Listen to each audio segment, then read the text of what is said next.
The St. Louis Commune of 1877. Communism in the Heartland. Mark Kruger. Preface.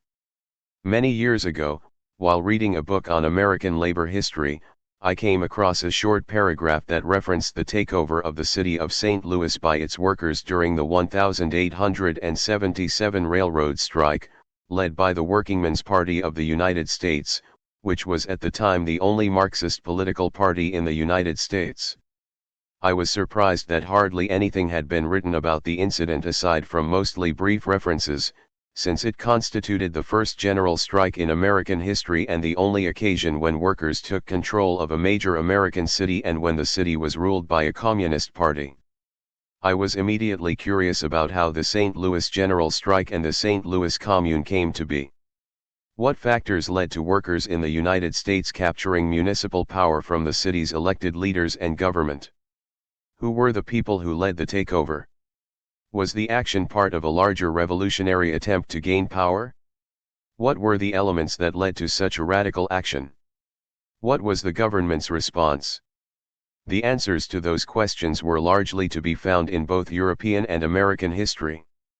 A series of events over the course of approximately 30 years that occurred in the leading capitals of the world, including Berlin, Vienna, London, Paris, and New York, came together and ultimately resulted in what became known as the St. Louis Commune.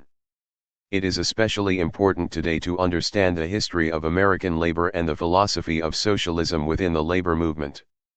Young people today are more interested in the concept of socialism than they have been in over 50 years.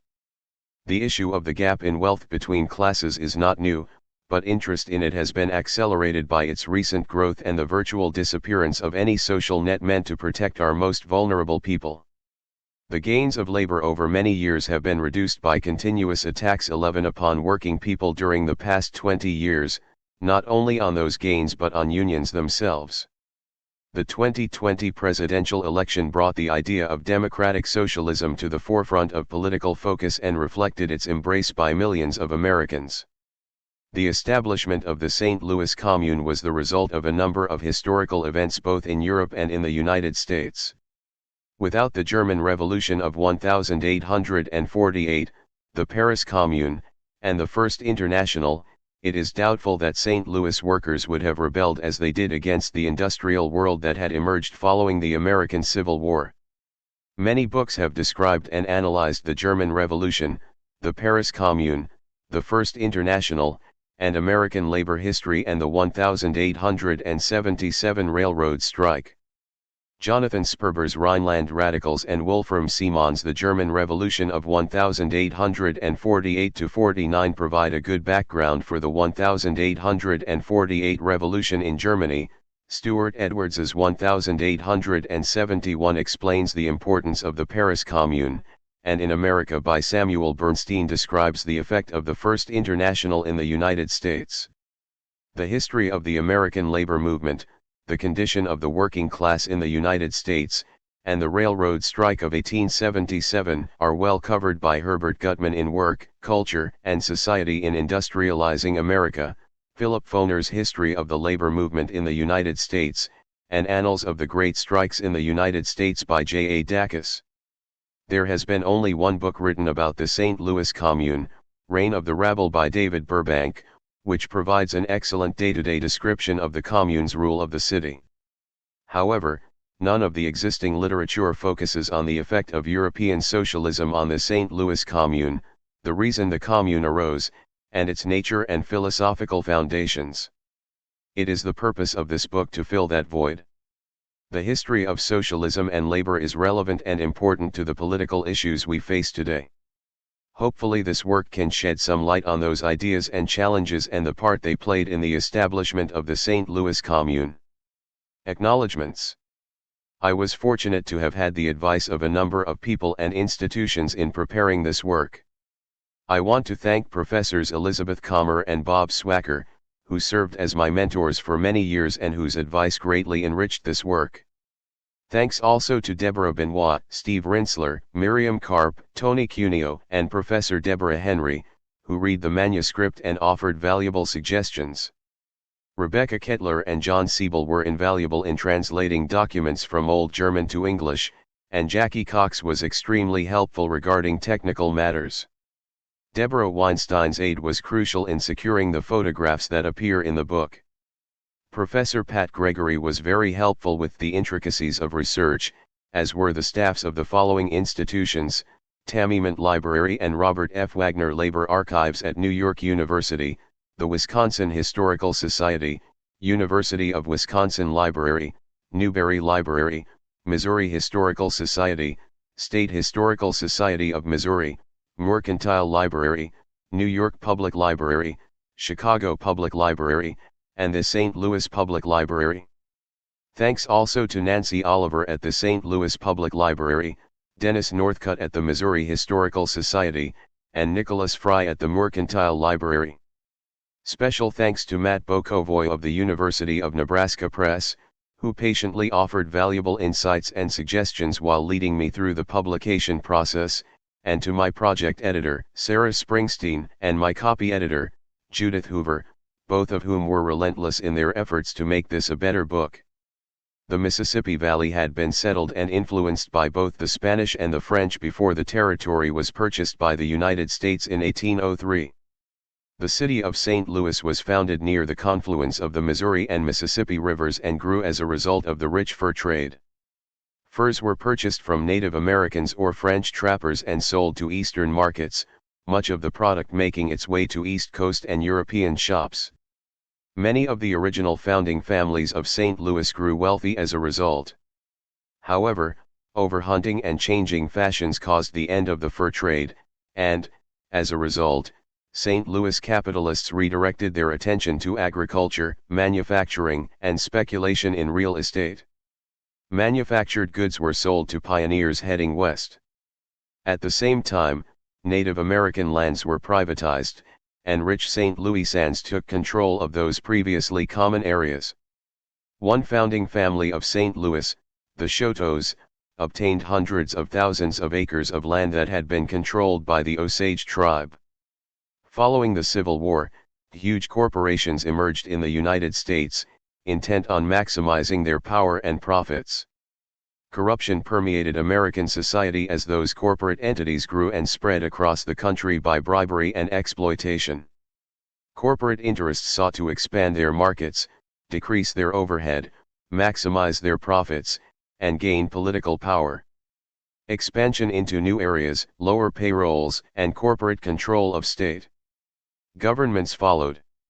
The worst example of such corporate behavior and the most obvious to the public was that of the railroads, which experienced tremendous growth in the post-war years, invaded city streets, forced their workers to labor under dangerous conditions, paid their employees as little as possible, and compelled state legislatures and the federal government to award them public lands and to pass legislation favorable to them. The new power of corporations, particularly railroads, caused terrific resentment among railroad workers, the working class generally, and the public. During the summer of 1877, railroad workers across the United States struck against all of the major railroads. Hundreds of thousands of workers joined the strike, which spread across the United States from Baltimore to San Francisco. The railroad workers were generally supported by ordinary people in their various communities. In those cities and towns that consisted largely of railroad workers, residents provided strikers with financial and material support, and local merchants provided them with food and other commodities. Large corporations and especially railroad companies were generally unpopular among the working masses, who supported those who challenged them. The issues giving rise to the strike were primarily wages and working conditions. Railroad work was dangerous, and many workers were killed or maimed each year. In addition, during the summer of 1877 virtually all major railroads instituted wage reductions, some for the third time in months, that made it impossible for railroad workers to live, much less support their families. The railroad lines laid off many workers, often doubling the workload of those who remained. The payment of wages was sometimes months late, and those living paycheck to paycheck were unable to feed their families or heat their homes during the winter months. Finally, the workers at Martinsburg, West Virginia, spontaneously struck, and railroad workers in other cities immediately followed their lead. Within days, hundreds of thousands of railroad workers were on strike across the country. The strike was for the most part peaceful, but extensive violence did erupt in some cities, especially Baltimore, Chicago, and Pittsburgh. A number of strikers were killed, as were many innocent bystanders, including women and children. There was no national leadership nor coordination of the strike. When railroad workers in one city heard that those in another were striking over common issues, they too stopped working. The spontaneity of the individual strikes evidenced the harsh working conditions and poor wages of the railroad workers in every locale, many of whom were earning only half of what they were paid only a few years earlier. But although the strikes spread like a wave from east to west, there was no common strategy. As a result, they appeared as separate brush fires, which in the end failed to merge or connect with each other. In time, other workers struck both in support of those employed by railroads and on account of their own issues. While workers across the country shared many grievances against their employers, many also confronted issues specific to their own workplaces. Miners, canal workers, those working in manufacturing, and others joined the strike. Freight transportation in the United States was virtually shut down. Most businesses at the time depended on railroad transportation for their livelihood, so when their goods sat unshipped on railroad side tracks, those businesses failed. In St. Louis, railroad workers successfully encouraged those not engaged in railroad work to join their strike, which resulted in the first general strike in American history. Virtually all businesses in the city were closed down. Shortages of coal because of the strike meant many manufacturing businesses could not operate, and the lack of freight transportation caused food to spoil en route to its destination and thus be in short supply. The city in effect was shut down, and municipal authority was non-existent. Shortly after the beginning of the strike, the Workingmen's Party of the United States, UPSA, the first Marxist political party in the country, took over leadership of the strike and of the city. Its executive committee governed the city, operated city services, moved into City Hall, and patrolled the streets in order to protect private property, including railroad property. Although the spontaneity and suddenness of the strike surprised many, it had been influenced by actions and philosophies of the past and a continent away. Communism was not at the time unknown in the United States. A number of utopian communist intentional communities had existed in the country for many years. Many of those were religious communities, such as the Shakers, which practiced the communism of early Christian groups. Others were secular, such as the Harmonists, Owenites, Fourierists, and Icarians.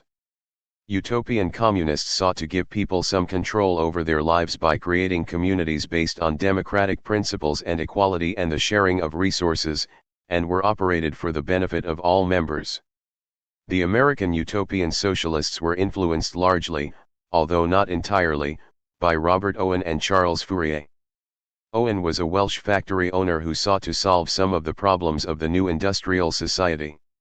He operated model textile mills, paid fair wages, shortened the workday, and provided decent housing for his employees. He argued that the producers of goods should themselves own the means of production, private property should be abolished, and communities should be run by cooperative labor. Fourier's philosophy was not unlike that of Owen's. He believed everyone in a community would be an owner of the means of production, and profits should be divided, with 1/3 paid out as dividends, 1/4 paid to those with special talents, and the rest given to the remaining laborers. One fatal problem with Owen's and Fourier's plans was that they depended on capitalists ending labor exploitation voluntarily. The workers were therefore dependent on the goodwill of business owners and did not have a role in their own emancipation. This position was to set the utopians apart from later socialists. An Owenite community was established in New Harmony, Indiana, on 30,000 acres of land that Owen bought from a former intentional community. It had about 1,000 members but ultimately failed. Albert Brisbane brought Fourier's ideas to the United States in 1834. In Brisbane's community, Property was held by a joint stock association in which each member of the community was a partner and stockholder. Fourierism had a large following in the United States, and many such communities were established. Even Horace Greeley, the editor of the New York Tribune, was a Fourier supporter. Their failure was largely the result of a lack of sufficient capital. During the 1840s and 1850s there was also a movement to create producers and consumers cooperatives, which can be traced back to the ideas of French socialism and the French Revolution of 1848. However, raising capital also proved to be a problem for the cooperatives. An Ohio cooperative failed to compete with private companies because of insufficient capital, and similar co-ops were attempted in Cincinnati, Boston, Pittsburgh, Wisconsin, Michigan, Illinois, and throughout New England. In New York, coopers, painters, cabinet makers, and tailors organized cooperatives. All eventually failed as a result of insufficient capital and an inability to engage in price wars with private businesses, which had more money with which to compete. But the communism that arose in the midst of the railroad strike was not the same communism that had previously appeared in the United States.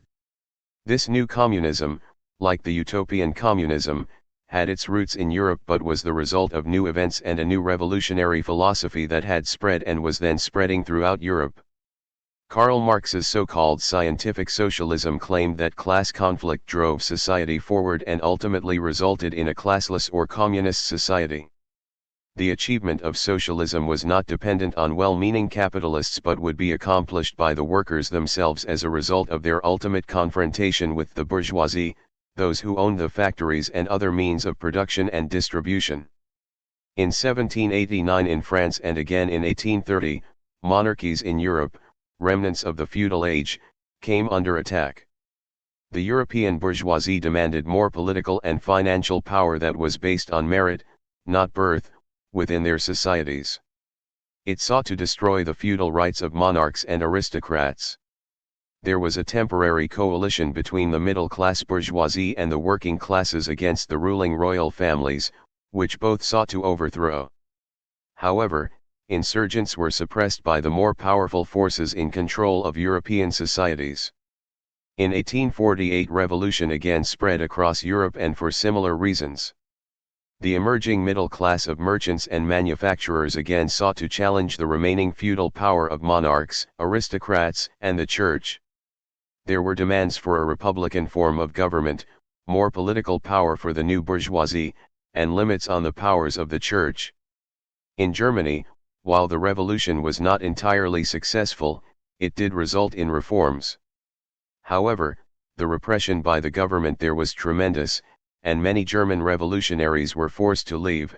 A large number of them immigrated to the United States, mostly settling in St. Louis, Milwaukee, and Cincinnati, where there were already large German communities. Marx, who was forced to flee Germany as a result of his political activities and writings, organized the International Workingmen's Association, IWA, or First International, in London in order to unite working people from different countries. Its headquarters was eventually moved to New York, with local sections throughout the United States, including St. Louis. Members of those sections were largely followers of Marx and Ferdinand Lassalle. It was from the remnants of the IWA that the Workingmen's Party of the United States was born. In 1871 workers in Paris revolted against the French government during the Franco-Prussian War. They established their own government in that city, raised an army, fought Prussian and French troops, and passed legislation beneficial to the poor and laboring classes. Many, though not all, of the workers of Paris were socialists and put into practice many socialist demands of the period, including free public education, a republican system of government, a people's army, and workers' control of the workplace. As a result, the French government was forced to flee to Versailles, and the French workers, socialists, and communists who remained led and were in control of what became known as the Paris Commune. The Commune became a rallying cry for both rich and poor during the 1877 strikes in the United States, but for different reasons. The rich pointed to it as an example of the dangers of a conscious working class which sought to overthrow existing governments, while to the poor and laborers it represented an egalitarian society that could be achieved and led by working people. The UPSA, a communist party, was made up largely of followers of Marx and Lassalle. In St. Louis it was led by German revolutionaries who had fled Germany after the failure of the Revolution of 1848–49 and who had settled in St. Louis. After the American Civil War, St. Louis flourished as a business, industrial, and agriculture center until the financial panic of 1873. At the same time, it was a magnet for emigrants from Germany, who sought to live in a republic with a familiar German population and culture. When the railroad strike and general strike of 1877 reached St. Louis, the Workingmen's Party took over leadership of the strike and the city. It moved into City Hall and virtually ruled the city. Almost no business operated in St. Louis without its consent or permission.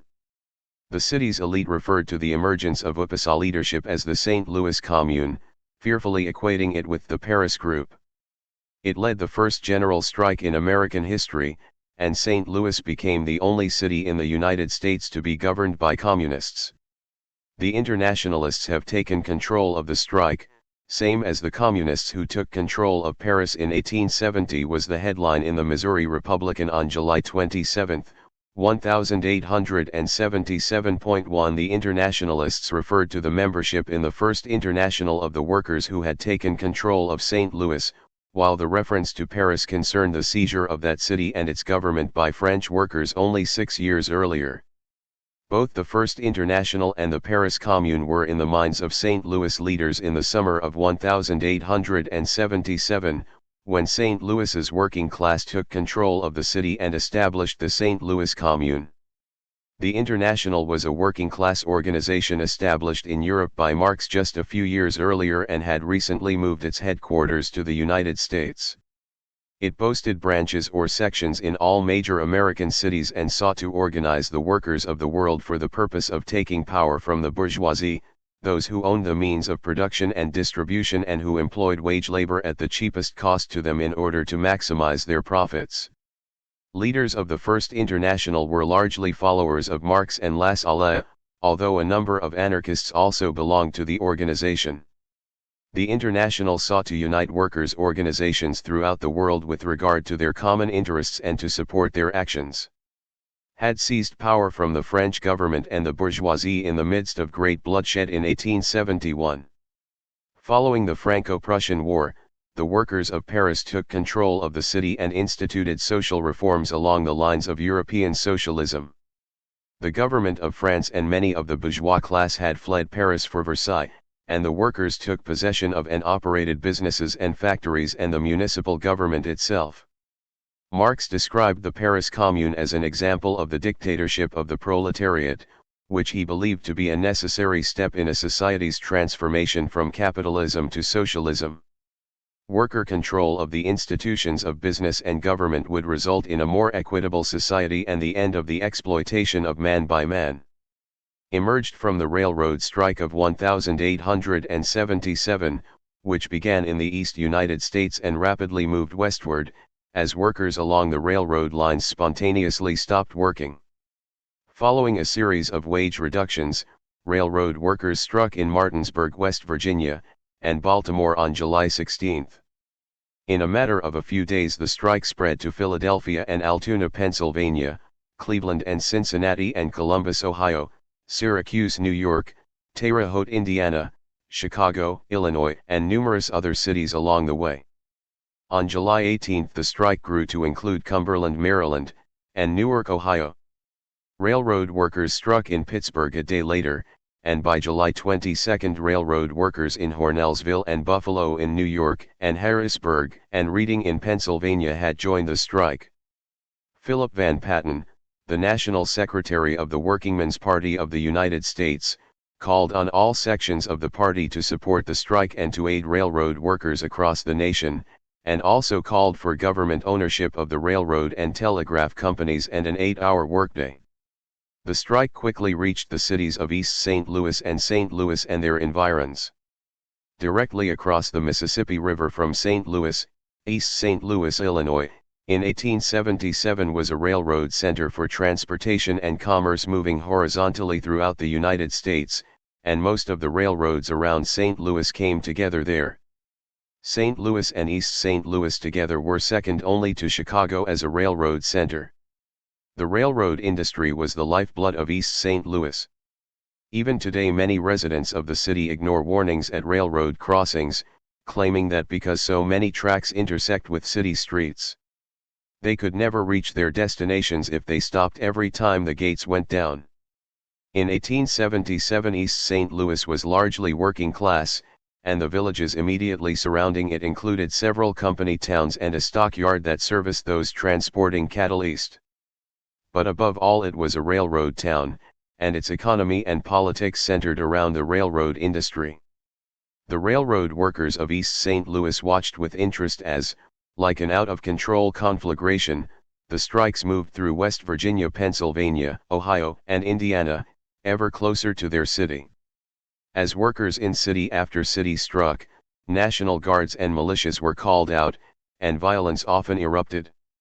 Railroad property was burned, and workers and spectators were often killed. The labor issues involved were virtually the same everywhere, including ignoring workers' safety, instituting wage reductions, and running two trains coupled together without increasing the number of crew. Following the outbreak of spontaneous strikes in the East, on Saturday, July 21, railroad workers in East St. Louis met and announced their support for those striking workers. The next night a number of East St. Louis railroad workers, representing different lines, elected an executive committee, which issued General Order No. 1, directing workers to stop all freight traffic in East St. Louis at midnight. Passenger and mail trains would be allowed to run so that the traveling public was not inconvenienced more than was necessary, and so the federal government had no excuse to intervene. A huge meeting of 1,000 workers was held at the oppressively hot railway depot in East St. Louis. More than 400 St. Louis workers ferried across the Mississippi River to join them while singing the French Revolutionary Anthem, the Marseillaise. American workers taking up the anthem of the French Revolution had the effect of connecting American labor with European revolution. In East St. Louis the railroad workers established their strike headquarters in the railroad depot and from there controlled the entire city. As yet they had met with no opposition, and there was no violence. The city had only 12 policemen, and a large part of the population was employed by the railroads. The mayor, John Bowman, supported the strikers, even appointing many of them as special police to protect railroad property. Bowman did not want to alienate the workers, who constituted a good share of East St. Louis's citizens and voters. Prior to his emigration from Germany to the United States, Bowman had engaged in radical and revolutionary politics in Europe. In an attempt to overthrow German royalty and replace it with a more democratic republic, he had participated in the 1848 revolution in the German-speaking states and had belonged to a conspiratorial group in London, which was made up of former European revolutionaries. Although Bowman was primarily a German nationalist and Republican, he was also a revolutionary and was not likely to be spooked by political radicalism, socialism, or even cries for revolution. The strikers' executive committee trusted Bowman and authorized him to meet with the railroad managers and owners in an attempt to reach an agreement with regard to a number of wage reductions previously instituted by the railroad companies and other working conditions. Unfortunately, the owners refused the invitation to discuss a settlement of the strike, which then spread from the railroad yards to the stockyards and a car works.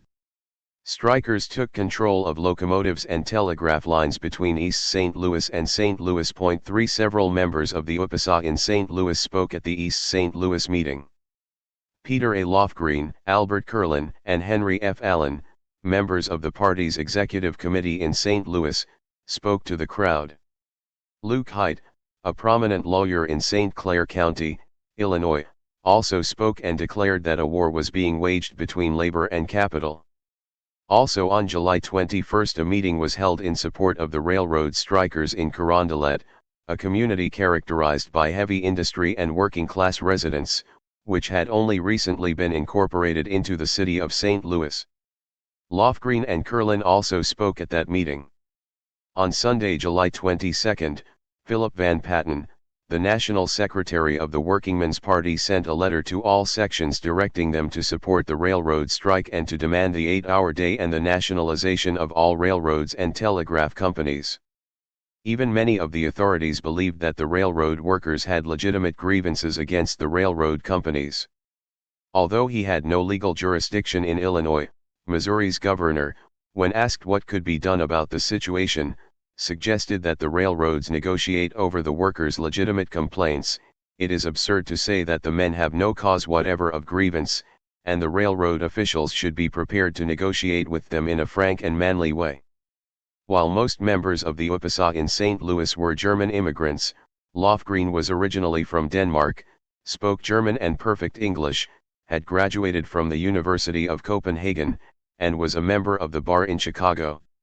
He was the financial secretary of the St. Louis English-speaking section of the UPSA. Albert Kurlan, a 24-year-old baker, was a leader of the German-language section of the UPSA in St. Louis. Henry Allen, a sign painter, was a utopian socialist. Another speaker was Harry Eastman, a member of the party in East St. Louis and chair of the strikers' executive committee. Other members of the St. Louis Executive Committee included James Cope, Thomas Curtis, William Fisher, and Joseph Glenn. At the time, there were approximately 1,000 UPSA members in St. Louis, in German, English, French, and Bohemian language sections.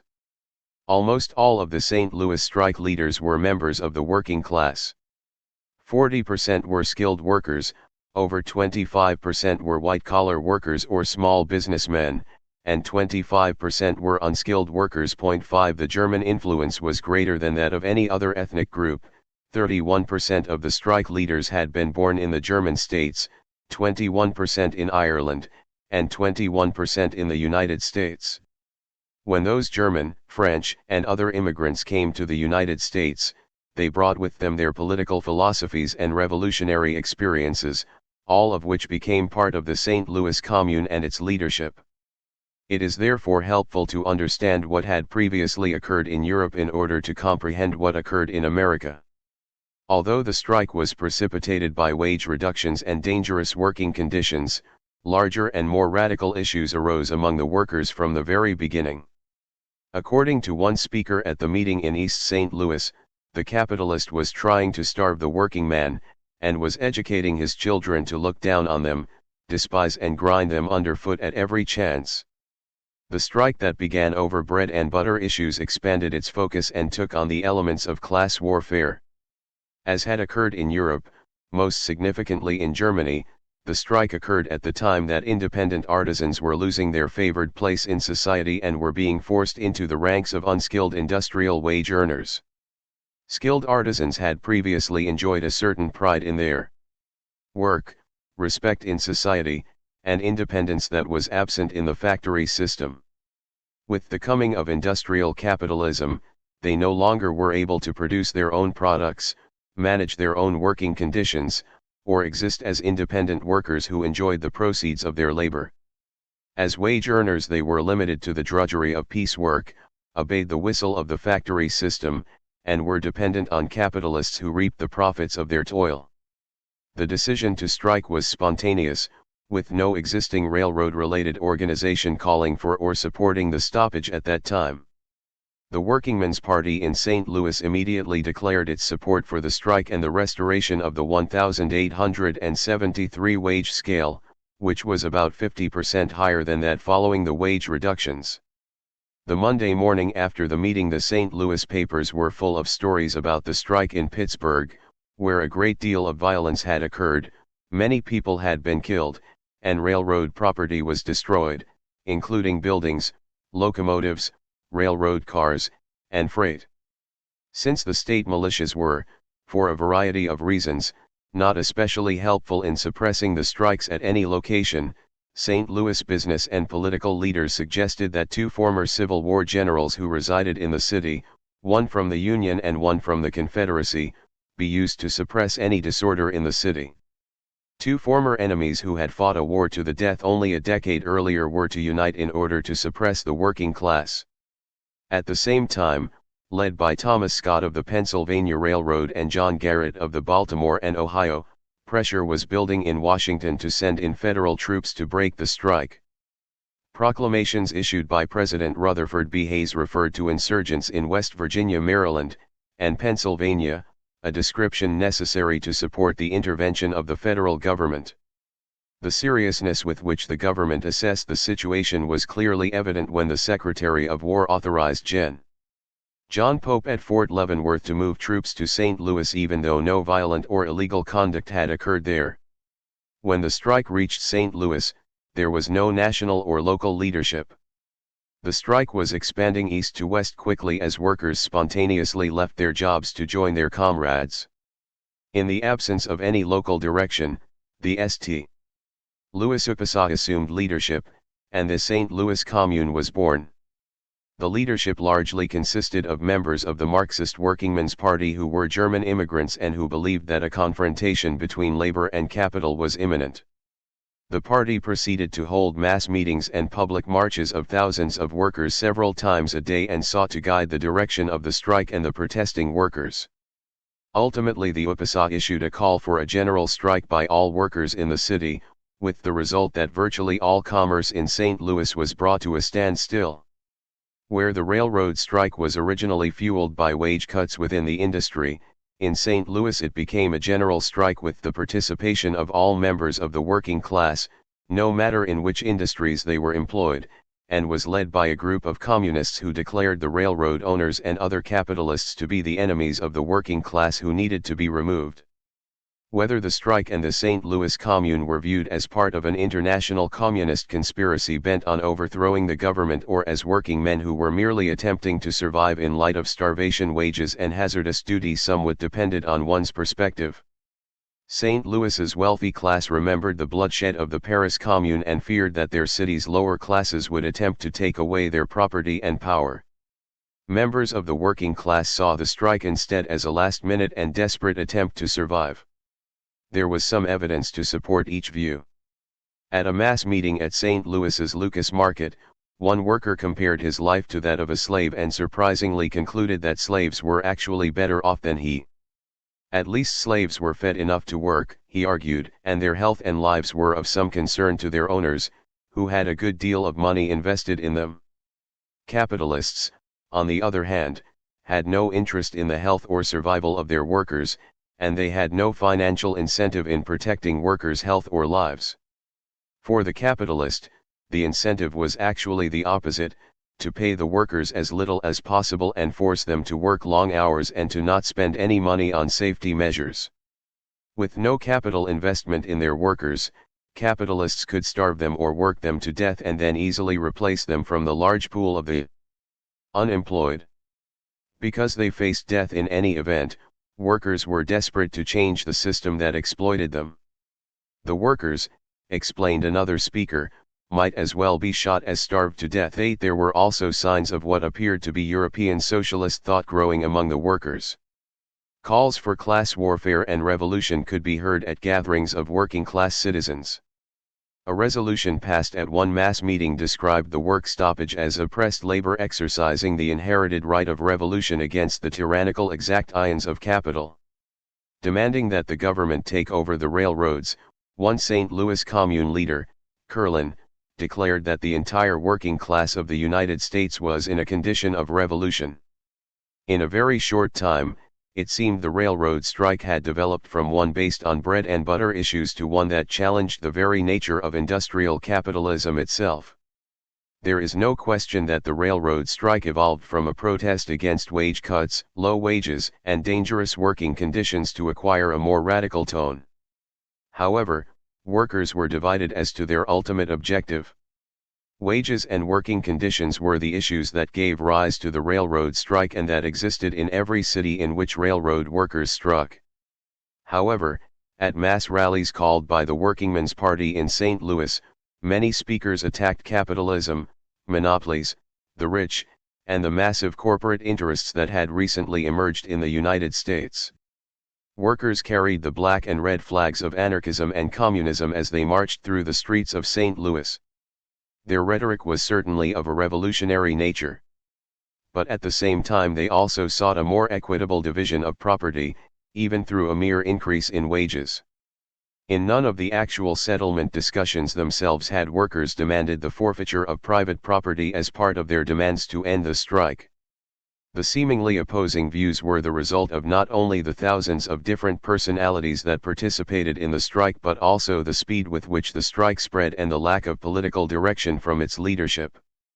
The story of the St. Louis Commune cannot be understood merely by a factual description of the events that occurred in the city during the month of July 1877. It can be argued that those events were not unique to the United States or to St. Louis but were actually a continuation of what had been occurring in Europe for 30 years. From that perspective, the uprising of American workers was another episode in the battle between labor and capital that had exploded in the European revolutions of 1848 and the Paris Commune of 1871 and was brought to the United States by members of the First International. Many of the participants in the strike and the St. Louis Commune had fought on the barricades in the 1848 German Revolution and the 1871 Paris Commune. Some, although not all, were dedicated communists. Many were members of the International Workingmen's Association, the First International, which was organized and controlled by communists and anarchists. The International in the United States, after all, had dissolved itself and formed the UPSA just a year prior to the railroad strike. It is to Europe, then, that one must look to understand the roots of the St. Louis Commune. 2. While the St. Louis Commune arose during the 1877 railroad strike in the United States, its roots were in the Europe that existed 30 years before. The revolutions that characterized Europe in 1848 and 1849 provided American workers with both the philosophy and the workforce that fueled the 1877 strike and specifically the St. Louis Commune. A strong argument could be made that in the absence of the European, especially German, revolutions, the St. Louis Commune would never have existed. The roots of the revolutions in Europe in 1848 can be found in the French Revolution of 1789 and the years immediately following. A number of political, economic, and social factors led to revolution in France, supported by the French bourgeoisie's call for greater participation in French politics and government. The period of the Enlightenment in France was marked by scientific thought, science, and philosophy challenging religion, and an optimistic view that rational thinking could solve any of a society's problems. Paris was the center of French Enlightenment thought. Some of the leading Enlightenment thinkers there included the philosophers Montesquieu, Rousseau, and Voltaire.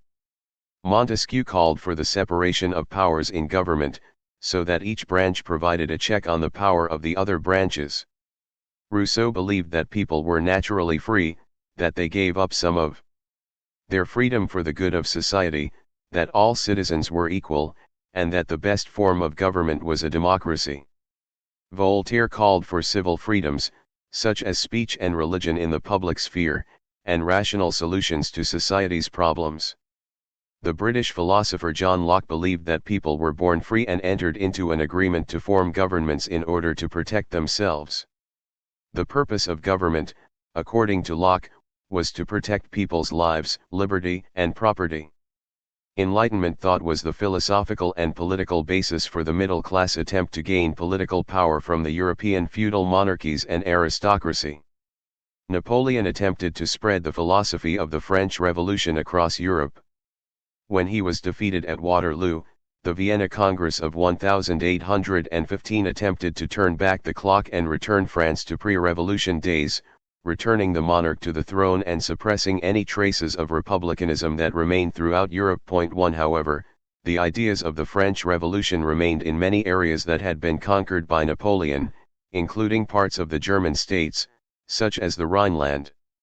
However, despite the intentions and precautions of the Congress of Vienna, revolutions did spread across Europe in 1830, which marked the beginning of the defeat of the aristocracy by the newly emerging middle-class bourgeoisie.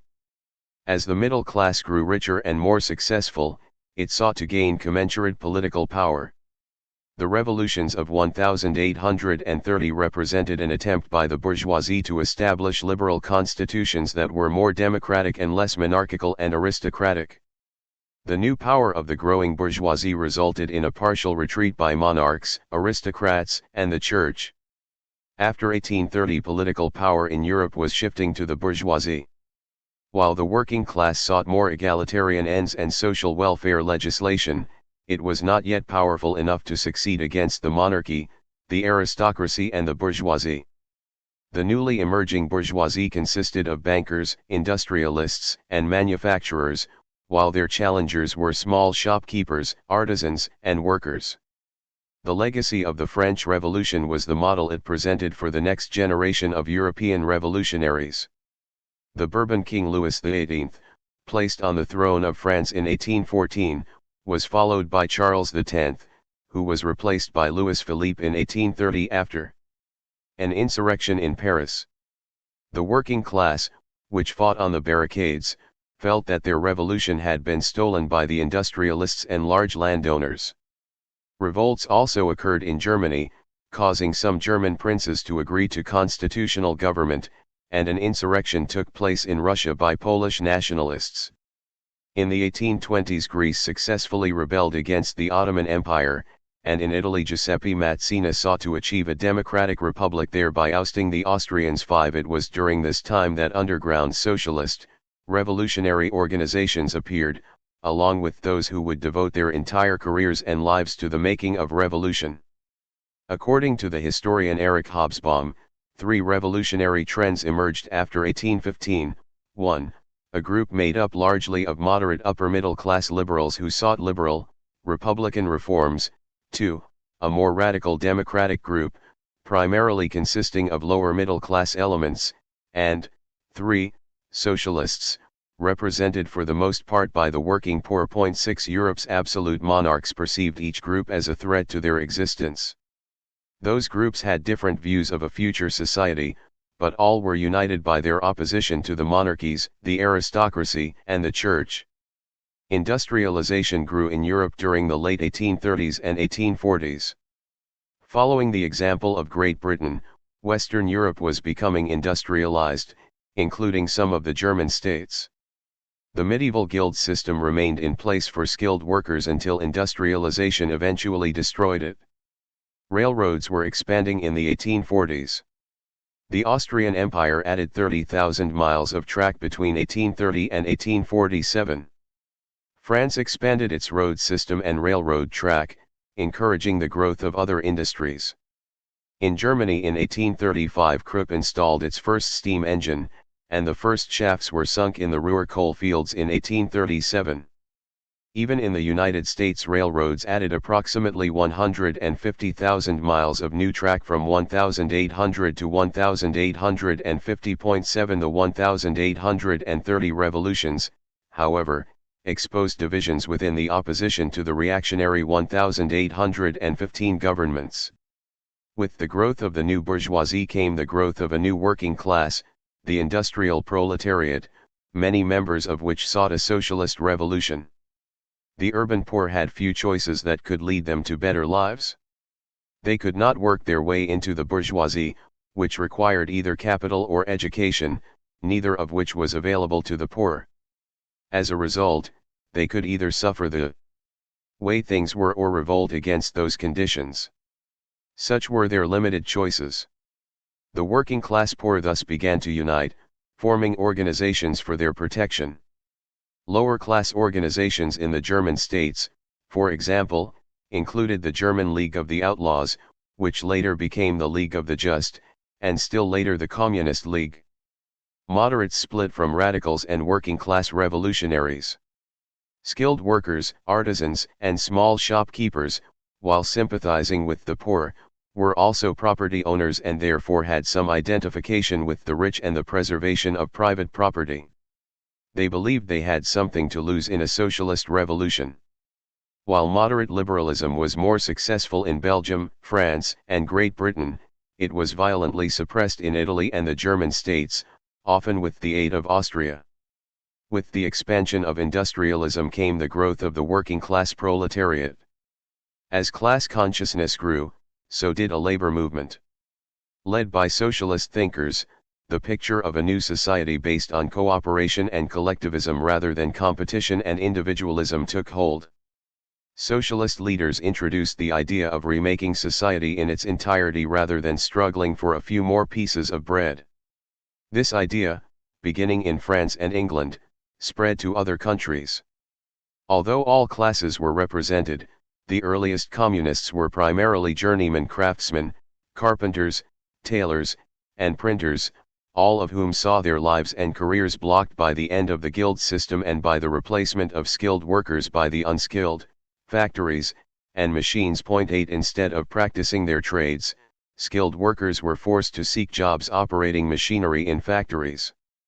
Where they were once independent, they became wholly dependent on the factory system, which was displacing them, and wages fell as a result. Working-class radicals and middle-class liberals sought to bring their societies out of the remnants of feudalism into new, more progressive and modern states, where power was gained by new classes struggling for a place in a new society. 9 In France, the revolutionary tradition included communism, led by Auguste Blanqui, who viewed the working class as a socialist engine and the middle class as its enemy along with the monarchy and the aristocracy. Following repression in Paris and other cities in France in the mid-1830s, Blanqui organized the Society of Seasons, consisting of separate revolutionary cells, and called for a period of revolution until the ruling classes were eliminated and their wealth redistributed. Revolutionary energy was focused in the cities rather than the more conservative rural areas. Economic crises and poor harvests in the 1840s led to frustration in Europe. There was a potato blight in 1845, bad harvests in 1845 and 1846, and an economic recession between 1847 and 1849. In some places over two-thirds of the population was forced to beg. The years immediately prior to 1848 were especially harsh in the German states. There were demands for political and economic reform by the lower classes and a movement in favor of radical and socialist policies. Between 1816 and 1850, 5 million Europeans emigrated, half of them moving to the Americas. 10 National revolutionary activity became international when revolutionaries were forced to flee their native countries, many emigrating to Switzerland, England, and the United States, where they met others from their country with similar views. The radical German newspaper Rheinische was founded in 1842. Although purporting to be a liberal, Republican publication in order to survive Prussia's censors, the paper's political beliefs were actually much more radical. Marx became the editor of the paper soon after its birth. Following anti-government editorials, it was closed by the authorities in 1843, and Marx left for Paris. During his absence, Friedrich Engels met with those interested in communism in the German states, at that time largely students and liberal intellectuals such as lawyers, journalists, and teachers. In 1846 the big St. Martin parish fair in Cologne was attacked by police and soldiers, who beat people and stabbed them with bayonets. Thousands marched against the government the next day, resulting in the removal of the troops. In January 1848 Alexis de Tocqueville warned the French Chamber of Deputies that parliamentary reform was necessary or the masses would explode in rebellion. Most of the people's anger was directed at the conservatives, and when such reforms were not forthcoming, the explosion Tocqueville warned against did occur.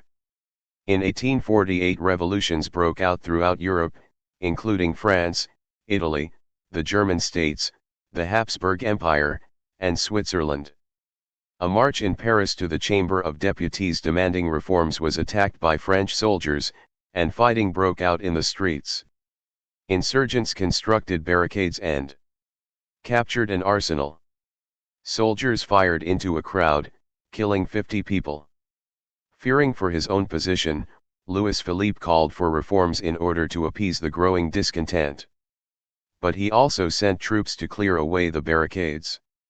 The National Guard, who refused to fight civilians, instead joined the insurgents and captured the Hôtel de Ville, Paris's city hall. The crowd attacked the palace, overwhelmed the palace guards, destroyed property, and took turns sitting on the throne. The king fled to England for safety. A provisional government was appointed to lead France, a republic was proclaimed, and the radical Louis Blanc was appointed a minister without portfolio. News of the events in Paris spread quickly throughout the continent, and monarchs all over Europe agreed to the writing of constitutions in efforts to quiet the masses. The revolts were not limited to France. A tobacco riot in Milan resulted in the killing of 6 and the wounding of 50 civilians. 36 were killed in Palermo in Sicily when peasants took the city after the army withdrew. Peasants rose up in Naples in January 1848, with 25,000 demonstrating in front of the royal palace until the army stood down and King Ferdinand agreed to a constitution. In March of that year, Leopold of Tuscany and Charles Albert of Piedmont agreed to constitutions. In Württemberg, Nassau, and the Grand Duchy of Baden, rulers conceded to liberal demands. The Grand Duke of Hesse-Darmstadt abdicated, and following the seizure of an armory, King Ludwig of Bavaria also gave in to revolutionary demands. King Frederick Augustus II of Saxony agreed to reforms, including freedom of the press, trial by jury, jobs, free secular education, welfare for the poor, and a popular militia and constitutions. Ethnic tensions and a spirit of nationalism contributed to the revolutionary fervor in Europe, especially affecting the Austrian Empire. In March 1848, Lajos Kossuth, a Hungarian revolutionary, demanded an independent Hungary, free from the Habsburg Empire. When Foreign Minister Clemens von Metternich refused, students in Vienna occupied the university and encouraged workers to join them. Workers attacked factories. 4,000 students and some middle-class reformers who were demonstrating were confronted by police and soldiers, and 6 were killed. Street fighting broke out throughout Vienna, workers poured through the city gates, Metternich fled the city, and Emperor Ferdinand agreed to liberal reforms and a constitution. Revolts broke out in Budapest, where 20,000 marched on Buda Castle, which yielded to their demands for free speech, a parliament, religious freedom, a national guard, and trial by jury. 2 weeks later, thousands of Czechs demanded a constitution, freedom of the press, trial by jury, and a unified kingdom independent of Vienna. Absolute monarchy was under attack throughout the Habsburg Empire. In Milan and Venice, Austria's 2 Italian provinces, people demanded greater autonomy, freedom of the press, and the establishment of a national guard. 15,000 marched on the government, took over government buildings, and held the vice-governor hostage. Austrian troops were again called out, church bells again rang, and barricades once more appeared. The troops were attacked from all sides, men shooting and women pouring boiling water on them from the windows of buildings. Nationalists, liberals, workers, and armed peasants finally forced the army to withdraw. In the more conservative rural areas, landlords and priests supported the monarchists. When word of Metternich's fall reached Venice, a crowd gathered in St. Mark's Square, attacked the governor's residence, and raised the Italian flag. Croatian and Hungarian troops fired into the crowd, killing or wounding 9 protesters. Venetian troops counterattacked and captured an arsenal. Italian troops joined the insurrection, and cannon that were aimed at the crowd were turned around to face the governor's palace. The Austrian army and government retreated, and a new provisional government was proclaimed in Venice. In the Netherlands, King William II agreed to reforms providing for freedom of the press, assembly, and religion. Russia was more backward than Europe at this time, whereas 60% of the population of France and Austria were literate, as were 80% of Prussians. Only 5% of Russians could read. In an attempt to keep revolutionary ideas out of Russia, news of the European revolutions was banned, foreigners were not allowed to enter the country, and any discussion of reform was prohibited. Tsar Nicholas I mobilized the army and attempted to build a wall between Russia and Europe, at the same time forcefully repressing any dissent. In April, universities were closed. 252 Russians were arrested, 51 exiled, and 21 sentenced to death. All of this unrest could not help but affect the German states, leading Rudolf Stadelmann to conclude that the German Revolution of 1848 was caused by the introduction of the new proletarian into a half-feudal, half-bourgeois world. Prussia at the time was ruled by a king and a feudal aristocracy. German princes governed their own domains, where their rule extended over local courts and political life. They served at a level between the sovereign and the masses, with their own infrastructure and bureaucracy. Each German state was seemingly independent, though under the watchful eye of a powerful Prussia. By 1848 the feudal remnants were under attack by both the bourgeoisie and the proletariat. While the latter two classes were united against the institutions of the monarchy, the aristocracy, and the church, they faced off against each other in the struggle for the form of a new society. As a result of new machines and industrialization, there was a glut in the labor market in the German states. Master craftsmen could still earn a decent wage, but their journeymen lived on the edge of starvation. The poorest elements of the working poor were the day laborers, who, in many cases, earned less than they needed to survive. While profits were greater for employers, wages for workers dropped as commodity prices increased. The factory system was still growing, and there were about 550,000 factory workers. Textiles employers hired more women than men and at lower wages, creating financial stress on families. Artisans and master craftsmen were attempting to hold on to their privileges, to control their production, income, and work environments, while journeymen sought to become masters at the time that guilds were dying and industrialism was about to replace them. Under the new factory system, artisans were working machines as skilled workers in a controlled environment. Those skilled and semi-skilled workers were to become important elements in the 1848 revolution. The factory system would introduce long hours, child labor, dangerous working conditions, and reduced wages to the extent that many working-class families were forced to share small apartments and witness family members starve or work as prostitutes. Reform at that time in Prussia consisted of prohibiting the employment of children under 9 years of age and limiting those children aged 9 to 16 to 10-hour workdays. Those who were most active in revolutionary activities were those who lived at a subsistence level or who felt a threat to their social position. At this time approximately 2/3 of Germans were employed in agriculture. The number was even greater in Prussia. This glut resulted in a decrease in wages in rural areas. Peasants endured hard lives but were more conservative and more religious than their urban counterparts. Their strong religious views made them vulnerable to the opinions of local priests, who were largely supportive of the monarchy. They lived almost as they had lived in feudal times.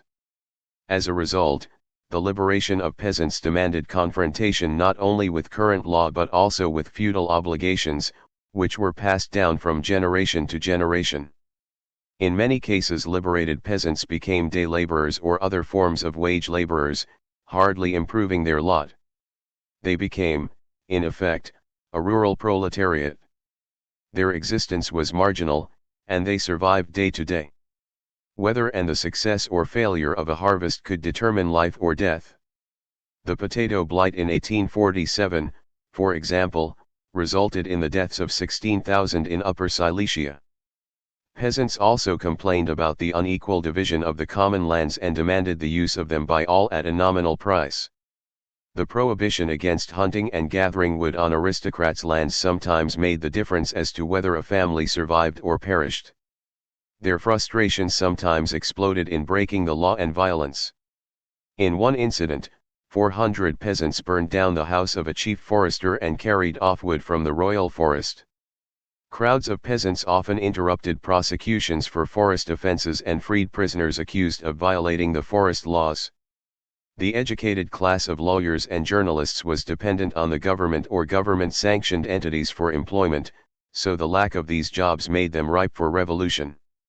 In March 1848 5,000 people marched on City Hall in Cologne, led by communists, and demanded the abolition of the standing army, the arming of the people, universal manhood suffrage, the guarantee of a minimum standard of living, and free public secular education. That same month similar demands were made by the people in Berlin and throughout the German states.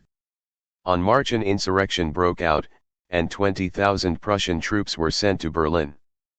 Paving stones were removed from the streets, and barricades were thrown up throughout the city. Church bells rang out, calling the people to revolution. Workers and parts of the middle class joined the revolt. Soldiers fired at everything moving, and artillery blasted the barricades, resulting in the deaths of 900 in one afternoon. The army was eventually withdrawn, and King Frederick William agreed to a constitution and promised that Prussia would become part of a unified Germany. The places in which revolutions broke out throughout Europe in 1848 included, but were not limited to, France, Italy, the German states, the Habsburg Empire, and Switzerland. Working-class radicals and middle-class liberals sought to advance their societies from the remnants of feudalism to more progressive and modern states, where power would be shared by the new classes struggling for a place in a changing society. French and British socialist ideas spread to the German states, challenging German culture's seeming obedience to authority. On the edge of starvation, peasants were losing trust in government and their traditions. Peasant uprisings in the German provinces were not led by the poorest but rather by small property owners, who resented paying feudal taxes and being prohibited from hunting and gathering on aristocrat-owned property.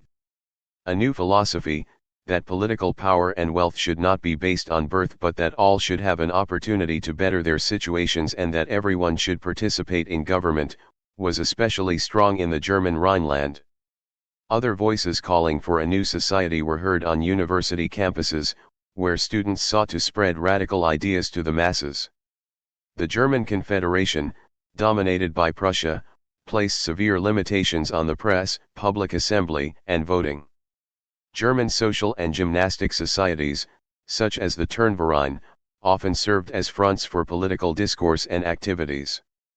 In 1849 there were more than 50 such gymnastic societies throughout the German states, many providing military training and hanging red flags from their windows. In reaction to the growing radicalism, Prussian authorities armed 40,000 of their richer citizens in order to suppress the poor. The same strategy would be used in the United States during the railroad strike some 30 years later. One of the revolutionary activists at the time was a young journalist and philosopher whose name would be linked to revolution for the next century. Karl Marx was active in and a leading theoretician of the European revolutions in 1848.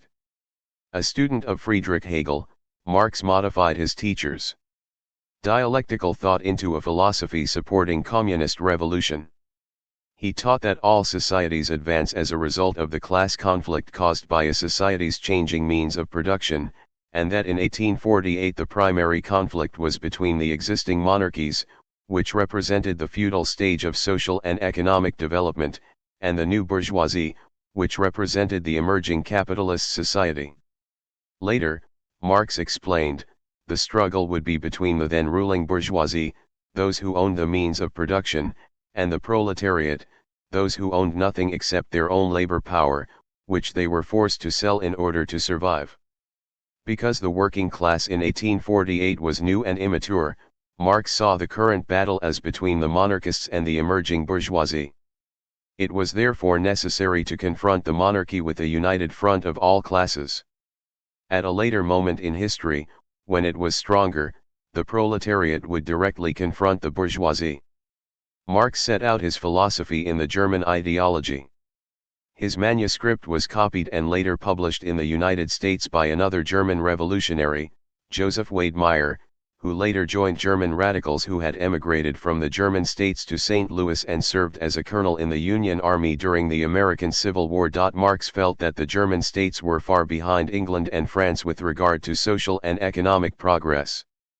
Feudalism, he wrote, had been reduced to insignificance in England and France by a strong bourgeoisie, while German-speaking areas still remained stuck in feudal privilege. Engels wrote for, and for a time Marx edited, the Rheinische-Zeitung, the radical, anti-Prussian newspaper in Cologne. Marx also wrote for other publications, including the Radical Vorwärts, which was published in Paris by Heinrich Bauernstein, who would actively participate in the 1848 revolution in Germany and also later immigrate to St. Louis, where he joined other German radicals and worked as a journalist and editor. Marx joined other Germans in Paris, but he and Bauernstein were eventually expelled from that country. In 1848 Marx was asked to prepare a paper setting out the beliefs of the Communist League, which was centered in London, and his work was published as the Communist Manifesto. In that document he clearly set forth his philosophy: the history of all hitherto existing society is the history of class struggle. Freeman and slave, patrician and plebeian, lord and serf, guildmaster and journeyman, in a word, oppressor and oppressed, stand in constant opposition to one another. Society as a whole is more and more splitting up into two great camps, into two great classes directly facing each other, bourgeoisie and proletariat. Intertwined with ideas about a new kind of politics was the issue of the consolidation of the German states. Nationalism was merging with thoughts of liberalism, a republic, and a constitution. The consolidation of the German states into one nation would result in an economically and militarily stronger Germany. The lower classes believed having political power would protect them from harassment by royalists and a faceless bureaucracy. By the spring of 1848 the black, red, and gold flag representing German nationalism and unity was seen at the head of most demonstrations. But the bourgeoisie, who were not experiencing starvation and hunger, were not as interested in a social revolution as in more moderate political reforms giving them some political power, such as freedom of the press, extended suffrage, limitations on the power of the bureaucracy, the end of feudal privileges enjoyed by the aristocracy, and a constitution. For a time the working class joined the bourgeoisie against the monarchy and the aristocracy. The Rhineland was the center of the democratic movement in the German states. Having once been part of Napoleon's empire, the area had been infiltrated by French ideas of liberty and revolution. It was primarily an agricultural area where farmers who owned some land survived, while the landless workers did not do as well. When the commons were privatized and divided among the rich, the poorer small peasants and day laborers, who grew food on and used the land for pasture, suffered. In addition, by 1848 the wine industry had been hit especially hard there. Producers were earning less due to bad weather and the rising cost of barrels. Many were in debt and forced out of business. The area was also cursed with a potato famine in 1845 and 1846. As a result there was a shortage of bread everywhere. In the more industrial cities of the area, there existed large machine shops, and companies outsourced a good deal of labor at lower wages to independent contractors, who had formerly worked as independent artisans and master craftsmen. There was not a large number of factory workers in the Rhineland. They were greatly outnumbered by craftsmen under contract to employers. Textiles were the most important manufactured products, and women and children under 14 provided the workforce for the mechanized spinning mills. Most of that kind of work was outsourced as well. Therefore many workers appeared on the surface to be independent producers, although they depended on the factory owners for their livelihood and competed with each other for available work, thus resulting in lower earnings. Tension between workers and owners was great, and textile workers often attacked the homes of manufacturers over the issue of wages. Artisans were also threatened, their independence and dignity stolen by the machines that were replacing them. Where they once used their skills and training to turn out finished goods, they now were forced to engage in piecework, losing any pride and dignity that they once had in their skilled workmanship. The introduction of gas lighting meant workers sat at their machines up to 15 hours a day. In March 1848 Zolingen metal workers destroyed factories and foundries, smashing the machines that were taking their jobs. Capitalism, which was spreading throughout the German states, suffered booms and busts. Overproduction resulted in lower wages and unemployment, and rural poverty was staggering. There were not enough jobs in Prussia for the educated middle class, as the state bureaucracy was bloated. In the cities Germans were crowded into tenements and could barely survive on their wages. Half of all German children died before reaching the age of 5. Open sewers and other unsanitary conditions led to outbreaks of cholera. Although the law required compulsory education, half of the Rhineland's children did not attend school, promoting a cycle of poverty in the region. From late March to early May 1848 there were clashes between Prussian troops and artisans and day laborers in Aachen, Düsseldorf, Eupen, Mainz, and Trier. Religion was important to people in the Rhineland. There was no separation of church and state. There were large numbers of Catholics and pious Calvinist Protestants, each operating their own schools. The Catholic Church was loyal to the monarchy since it had always enjoyed privileges due to its feudal status.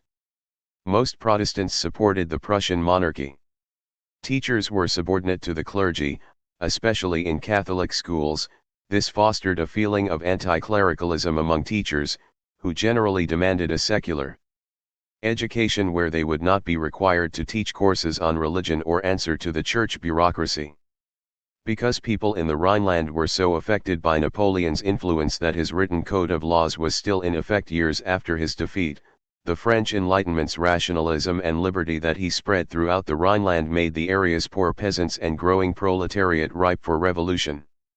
The 1848 revolutions affected all the major governments in Europe. Workers rioted and demonstrated in France and in the German states. Louis Philippe's throne was burned in Paris, and German workers served petitions on the government and marched in the streets. In February 1848 German liberals demanded press freedom, trial by jury, and a parliament. There was discussion of a constitutional monarchy and the uniting of the several German states.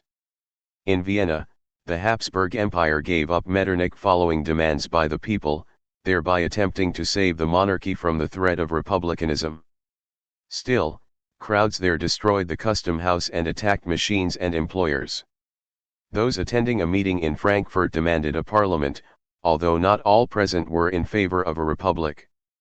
Uprisings occurred in Vienna, Venice, Milan, Prague, Berlin, and the towns of every German principality.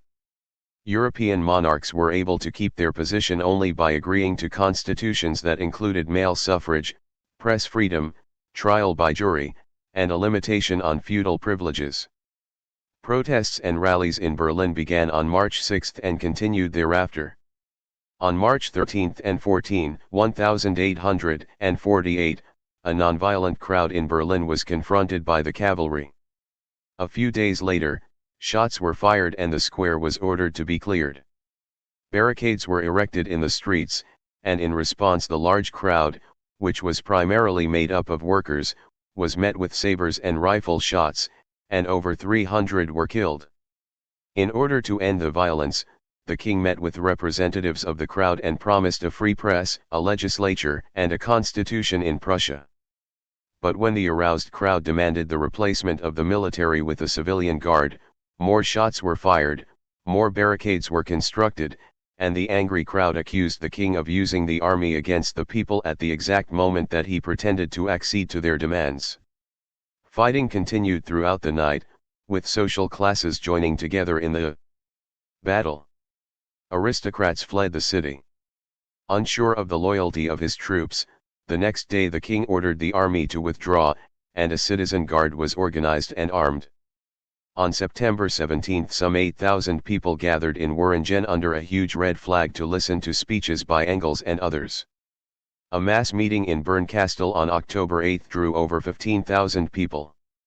The bourgeoisie and the workers were divided, neither sure of the next steps to take, except to build barricades and seize arms.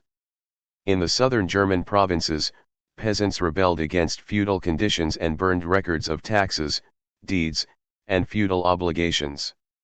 They demanded that aristocrats pay their fair share of taxes, remove forest wardens, and open hunting and fishing lands to everyone.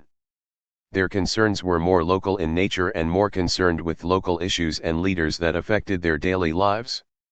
Similar scenes occurred in Baden, Vienna, and Berlin, with socialist demonstrations in Cologne, all occurring spontaneously, without any leadership.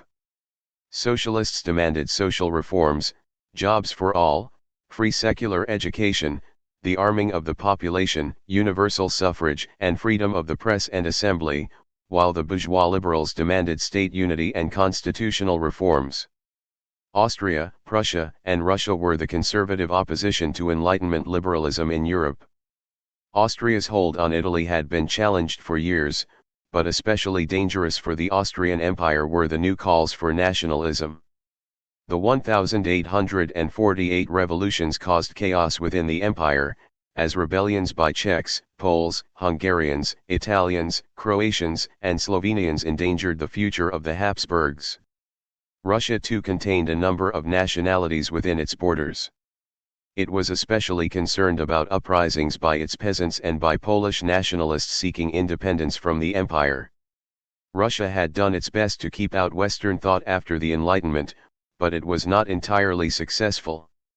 Russian army officers were exposed to Western ideas during the Napoleonic Wars that had led to a liberal insurrection in December 1825, which was successfully crushed by the authorities.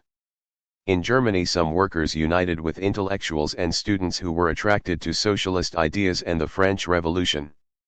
The German working class was not large enough or sufficiently conscious of its own class interests to act independently, so the primary conflict was between the German feudal interests, the monarchy and aristocrats, and the opposition, which consisted of most of the bourgeoisie, Republicans, Democrats, liberals, constitutionalists, workers, and radicals. There was no united front against the German state, however. For instance, one revolutionary, Arnold Ruge, voiced his concern about the working class cooperating with those he perceived as its ultimate enemies, the bureaucrats, professors, lawyers, and clergy. One of the only actual working class activists who was successful in organizing a powerful workers' organization in the German areas of 1848 was Stephen Born, a colleague of Marx in the Communist League, who led a printers' strike in Berlin and sought to unite all workers and establish producers' cooperatives. His idea was for the state to provide low-interest loans to local workers' concerns or cooperatives to enable them to buy raw materials and any necessary machinery. The state would then place orders for the goods produced. He also advocated a progressive income tax, public libraries, free secular public education, and free adult education, all of which was intended to enable the working class to better itself and participate in governing. Another proposal called for the creation of a republic, the arming of workers, the taking over of feudal estates by the state, limitations on inheritance, the regulation of banks, and equalization of wages. In August 1848, a conference seeking to represent all German workers elected Born its first president. Resolutions called for erecting workers' dwellings, establishing a loan bureau, instituting a 10-hour workday, the approval of factory foremen by workers, lowering the voting age, the division of large estates, and free public education. In April 1848, liberals had made gains against the monarchy and the aristocrats. The Prussian authorities agreed to the creation of a national assembly and universal male suffrage, democratic elections, and a written constitution under a monarchy. The elections were to be indirect and limited to property holders. Those elected by the people would then elect the delegates. The makeup of the Frankfurt National Assembly was not revolutionary. It contained 436 state employees, 100 businessmen and landowners, 100 lawyers, and 50 clergymen. Still, some leftists were elected to the Frankfurt National Assembly. Those participating included clerical Catholics, democratic groups, and those in favor of a constitutional monarchy. Divisions occurred when the Cologne Workers' Association protested the indirect elections, and the Church endorsed and ran candidates supported by their parishes. Protestant constitutional monarchists and Catholics combined against the left, while hunger, unemployment, and rising prices fueled uprisings, and artisans and workers joined with middle-class Republicans against the aristocracy. However, the middle class, fearing the workers and peasants more than the feudal aristocracy, in the end made their peace with the latter. In May, fighting at election time broke out in Trier between Prussian troops and citizens. Barricades were again constructed, and this time a red flag flew above St. Gangolf's church. 2 weeks later that scene repeated itself in Mainz. Marx returned to Cologne to edit the Neue Rheinische Zeitung and warned that the revolution was in danger of being suppressed. Gottfried Kinkel, a German professor, journalist, and revolutionary, alerted citizens to beware of the five fingers of despotism: the clergy, the nobility, the rich, the army, and authoritative officials. Those demanding a democracy, and communists who wished to act under the banner of democracy, opened democratic clubs throughout the country, so the revolution was spreading at the same time that it was being suppressed. Those democratic clubs were able to unite Democrats, Republicans, and Communists, although the largest single group within the clubs was the liberal bourgeoisie, who desired a republic, especially with them at its head. Although not the largest of the anti-monarchy groups, workers did boast substantial numbers and a popular message. With Marx as its president, the Cologne Workers' Association had a membership of 8,000 in 1848. The Prussian government attacked the organization in July 1848 and arrested Marx for inciting the overthrow of the Prussian monarchy. In honor of the French Revolution, the motto of the association and the name of its newspaper was Liberty, Fraternity, Labor. Encouraged by Marx and Engels, members of the Communist League formed the Workers' Educational Association in Mainz in 1848. By 1849 that organization was engaged in military training. On May 6, 1849, the Cologne Workers' Association called on the population to withhold tax payments and to arm themselves in preparation for revolution. The primary purpose of such organizations, however, was not immediate revolution but rather to politicize and educate workers and the lower classes. At a February 1849 meeting of the Mainz Democratic Club, over 2,000 celebrated the anniversary of the French Republic under red, gold, and black flags representing a German Republic, the flags of France and the United States, and a much larger red flag of revolution. The main opponents of the progressive forces were the constitutional monarchs and Catholics. In Trier and Mainz, however, over 25% of adult males belonged to democratic clubs. The German region was divided into 39 separate states, each with its local prince. Some of the princes had agreed to constitutions for their people, but Prussia, by far the largest and most powerful, was entirely against such sharing of power. Led by King Frederick William IV, whose father had promised the people a constitution but who was against any kind of constitution himself, Prussia was still ruled by nobles and large landowners. Concerned over the growth of a revolutionary proletariat, a frightened middle class and petit bourgeois artisan shopkeepers confronted working-class revolutionary activity. As a result of the emerging factory system, a few of the petit bourgeois improved their station in society and became factory owners themselves, while most became factory workers and part of the growing proletariat. It was that fear of the loss of property or social status that caused many of that class to hesitate in the face of revolutionary change. As a result of state-directed repression and hesitation by certain groups and allies, in many localities revolutionary reforms were reversed, and thus universal suffrage was lost, rural land was returned to the feudal interests, and other reforms were abandoned. The German Revolution continued into 1849. Frederick William IV declared that he would never accept a constitution, and so the left attempted to organize pressure for a republic. It sought to publicize and communicate throughout Germany the desire for an armed citizenry and constitution. Democratic clubs grew to number 500,000 members in 1,000 branches. Many of the German states, outside of Prussia, were still in a state of rebellion, primarily over the issue of a constitution, and red flags became part of the demonstrations. Barricades appeared in the streets, armories were stormed. For weapons, street battles erupted throughout German provinces, and mass meetings of workers numbered in the thousands. The question of the loyalty of the army arose in Erlangen, where students and soldiers together carried a red flag through the streets.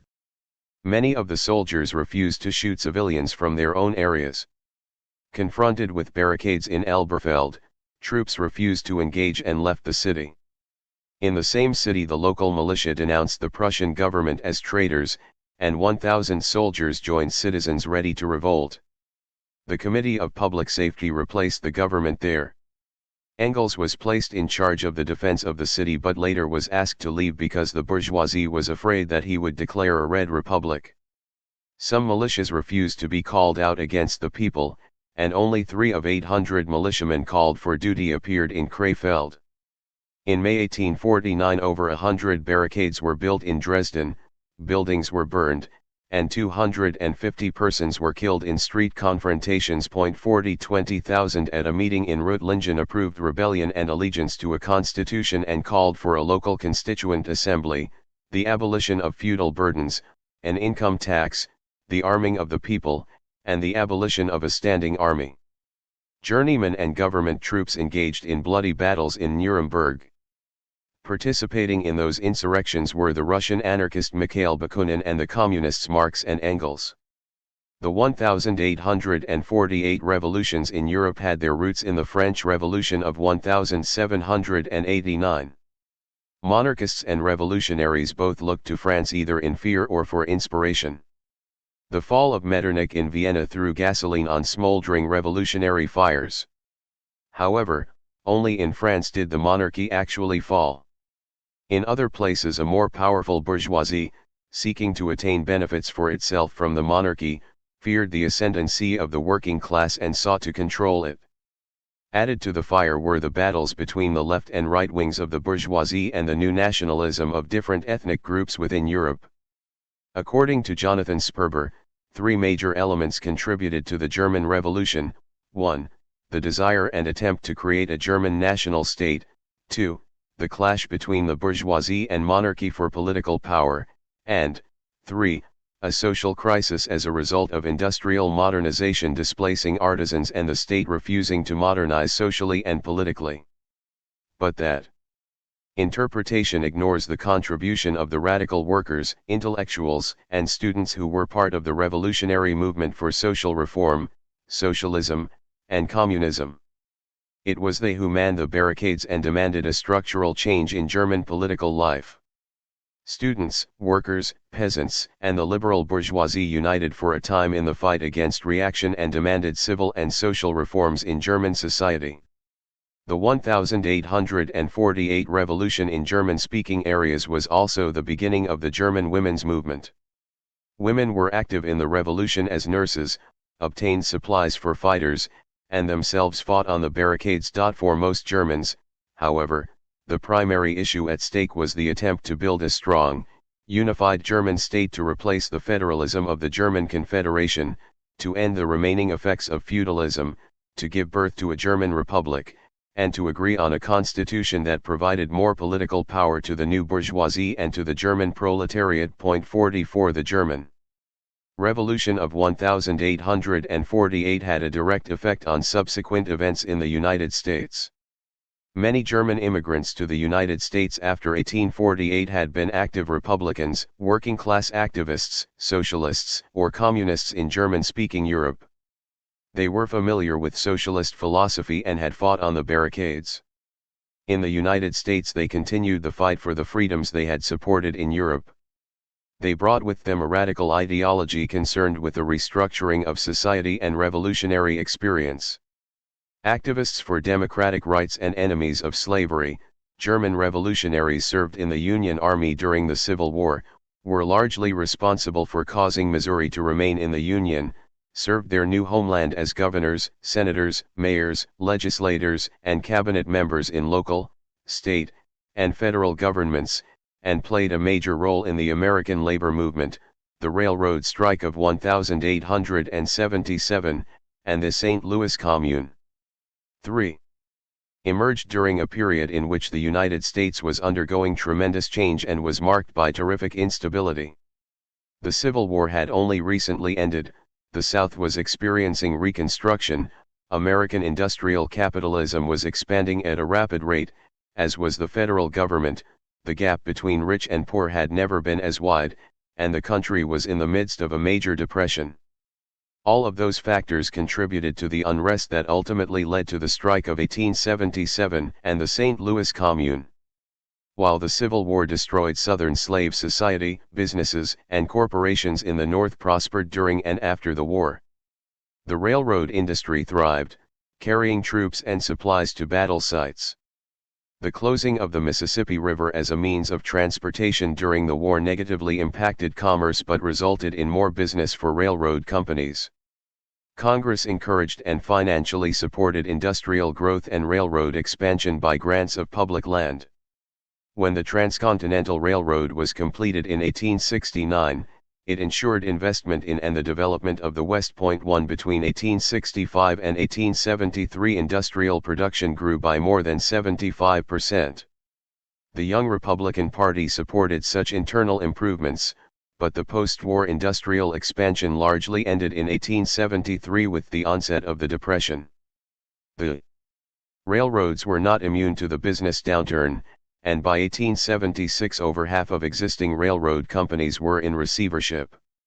Capital investment, especially the massive amounts necessary to finance the building of railroads, favors political stability.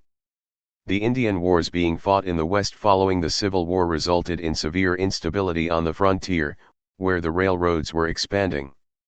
The laying of railroad track and the construction of stations attracted settlements on what was previously Indian land, and so violence and instability followed the expansion of railroad mileage, especially in the Crow, Northern Cheyenne, and Lakota areas of the Northern Territories and the Apache lands of the Southwest. Frontier instability added to the financial problems of railroad companies and the selling of bonds, contributing to the pressure on the Northern Pacific bonds and the failure of J. Cook. Simply put, Peter Cozzens explained, Lakota resistance spooked investors into shedding Northern Pacific bonds. Nevertheless, Gen. William Sherman's top priority was to protect railroad construction crews. Depending on one's place in American society, the period after the Civil War was a time either of plenty or of suffering. Never before in American history had there been so great a chasm between the haves and the have-nots. The zeitgeist that permeated the United States at the time included unfettered greed. Fortunes were made at that time by those who profited from the war, especially in industry and manufacturing. The economy had grown as a result of the war, factories were humming, and there was no shortage of money for investment and speculation.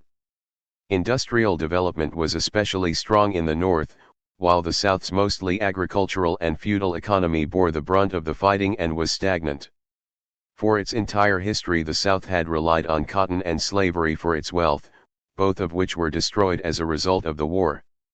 Nationally, the United States entered a period involving the reconstruction of the southern states that had seceded from the Union.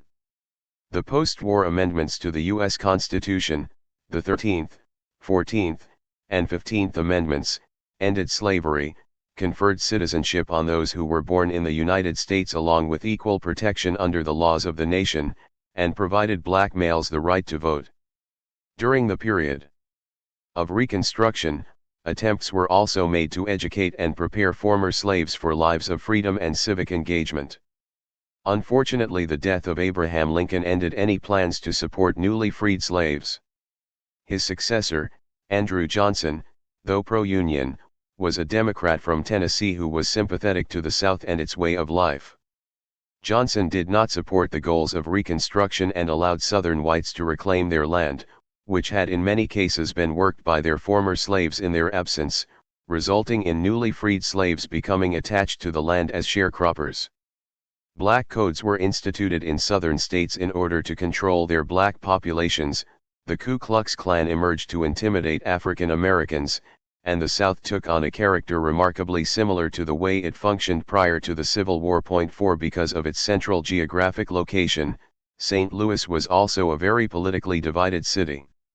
The explorer, Union officer, and later Republican presidential candidate John C. Fremont had placed it under martial law in 1861, and its residents were governed by a curfew and required passes in order to move around the city. As Grant's army moved south along the Mississippi River, freed slaves made their way to St. Louis looking for work and a less hostile environment. Between 1860 and 1890 the black population of St. Louis increased by 600%, resulting in economic resentment against blacks, especially by American-born and Irish workers. Although St. Louis had remained loyal to the Union and provided a number of Union generals and troops to the Northern cause, racism was rampant in the city.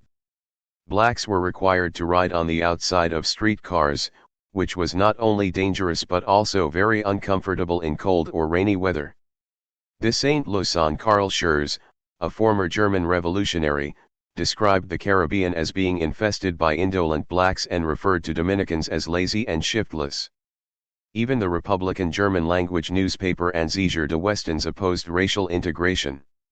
In the West, new lands were ripe for settlement and development, encouraged by the Homestead Act of 1862 and the Pacific Railway Acts of 1862 and 1863, which created new markets for American manufacturers. 8 Manifest Destiny, the idea that the United States should rule the entire North American continent, was popular, driving people west to fill what they perceived as unpopulated land, that is, land not populated by whites.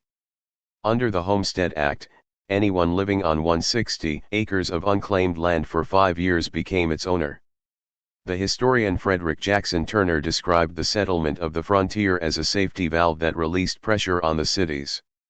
With the closing of the frontier, he predicted that American business would turn to foreign imperialism in order to continue its growth. Smaller corporations combined into trusts after the war, and wealth began to be concentrated into fewer and fewer hands. By the late 1800s, 10% of the population held over 70% of America's wealth. Profits increased as the introduction of machines allowed unskilled workers to perform the work previously done by more highly paid skilled workers. In the 20 years following the war, the economy surged, and the new titans of industry attributed their success to their own superiority, purportedly proven by the social philosophy of Herbert Spencer's social Darwinism. In the competitive world, it was those of superior intellect and character who survived and prospered, those who did not were obviously inferior and bound to fail. During the years following the Civil War, it was not enough to be rich and enjoy the fruits of one's fortune. People needed to see one's riches and therefore recognize how smart, successful, and superior the rich were. It was an age of ostentation. William Vanderbilt, son of Cornelius and head of the New York Central Railroad, constructed a mansion at 5th Avenue and 52nd Street in New York that was modeled on a French Renaissance chateau. The walls were covered with Italian tapestries and paintings of scenes from mythology. A large stained glass window represented a meeting of King Henry VIII of England with Francis I in an effort to tie Europe's hereditary royalty to America's new moneyed aristocracy. Vanderbilt held a party there with dancers dressed as horses, a friend dressed as Queen Elizabeth, and his wife as a Venetian princess with a diamond-studded dress. Fountains and ferns caused the room to take on the characteristics of a tropical forest. 1,200 guests were invited to the ball. William's son Cornelius Vanderbilt II built an even fancier summer house in Newport, Rhode Island, whose 65,000 square feet contained 70 rooms. Much of the wood was brought from Europe, and the paneling came from a house that was built for Marie Antoinette.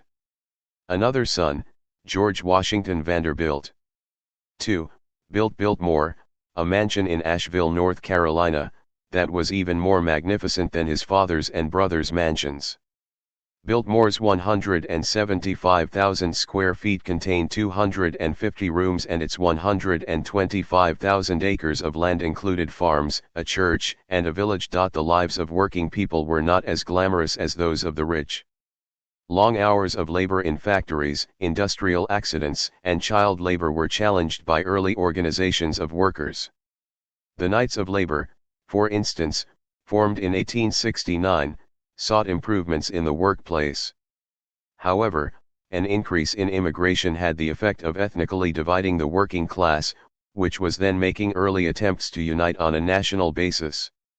Those fleeing European repression by immigrating to the United States were often willing to work for lesser wages and were used as strike breakers by factory owners, incurring anger, resentment, and discrimination against Irish and Italian immigrants.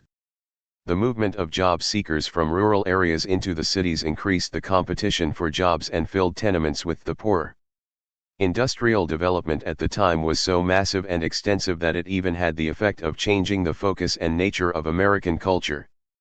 The World's Fair of 1876 in Philadelphia was named the International Exhibition of Arts, Manufactures and Products of the Soil and Mine, and stressed the industrial successes of post-Civil War America. The Horatio Alger myth that a poor boy could become rich simply as a result of hard work and perseverance was born, and the simple life described by romantic writers such as Emerson and Thoreau gave way to a new vein of realism and naturalism in American literature, which was reflected in the writings of Mark Twain, William Dean Howells, Frank Norris, Stephen Crane, and Theodore Dreiser. The realists attempted to show the dark underside of American society. The greatest expansion of American industry occurred in the building of the railroads. They were the first American large corporations and the first to be publicly traded. Railroads were extremely expensive to build and required contributions from state and federal governments. Private investment was not able to raise the amount of money needed for their development. There was a need for large capital investments, and profits were only slowly returned. However, investors' returns on railroad and telegraph stock were considerably higher than on other investments. In 1860 there were over 30,000 miles of laid track, most of it in the north. Supported by state and federal taxpayers, railroads spread throughout the West, bringing new settlers to the area and creating new markets for business. Since a single railway line had a monopoly in an area, it could charge farmers whatever it desired for shipping their crops.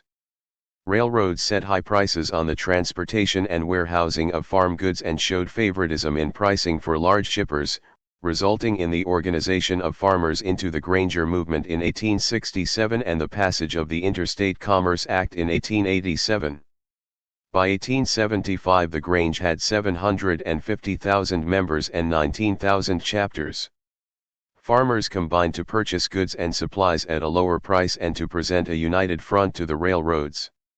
However, after 1870 corn prices declined by 1/3, wheat by 1/2, and cotton by 2/3, and large corporations bought land and machinery and competed with small farmers. Later the Northern Alliance of Farmers, the Southern Alliance of Farmers, and the People's Party would call for the government ownership of railroads. Some of the wealthiest capitalists of the period were involved not only with the expansion of railroads but also with related industries and businesses. Cornelius Vanderbilt was involved in the operation of railroads and shipping and grew the New York Central into the largest railway line in the United States. Leland Stanford, the governor of California, along with Collis Huntington and Mark Hopkins, organized the Central Pacific Railway Company. John D. Rockefeller was invested in oil. His operations dwarfed his competitors so that he was able to negotiate favorable transportation rates with the railroads, thereby placing his competitors at a price disadvantage. Rockefeller consolidated the oil business and created Standard Oil and later the Standard Oil Trust, thereby destroying all his competition in the oil producing and refining business. Mining was a very expensive business that required a substantial amount of labor and expensive equipment. Mining companies were also consolidated into a few, and large corporations also took over the mining business. Both Carnegie Steel and Standard Oil owned coal mines, as did the Philadelphia and Reading Railroad, which primarily transported coal from its own mines. Jay Gould invested in banking and financial firms as well as railroads.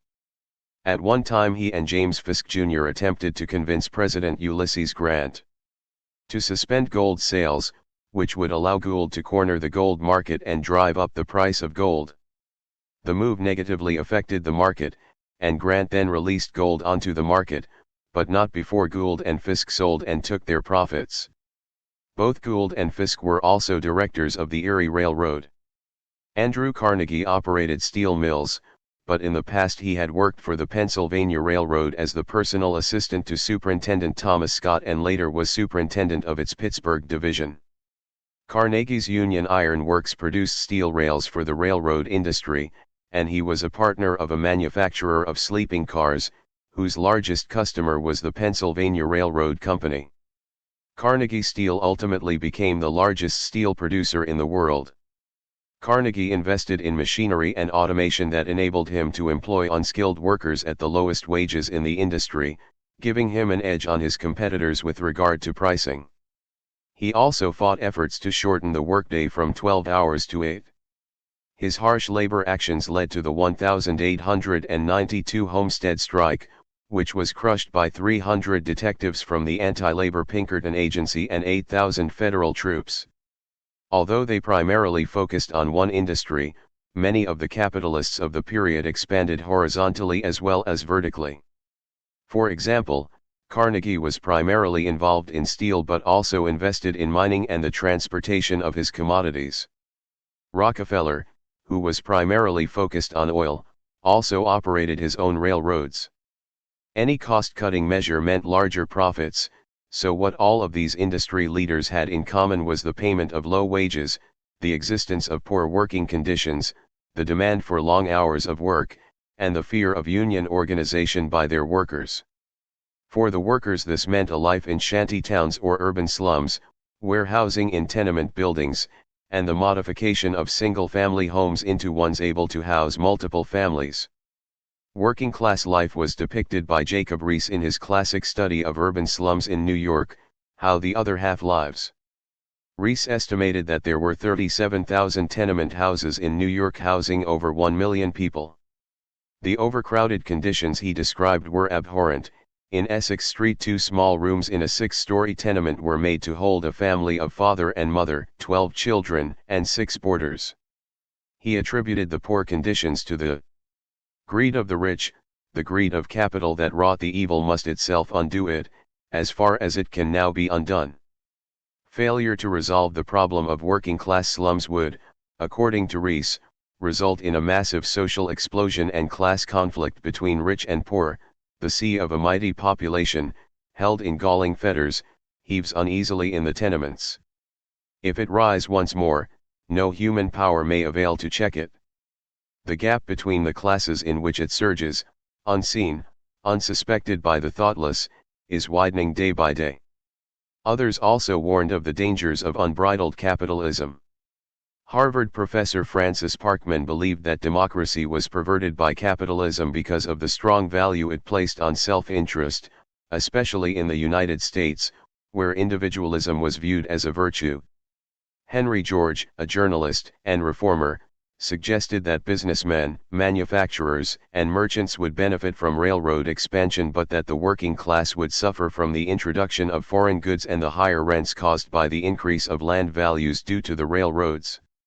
Towns that were not on the railroad line would die out. The growth of huge corporations was dangerous to the American polity. The railroads, he warned, control both capital and men, legislators and governors, and senators and judges. Originally corporations were intended to serve the public good by, for example, providing capital for the construction of bridges and other public works. That changed with the development of factories and the growth of railroads, when their sole purpose became the maximization of profits for their shareholders, notwithstanding any direct or indirect harm they might cause in that effort. A major problem with the tremendous expansion of business after the Civil War was that it was largely unregulated. Corporations grew into massive organizations that were too large for the government to control. In September 1873, 4 years after Jay Gould attempted to control the gold market, his financial house was overextended as a result of its financing of the Northern Pacific Railroad and was unable to service its bonds, resulting in the Panic of 1873, which would eventually have a major effect on the railroad strike in 1877. By 1878 over 1,000 businesses closed each month as a result of the Depression, which continued into 1879. According to Alan Trachtenberg, the railroad strike in 1877 represented the first example of the smashing of machines and national class violence in the United States and destroyed the myth of the American pastoral. The railroad business was the most productive and profitable financial endeavor after the Civil War. With the settlement of the West, it was necessary to bring consumer goods to settlers and to take their farm products to the East. A whole new and huge market was available to railroad magnates after the war, and railroads dominated the American economy and politics. In order to expand, railroads needed land and laborers. They required the rights to the lands on which their rails were laid and on which their trains operated, and they needed workers to lay the track. The Pacific Railway Act of 1862 authorized the construction of a railroad line from the Missouri River to California. The Central Pacific would build east and the Union Pacific would build west, and ultimately the two would connect, creating a transcontinental railroad system. The federal government would provide loans and land grants of 10 square miles for each mile constructed in alternating sections along the route. Later, an amendment to the act doubled those land grants. The value of the land would increase greatly after the railroad was completed, thereby effectively reimbursing the railroad corporations for their construction costs. The Pacific Railway Act provided the railroads with the land and money they needed, and freed slaves, and Irish and Chinese workers provided the labor. As a financial incentive to the railroads to expand, Congress gave the railroad companies more than 1.5 million acres of land, which they sold off to pay for the costs of their expansion, so that the building costs were paid largely by taxpayers. The period following the Civil War was also marked by political as well as economic corruption. It was characterized by greed and the uncontrolled growth of industry and large corporations, the new power of big business, political power, and the unregulated settlement of the West. Henry Clay Warmoth, a Republican governor of Louisiana, remarked that he didn't pretend to be honest, only that he was as honest as any current politician, and that corruption was the fashion of the time. The corruption involved all levels of government, municipal, state, and federal, and the railroad companies. Examples of such corruption often reached the highest levels of the federal government. Ohio's governor, Rutherford B. Hayes, won the Republican nomination for the office of president against his opponent, James G. Blaine, who was Speaker of the House of Representatives. Blaine was clearly positioned to effect legislation, and he had been accused of receiving $64,000 from the Union Pacific Railroad in the form of a loan that he never repaid and was not expected to repay. He had also secured a land grant for a railroad in Arkansas in which he owned stock. In the 1876 general presidential election, Hayes lost the popular vote to Samuel Tilden, but as a result of his promise to end Reconstruction and remove federal troops from the South, enough Southern states gave their electoral votes to Hayes to enable him to win the presidency by one electoral vote. Blatant conflicts of interest between politicians and railroad magnates existed. The Kansas legislature awarded hundreds of thousands of public acreage to the railroad companies. The state's governor, Samuel Crawford, had ties to the Union Pacific Railroad. Senator Lyman Trumbull of Illinois received an annual retainer from the Illinois Central. The Central Pacific awarded Senator William M. Stewart 50,000 acres of land for services rendered to the company. Any business conducted in New York City had to pass through the hands of Boss Tweed, who received a percentage of any profits. Mark Twain described the period as the Gilded Age and summed up the relationship between government and business this way: when you come to look at it, you cannot deny that we would have to go without the services of some of our ablest men, sir, if the country were opposed to bribery. When Grant ran for president in 1868, he was largely supported by Northern businessmen, including Jay Cooke, who made substantial contributions to his campaign. The Republican Party became the party of big business. H. W. Brands observes that the Republicans freed capitalism as well as the slaves. 18 All branches of government supported business, including the Supreme Court, which held that local governments could not regulate interstate commerce and that corporations had the same rights as human beings under the 14th Amendment. The Grant administration became known for its corruption. Nepotism was rampant. Grant's family and his in-laws were awarded lucrative government jobs. Grant gave control of the New York Custom House, the largest source of patronage in the federal government, to the political machine boss Roscoe Conkling. Congress passed a retroactive pay raise for itself and doubled Grant's salary. Grant's Commissioner of Indian Affairs, Ely Parker, was accused of fraud. Corruption was common among Indian agents, and there was no competitive bidding on Indian contracts. Orville Grant, the president's brother, held a surveying job at which he never appeared, although he did cash his paychecks. Orville also held the contracts for 4 Indian trading post concessions. Having no desire to service the Indian contracts himself, he took on partners who performed the work and divided the profits with them. The Indian trading post contracts were so lucrative that Ron Chernow, Grant's biographer, describes them as virtual presses to print money. The wife of Grant's Secretary of War, William W. Belknap, who was charged with awarding Indian concessions, obtained a trading post for John Evans, who transferred a percentage of the profits back to her. After her death, Belknap continued to accept the payments. When Grant's Attorney General, Amos Ackerman, denied Union Pacific's request for a land subsidy, he was offered a bribe, which he turned down. Under pressure from the railroads, Grant dismissed him. 20 The credit mobilier scandal occurred during the building of the Transcontinental Railroad. The Union Pacific Railroad set up Credit Mobilier as a dummy corporation with the same executives as Union Pacific. Its directors received large salaries paid for by government payments over and above the actual costs of building the railway. Credit Mobilier stock was handed out to politicians and legislators by the railroad. Important office holders were caught up in the scandal, including House Speaker Blaine, Vice President Schuyler Colfax, and James Garfield, who was the head of the Appropriations Committee in the House of Representatives. Lincoln had used a tax on whiskey to help finance the Civil War. Unfortunately, many of the revenue agents in the Treasury Department were corrupt, and there was a great deal of bribery and tax evasion. John D. Sanborn was hired to locate tax evaders and was awarded half of what he was able to collect from them. Apparently the award was not sufficient because Sanborn earned extra by threatening to falsely accuse people of tax evasion. Grant appointed his friend John McDonald as supervisor for internal revenue matters. In Missouri and Arkansas, distillers often falsified records regarding the production of whiskey and bribed revenue agents, who certified the false statements. More whiskey was produced than taxed, and those involved in the deceit divided the saved tax money among themselves. The so-called whiskey ring was centered in St. Louis but was also active in Chicago, Milwaukee, and Louisville.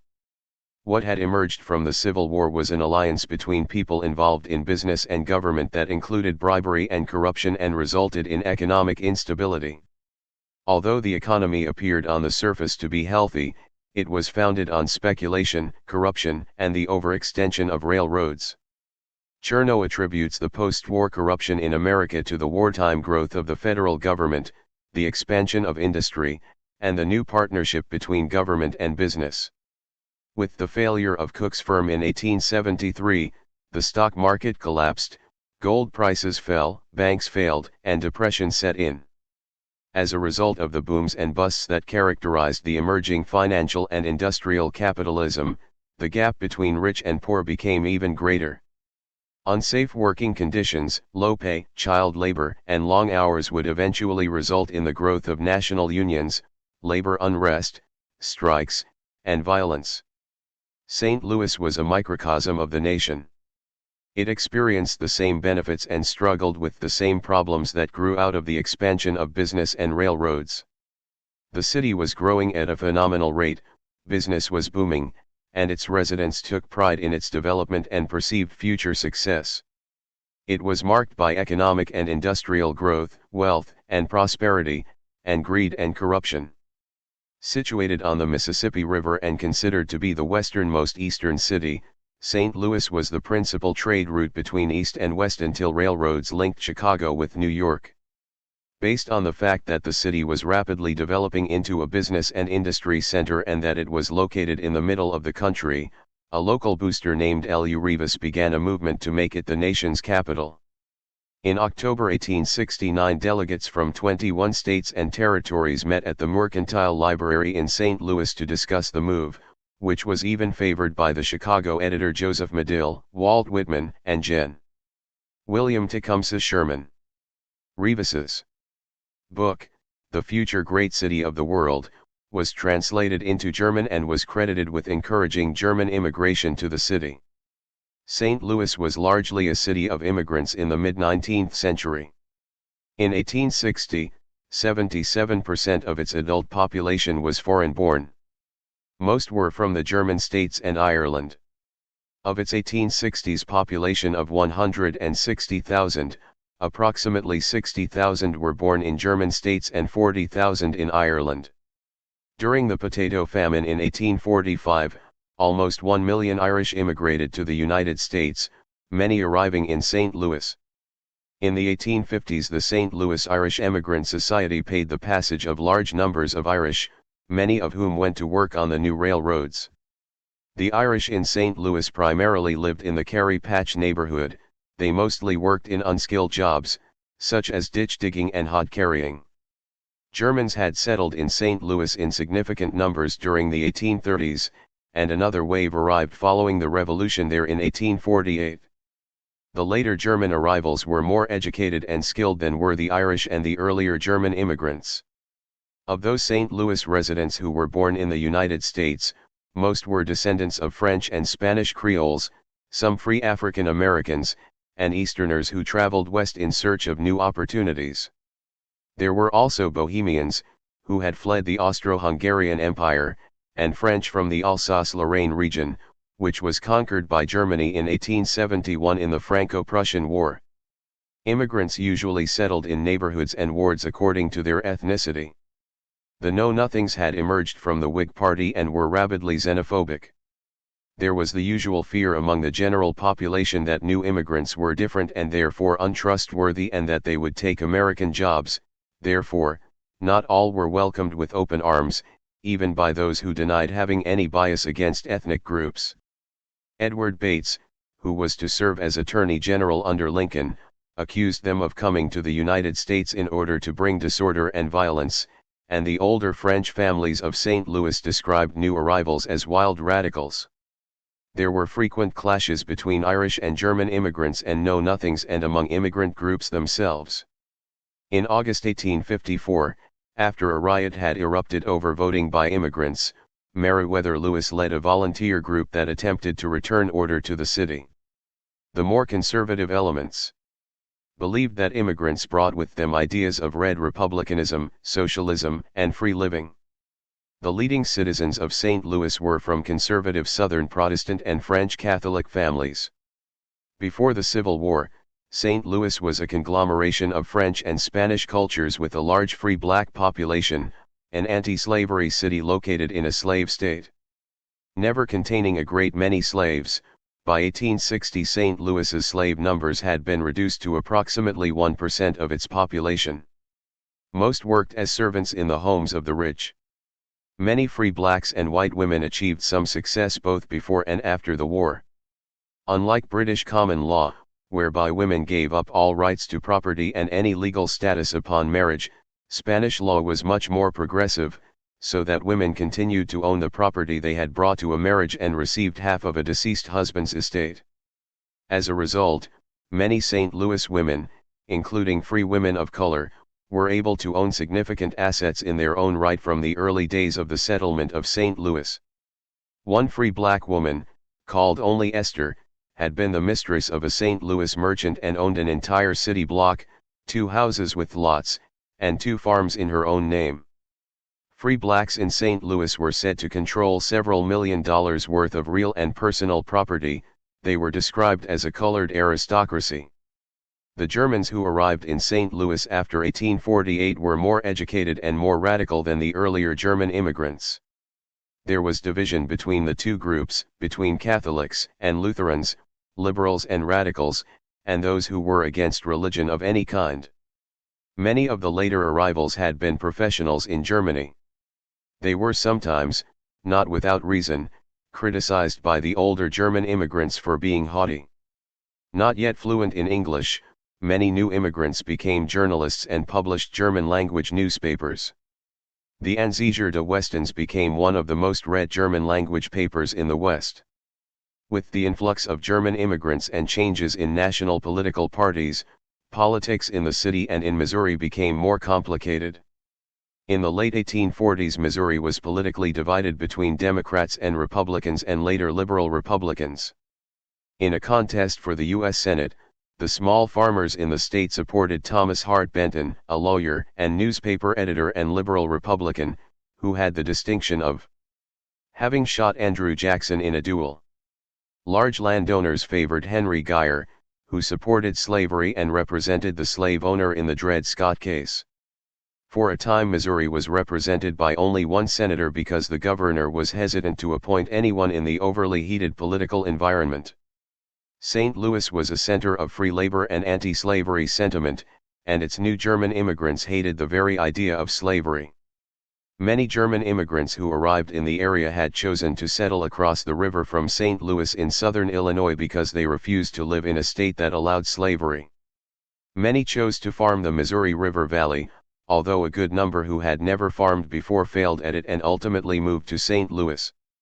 Similar to what occurred nationally, the city's rich enjoyed showcasing their wealth. As railroads expanded, communities grew along the railway lines, and towns were born and grew as suburbs of St. Louis. Country estates became fashionable, and mansions were erected containing libraries, European wood and furniture, paintings and sculpture, ballrooms, and in some cases indoor plumbing. The rich entertained by throwing large parties and balls. Even funerals were designed to show wealth. Fancy horses pulled hearses to deliver the wealthy dead to new cemetery cities such as Bellefontaine and Calvary, which contained huge marble mausoleums decorated with marble sculptures of weeping muses and angels. The St. Louis Agricultural and Mechanical Association was started in 1856, led by Norman Coleman, who would become the nation's first Secretary of Agriculture. It sponsored an annual fair that resembled a mixture of a carnival and a World's Fair and showcased manufactured goods and agricultural products in an effort to boost St. Louis businesses and trade. People who attended the extravaganzas viewed the latest developments in steam engines and home and kitchen goods such as stoves and washing machines.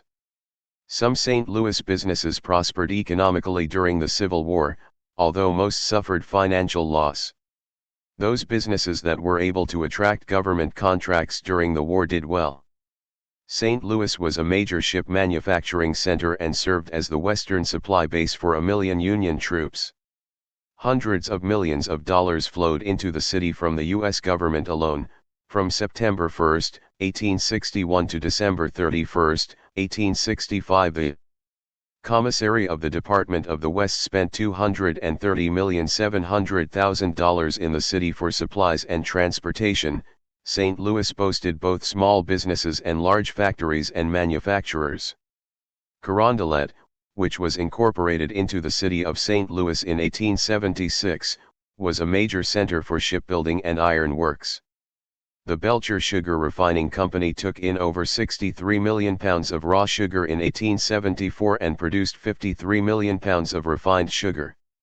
It was the largest sugar refinery in the United States until its sugar cane plantations in Cuba were seized by the Spanish government, which at the time ruled the island.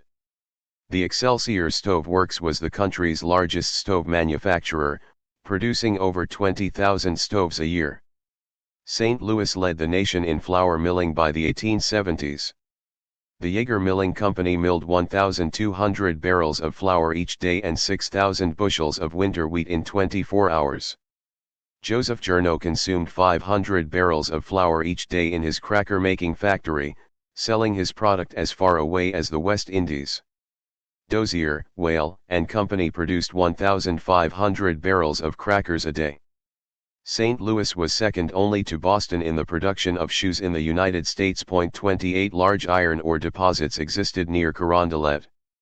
The ore was brought to Carondelet by the Iron Mountain Railroad and then shipped to Pittsburgh.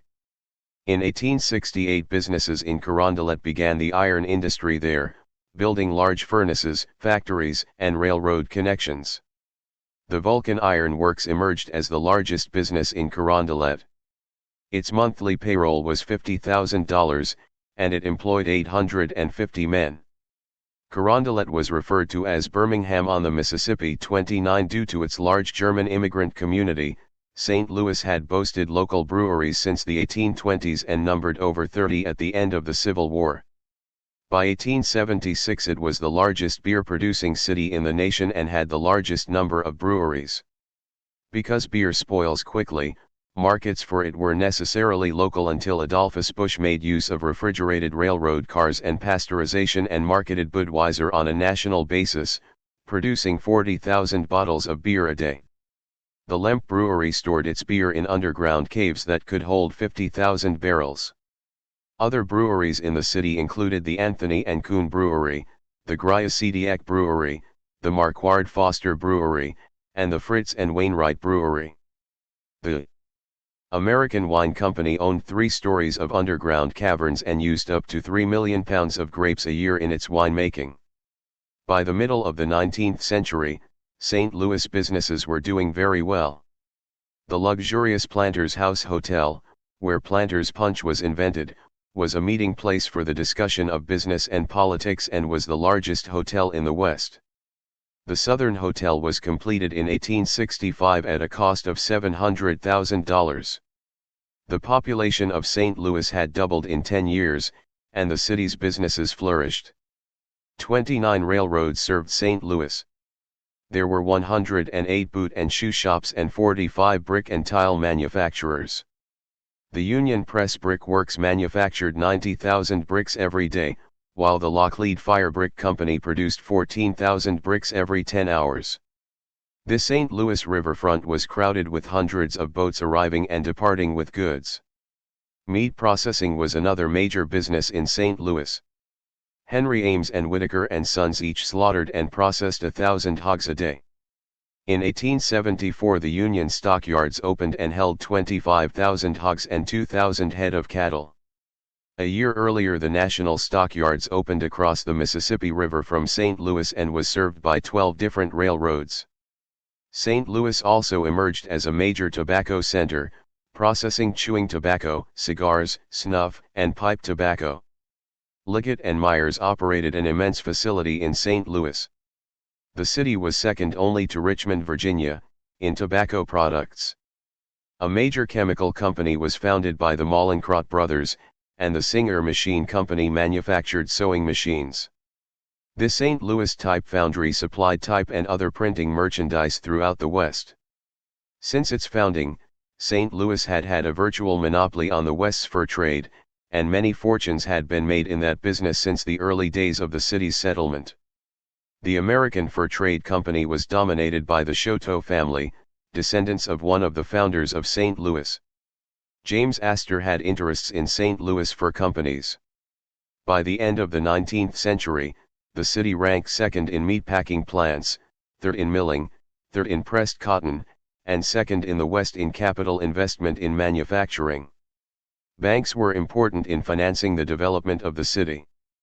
Page & Bacon was the largest banking firm in the West, boasting a branch in San Francisco. General Sherman had managed the West Coast branch of the bank before the Civil War.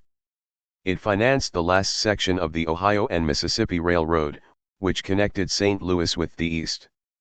In June 1855 the Ohio and Mississippi defaulted on a note in an amount over $1 million payable to Page & Bacon, resulting in the insolvency of the firm. Robert Campbell, who made his fortune in fur, was president of the Bank of the State of Missouri and owned the fancy Southern Hotel. The Bank of the United States was established in St. Louis in 1829. John O'Fallon, nephew of the explorer and Missouri Territorial Governor William Clark, became president of the National Bank in St. Louis, while Thomas Biddle, whose brother Nicholas was president of the Second National Bank of the United States, and wealthy St. Louis Sans-Pierre Choteau Jr., and Peter Lindell were directors of the bank. Beginning in the 1850s St. Louis real estate values skyrocketed. A tremendous building boom occurred, so that the Missouri Republican reported that 2,500 new buildings were erected in 1 year. 1859.34 4th Street became a fashionable shopping district, which the newspaper compared to New York's Broadway. Real estate and personal property in the city totaled $8.6 million in 1840, grew to $29.7 million in 1850, and then more than tripled to $102.4 million in 1860. Property that sold for $50 to $150 an acre in 1843 sold for $1,200 to $2,000 an acre by 1854. A lot downtown that was purchased for $800 in 1845 was worth $142,000 in 1855, only 10 years later. St. Louis was a major river transportation hub both before and after the Civil War. Over 1 million tons of freight landed at the levee each year. In 1852 there were 3,307 steamboat landings in St. Louis, compared to 2,778 in New Orleans. St. Louis boasted twice the capital investment and product value of Chicago in 1860. While Chicago was connected to the East Coast, St. Louis was better located to serve southern and western markets. However, its economy depended on southern river traffic. During the Civil War, the South blockaded the lower Mississippi, thereby cutting off St. Louis from southern and foreign markets by way of New Orleans. Following the war, the South's economy was devastated, but as the South recovered, trade resumed, and with the development of the Iron Mountain Railroad and the Atlantic and Pacific Railroad, new markets were opened in the Southwest. Cotton compressing companies opened for business in the city, and the St. Louis Compress Company became the largest of its kind in the world. It compressed 500-pound bales of cotton into a bundle 9 inches thick, thereby allowing 50 such bundles to be loaded onto one railroad car. As a result, St. Louis became the third largest cotton market in the nation. Most of the cotton was shipped to New England textile mills. Because of the high rates charged by ferry companies for the transport of railway cars across the Mississippi River and the problems associated with the freezing of the river in the winter, a new bridge was built in 1864. Daniel R. Garrison was president of the New Bridge Corporation and also served as a board member of the Pacific Railroad. The corporation's board was made up primarily of railroad and bank leaders and included Thomas Scott of the Pennsylvania Railroad. The bridge was designed by James Eads, who had manufactured ironclad gunboats for the Union during the Civil War and now operated a river salvage business in Carondelet. Carnegie, a shareholder in the bridge company, sold it the steel necessary to construct the bridge. 200,000 people attended ceremonies for the opening of the bridge, which was hailed as a bond of union between East and West. As a result of the Panic of 1873, the company was unable to meet its debt service fees and went into receivership, and J.P. Morgan took over the company. There was a serious movement for the development of railroads in St. Louis both before and after the Civil War. Railroads had a large impact on population growth, bringing new people with new ideas to the area. Railroads also enabled and encouraged the opening of new areas for settlement, bringing farmers, mechanics, and other skilled workers and banks to finance development, and they ended the isolation of many small communities. The Morrill and the Pacific Railroad Acts of 1862 and the Homestead Act of 1863 encouraged settlement of the West and the expansion of railroads. The Western Army, strengthened by the removal of troops from the South at the end of Reconstruction and their redeployment to the western frontier, assured the building of a Western empire for American settlement and business. Due to the great cost of materials and labor in the construction of railroads and the delay in profit-taking, it was difficult to raise private money to build railroads in the West. Most railroad construction required a combination of private capital and government subsidies or investment. A good deal of capital investment came from Eastern sources and from England. Missouri owned stock in the Pilot Knob Railroad, which connected the iron ore region of Missouri, the largest such deposit in the country, to Carondelet.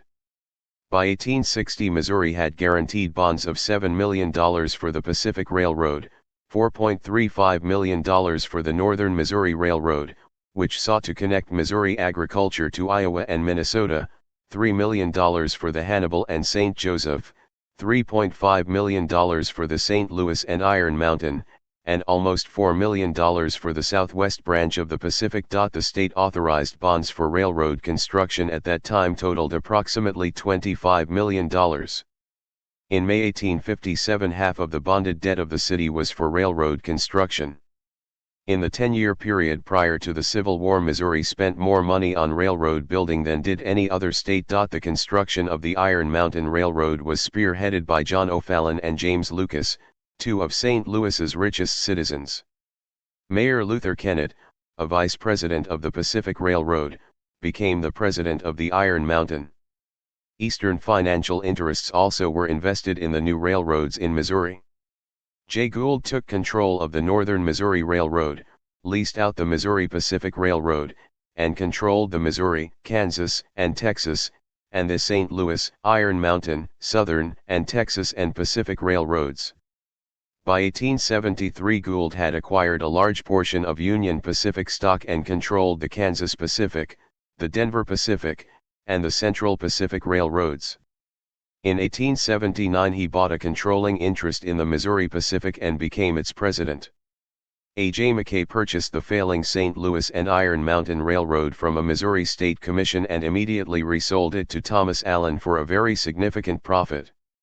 Allen and his New York partner, Henry Marquard, then consolidated the Iron Mountain with two other railroads and sold their holdings to Gould, where they became part of Gould's Southwest Railroad system. As a result, several of the bridge and railroad assets were owned or controlled by Eastern investors.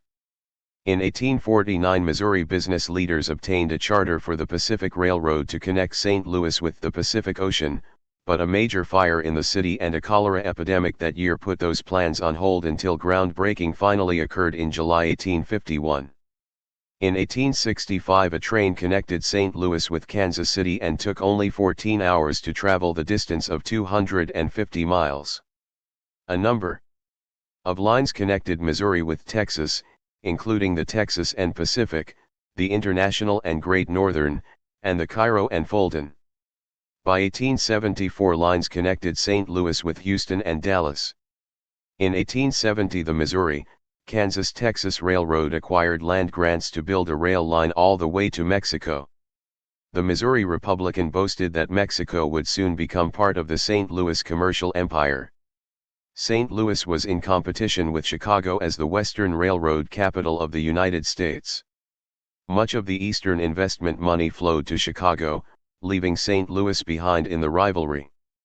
Missouri's geography and terrain were such that it made railroad building more expensive, and there were no major cities to its west. The opening of a number of canals gave Chicago access to the Mississippi River, and a connection to the Erie Canal allowed Eastern goods targeted for Chicago and upper Mississippi destinations to entirely bypass St. Louis. The construction of the Chicago and Alton Railroad and the Terre Haute and Alton Railroad allowed goods bound for Chicago to arrive without first passing through St. Louis, even though Alton was only 20 miles from the city. In 1856, a bridge was built across the Mississippi River at Quincy, Illinois, providing access to the Mississippi from the east, thereby allowing goods to be sent to Chicago directly on the Chicago and Rock Island line. As a result of losing a good amount of the northern and eastern trade, St. Louis began looking to the southwest for opportunities. Located in the middle of the country, and itself a growing business center, St. Louis hoped to become the center of a great railroad empire, linking trade in every direction. Freight traffic by railroad was more practical and cheaper than by river, and railroads were therefore replacing barges and river boats for the carrying of freight. The time and distance involved in shipping affected prices and profits.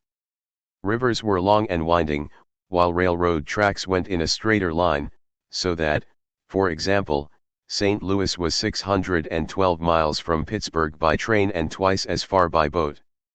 It took 16 hours to travel from St. Louis to Cincinnati by rail but 3 days by boat. The growth of Western capitalism, however, depended on the final removal of Native Americans from Western lands. Once that problem was resolved, the entire West would be open for business. Missouri's Thomas Hart Benton envisioned a march west by American business until it reached the Pacific. At the time, St. Louis was the military headquarters of the Western Department of the U.S. Army and the staging area for the Indian Wars. 41 Memphis and Chicago too were seeking investment in and development of railroads in their cities. St. Louis held a railroad convention in 1849 where Benton called for a railroad that would connect St. Louis with the West Coast along a route recommended by his son-in-law, John C. Fremont. The Pacific Railroad received the most interest in the city and was the first railroad construction in Missouri supported by state and federal grants. The Hannibal and St. Joseph Railroad ran parallel to but north of the Pacific Railroad. That line actually received more private investment because the land grants it received were more valuable than those awarded the Pacific. This St. Louis and Iron Mountain Railroad was intended to aid in the development of Missouri's mining region.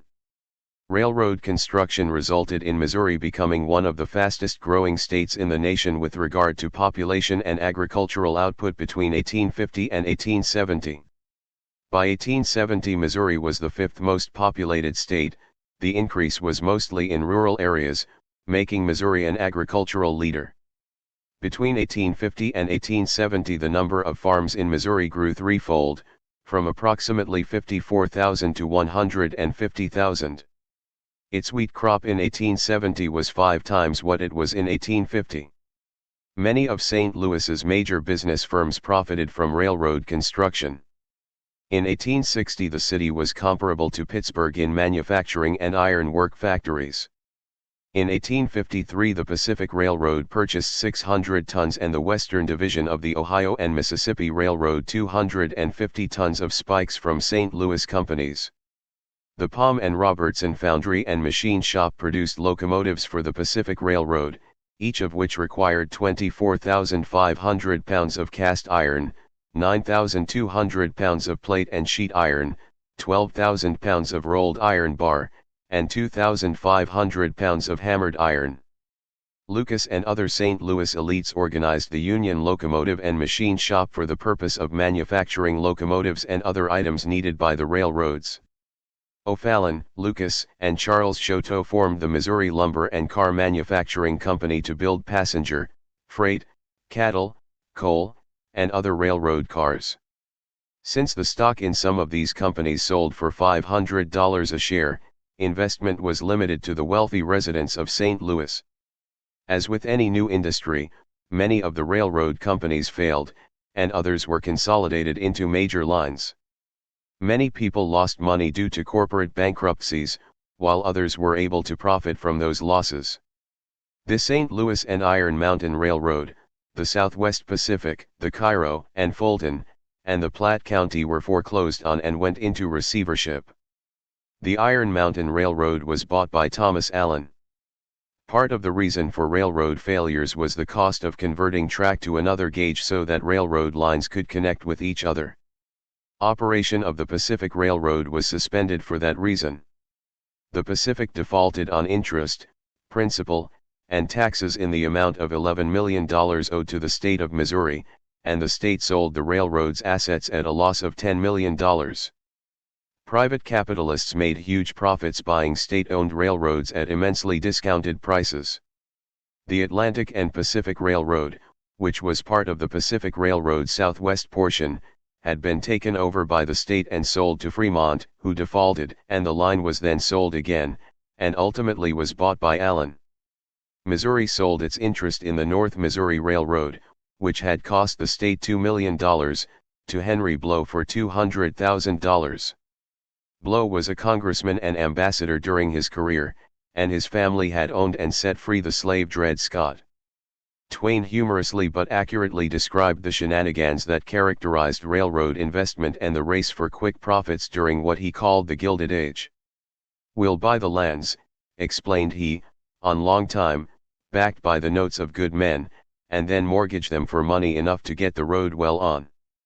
Then get the towns on the line to issue their bonds for stock, and sell their bonds for enough to complete the road, and partly stock it, especially if we mortgage each section as we complete it.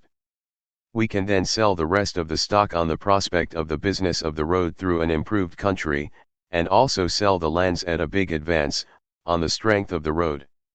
If Twain's description of the get-rich-quick mentality of the era is at all accurate, it is not surprising that so many dreams of wealth went unfulfilled.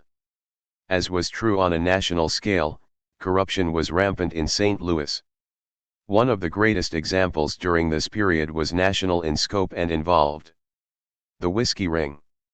At the start of Grant's administration following the Civil War, revenue officials were replaced as part of the important patronage system of the time.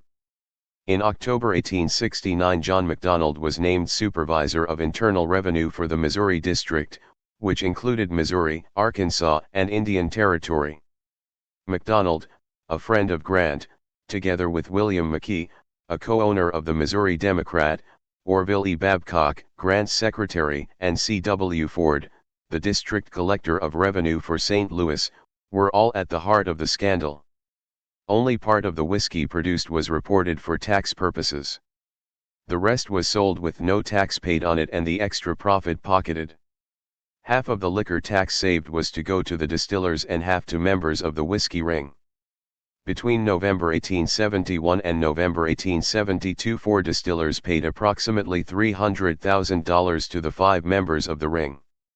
Some of the money went into a Republican slush fund, but most of it went to the individual participants. Distillers had no choice but to participate in the scheme. While most voluntarily took part, others were threatened with false accusations of violations if they refused to go along.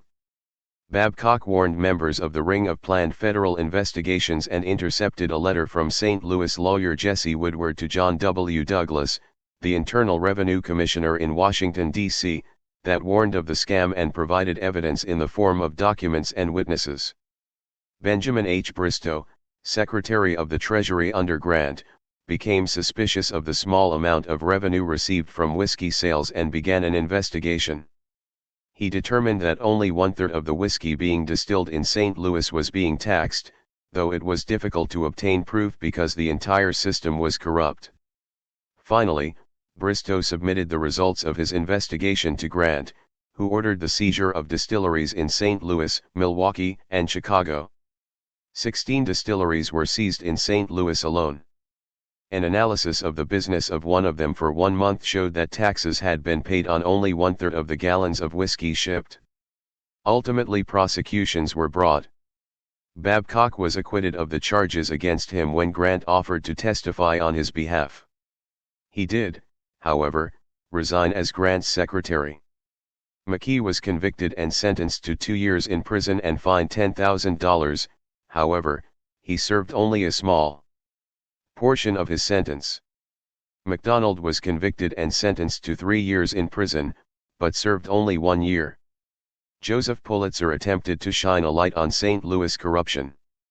An immigrant from Hungary, Pulitzer was passionate and idealistic about what he considered to be the American values of freedom and liberty. He was affiliated with the Republican Party. At the recommendation of Karl Schurz, a German revolutionary who became Lincoln's Secretary of Interior, Pulitzer edited the Westlake Post, a German-language newspaper, which supported the Republicans. However, Schurz also led a new movement of liberal Republicans in St. Louis who were disgusted by the scandals occurring during the Grant administration, and the Westlake Post, under Pulitzer's leadership, supported the reformists. In support of the new movement, Pulitzer made countless speeches in German across Missouri and throughout his career attempted to fight corruption through the press. Poverty was not an issue with which the rich in St. Louis were overly concerned. The belief was that if one was rich, it was because one was superior in intelligence, morals, and perseverance. Poor people deserved to be poor because they were lacking in those virtues and characteristics.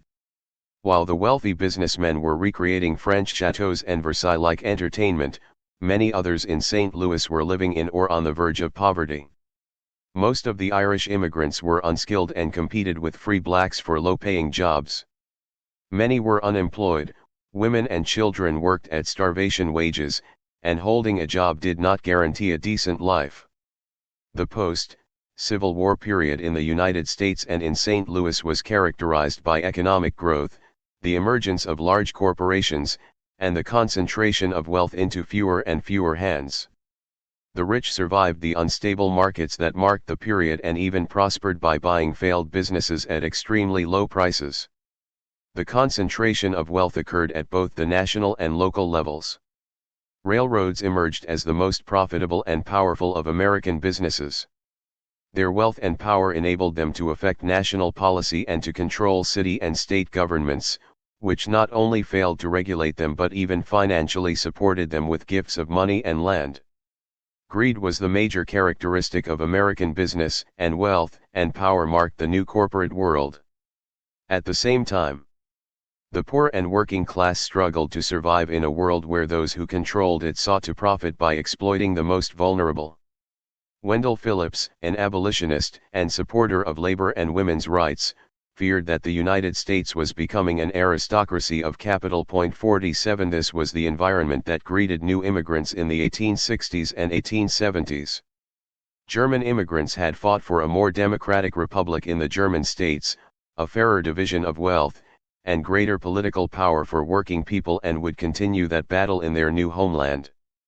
For the more radical among them, Marx's vision of the ultimate confrontation between the bourgeoisie and the proletariat seemed to have arrived. However, in the meantime revolution broke out in Paris, which served to terrify American capitalists and inspire workers both in Europe and the United States. 4. Some 20 years after the 1848 European revolutions, socialist revolution again broke out in France when the workers of Paris seized control of the capital and established the Paris Commune in 1871. That event captured the headlines of American newspapers and magazines, raising fears that the same thing could occur in the United States. The gap in wealth between the rich and the poor in the United States appeared to make the country vulnerable to the same social and economic unrest. Would come to characterize and in many cases to define the St. Louis Commune 6 years later. When the French Revolution of 1848 ended, Louis Philippe was gone and Louis Napoleon, the nephew of Napoleon Bonaparte, was elected President of the Second Republic. He held that office until December 2, 1851, when he executed a coup and announced the beginning of France's Second Empire with himself the emperor. He held that position until 1870, when he was dethroned during the Franco-Prussian War, which gave birth to France's Third Republic. France's bourgeoisie had accepted the Second Empire, not because they preferred it to a republic but because of their greater fear of socialism. They could live with Louis Napoleon's empire, they could not live with a socialist government led by workers. France and Prussia viewed the Franco-Prussian War as necessary for their own reasons. Republicans and socialists were growing stronger in France. Louis Napoleon had suffered a defeat in Mexico and was desperate for some success in order to unite the people behind him. Prince Otto von Bismarck believed a war with France would help to unite the German states under the leadership of Prussia. Both leaders sought to increase their power by inflaming nationalist feelings. During Louis Napoleon's reign, the character of Paris was radically modified. He widened many of the boulevards in order to foreclose the possibility of street barricades in the event of another revolution. The new construction resulted in the destruction of some 20,000 buildings and over 100,000 apartments, causing a shortage of living units. At the same time, the population of Paris had doubled during the decades of 1850 and 1860. Many residents were unemployed, and a quarter were indigent. There existed a large gap between the rich and the poor. Prices had risen while wages stagnated. The result of the new construction was higher rental prices, and the working class was thereby removed from the more expensive heart of the city and relocated to its outskirts. The eastern and northern parts of Paris became working-class ghettos. The population of the working-class Saint-Denis neighborhood, for example, exploded from 41,000 inhabitants in 1841 to 356,000 in 1856. While there were a few large factories employing workers in Paris, most industry consisted of artisans working in small workshops.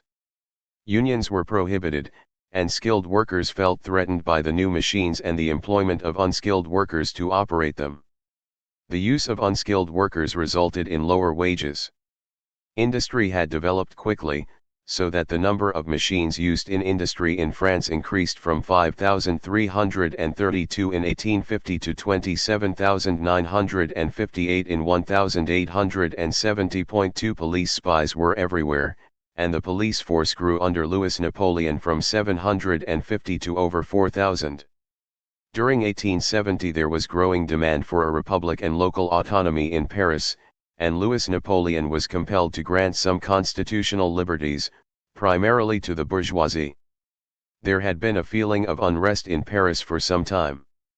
France's largest city was prohibited from electing a mayor, and Louis Napoleon appointed the representatives to the municipal councils. The mayors of the individual arrondissements were also appointed by the government.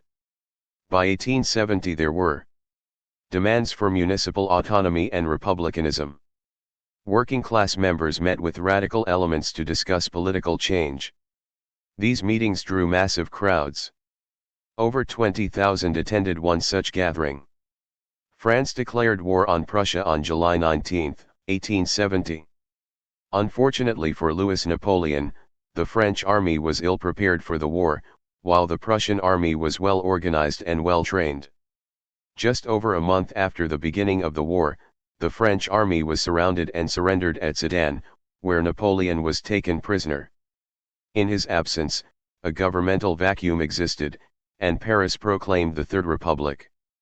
There were demands in the city for free elections and more autonomy. There was high unemployment in Paris as a result of the war, and in the absence of any French government the Parisians announced a moratorium on the payment of rents and debts and other social reforms. None but the rich had any money. The defeat of the French army and the siege of Paris weakened and ultimately brought down Louis Napoleon's regime. The stage was set for a confrontation between the bourgeoisie and the young proletariat. With the breakdown of authority in Paris, the door was open for the creation of something new. At the end of January 1871 the new provisional French government called for elections. On February 8 elections for a new National Assembly were held, and supporters of a monarchy were the primary winners. The new body chose Adolphe Thiers, who had the support of monarchists and conservatives, to organize the new government. The French government of national defense agreed to an armistice with Prussia, whereby France would pay an enormous war debt to Prussia and cede to it Alsace and a good deal of Lorraine. The agreement was abhorrent to the residents of Paris, who felt that the provisional government had sold out the country. In his History of the Paris Commune of 1871, Prosper Olivier Lissagaray, who was a member of the Commune and fought on the barricades there, explained that it actually began as a patriotic movement against the Prussians and the surrendering French government. For when Parisians refused to surrender, the Prussians surrounded the city and began a siege on September 19, 1870. The working class of Paris viewed France's ruling class not only as exploiters but also as traitors in surrendering to Prussia. The siege of Paris coincided with an especially harsh winter. Adding to the problem was the spread of disease in the city. In 1 week 203 Parisians died from smallpox and typhoid, 64,000 died during the siege. The death rate of the working class was twice that of the rich. 6 The siege destroyed Paris's economy, throwing thousands out of work. Even though there was almost universal unemployment in Paris as a result of the war and the siege, on March 7 the new National Assembly passed legislation ending the moratorium on rents, debts, and wages for the Paris National Guard. Eventually the seat of government was relocated to Versailles. The population of Versailles grew from 40,000 to 250,000 as wealthy Parisians relocated there along with French soldiers freed by Prussia. The Paris National Guard operated separately from the regular French army. It was made up of Parisians, 350,000 of them, primarily from the working class, whose purpose was to protect the city's people. During this period of economic distress, many working-class citizens of Paris joined the National Guard, which paid each member 1.5 francs a day, together with an allotment for wives and children. Vigilance committees in Paris, each consisting of 30 members, were elected at public meetings and sent delegates to the Central Committee of the 20 arrondissements. There was little doubt about the socialist leanings of these committees. Their declaration of principles stated, "All members of vigilance committees declare their allegiance to the Revolutionary Socialist Party." They consequently demand and seek to achieve by every means the abolition of the privileges of the bourgeoisie, its elimination as a ruling caste and the advent of the workers to political power.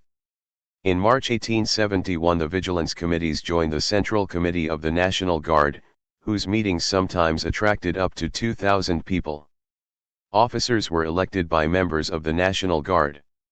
On February 24, 1871, the leadership voted to obey the orders of its Central Committee and to replace the regular army with a workers' militia. The National Guard possessed over 2,000 cannon, which it situated in places that were safe not only from the Prussians but also from the Versailles troops. There were calls for the establishment of a Paris Commune led by the working class, and Paris moved in the direction of establishing its own government. Followers of the French anarchist Pierre-Joseph Proudhon, the father of mutualism, the idea that individuals or cooperatives own property that is exchanged for commodities of equal labor value, were not interested in political matters so much as economic issues. In contrast, the Jacobins, radical leftists who looked to the 1789 French Revolution for inspiration, and followers of Auguste Blanqui, who favored small cells of professional revolutionaries, called for an insurrection. In order to consolidate its power, it was necessary for the French government to disarm the Paris working class, which had refused to give up their arms at the time of France's surrender to Prussia. Consequently, the new French government declared war on Paris and its radical element. On March 11 it suppressed 6 leftist newspapers and sentenced the revolutionaries Auguste Blanqui and Gustave Flourens to death. It also demanded that Paris turn over its weapons to Versailles. Paris refused the ultimatum, arguing that its National Guard had purchased its own weapons, which therefore belonged to it rather than to France. Early on March 18, 1871, French troops attempted to seize the National Guard's cannon, which was situated on the hill of Montmartre. But they were delayed because they had failed to bring with them the horses that were necessary to move the cannon. Residents of the area who were on the streets early that morning saw the soldiers and sounded an alarm. Church bells rang throughout the neighborhood, bringing more residents into the streets. The working-class residents of Montmartre, Belleville, and Buttes-Chaumont resisted the French troops and built barricades in the streets. Many of the French troops fraternized with the people, and some of them actually joined the Parisians. One communard, Louise Michel, described 700 women and children blocking the removal of the cannon while French troops stood and watched. The French General Claude Lacombe ordered his troops to fire on residents 3 separate times, even threatening to shoot any soldier who refused. Yet the troops refused to kill other French citizens. The scene was described by a reporter for the Times of London: the soldiers in the balconies and windows, where, I suppose, they had been placed to shoot the guards, came down and embraced them instead. Women shed tears of joy, and talked about their sons and brothers who were sous le drapeau with the flag. Arms were intertwined, hands wrung, cheeks kissed, and all the extreme demonstrations of fraternization to which Frenchmen are prone when they are not shooting at you out of a window. The Paris National Guard took Lacombe prisoner, and he was later executed. The attack on Montmartre was the beginning of the insurrection and the establishment of the Paris Commune. 20,000 communards gathered at the Hôtel de Ville with loaves of bread embedded on the ends of their muskets, representing the starvation of the people and their demand for bread. A red flag was raised over the building, the meeting place of the Central Committee of the new Paris Commune, while a band played the Marseillaise. With only 15,000 troops at his disposal, President Thiers was forced to abandon the capital in order to gain time to rebuild his army. He had ordered all city employees to leave their jobs, so Paris was left with no government, except for the Central Committee of the National Guard, and no city services. The Commune was faced with the immediate challenge of organizing a functioning government and providing municipal services. Lissaguret described the scene: the red flag floated above the Hôtel de Ville. With the early morning mists the army, the government, the administration had evaporated. With Paris surrounded by Prussian troops, it was isolated and unable to bring in necessary supplies for its population.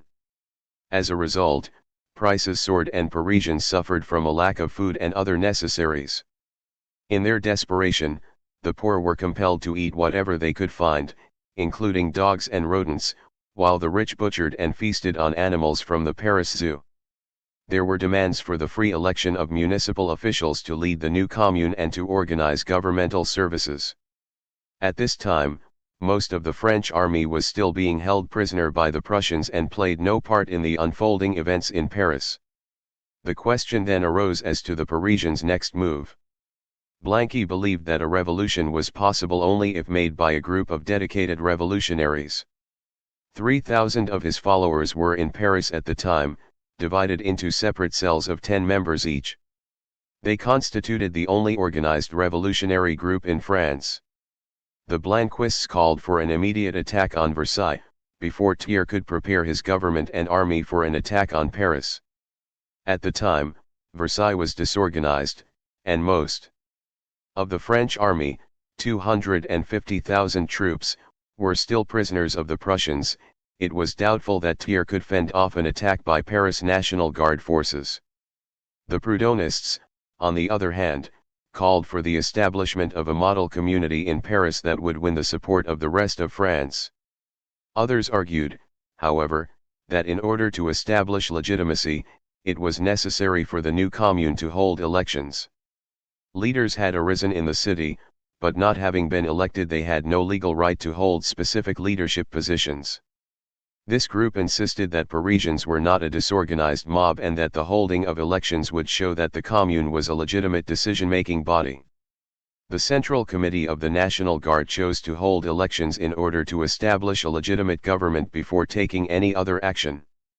Later it would be argued that the decision to hold elections rather than immediately attacking Versailles sealed the fate of the commune.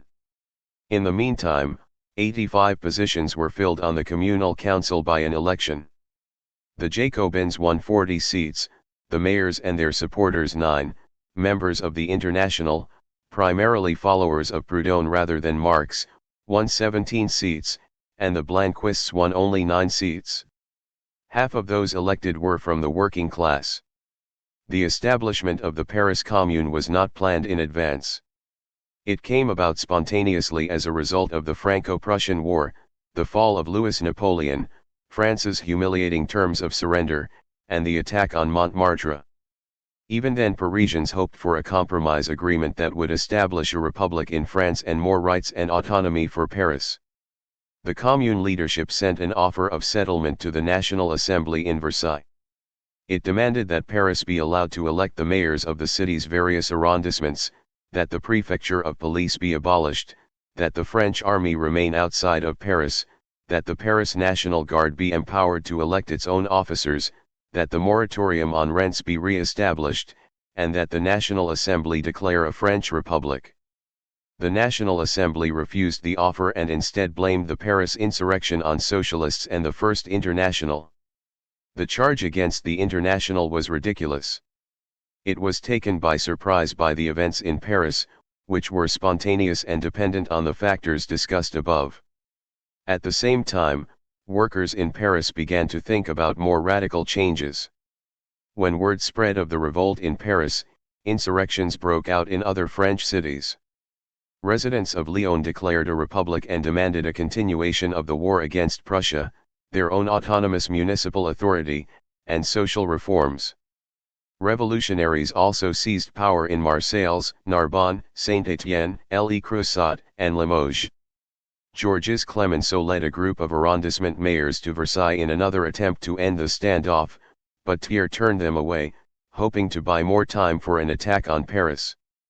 In Versailles' favor was the failure of the conservative rural areas to join Paris. Versailles appeared willing to give everything to the Prussians but nothing to the Commune. Events were quickly transforming what began as a nationalist conflict into one based on social class. The now reigning bourgeoisie had no intention of empowering the working class. The Commune desired a reorganization of the French government into a group of individual, autonomous communities that were part of a republic. It also sought to enact serious social reforms to deal with poverty and unemployment. In March 1871 the First International announced its support for the Commune and called for social equality, free and secular education, the freedom to form associations, an autonomous municipal authority. Immediate social reforms were deemed necessary since at the time over 300,000 Parisians were unemployed. Most of Paris's population supported the Commune. On March 28 the birth of the Paris Commune was officially proclaimed at the Hôtel de Ville. The crowd there was immense, the people adorned in red and waving red flags, and the Paris National Guard agreed to cede its power to those who were duly elected by the citizens. But the Commune faced immediate existential challenges. It needed funds to get the city functioning, it was necessary to bring together the different political views among its supporters, and it needed to confront the fact that it was surrounded by French and Prussian forces. It had no money, and its supporters included anarchists, Marxists, Blanquists, and Jacobins, each of which held different opinions on what should be done. The easiest challenge for the Commune to resolve was the raising of money, since the headquarters of the Bank of France and most of its wealth was located in Paris. Some argued that the Commune should seize the bank and all of its funds, thereby solving its financial problems and also preventing THIRD from financing his counter-revolution. Without funds from the Bank of France, THIRD could not fund an army or provide government services at Versailles. Later it was suggested that failure to take immediate control of the Bank of France was the second mistake of the Commune. But again those leading the Commune hesitated in the name of legitimacy. They were insistent that the Commune be seen as a legitimate and responsible entity and not as a group of outlaws or bank robbers. The Commune did request and was granted a loan and a line of credit from the bank in the amount of 16 million francs. Unknown to the Commune, however, was the fact that THIRD had secretly asked for and received a line of credit in the amount of 258 million francs, thereby providing him with sufficient funds to rebuild his army. When France signed the Treaty of Frankfurt in May 1871, agreeing to pay Prussia 5 billion francs, the Prussians released most of the captured French soldiers, and THIRD's army grew from 15,000 to approximately 70,000 troops. Jules Favre was an official in France's Third Republic who was charged with negotiating a peace treaty with Prussia. He begged the Prussians for the release of more French troops, promising in return that the French government would crush the Paris Commune and Prussia would not have to expose its troops to the fighting. Said Favre, "We will crush it. We will take Paris by force. Thus we prove our good faith and our energy." Because of the large number of Parisian National Guard troops, however, he was still not in a position to challenge Paris. The Commune's defense forces were led by Gustave Paul Cluseret, who had military experience fighting with French forces in Algeria and for the Union in the American Civil War. His military plan was not to conquer Versailles and thereby assume control of France, but rather to hold off Versailles long enough to achieve a compromise agreement that would provide for greater Parisian autonomy. Men between the ages of 19 and 40 were required to serve in the Paris National Guard. Although the Guard's Central Committee had turned over its power to the Commune, it did interfere with Cluseret's orders, sometimes issuing its own contradictory orders, thereby causing confusion and a lack of organization. There was fighting between French, Prussian, and National Guard troops. By the middle of May, Versailles troops had moved to within a few miles of Paris, capturing fortresses at Moulin-Saquet, Fort d'Issy, and Fort de Vanves. Versailles had placed hundreds of spies in Paris, many of whom were found out and arrested by Commune officials. THIRD set out to destroy Paris in order to teach a lesson. There would be no compromise or agreement. Now that the bourgeoisie was in power, THIRD's goal was to eliminate any danger of a challenge to that power by the working class. Beginning on April 2, he bombarded the city with cannon without regard to civilian casualties, residential areas, or hospitals. His artillery actually outdid the Prussians in causing death and destruction. Thousands of Paris civilians had been killed by the end of May. Hospitals were overcrowded, and, because of the siege, it was impossible to obtain medical supplies. The Commune demanded that all prisoners be treated humanely, according to the Geneva Convention of 1864. In contrast, THIRD ordered his troops to execute all prisoners captured, including women serving as nurses. Those murdered included the Commune leaders Émile Victor Duval and Gustave Flourens. In response, the Commune's Raoul Rigaud called for the taking of hostages, including the Archbishop of Paris, Georges Darboy, in order to stop Thiers' killings. In April the Commune passed the law on hostages and arrested approximately 300 of the city's 125,000 priests, monks, and nuns. There was a good deal of discussion and argument within the leadership of the Commune as to what should be done with the hostages. Eventually the Commune threatened to kill the hostages unless Thiers stopped killing his prisoners. But when the Commune failed to act on its threat, Thiers' killings continued. Commune leaders attempted to exchange hostages in return for Blanqui, who had been elected their president, but their offer was rejected. Thiers cynically planned to use any executions of hostages by the Commune as propaganda in order to turn the rest of France against the Commune and thereby justify his actions against Paris. There existed a good deal of anti-clericalism in Paris due to the Church's wealth, its support of the monarchy, and its hostility to the French Revolution. The Church had allied with the army to protect royalty and the rich. The Commune, on the other hand, sought to create a secular society. It declared the separation of church and state, ended government subsidies for religion, and confiscated the property of religious orders in Paris. And because education was seen as important to the new society, schools were to provide a secular education and end religious teaching. Adopting Enlightenment thought, the Commune believed that human progress was based on knowledge, not superstition. Marriage was made a civil procedure, and divorce, which had been illegal, was allowed. All children, whether or not they were legitimate, were to have legal rights. All of these changes enraged the Church, which considered them an attack on morality and family values. The Commune also raised the pay of teachers, ordered the teaching of republican values in schools, equalized the wages of male and female teachers, created a professional school with a woman as its director, and ordered religious symbols removed from public schools and hospitals. After the Jesuits left the city, churches were converted into meeting places for the new political clubs. The Church and Commune members ended up sharing church buildings. Churches used the buildings during the day, and political meetings were held at night. Men respectfully removed their hats when entering the buildings and refrained from smoking in them. Leaders of the Commune knew that what they were doing was important and was being watched by those in Europe and around the world. As a result, they were careful to show that working people were capable of creating a society that was much more fair and humane than the one ruled by capitalists. They called for a strict, revolutionary morality, honesty, and the participation of working people in government. Begging, prostitution, and gambling were prohibited. Meat and many other foods were sold at cost. The crime rate in Paris declined significantly, and not one murder was committed during the 2.5 months that the Paris Commune existed. There was a huge gap between rich and poor in France and in Paris in particular, now exacerbated by the war and the siege. In response, the Commune immediately enacted social reforms. It prohibited the eviction of tenants who could not afford to pay rent, prohibited the sale of items at pawn shops, and granted debtors 3 years to satisfy their obligations. Restrictions on assembly and the media were lifted. 90 new newspapers were published during the existence of the Commune, and political clubs were organized that were attended by women as well as men.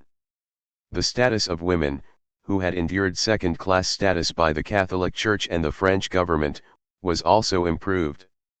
Elisabeth Mitrief, a follower of Marx who had worked in cooperatives in Geneva, traveled to Paris and fought for equal pay for women. She brought women into the public sphere by creating the Union des Femmes, which boasted a membership of 2,000 women and encouraged women to join in the defense of the Commune, to help at the barricades, to serve as nurses, and to leave the kitchen and bedroom behind by joining the men and participating in the public sphere. 3,000 to 4,000 women attended the meetings of the Women's Union, whose demands included the reduction of working hours, an end to competition between men and women workers, equal pay for equal work, and a call for all of its members to join the International. A report on a meeting of 200 women reflected their working class consciousness. One speaker received applause and laughter after she remarked, "Let us do away with bosses who treat the worker as a producing machine. Let the workers form cooperative associations, let them organize their labor collectively and they will live happily. We will only be content when there are no more bosses, rich men, or priests." While the Paris Commune was primarily concerned with working class issues, it also sought to liberate or at least improve the position of all oppressed groups within French society. The Commune also attempted to end monopolies and encouraged the creation of workers' cooperatives. The Commune's businesses would not be operated by capitalists, who had sought to squeeze out of workers the greatest profits possible and to pay as little as necessary. Proudhon's influence could be seen in their management. The cooperatives had a decentralized authority and were governed by the workers themselves. Managers and foremen were elected by the workers, who also had the power to recall them. Workers set their own hours and wages. Each day managers and workers would meet to decide production goals for that day and how to achieve them.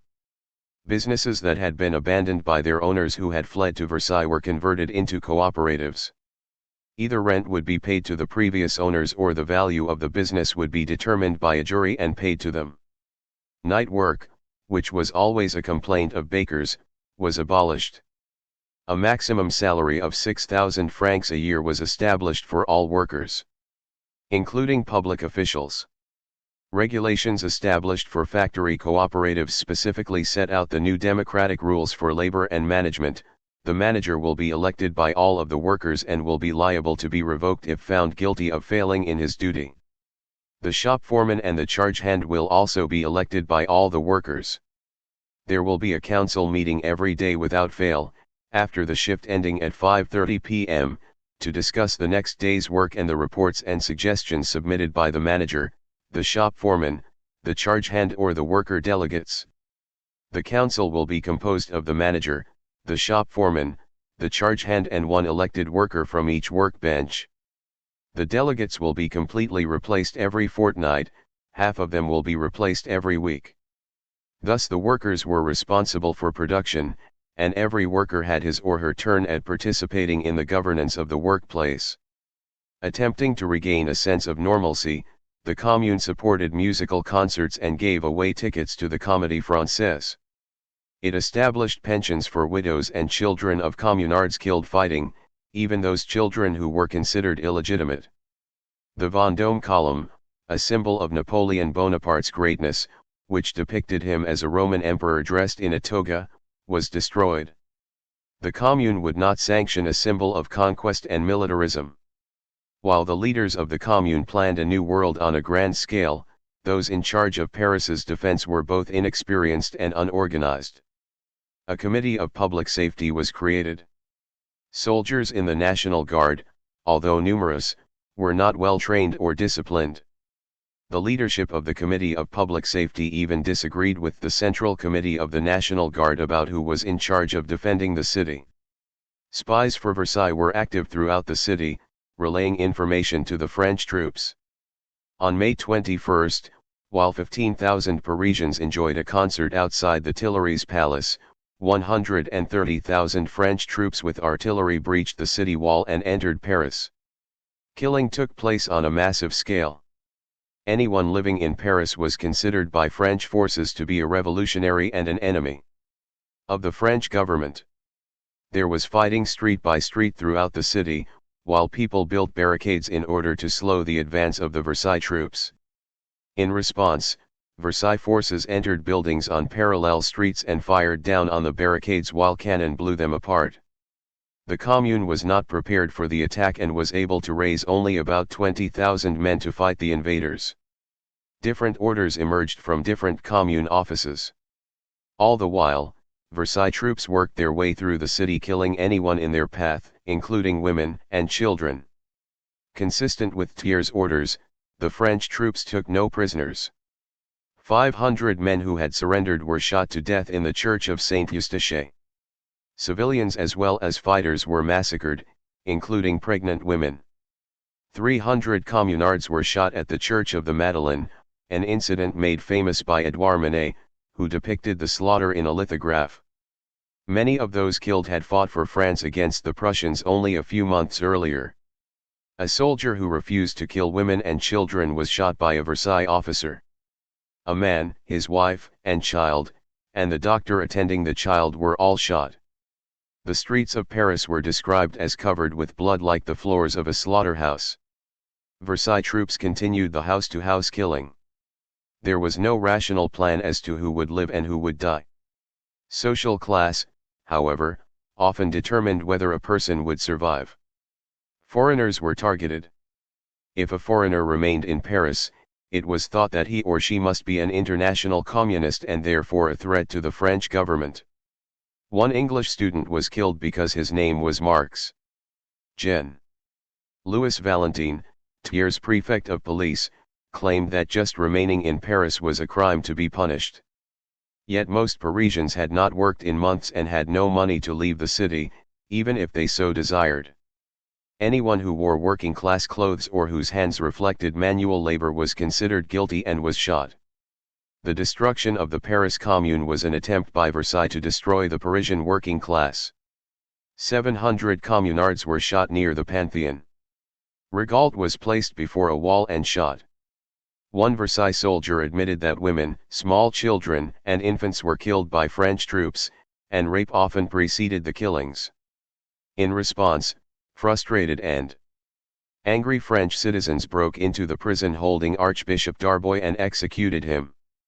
During the course of the massacre, the communards executed 65 hostages, the Thiers forces executed over 30,000 men, women, and children.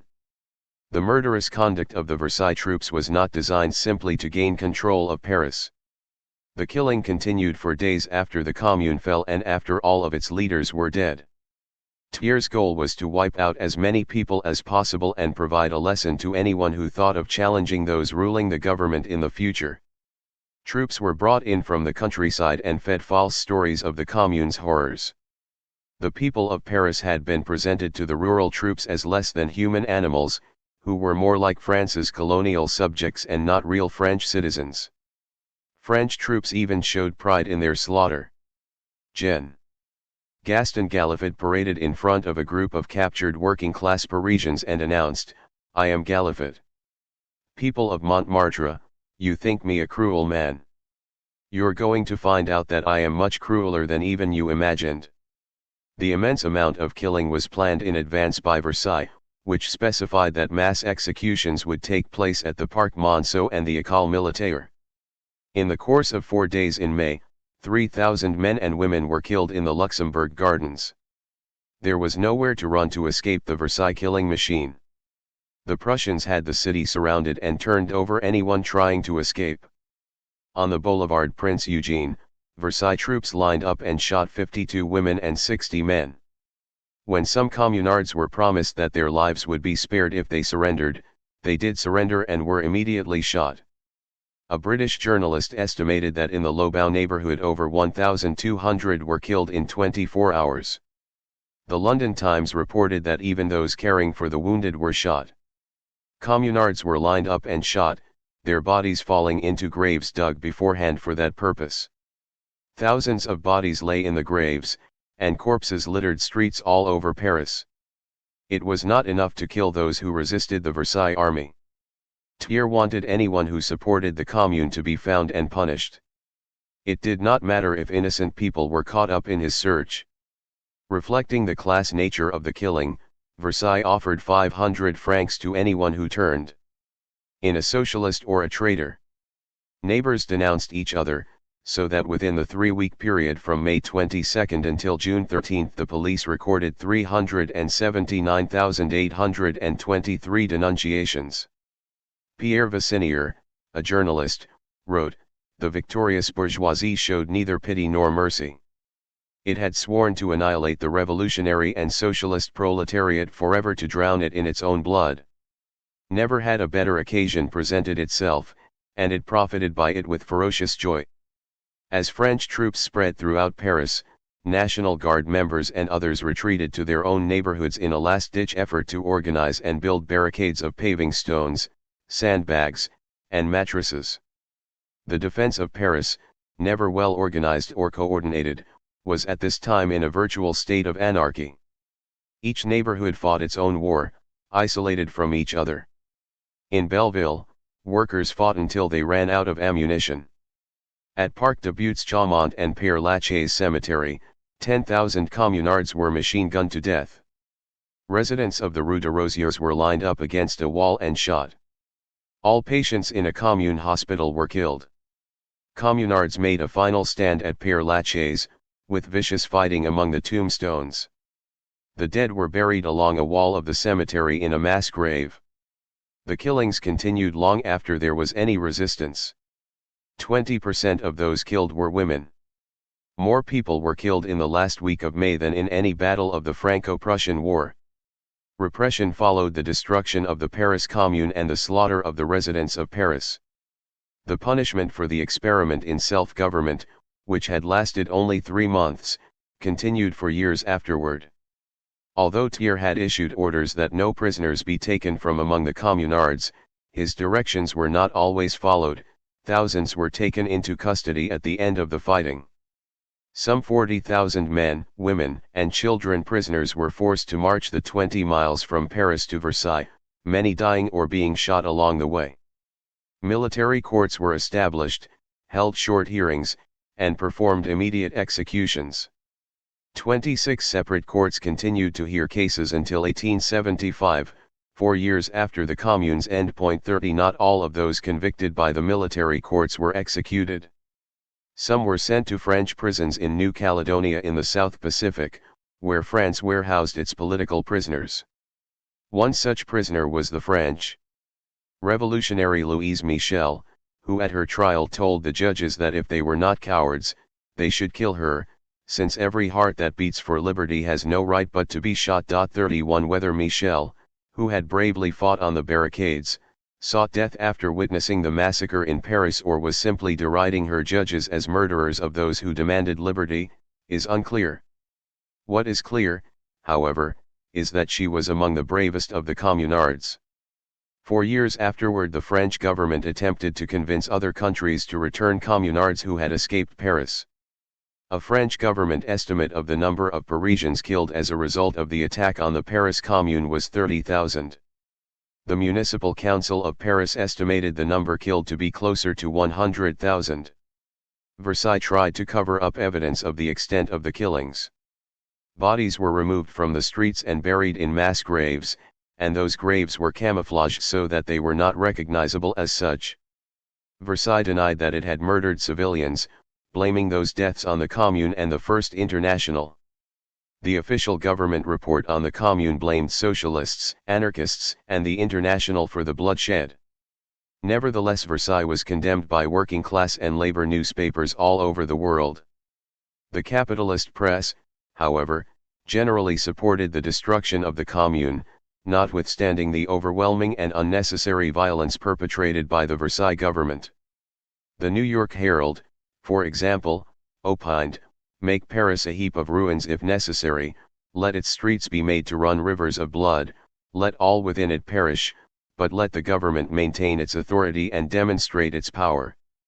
After the corpses were cleared away and the fighting was over, there were remaining signs of the extent of the horror Paris had suffered. The city remained under martial law until April 1876, and the International was outlawed. Working-class leaders were either dead, in prison, or exiled. The labor movement had been completely broken. For years there was a shortage of skilled workers in Paris, most had been killed by Versailles forces, while others were lucky enough to escape. It was estimated that half the house painters, plumbers, tile layers, shoemakers, and zinc workers of Paris had disappeared by the time Versailles troops had left the city. One observer remarked that only old women were seen in the streets of working class. Belleville. The Catholic Church returned to pre-Commune normalcy. It became even more conservative, and in 1875, only a few years later, built the massive Sacre-Cœur on the hill of Montmartre, the place where working-class Parisians had fought and died. The Church still called for a return of the monarchy in France. Marx was opposed to the Commune from the beginning.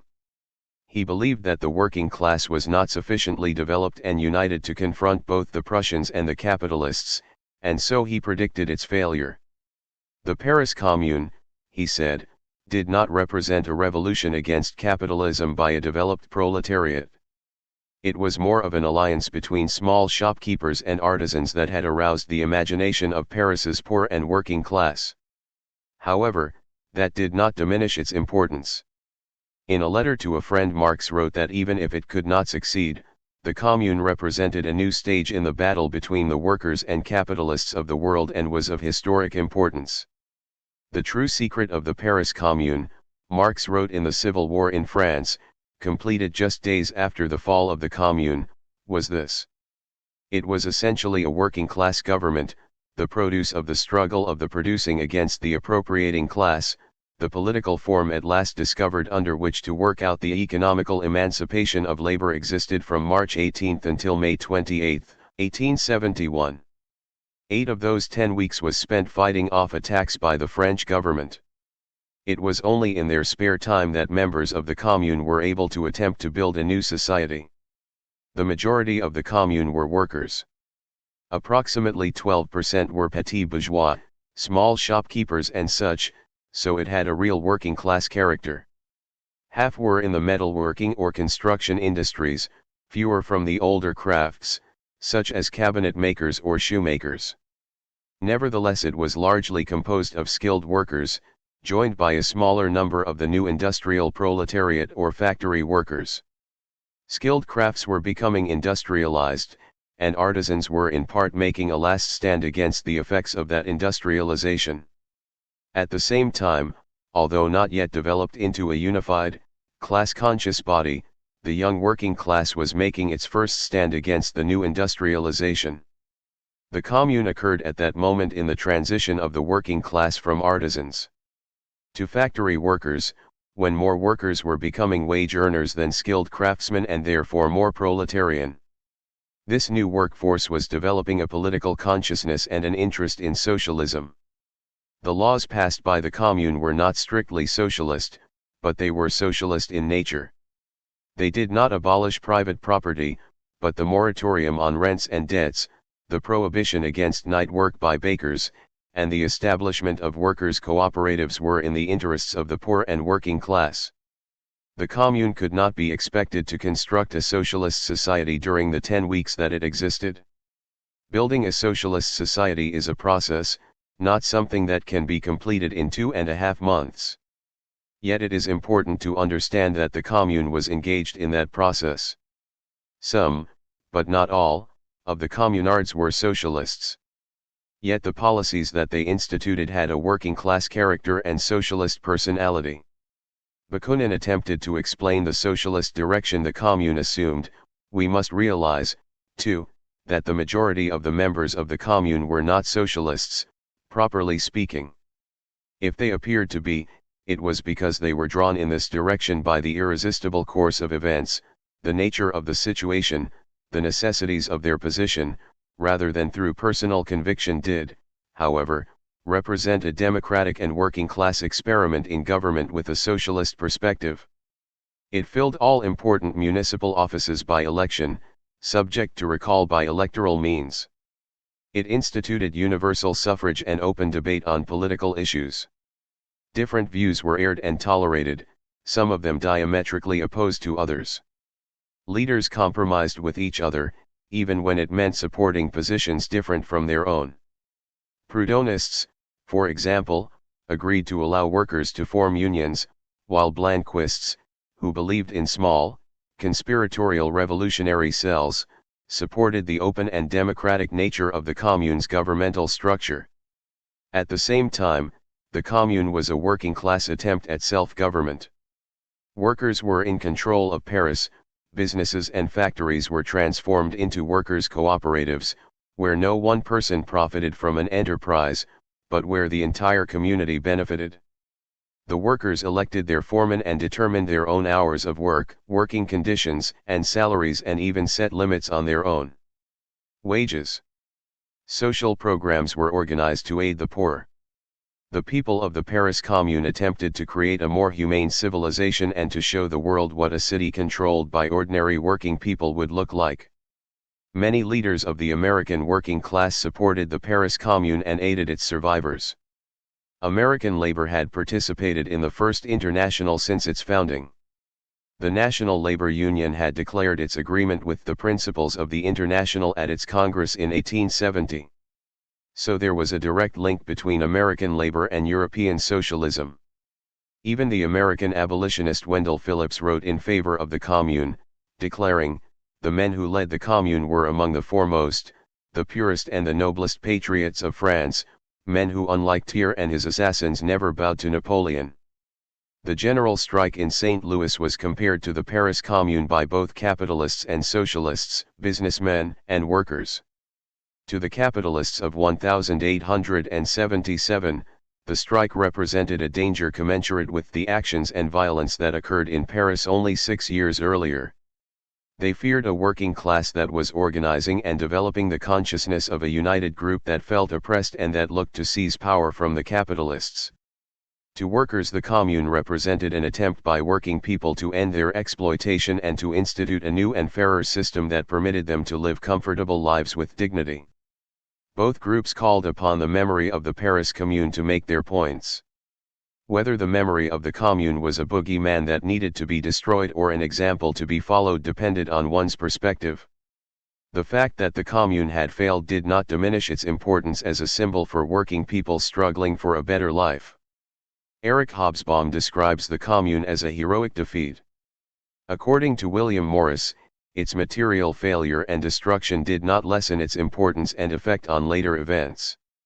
Those who believed that when the Commune was overthrown everything would fall back again into the old order of things were wrong because they could not understand that the great movements of history are not regulated by the chronology of defeats and victories, that its laws are accomplished by death and martyrdom as much as by success and triumph, and that the Commune of Paris, vanquished and drowned in blood, did yet spring from its ashes and, victorious in its own fashion, became the starting point of the irresistible unity of socialism in Europe and America. The Paris Commune would inspire and encourage American workers and the Workingmen's Party of the United States during the St. Louis strike of 1877. Occurring in 1871, the Paris Commune had a monumental effect on American society. The United States had only recently emerged from the Civil War, Reconstruction was in effect, slaves had gained their freedom, and African Americans were voting and occupying political positions in the states and in the federal government. The frontier war against Native Americans continued, movements led by women and labor were challenging the status quo, and a major depression battered the U.S. economy beginning in 1873. Change was in the air, and instability characterized the nation. There had been a revolution in communication, so that Americans were able to follow what was happening in other parts of their own nation and around the world in record time. The number of newspapers and magazines quickly grew, and the invention of the telegraph and the growth of news services flooded society with up-to-date information from around the world. American readers were thus flooded with news and information about the Paris Commune, although the coverage was mostly unreliable. Much of the news about the Commune that reached the United States came from Americans who were living in Paris at the time. Mostly of the upper classes, they reported the events in letters and interviews that were conducted by journalists and foreign correspondents. Americans were so numerous in Paris at the time that many were congregated in what was known as the American Quarter. As a result, the information from that source that reached the United States was generally from the perspective of wealthy Americans who interpreted events in much the same way as did the French bourgeoisie. Tom Evans, one American then living in Paris, was a supporter of the French Empire and opposed to the French Republic, which was declared after the Franco-Prussian War. Evans blamed the Paris Commune on the communists who were active in the 1848 revolutions and the First International. Mrs. F. J. Willard, a Southern sympathizer originally from Louisiana, compared the fall of the French Empire to the defeat of the Confederacy and equated communards with free blacks in the United States, both of whom, in her opinion, felt free to insult the better people of society. Willard considered the Commune to be primarily a conspiracy of cannibals. W. Pembroke Fettridge, who wrote guidebooks for the Harper Publishing Company, described the Paris Commune as criminal, bloody, and violent, and its leaders as ruthless desperados, refuse, bandits, and atheists, who were under the influence of the Communist International. Emmeline Raymond, who wrote for Harper's Weekly, described the Commune as terrifying and anarchic, committing crimes that she never thought possible. She would rather be eaten by cannibals, Raymond said, than live under the rule of the Commune. Even Elihu Washburn, a member of Grant's administration, considered the Commune anarchic and its leaders robbers, murderers, and assassins. Other Americans in Paris, however, described the Commune from a different perspective. Some were supporters and played an active role in its life. Some were French Americans who volunteered to fight in the American Civil War and then returned to France at its end. One Colonel Bloch commanded a volunteer corps of communards, an American by the name of Witten was a surgeon in the Paris National Guard, and William Dugas Trammell, a native-born American, fought on the barricades against the French army sent from Versailles. John O'Sullivan, who is credited with coining the term Manifest Destiny, was arrested while trying to make peace between France and Germany during the Franco-Prussian War, in which an estimated 50 French Americans died. An American journalist joined communards in raids against the French army. Many Americans who had remained in Paris during the life of the Commune had helped build barricades and were arrested by Versailles troops as suspected sympathizers with the Commune. A St. Louisan named George S. Hanna was killed in a protest. Mary Putnam found the Commune to be peaceful and orderly, while an American astronomer, Simon Newcomb, claimed not to witness any violence or barbarism but rather found the Commune members to be well behaved. The Civil War correspondent George Wilkes said that he did not witness any plunder or violence by communards and accused capital, church, and state of distorting the facts about the Commune, the Communists. On all occasions, exhibited integrity, morality, moderation, and respect for human life, while the track of their opponents was read with ruthless slaughter and characterized at every step by perfidy. California attorney Frank M. Pixley asserted, the Commune is held up as the personification of misrule and destruction. And Paris of 1871 is described as a scene of frightful disorder, submitting to anarchy, pillage, and murder. I was present in the city of Paris during the entire period that the Commune held sway. And yet during the 5 weeks of menace from without and suffering within I saw and heard of no single act of pillage and murder. Many American journalists in France sent reports critical of the Commune. Stories about violence, revolution, and political unrest contributed to the sale of newspapers and magazines. A Wisconsin publisher stated that his subscribers threatened to leave him unless he fed them a steady stream of conflict, calamity, war, revolution, and thrilling events. Most reporters, however, were not in Paris during the life of the Commune but rather were stationed in Versailles and received their information from Thiers, and their reporting largely reflected the perspective of the Commune's enemies. Even labor unrest in the United States was blamed on the Paris Commune. It was one way of explaining what was happening in the country without focusing on the inequalities and suffering of American workers, especially after the 1873 Depression began. The famous 19th-century detective, Union Buster, and Red Baiter Alan Pinkerton blamed labor actions on agents of the Commune disguised as Union members. The Chicago Tribune described demonstrations by the unemployed in that city as the work of the Paris Commune. The St. Louis Globe Democrat declared that every trade union and labor organization is infected with members of the American Commune. The Pittsburgh Commercial equated the strike events in Pittsburgh in 1877 with the actions of the Paris Commune.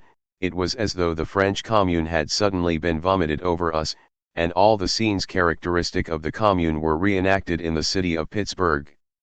There were so many news articles, pictures, and stories about the Paris Commune that it was impossible to ignore it in the United States, and it was used to characterize any labor unrest, such as the later events in St. Louis. There was almost no important American issue at the time which could not be related to the Commune, whether the subject was slavery, freedmen, Indian wars, corruption, women, Reconstruction, labor, or the effect of foreign immigration. Even the Chicago fire was blamed on the Paris Commune and the First International. Commentators linked events emanating from the American Civil War to the Commune. E. L. Godkin, the editor of The Nation, complained that the policy of Reconstruction was comparable to and just as bad as the Paris Commune. In an effort to legitimize their rebellion, Southerners pointed to the Commune's demand for municipal control as similar to the demand for states' rights. Later, white Southerners would attack black legislators as akin to foreigners, communists, and European scum and refer to them as African communists. The former Secretary of State of the Confederacy, Robert Toombs, argued that educating blacks was preparing the way for the emergence of a Paris Commune in the United States.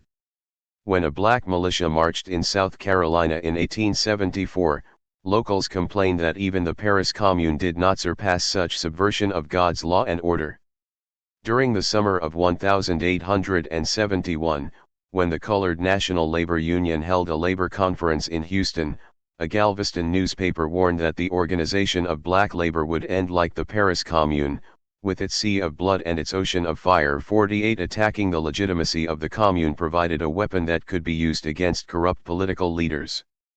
Equating the Commune with political corruption in the United States received tremendous press during 1871. In his cartoons, Thomas Nast compared the corrupt Tweed political machine in New York to the functioning of the Commune. The Nation claimed that Boss Tweed and the Paris Commune were both corrupt and only pretended to rule in the name or interest of the people. Was even used to interpret uniquely American issues such as those involving Native Americans, women's rights, and the American working class. Godkin's editorials in The Nation referred to the bloodthirsty Indian squaws of the Commune.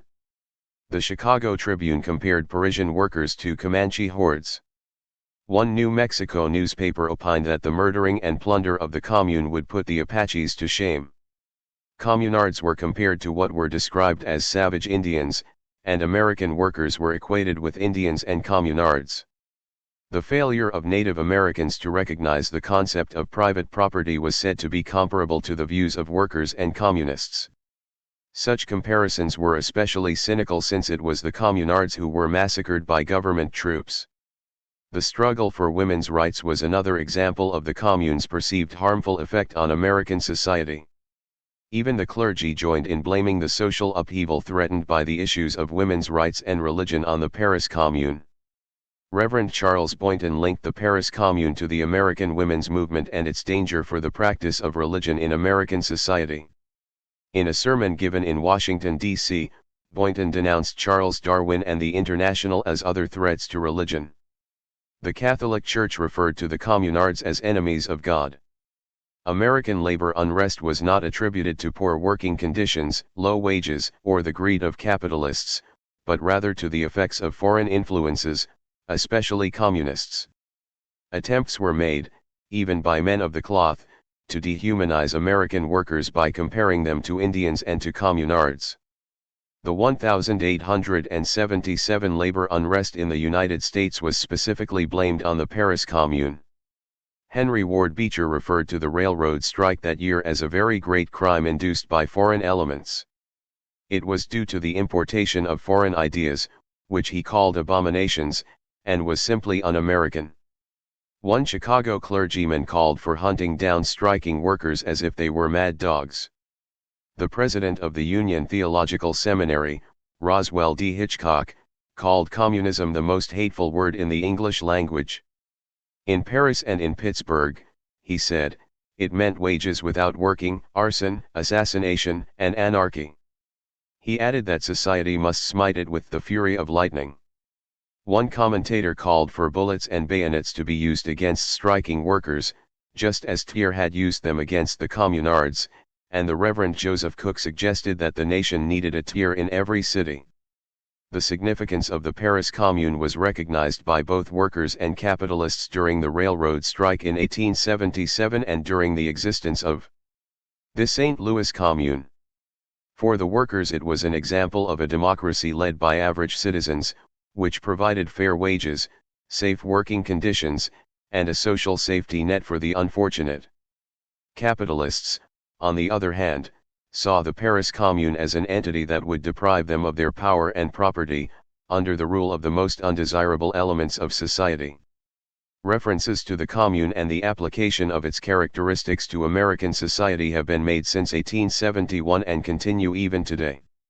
Almost 100 years after the fall of the Paris Commune, Mark Rudd, who led the Weathermen and the takeover of Columbia University in 1968, claimed to be following in the footsteps of the Paris Commune and the International Socialist Revolutionary Movement. 52 More recently, the historian Philip M. Katz remarked that only in St. Louis and a few other places did American strikers or their leaders act with the same political consciousness that the Commune displayed in its best moments. 53. Both the Paris Commune and labor unrest in the United States were blamed on the First International, the worldwide labor organization founded by Marx. It was easier to deflect blame onto foreign influences than it was to focus on and attempt to resolve domestic problems and shortcomings. Nevertheless, while the First International played only a marginal role in the activities of the Paris Commune, members of the International did lead and influence the general strike in St. Louis and the St. Louis Commune. Both leaders and members of the St. Louis Commune were active in the First International, an organization dedicated to uniting the working classes of all nations. It was a project of Karl Marx, feared by capitalists worldwide, and, together with the Paris Commune, was blamed for events ranging from labor unrest and the establishment of the St. Louis Commune to the fire that destroyed much of Chicago in 1871. While capitalists organized the expansion of business and industry in the United States after the Civil War, another kind of organizing was occurring in Europe. Their industry had also grown, and the number of workers was increasing. The British working class was troubled by the lack of American cotton for mills that employed textile workers, the deportation of the Italian revolutionary Giuseppe Garibaldi from England, the insurrection in Poland against Russia, and the use of foreign workers to compete with British labor. British capitalists imported foreign workers in order to break strikes and to work in England at lower wages than did British workers. It appeared to some that there was a need for greater communication and unity between the working classes of different countries so that the workers of one country could not be used to exploit the workers of another. 1. The solution to the problem seemed to be in the socialist organization of society. Only when the profit motive was removed could society end the exploitation that was part of it. The idea of socialism was not new to Europe. Saint-Simon, Fourier, Cabet, and other early utopian socialists had argued in favor of the collective ownership of property. Socialists had also played an important role in the revolutions of 1830 and 1848. According to Marx, the 1848 revolutions primarily had the effect of bringing the bourgeoisie or capitalists to power, replacing the feudal power of kings and aristocrats.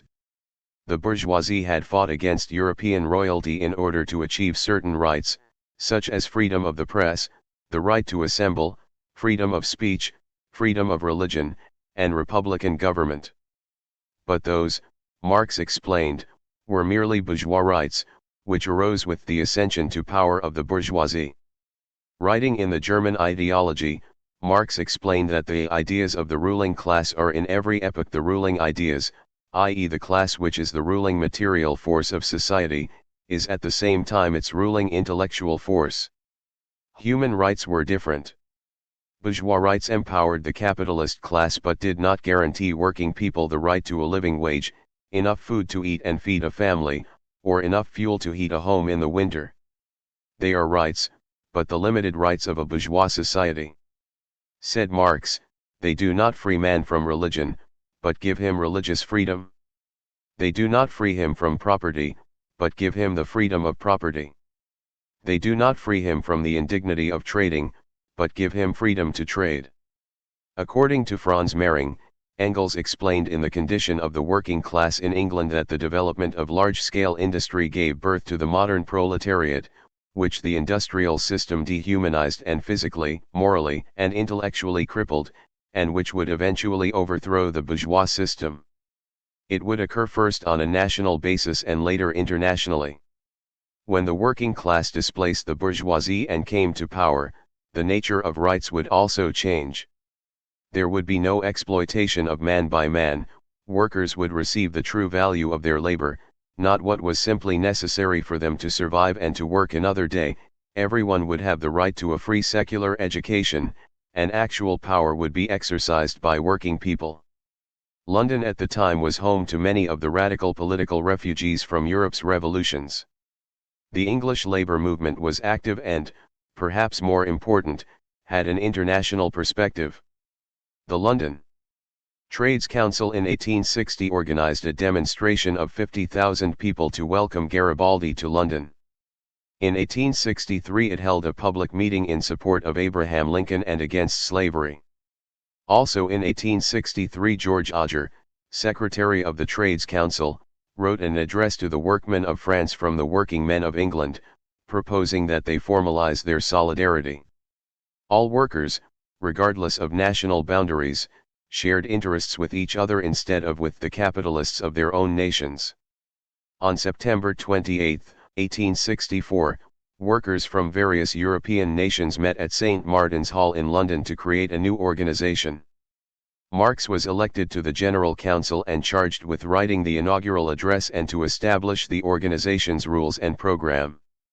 The International Workingmen's Association, IWA, also known as the First International, was to be governed by a General Council and consist of national federations and local sections. Marx's inaugural address and provisional rules focused on the growth of the bourgeoisie and the poverty of the working class. Workers, he explained, had not benefited from the growth of industry and commerce between 1848 and 1864. The only classes that did benefit were the propertied classes. That situation could be resolved only by the working class assuming power. Capitalism, wrote Marx, could not be defeated except by political means. The cooperative movement among workers showed that there was no need for bosses to govern workers, and cooperatives therefore should be created across Europe. Capitalists became rich, while the workers remained poor. 7 The working class could not depend on members of other classes to free them. In the provisional rules of the International, Marx announced that the emancipation of the working classes must be accomplished by the workers themselves. Further, a struggle for emancipation would result in the emancipation of everyone in society, not just workers. It was not a struggle for privileges for the working class but rather for the abolition of class rule. Marx also served as the International's corresponding secretary for Germany.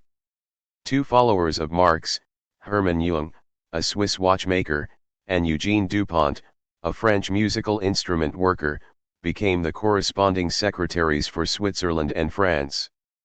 Workers' concerns included the need for cooperation between unions of workers of different countries, stopping the capitalists' use of international strike breakers, and raising funds to aid in union organization.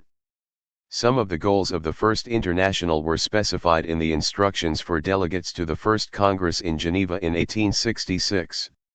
According to Marx, the working classes needed to organize on a national level in order to confront capitalists, who already were organized nationally. Aside from ending the use of foreign workers to break strikes, the International sought to lessen the workday to 8 hours, limit the hours that children could be made to work, guarantee recreation and education for children, support workers' cooperatives in order to aid the transformation from capitalism to socialism, and arm the people. Delegates representing over 25,000 workers attended the Geneva Congress. From its beginning, members of the First International sought to replace capitalism with a more humane economic and social system, but they were philosophically divided with regard to the manner in which capitalism could be defeated and replaced. One disagreement involved a dispute between Marx and Proudhon, who called for mutualism, the establishment of producers' cooperatives that would be financed by a people's bank established for that purpose. Society would consist of voluntary associations between working people who would relate to each other by contract, and there would be no authoritative government. Proudhon argued that socialism would be able to triumph over capitalism by establishing workers' cooperatives within such a system. Marx rejected Proudhon's ideas as petit bourgeois ideology. At the International's Congress in Geneva in 1866, Marx set out its program. The International would take up the struggle of the working class in its attempt to overthrow capitalism. In the beginning it was necessary to support trade unionism and work to better the condition of the working class. Unions strengthened working class solidarity and enabled workers to unite in their battle against capitalism. The International, Marx explained, must support all movements that tended to emancipate workers.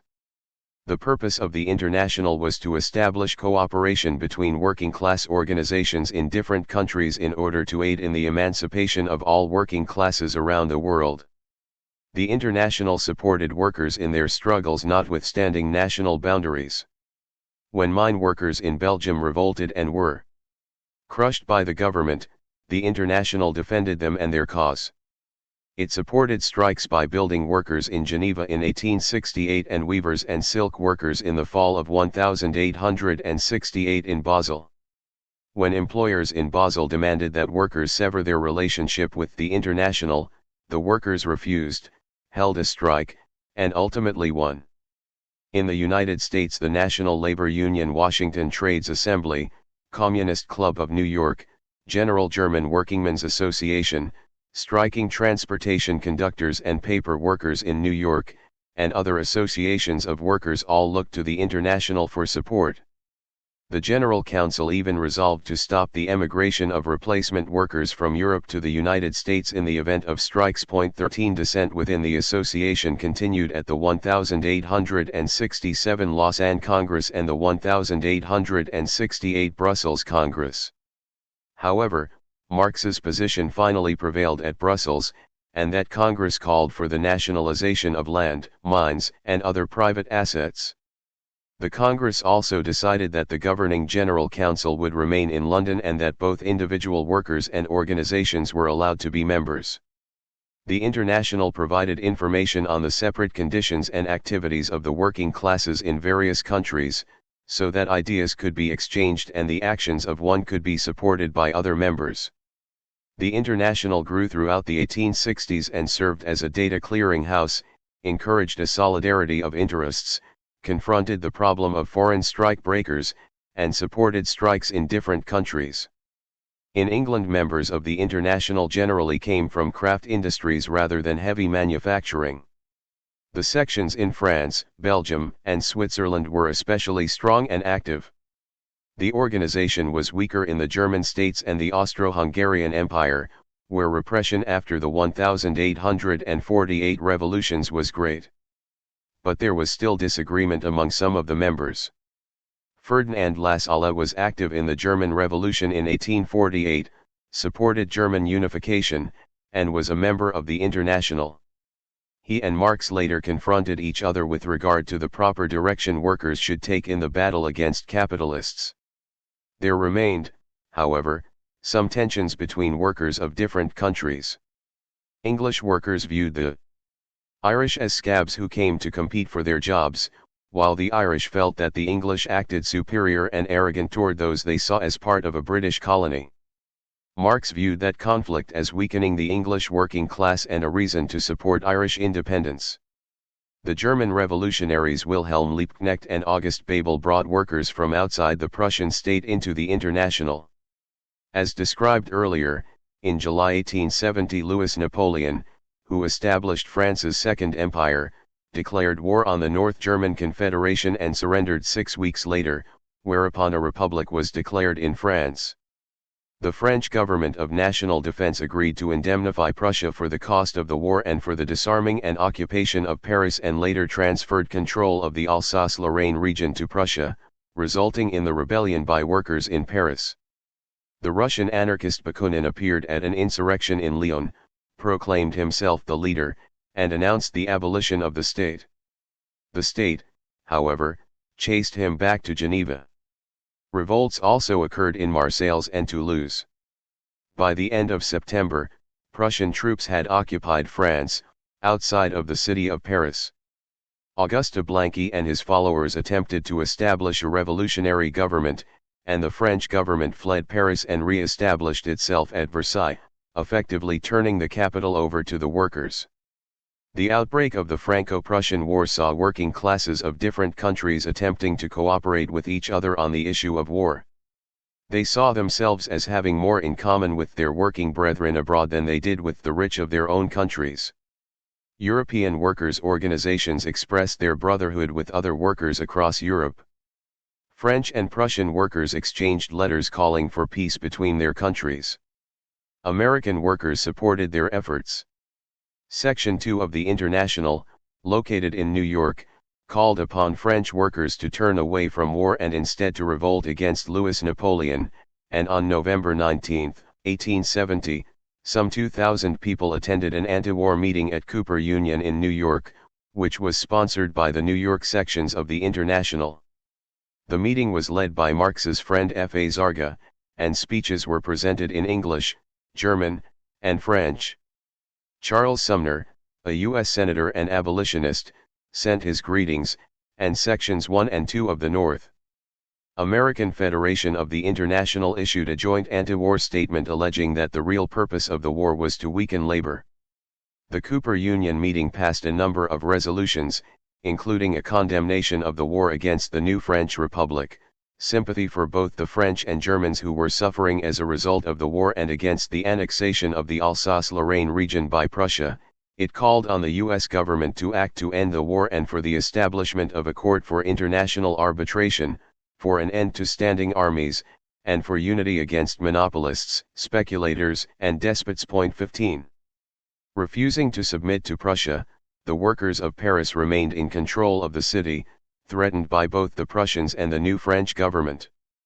Both blamed the establishment of the Paris Commune and the revolt by the Paris working class on the International, which they considered to be a communist revolutionary organization wreaking havoc throughout Europe. In fact, the International had virtually nothing to do with the uprisings in France. Marx was against the insurrection, arguing that the workers were not yet strong enough to confront the French bourgeoisie and the Prussians. In the meantime, Marx explained, the working class should make use of all of their civil rights gained in the 1848 revolutions, including the right to vote, assemble, and speak. Because the working class was becoming larger all the time, it could make use of those bourgeois rights in order to strengthen its position in society. It was even possible, he claimed, that socialism could be achieved in some countries where the working class was large and the civic and political institutions were strong, such as England and the United States, by peaceful means rather than by violent revolution. In any event, a working class consciousness and an interest in socialism spread throughout Europe during the 1870s and 1880s. As a result, Bismarck passed the anti-socialist law in Germany in 1879 in an attempt to stop the spread of socialism among the German working class. Marx set out the requirements for a working class victory against the bourgeoisie in a number of reports and resolutions.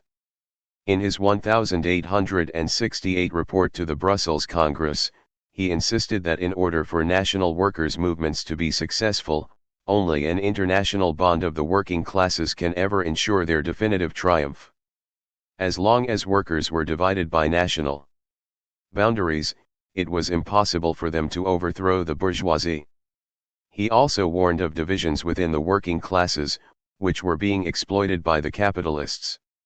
A resolution written by Marx and passed by the General Council explained how the bourgeoisie divides the working class, Irish against English, black against white, and by religion.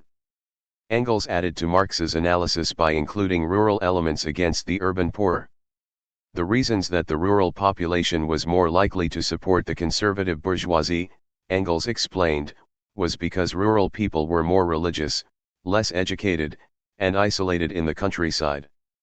Yet the rural proletariat, Engels insisted, must be brought into the workers' movements. Marx and Engels also co-authored a resolution of the London Congress on working class political action in September 1871 in which they stated that the working class must organize itself into a political party opposed to all the propertied political classes, thereby uniting its economic and political actions. The purpose of the International was to link the different movements. In the United States, the idea of socialism and a workers' party was not entirely new. Aside from myriad experiments by utopian socialists, an early workingmen's party in New York offered candidates for a number of offices in 1829.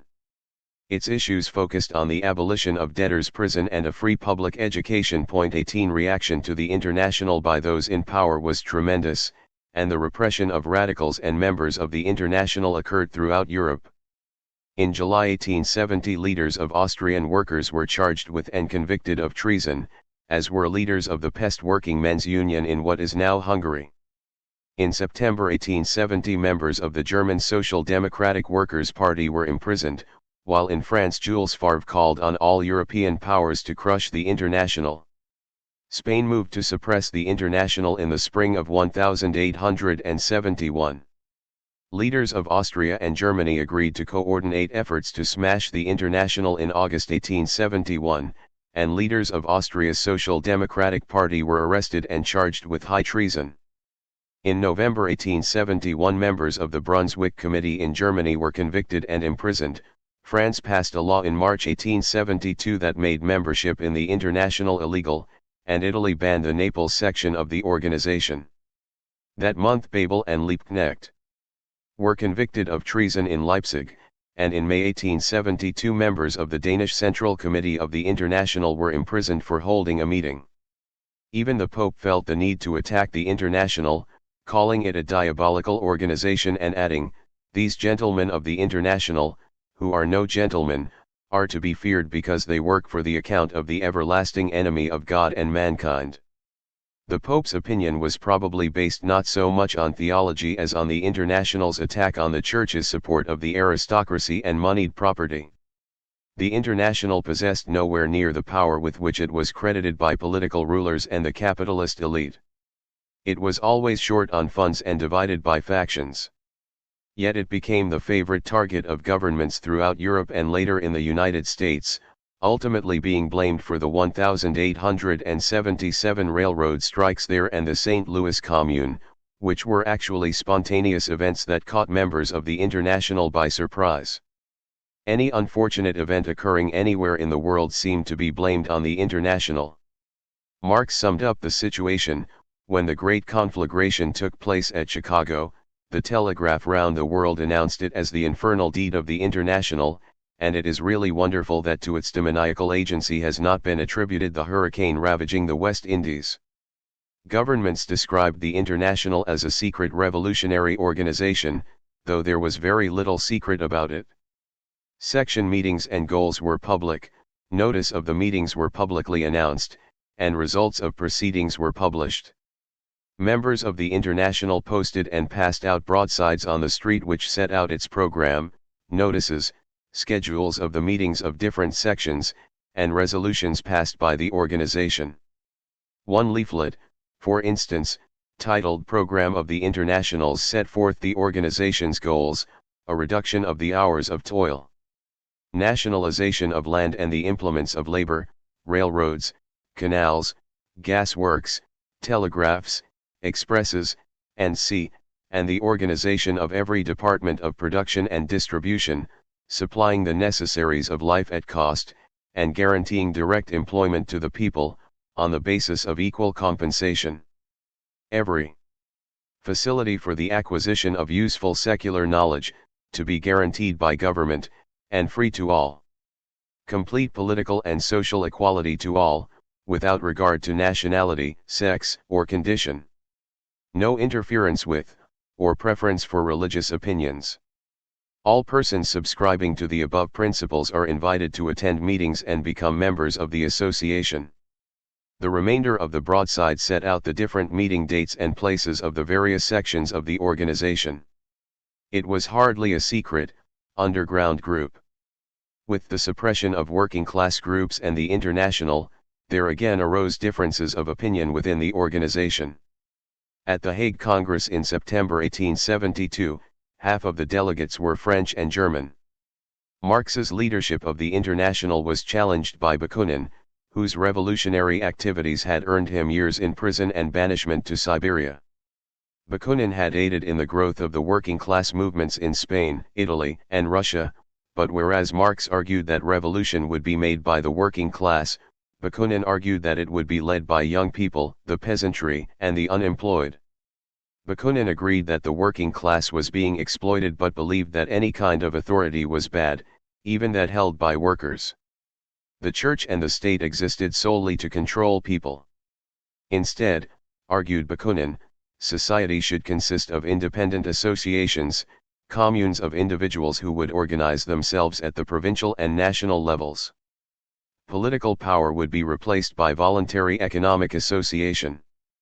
Bakunin succeeded in obtaining membership in the International for organizations under his control, including the International Alliance of Socialist Democracy and the League of Peace and Freedom, and he also had influence in sections located in Switzerland, Spain, and Italy. However, police spies had infiltrated some of the sections. Marx, on the other hand, argued that when the working class took power from the capitalists, there would be a temporary dictatorship of the proletariat, during which time society would be converted to socialism and class conflict would end since the mass of the people made up the working class. Bakunin responded that class conflict would not end when the working class took control of society because then it would simply be its authority over someone else. Whenever a state exists, Bakunin answered Marx, someone has the power of domination over others.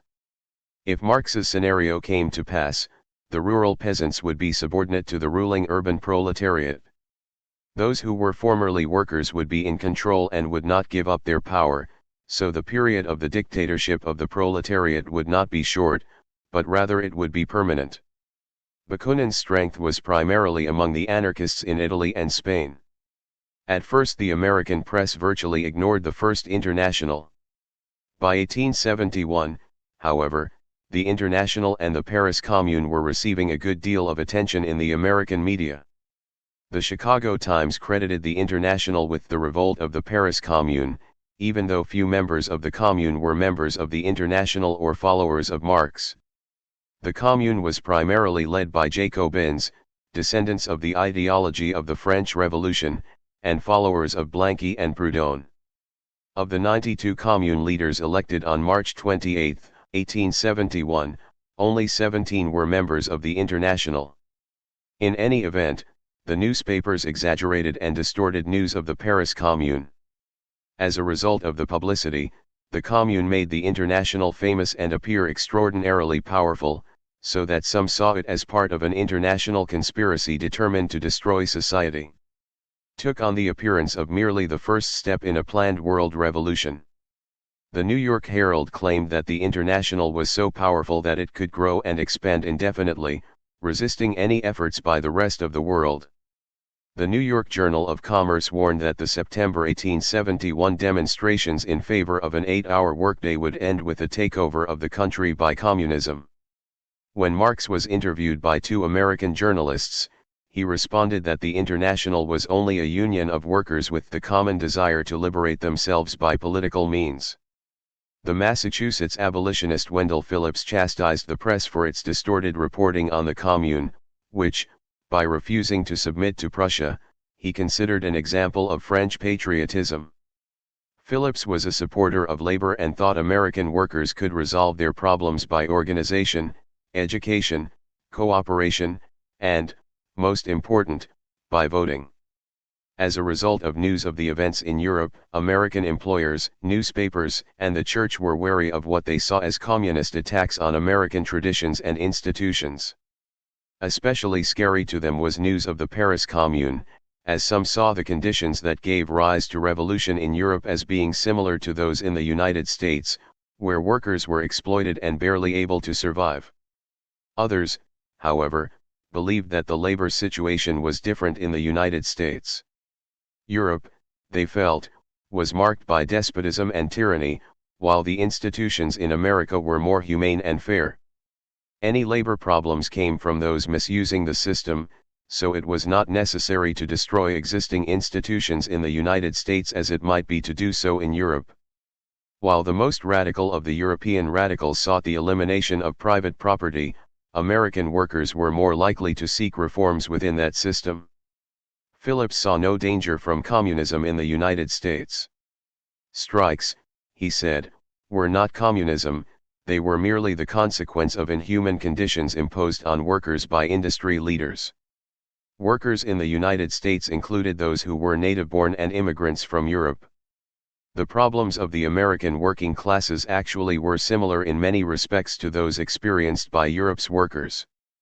While there was never a feudal society in the United States, except perhaps in the South, capitalism operated similarly on both continents. Wealthy industrialists ruled their companies with iron fists and had a great deal of influence in government. During and after the Civil War, American labor conditions were marked by long hours, dangerous conditions, and subsistence wages. Women and children in the workforce tended to keep wages at a minimal level. A Senate committee reported that real wages fell by one-third between 1860 and 1865. The Depression in 1857 had badly weakened unions as a result of unemployment, but by the end of the Civil War they were making a comeback, with approximately 300 unions representing 61 different trades. Unions during that period were composed largely of skilled workers and organized at the local level.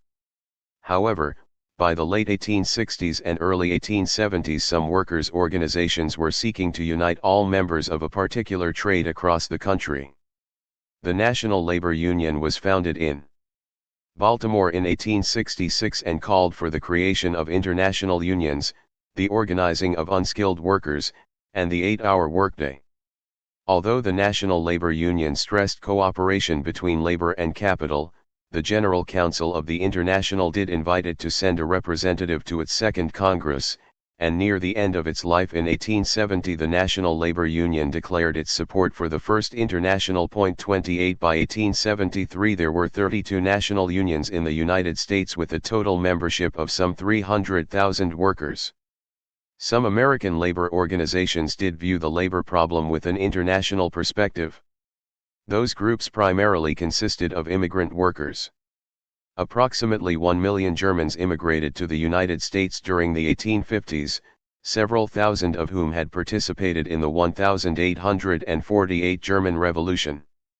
After 1850 most socialists in the United States were German immigrants. 30 Young America, which later became the Social Reform Association, was established in 1845 and claimed members in a number of American cities, including Philadelphia, Newark, Cincinnati, Baltimore, Milwaukee, and St. Louis.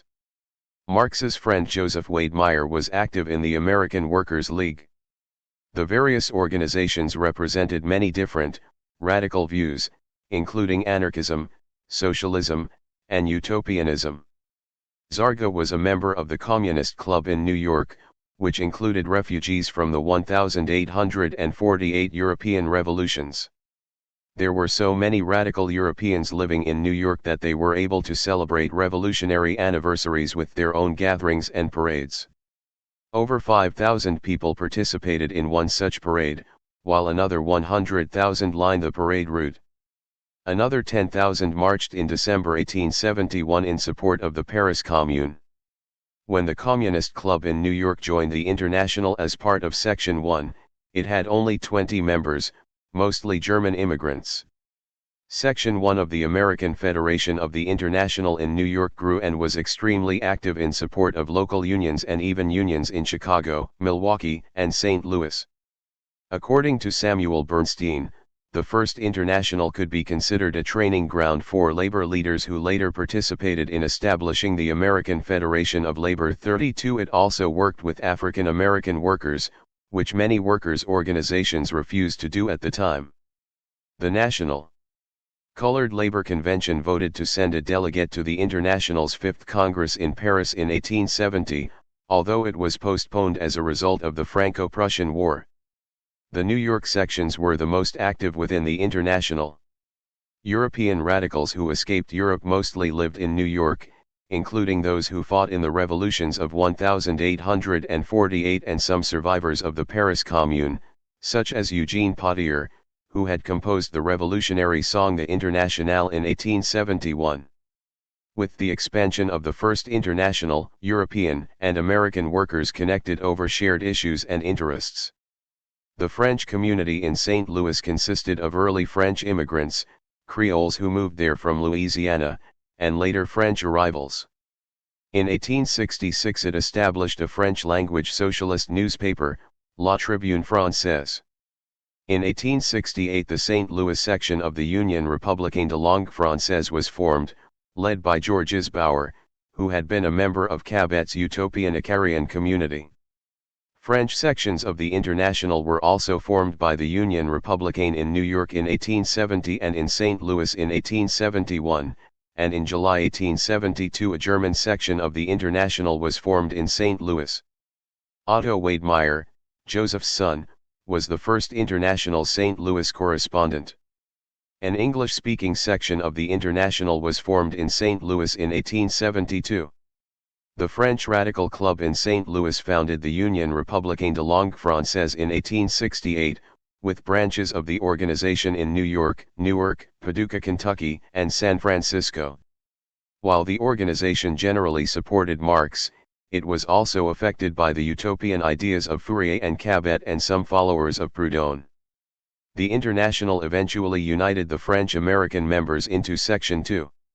The International recognized the problems in organizing American workers. The United States was not a homogeneous country, as were the nations of Europe. The American working class was made up of many different ethnic groups, and the International organized sections based on ethnicity, primarily due to language differences. This, however, had the unintended effect of dividing the country's working class. Many of the immigrant workers did not speak English well or at all, and many groups had newspapers in their own languages. They could not hope to attract American-born workers that way. Added to that, many of the different ethnic groups felt that the Germans, who as a group were more educated than other immigrants after 1848, acted superior to the others. Yet the International made efforts to support workers from every different group. It supported all strikers, no matter their ethnicity. In 1871 it supported striking Pennsylvania miners. It was the greatest supporter of Irish independence outside Ireland. Zarga attempted to convince Irish workers that Ireland could not gain independence alone but required help from the IWA as an ally. The Irish became Section 7 of the American Federation of the International, which was impressive considering the Catholic Church's denunciation of the International. The International in the United States grew larger and more successful. By September 1871 there were 19 sections, 3 made up of American workers and the rest French, German, Irish, and other ethnicities. In New York there were French, German, Czech, and Irish sections. San Francisco had a French section, while St. Louis boasted German, English, French, and Bohemian sections. Sections were founded in New Orleans, Philadelphia, and Washington, D.C. Although workers made up a majority of its members, there were also teachers, lawyers, doctors, civil servants, journalists, and other professions represented. But the International still had problems enlisting American-born workers.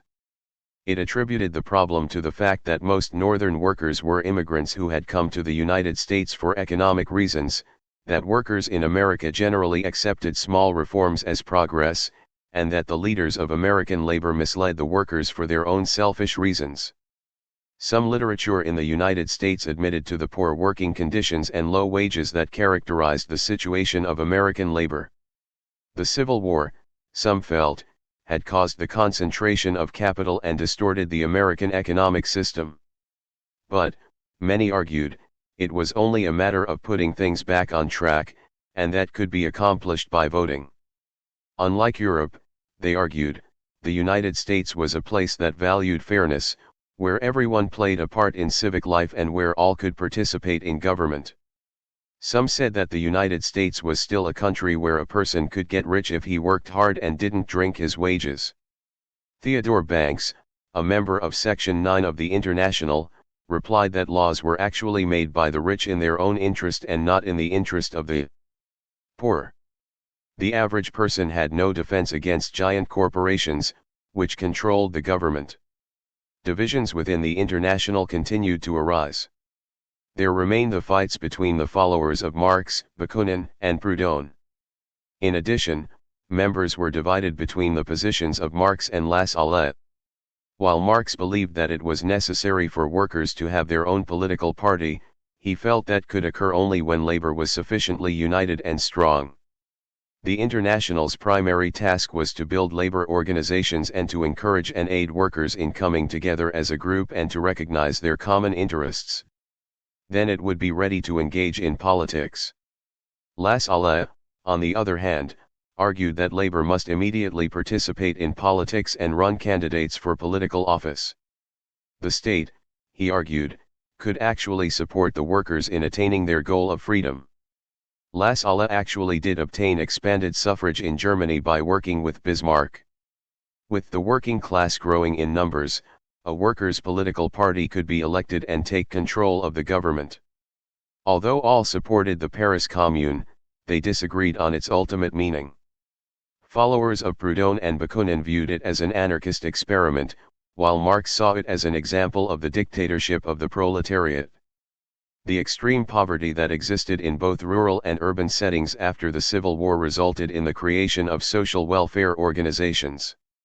The New England Labor Reform League, the Cosmopolitan Society, and New Democracy sought to educate the public about the problem of poverty and campaigned for equal rights for women, universal suffrage, currency reform, and the regulation of banks and large corporations. Conflict between socialists and reformers added another dimension to the divisions within the International. Socialists believed that concentrating on reforms removed one's focus from the primary problem of capitalism. Those divisions were not limited to American sections of the organization, they even touched on the very mission of the International. A Swiss section demanded that the General Council limit itself to keeping records and corresponding with the various sections and not get involved with the merits of the different philosophies within the organization. Other sections argued that, following the Paris Commune, the International was under attack from all sides, and therefore the General Council required more, not less, authority to act in defense of labor. Marx complained that he would not be resigned to opening envelopes and forwarding mail. In Europe there was, of course, the same conflicts between communists and reformers, Marxists and Lassalle supporters, and utopians and anarchists that existed in the United States. In 1871 Marxists were in control of the organization, and the General Council was given more power at its Congress in London, resulting in the anarchists holding their own Congress in Switzerland, where they established the Jura Federation. James Guillaume, a Bakuninist, drafted new rules that provided for more autonomy for sections instead of what they viewed as Marxist authoritarianism within the International.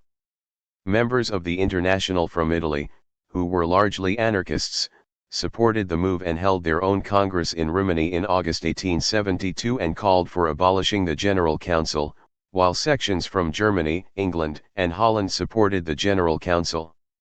In response, the General Council attacked Bakunin and the anarchists, accusing them of conspiring to establish secret societies within the International.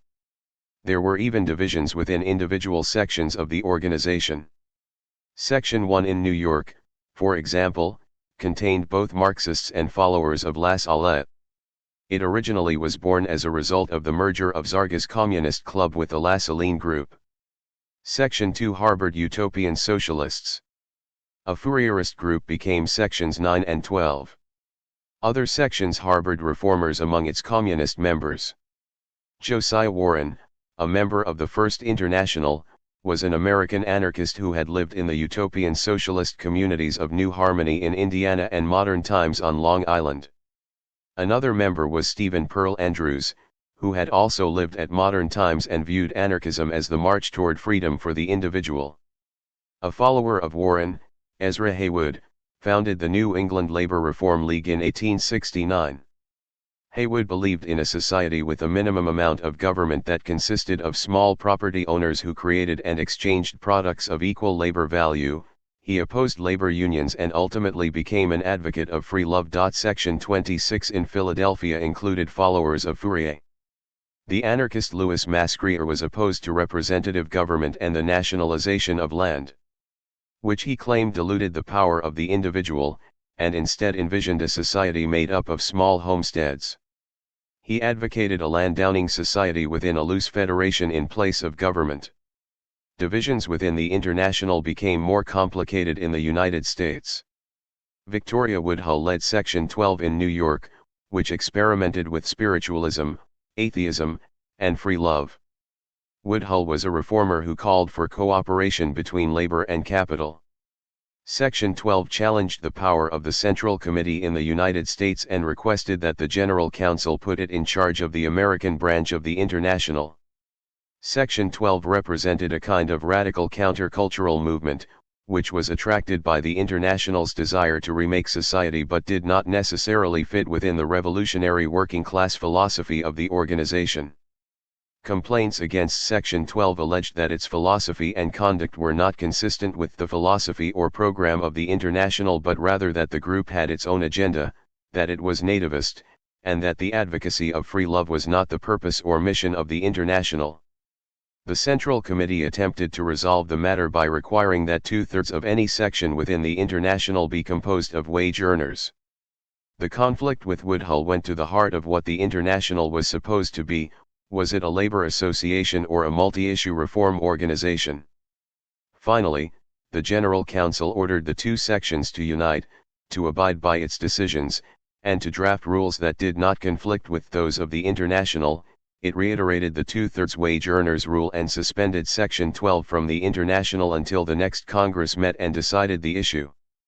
Unfortunately, all of this occurred while the International was under attack by governments in Europe and the United States, resulting in a decline in membership in the American sections. Matters ultimately grew even worse. Members of Section 12 called for a convention in New York in May 1872 for the purpose of nominating Woodhull for President of the United States. 500 delegates, made up of reformers, suffragettes, spiritualists, free love advocates, and temperance supporters, attended the convention, which gave birth to the Equal Rights Party and nominated Woodhull for president and Frederick Douglass for vice president. Included in the party's platform were women's suffrage, public ownership of mines, free trade, proportional representation, regulation of labor conditions, and public improvements. Some members of the International left the convention in anger, claiming that all of this was outside the mission and purposes of the International and would serve to alienate American workers. In June 1872, Woodhull's group finally left the International, evidencing its nativist tendencies by proclaiming that an American group should consist of Americans and not foreigners and not advance a political philosophy that was imported from Europe. In July 1872 they met in Philadelphia and established the American Confederation of the International Workingmen's Association, which anyone was welcome to join, even employers. That organization gained the support of some intellectuals but was not a part of the labor movement. In the meantime, the North American Federation of the International held a Congress in July 1872, where 23 delegates represented 12 German sections, 4 French sections, and 1 each of Scandinavian, Italian, and Irish. It required all sections to be consistent with the rules of the International and prohibited workers from supporting any employer's political parties, whether Democrat, Republican, or other. The French sections were still divided between Proudhonists, Utopians, Jacobins, and Blanquists. Followers of Marx were in the minority. Delegates to the Hague Congress of the International in 1872 were directed to support the General Council's strong central authority. The largest delegations at the Hague Congress were French and German. Police infiltration was ubiquitous, and some of the delegates were police spies. Delegates from Section 12 attempted to attend the Congress and insisted that the emancipation of women had to come before the emancipation of labor, that capitalists needed to be members of the organization because they knew more about capitalism, that the 2/3 rule did not fit the situation in the United States, and that the General Council could not tell the Americans what to do. Marx responded that spiritualism and free love were not labor interests, that women's rights could not be placed above the interests of labor, and that the 2/3 rule was necessary if the International was to remain a labor organization. The Congress denied the credentials of Section 12. The Blanquists attending the Congress supported Marx over the anarchists but called for immediate revolution.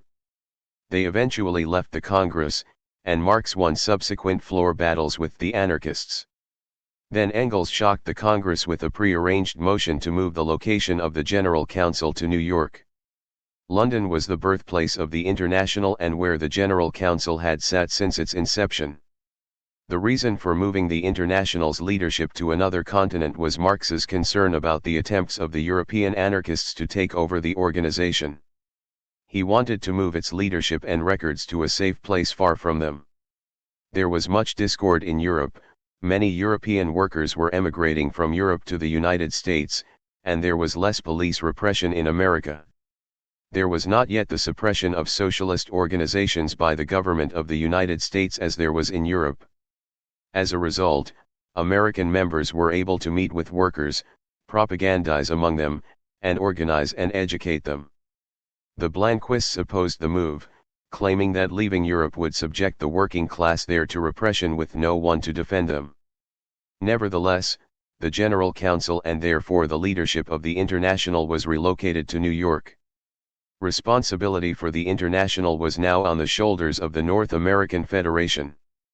Bakunin's sections were expelled for leading a secret society within the organization. 36 Zarga, who was the leader of a German section of the International in New York and a follower of Marx, worked as a music teacher, organized workers, founded Section 1 in New York, and served as the General Secretary of the organization from 1872 to 1874. Not all of the International's national federations agreed with the move, and the Belgian, Spanish, English, Italian, and French-Swiss federations refused to correspond with the New York General Council. The relocation of the International's leadership to New York would later directly lead to the founding of the Workingmen's Party of the United States, which led the general strike in St. Louis and established the St. Louis Commune. Zarga continued the daily work of obtaining and distributing information regarding the working classes of different countries. The smallest details could prove to be important. For example, he wrote to the British Federation requesting information on England's taxi drivers for use by those in Vienna, keep an eye on the workingmen's movement in England and give us authentic news about it. You are requested to collect at once reliable information on the regulations, fares etc. of the hack and cab drivers if possible in German for the use of the Vienna hack drivers, who asked us for it. The move to the United States marked the beginning of the end of the First International. Financial problems became severe as a result of unemployment, the Depression in 1873, and the failure of European members to pay dues in a timely manner.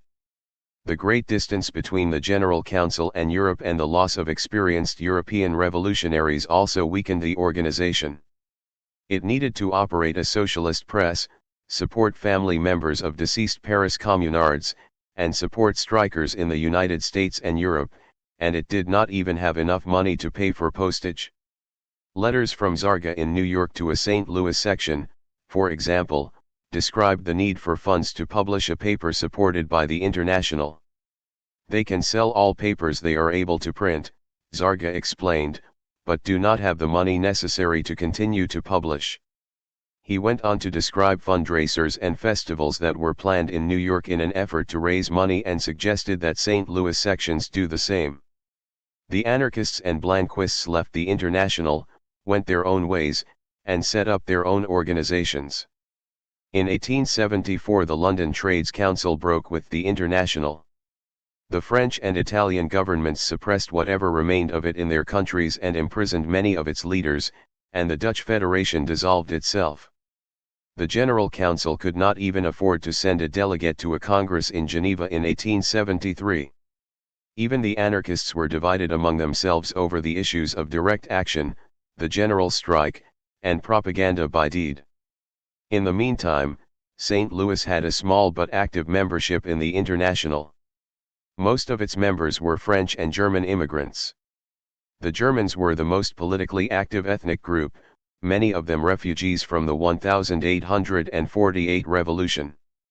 A German utopian, Wilhelm Weitling, formed a branch of the Arbeiterbund in St. Louis in the 1850s. French utopians, followers of Cabet, also had a community in St. Louis. However, Joseph Wade Meyer, Marx's friend and his literary agent in the United States, is credited with introducing Marxist socialism to the city. When Wade Meyer decided to move to the United States, Engels had suggested that he avoid Boston and Philadelphia as too provincial, and that St. Louis with its large German population, was a good place for him to settle.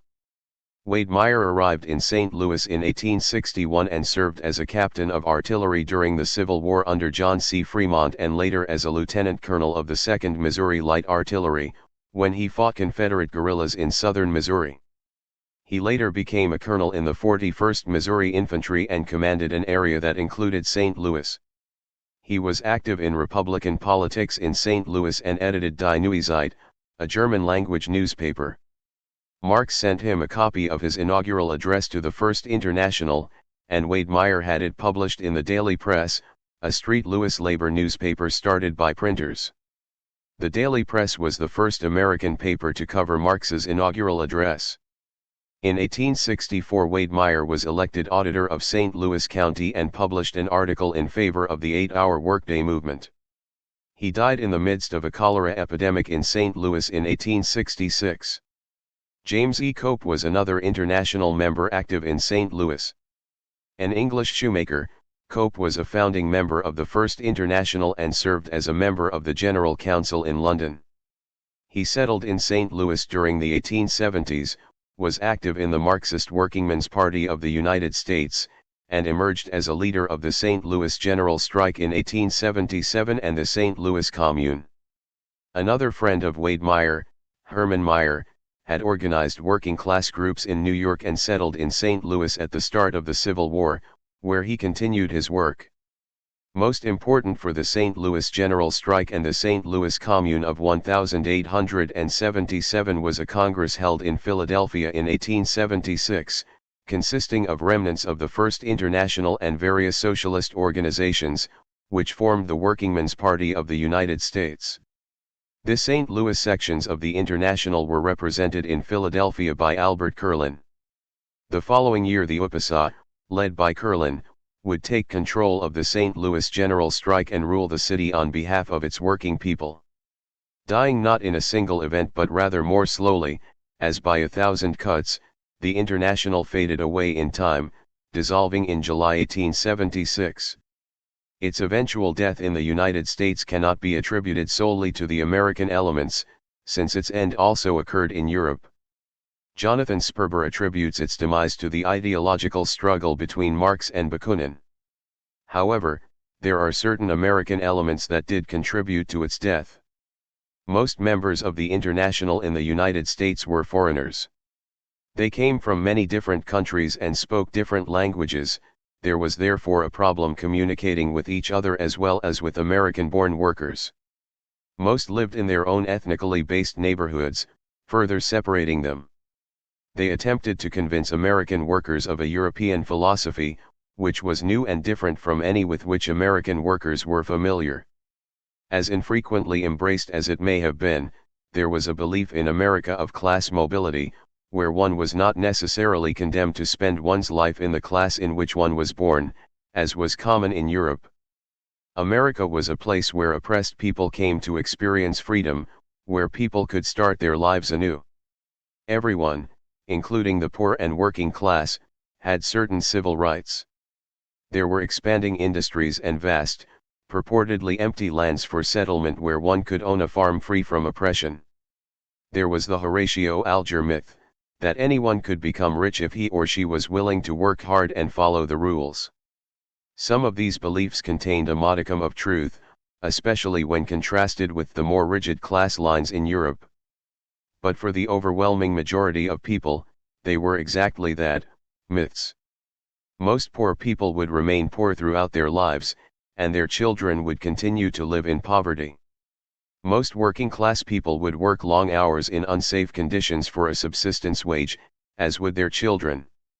That scenario would remain more or less the same for at least the next 150 years, but the fact that many American workers believed the myths made it difficult to convince them to participate in revolution. In the mid-19th century, the factory system and industry in Europe and the United States were young but growing and expanding.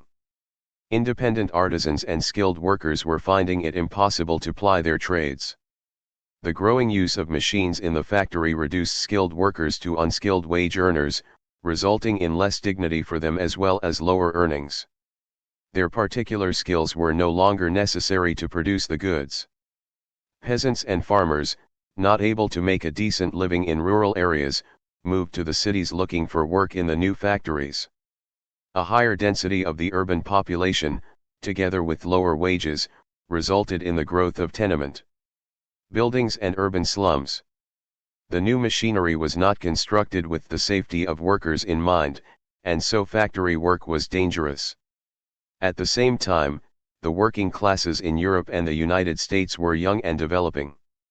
Unions had existed earlier, but they were largely made up of craftsmen at a local level.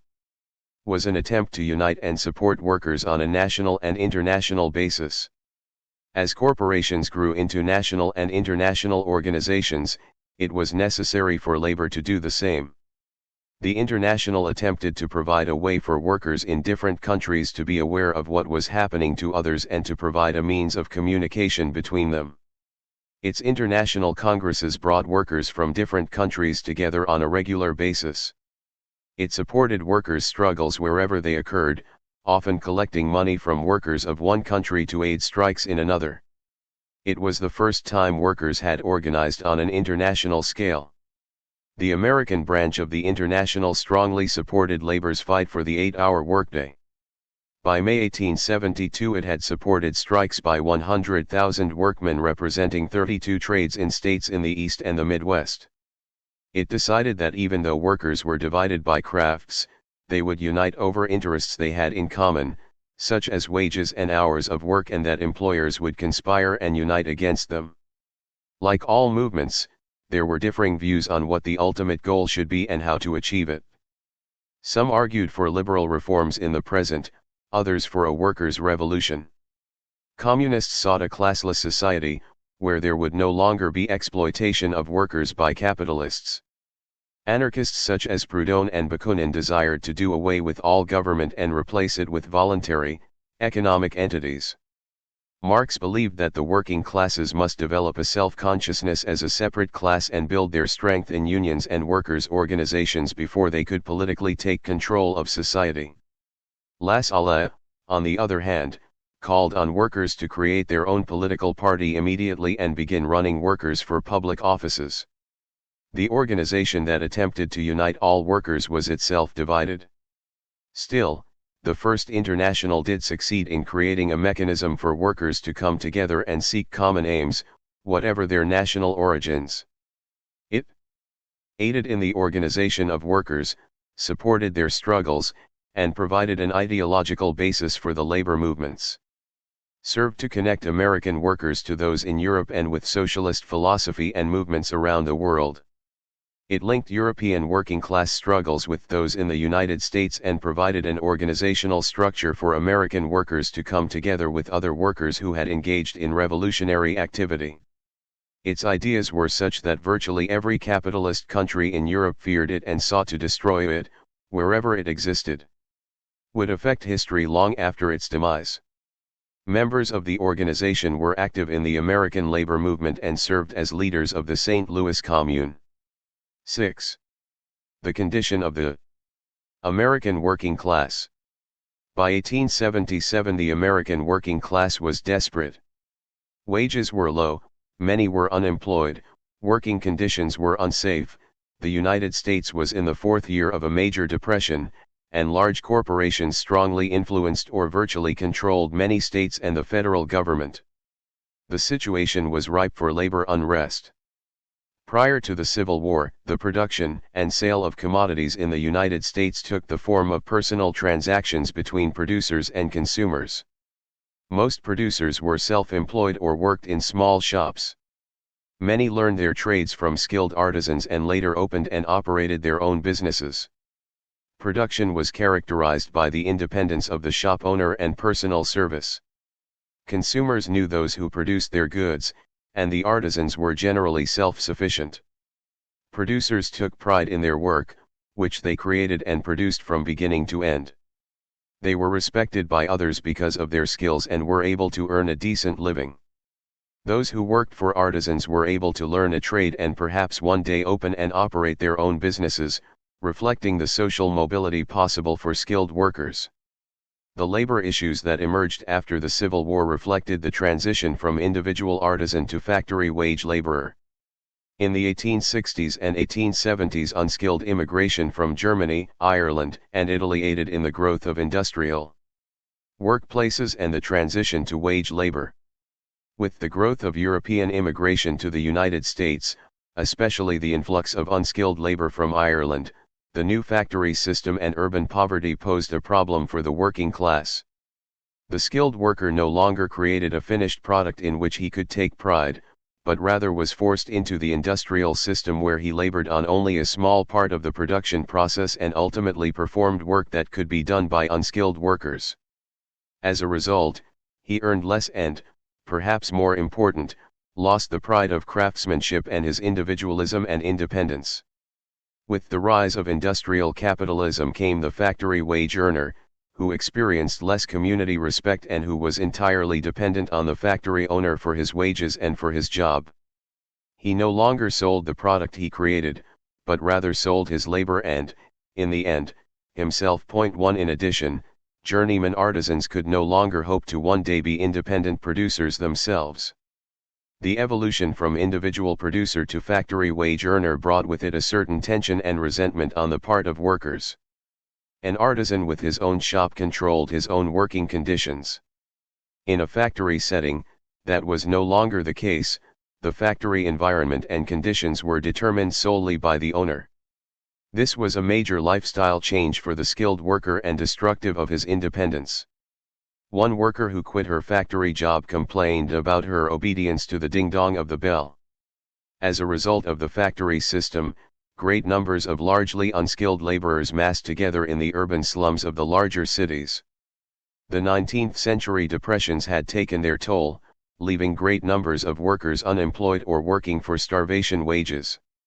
An 1850 investigation of working-class living conditions in New York City found that the average number of persons occupying one room was 6 and, in some cases, up to 20. Individual houses in the 5 Points neighborhood often contained 300 residents. 2 to 4 families often lived together in one room. Writing in 1886, Norman Ware included a description of a house in Lowell, Massachusetts, in 1847, occupied by one store and 25 different families embracing 120 persons, more than half of whom were adults. In one of the rooms, which was inhabited by 2 families, I found one of the families to consist of a man, his wife, and 8 children, 4 of whom were over 15 years of age and 4 adult boarders. A number of solutions were presented to reduce working class suffering, ranging from labor and urban reform measures to westward expansion and emigration from eastern urban jungles. Instead of the crowded tenements of eastern cities, workers could begin a new and independent existence on the western frontier. Many Republicans and labor organizations believed that encouraging the settlement of the West by offering free land to those willing to improve it was the answer to labor and urban woes. Those struggling financially in the East could create and build new lives in the West, which would act as a safety valve and release the growing labor tensions in eastern cities. In addition, as Frederick Jackson Turner was later to argue, settlement of the American frontier would be a boon to Americans' independence and the strengthening of democracy. The explosion in corporate and industrial growth following the Civil War was fueled by a philosophy of greed. No amount of profit seemed to be enough for those who owned or controlled the largest financial and manufacturing assets in the quickly expanding economy.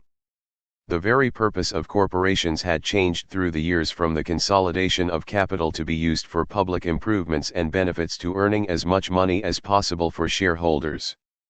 That latter purpose could be achieved by any means necessary, whether by hard work, new ideas, or exploitation and corruption. The 1870s were marked by wholesale greed and corruption that reached into the offices at the highest levels of government and business. The Secretary of War, the ex-Speaker of the House, the President's secretary and brother-in-law, the Vice President, members of Congress, a number of state governors and state legislators, and major corporations were all touched by scandal during that decade. As industrial capitalism grew, workers were increasingly considered to be expendable appendages to the new machines, which created more and more profits for wealthy capitalists. The more hours workers labored, the fewer wages they earned, and the less money spent on safety measures guaranteed huge profits for the new capitalists. However, while the attainment of immediate profits for the large corporations may have looked good in quarterly reports, in the long run it was a losing strategy. The tensions between worker and capitalist grew stronger, which brought on strikes and labor unrest. But perhaps more important, such conduct deprived potential consumers of the money they needed to buy the goods capitalists were producing, thus causing the booms and busts that would characterize industrial capitalism. As a result of the massive layoffs during and after the Panic of 1873, working people were desperate for jobs and were forced to work harder for less money and in more dangerous conditions. The alternative was starvation. Workers seemed to have no choice but to accept whatever terms management offered them. It was in many ways the Hobbesian world Spencer described as social Darwinism, where life was a struggle to exist, and where those unable to sustain themselves in the new environment perished. Many workers had suffered from inhumane working and living conditions since the 18th century, when machines began to replace skilled workers and the factory system began to dominate the workplace. Workers attempted to resist their exploitation by organizing unions. Early attempts resulted in the organization of craft unions, where workers of certain trades joined together. Later, attempts would be made to organize all workers in a workplace, no matter their particular skills or jobs. The Depression in 1837 and those following it, however, hampered attempts to grow unions as workers were laid off, unable to pay union dues and unable to organize themselves. When economic conditions improved, so did union activity. In Lowell in 1843, young women in the textile industry rose up against their working conditions. The workday for most girls and women began at 6 a.m. and did not end until 10 p.m., for which they earned $1.56 a week. The Female Labor Reform Association was organized in Lowell in 1845. A number of strikes followed, demanding a 10-hour workday.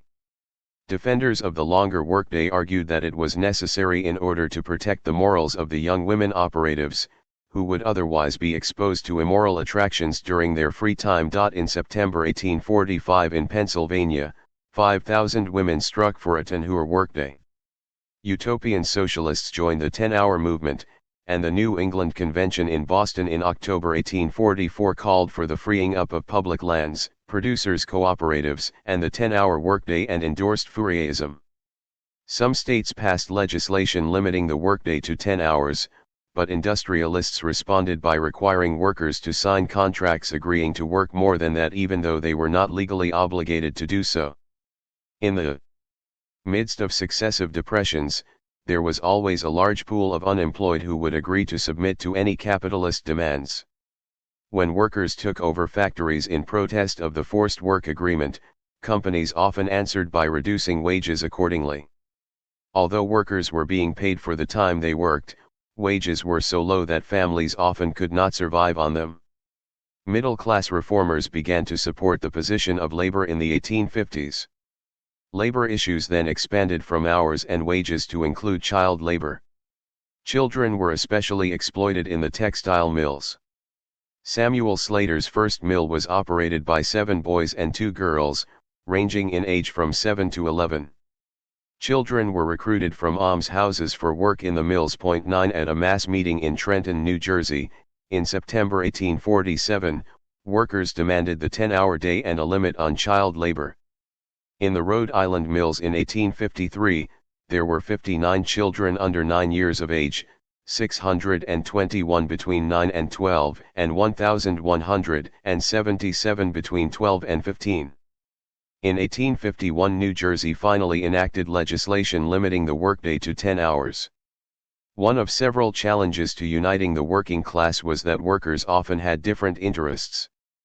Skilled and unskilled workers were divided to some extent because skilled workers received higher wages, and most unions were still segregated by trades. However, unions began to accumulate strike funds and established the principle of collective bargaining, where the union would represent the interests of workers and contracts with companies would be between the union and the company rather than between the company and individual workers. Unfortunately, union advances were reversed again by depressions in 1854 and 1857. Another challenge to workers and one of the most important labor issues in the 1850s was the importation of immigrant labor as strike breakers and for the purpose of reducing overall wages. Many of the new immigrants were unskilled workers who were willing to work for lower wages. The contract labor law of 1864 allowed employers to bring to the United States thousands of immigrant workers.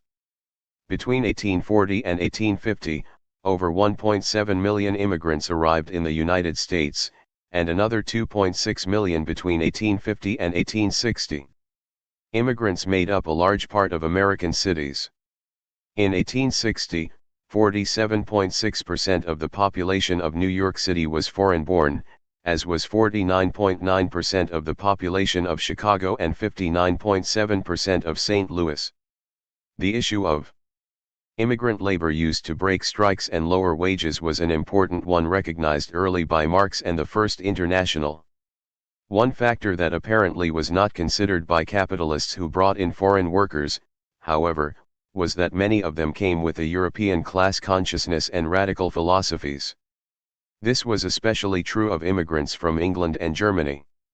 Many of the German-speaking immigrants who arrived in the United States between 1850 and 1860 were socialists as well as veterans of the 1848 German Revolution. The first miners' union in the United States was organized by a British trade unionist, and German immigrants included trade unionists, socialists, and those who had fought in European revolutions. Many of those immigrants became leaders in the American labor movement, the 1877 railroad strike, and the establishment of the St. Louis Commune. The printers were the first trade to organize a national union in the United States. By 1860 they had been joined by upholsterers, hat finishers, plumbers, building trades, railroad engineers, stone cutters, lithographers, cigar makers, silver platers, cotton spinners, machinists, blacksmiths, painters, and cordwainers.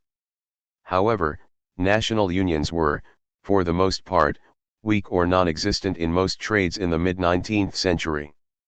Once again labor advances were reversed by the Depression in 1857, which threw over 200,000 laborers out of work. Yet the unemployed also attempted to organize themselves and demanded that cities invest in public works in order to create more jobs.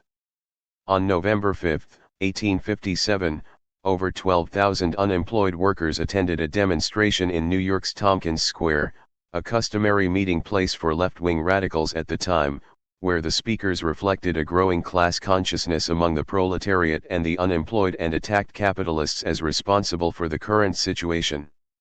Resolutions were then passed declaring sympathy with the strikers, and denouncing all legalized railroad, manufacturing, and other corporations as the despotic enemies of the working classes and morally responsible by their tyranny for the acts of workingmen, who should form a party to make common cause against the common enemy. The Tompkins Square demonstration was peaceful until police waded into the crowd and beat people senseless just as the demonstration was ending. One witness remarked that everyone was treated equally, that the police clubbed both the heads of the just and the unjust. Several thousand workers and unemployed attended a mass meeting for the unemployed in Newark that same month. As more workers were replaced by machines and children, the number of strikes increased. Although many employers attempted to divide their workers by race or country of origin, many strikes were successful. With few exceptions, workers' attention had previously centered on economic issues, such as working conditions, wages, and the length of the workday. By the end of the 1850s, however, they began to shift their focus to politics. In 1858 they organized the Workingmen's Union of Trenton, New Jersey, with the intention of effecting legislation. The Workingmen's Union demanded that public land be given to settlers and not to speculators or railroad companies, and that workers have a lien on the property of employers in order to protect themselves against unpaid wages. Surprisingly, the major political parties endorsed their demands. Virtually all of these efforts by labor occurred in the North, not in the South. Slaveholders did not want factories in the South, as blacks, they felt, were more suited for agricultural work, and no good could come from having class-conscious workers in their midst. The new Republican Party sought the support of labor by opposing the expansion of slavery into the territories, where slave labor would compete with wage earners, and called for the imposition of tariffs in order to protect growing American industry and jobs. Republicans also supported the 1862 Homestead Act, which promised 160 acres of western land to those who settled and improved it, thereby furnishing another option for the unemployed of the eastern cities. Marx and the First International supported Lincoln during his campaign for the presidency, and Marx wrote to Lincoln after his election congratulating him on his victory. Marx viewed the American Civil War as a battle between Southern feudalism and Northern capitalism, much as he viewed the struggles in Europe in 1830 and 1848. According to Marx, feudalism was a reactionary system, which was bound to be replaced by the more progressive capitalism. A class-conscious working-class proletariat would grow under capitalism and ultimately overthrow it and institute socialism, at which time the exploitation of man by man would end. German radicals and Marxists supported, and in many cases fought for, the North in the Civil War, many achieving the rank of general in the Union Army. Workers' lives were especially hard during the Civil War. Northern businesses lost Southern products and markets, resulting in a reduction of the number of jobs available. Inflation was out of control, and prices for many goods increased 50 to 100%. Between 1861 and 1864 the price of butter increased from 4 cents a pound to 25 cents. The army was used to control the working class, as well as to fight the Confederacy and Indians. Workers who were engaged in war production were not allowed to picket, scabs were protected when there was a strike, union membership was prohibited, and those who did join unions were blacklisted. During the war, machinists and tailors in St. Louis were compelled to work at the point of a bayonet. Later in and after the Civil War, unions restarted their organizing efforts, this time including women and African Americans. Because women were paid only half the wages paid to men, thereby lowering wages for everyone, unions supported the organization of women. Women umbrella workers earned less than $1 a day, while working from 6 a.m. until midnight. They struck for higher wages, and the Working Women's Protective Union was formed in New York. Similar organizations appeared in Chicago, St. Louis, Indianapolis, Boston, and Philadelphia. The Ladies' Cigar Makers Union was founded in Providence, Rhode Island, in 1864 and organized a boycott of employers who hired strike breakers. In April 1864 women sewing machine operators in New York started the Working Women's Union. In 1867 the Cigar Makers International Union began to admit women as members, and the National Typographical Union followed. The National Labor Union called for equal pay for equal work, a slogan still relevant over 150 years later. Raising women's pay to the same level as men's was not only fair, it also denied capitalists the ability to save money and thereby increase their profits by hiring women instead of men. Women's right to vote was another issue raised by the labor movement. Susan B. Anthony and Elizabeth Cady Stanton attended the 1868 convention of the National Labor Union in order to advocate for labor's support for suffrage. While labor generally supported women on the issue of voting rights, Stanton was criticized for supporting women who accepted jobs while men were striking. Identity politics was thus another challenge to a united labor movement. Employers also used race to divide workers, and so the National Labor Union called for organizing African American workers for much the same reasons as those applicable to organizing women. Owners of the Miners' National Association in Ohio hired blacks to break strikes in 1874 and 1875. In April 1877, 1,500 coal miners struck in Braidwood, Illinois, against the Chicago, Wilmington and Vermilion Coal Company over a third wage reduction within 12 months, which had the effect of reducing wages by 33%. The company brought in black miners to serve as strike breakers. When corporate owners attempted to divide the working class by race, gender, and ethnicity, the National Labor Union responded by declaring that there were only two groups, laborers and those who lived off someone else's labor. Uriah Stevens, who was later to become the leader of the Knights of Labor, called for labor's support of both women and African American workers. However, many unions themselves still discriminated against black workers, refusing to admit them as members and thereby forced them to form their own, segregated unions.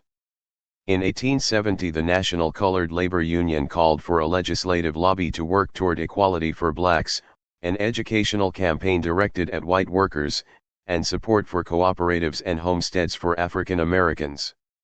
Reflecting its familiarity with and interest in European and German socialism, the organization even sent a delegate to the First International's Paris Conference. Labor was even more active in the later years of the 19th century when strikes broke out in the textile, coal mining, and transportation industries. Between June and August 1877, 2,000 ribbon weavers in Paterson, New Jersey, struck over a 20% wage cut. Joseph McDonnell, a radical Irish nationalist, organized textile workers in Paterson and edited the city's labor standard. McDonnell was a socialist, a member of the First International, an associate of Marx, and strongly supported the Paris Commune. There were two major lockouts in Pennsylvania in 1873 and 1874, when workers in mines attempted to join unions. One concerned the Cambria Iron Works in Johnstown and the other mine workers in Tioga County. The mine owners in Tioga County maximized their exploitation of the miners in several ways. Aside from paying low wages, the companies owned all of the housing for the miners and the company stores where miners were compelled to shop. Workers who bought from other than company stores were fined, and the fines were deducted from their wages. Workers were also charged for improvements to the owners' properties, including the cost of roads and other development. In December 1874 coal operators declared a 20% reduction in miners' wages, and the governor of Pennsylvania sent in state troops against the miners. A strike broke out in 1875. Frank Gowen, who was president of the Philadelphia and Reading Railroad and owned the Philadelphia and Reading Coal and Iron Company, set out to crush the Miners and Laborers Benevolent Association and ordered pay cuts in order to stimulate a confrontation with the union. He then brought in imported scabs, spies, and a company police force to fight the workers' reaction. Pinkerton detectives infiltrated the Molly Maguires, an organization of primarily Irish coal miners who fought, often violently, the coal barons on behalf of mine workers. The strike was lost, and the Benevolent Association was destroyed. Gowen accused the miners of being foreign agitators, communists, and members of the First International. Railroad workers struck their employers at the same time. Between November 1873 and July 1874, workers on 18 separate railroads struck. The only real union for railroad workers at the time was the Brotherhood of Locomotive Engineers. Nevertheless, not only engineers but also firemen, brakemen, track hands, and shopmen struck. Most of the strikes occurred in small railroad towns along the line. During the Panic of 1873, the New York Central laid off 1,400 shopmen, and a number of railroads reduced wages. The Pennsylvania Railroad violated a wage contract with the Brotherhood of Locomotive Engineers, and when the union sent a delegation to complain to management, the railroad fired them. Workers for the East Tennessee, Virginia and Georgia Railroad rebelled against a pay cut that did not include a reduction in work hours by removing coupling pins from freight cars. New Jersey Southern employees tore up track and telegraph wires, and workers for the New York and Oswego Midland Railroad tore up track and disabled switches when the company failed to pay them for a period of 5 months. On December 26, 1873, 3,000 engineers and firemen of the Penn Central walked out in several large cities, including Chicago, Pittsburgh, Cincinnati, Indianapolis, and Louisville. The strike affected the Pittsburgh, Fort Wayne, and Chicago Railroad, the Little Miami, and the Pittsburgh, Cincinnati, and St. Louis Railroad. The Machinists and Blacksmiths International Union in Indianapolis refused to work on any Pennsylvania Railroad engines. 400 workers struck the Erie Railroad in Susquehanna, Pennsylvania, and stopped trains in Hornellsville, New York, and refused to allow them to leave the city. The railroad strikes of 1873 constituted a preview of what was to occur in 1877. The issues raised by railroad workers during the two series of strikes were similar, and the actions of both labor and capitalists were virtually identical in both cases. The contradictions that existed between labor and capital were not confronted or dealt with in 1873, and were similarly ignored in 1877. As a result, according to the labor and social historian Herbert Gutman, 3.5 years of severe depression ignited a series of local brush fires into a national conflagration. German, Bohemian, and French immigrant workers were especially supportive of labor organizations and included many radicals among them. Many had fought in the 1848 uprisings against the German, Austrian, and French governments. Pro-labor newspapers and German revolutionaries were responsible for the American publication of the Civil War in France, Marx's contemporary analysis of the Paris Commune of 1871.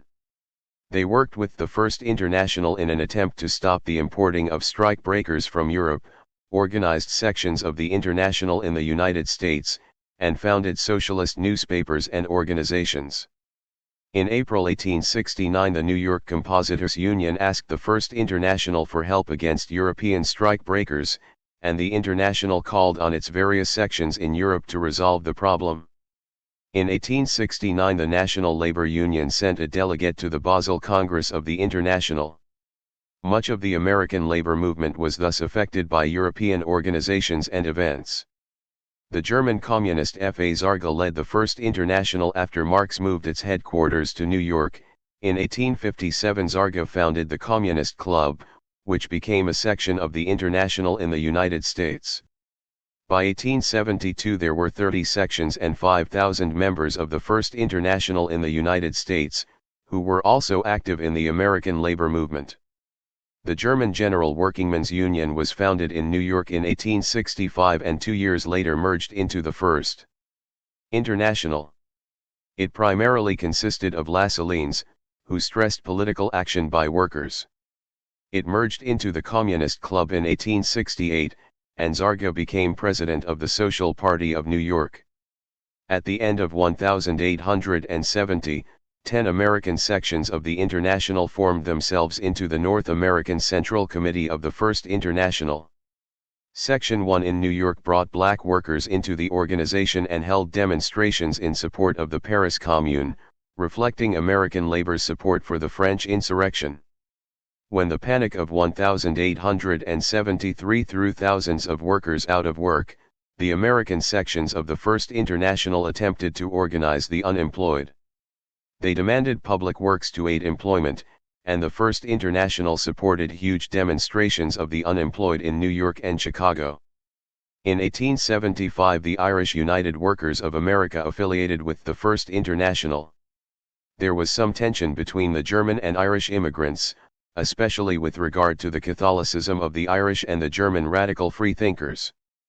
The German workers, however, were somewhat isolated within their own organizations and communities, and many did not speak English. German radicals were also divided between Marxists and Lassalleans. The LaSalle faction started the Labor Party of Illinois in the West and the Social Democratic Party of North America in the East. Neither proved to be very successful at the polls. There was then a move to unite all socialist organizations in the United States. In July 1876, the First International was dissolved at a meeting in Philadelphia. In its place, the Workingmen's Party of the United States was established and directed its efforts toward economic matters, engaging in politics only when it believed it was strong enough to do so, which constituted a compromise between Marxists and Lassalleans. The executive committee of the Workingmen's Party was headquartered in Chicago. In the decade following the Civil War, unions were being organized successfully and membership was growing. 20 trades had organized into 79 unions by December 1863. 7 months later 40 trades were reflected in 203 unions. In November 1865, 300 unions represented 61 different trades. By 1870 approximately 32 unions were organized on a national level. William Silvis was the head of the Iron Molders International Union and was active in organizing local chapters and bringing locals into the International Union. His union demanded higher wages, shorter hours, better working conditions, workers' cooperatives, political action, and international worker solidarity. The Iron Molders operated a successful cooperative that employed 70 workers and paid higher wages than were standard in the industry, and still it made a profit. The Knights of Labor, led by Uriah Stevens, was born in 1869 as a secret society that admitted only wage earners as members.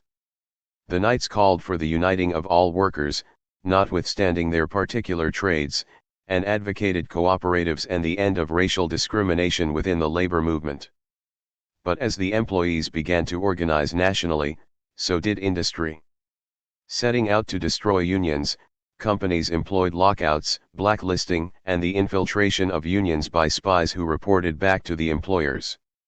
Anyone who declined to sign an agreement not to join a union was added to a national blacklist and was thereby unable to work in the industry anywhere in the country. Army generals from the North and South, who had fought each other during the Civil War, joined together to fight against workers' actions. Bills were introduced in state legislatures to outlaw strikes. Minnesota and Pennsylvania passed laws allowing striking workers to be evicted from company housing, and Pennsylvania allowed companies to hire private police forces. A new issue emerged that led labor organizations to unite nationally. The 8-hour workday became a rallying cry for labor and its supporters. In Europe, the First International had called for the 8-hour day as a first step in emancipating workers. By 1867 there were hundreds of 8-hour organizations in the United States. Aside from allowing workers to live better lives, part of the reasoning behind the demand was that Civil War soldiers returning to the workplace would result in higher rates of unemployment unless the workday was shortened in order to employ more workers on more shifts. In August 1866 a national labor convention resulted in the formation of the National Labor Union, which by 1869 had 800,000 members. Congress passed an 8-hour law for federal workers, and a few states and cities followed its lead. Employers again responded by forcing workers to sign contracts agreeing to work more than 8 hours a day voluntarily or by cutting their pay proportionately. In New York, 20,000 workers marched in support of the 8-hour day, and in 1872, 100,000 workers struck for 3 months over the issue, followed by a parade of 150,000 workers. Workers created trade assemblies to coordinate their actions within a trade, such as strikes and boycotts. Others organized cooperative groceries. A bill to outlaw strikes in New York was defeated only when 15,000 workers marched against it. The Panic of 1873 caused another serious blow to union membership and effectiveness. While there were more than 30 national unions in 1873, only 8 remained in 1877. Cooper's unions declined in membership from 7,000 to 1,500, and blacksmith and machinist membership dropped by 2/3. In New York, membership in trade unions dropped from 45,000 to 5,000. Nationally, membership in trade unions dropped from 300,000 to 50,000. In the building trades, wages fell by 33 to 50% and work hours were extended, and wages in the textile industry were reduced by 45%. Furniture makers' wages fell by 50%, and railroad workers endured several pay cuts constituting approximately 40% of their wages. One worker responded by way of a letter to the editor to an opinion that appeared in the Missouri Republican that claimed that St. Louis workers were well treated and well housed, In St. Louis today there is far more suffering among the laboring classes than ever heretofore. They are not well housed. When families of 8 or 10 persons are forced to sleep, eat, and occupy a room 12x14 for all purposes, huddled in on all sides by other rooms and families situated in the same way, with no opportunity for catching a breath of fresh air that is not impregnated with miasma and effluvia of water closets, pools of stagnant water, piles of decayed and decaying vegetable matter, piles of filth and ashes surrounding the premises, you cannot call them well housed. Believing that the mainstream political parties were more concerned with the welfare of capitalists than of workers, labor established its own political parties and ran candidates for public office who workers believed would further their interests. The Labor Reform Party elected 23 of its candidates to the Massachusetts legislature in 1869. There was an active labor movement in St. Louis after the Civil War, but it was not able to more fully develop until later in the 19th century due to the frequent economic depressions. Employees were periodically laid off, and wages were reduced during those periods. Labor issues at the time included worker safety, child labor, and the long hours of the workday. Craft unions of carpenters, cabinet makers, and tin workers had organized locally in the city as early as the 1830s. The main issues for working people were wages, the length of the workday, which was then 10 hours, and the need for a mechanic's lien law. Immigration from Germany and Ireland in the 1850s had the effect of lowering wages as the new immigrants were often willing to work for less and increased the size of the available labor pool. In 1867 several local unions affiliated with the National Labor Union. Originally segregated, the National Labor Union voted at its 1869 convention to admit blacks, who had previously formed and were members of their own unions, such as the levee workers in Mobile, longshoremen in Charleston, and dock workers in Savannah. However, the National Labor Union was more interested in politics than it was in organizing workers and ultimately became active in the greenback movement to increase the supply of paper money in the economy. Labor competition primarily affected the unskilled workforce until the Panic of 1873, which adversely affected all workers and virtually destroyed unions in St. Louis. That depression was a primary cause of the railroad strike which broke out in 1877. Another action taken by labor organizations following the Civil War was the establishment of producer and consumer cooperatives. The idea of producer and consumer cooperatives was popular among working-class thinkers on both sides of the Atlantic. Cooperatives were part of the philosophies of European socialists and anarchists as well as a portion of the American labor movement. Rather than working and consuming at businesses operated by large corporations, workers would own and operate their own businesses and factories and purchase their necessities at stores also owned and operated by workers. By operating cooperatives, workers could control their working conditions, profit from the goods they created, and purchase goods at entities that were more concerned with serving the working public than amassing profits. Thousands of cooperatives were established both before and following the Civil War by labor unions and organizations. Cooperatives were generally operated on a democratic basis, and all owners, investors, and workers usually had an equal voice in management. They were intended to solve the problem of low wages, employment insecurity, and poor working conditions. The shoemakers of Lynn, Massachusetts, and seamstresses of New York City opened cooperatives in 1845. Molders in Cincinnati organized a foundry in 1848 and showed a profit of almost $6,000 in just over a year. In 1849 Boston tailors established a cooperative, which showed a profit of 4% on investment after operating for a year. Shirt sewers opened a cooperative in New York in 1851 that boasted remarkable success. In 1850 and 1851 boot and shoe workers, hat finishers, bookbinders, carpenters, cabinet makers, and tailors established cooperatives in New York and Buffalo. The Crispins of North Adams, Massachusetts, opened the North Adams Cooperative Shoe Factory, which was cooperatively organized and democratically operated. In 1865 labor activists in Philadelphia called on workers to unite in cooperative ventures, Cooperation aims at elevating men morally, socially, physically, and politically.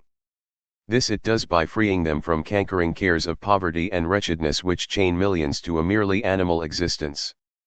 Men of America. Cooperate. Women of America. Buy your groceries at the cooperative stores. In the 1860s and 1870s, most cooperative experiments were operated by shoe workers, molders, carpenters, cigar makers, and machinists. Between 1866 and 1876, shoe workers operated over 40 cooperative factories, and molders ran 36 foundries and cooperative stores. Most participants in the cooperatives were skilled craftsmen. Over 50 cooperatives were formed in Massachusetts during and immediately after the Civil War. William Silvis, the president of the Iron Molders Union and the National Labor Union, was active in the cooperative movement in the 1860s. The Sovereigns of Industry was founded in January 1874 with the support of section of the First International. It was especially concerned with establishing cooperatives. The organization bought goods at a wholesale discount, established cooperative grocery stores, set up warehouses to store goods, and used the profits from their enterprises to start other cooperative ventures. In the 1870s, St. Louis, John Samuels was the editor of a Grange publication, an organizer for the Sovereigns of Industry, and the founder of a cooperative labor newspaper in St. Louis. John Sheldon, a tailor, was an officer of a section of the First International and later the president of the Sovereigns of Industry. By the 1870s, cooperatives were an important part of the labor movement. John Best was the leader of the movement in Stoneham, Massachusetts.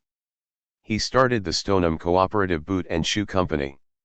Stoneham had 4 cooperative shoe factories, 2 cooperative stores, and a cooperative tannery. All were operated democratically, officers were elected by popular vote, and no action, no matter how small, was taken without a vote of all members. Some complained that cooperatives sometimes took the idea of democracy too far. Elections, for example, were often held to determine the membership of committees which themselves were charged with electing members of other committees. Still, wages were above the local norm, and workers were hardly ever punished for rule violations. Producer cooperative ventures by workers aimed to improve wages and working conditions from those existing in factories at the time. The wages paid by cooperatives were generally 15 to 66% higher than those paid by factory owners. Cooperatives operated by workers also provided more job security. For example, in the 1870s, shoe manufacturers generally produced only items that had been specifically ordered. As a result, during slow seasons many workers were laid off. The workers' cooperatives, in contrast, continued to produce even through slow times, thereby providing steady work for their employees. Finally, cooperatives sought to end the exploitation of labor by removing the incentive to maximize profits. Consumer cooperatives sought to provide necessities for working-class families at a lower cost than privately owned businesses.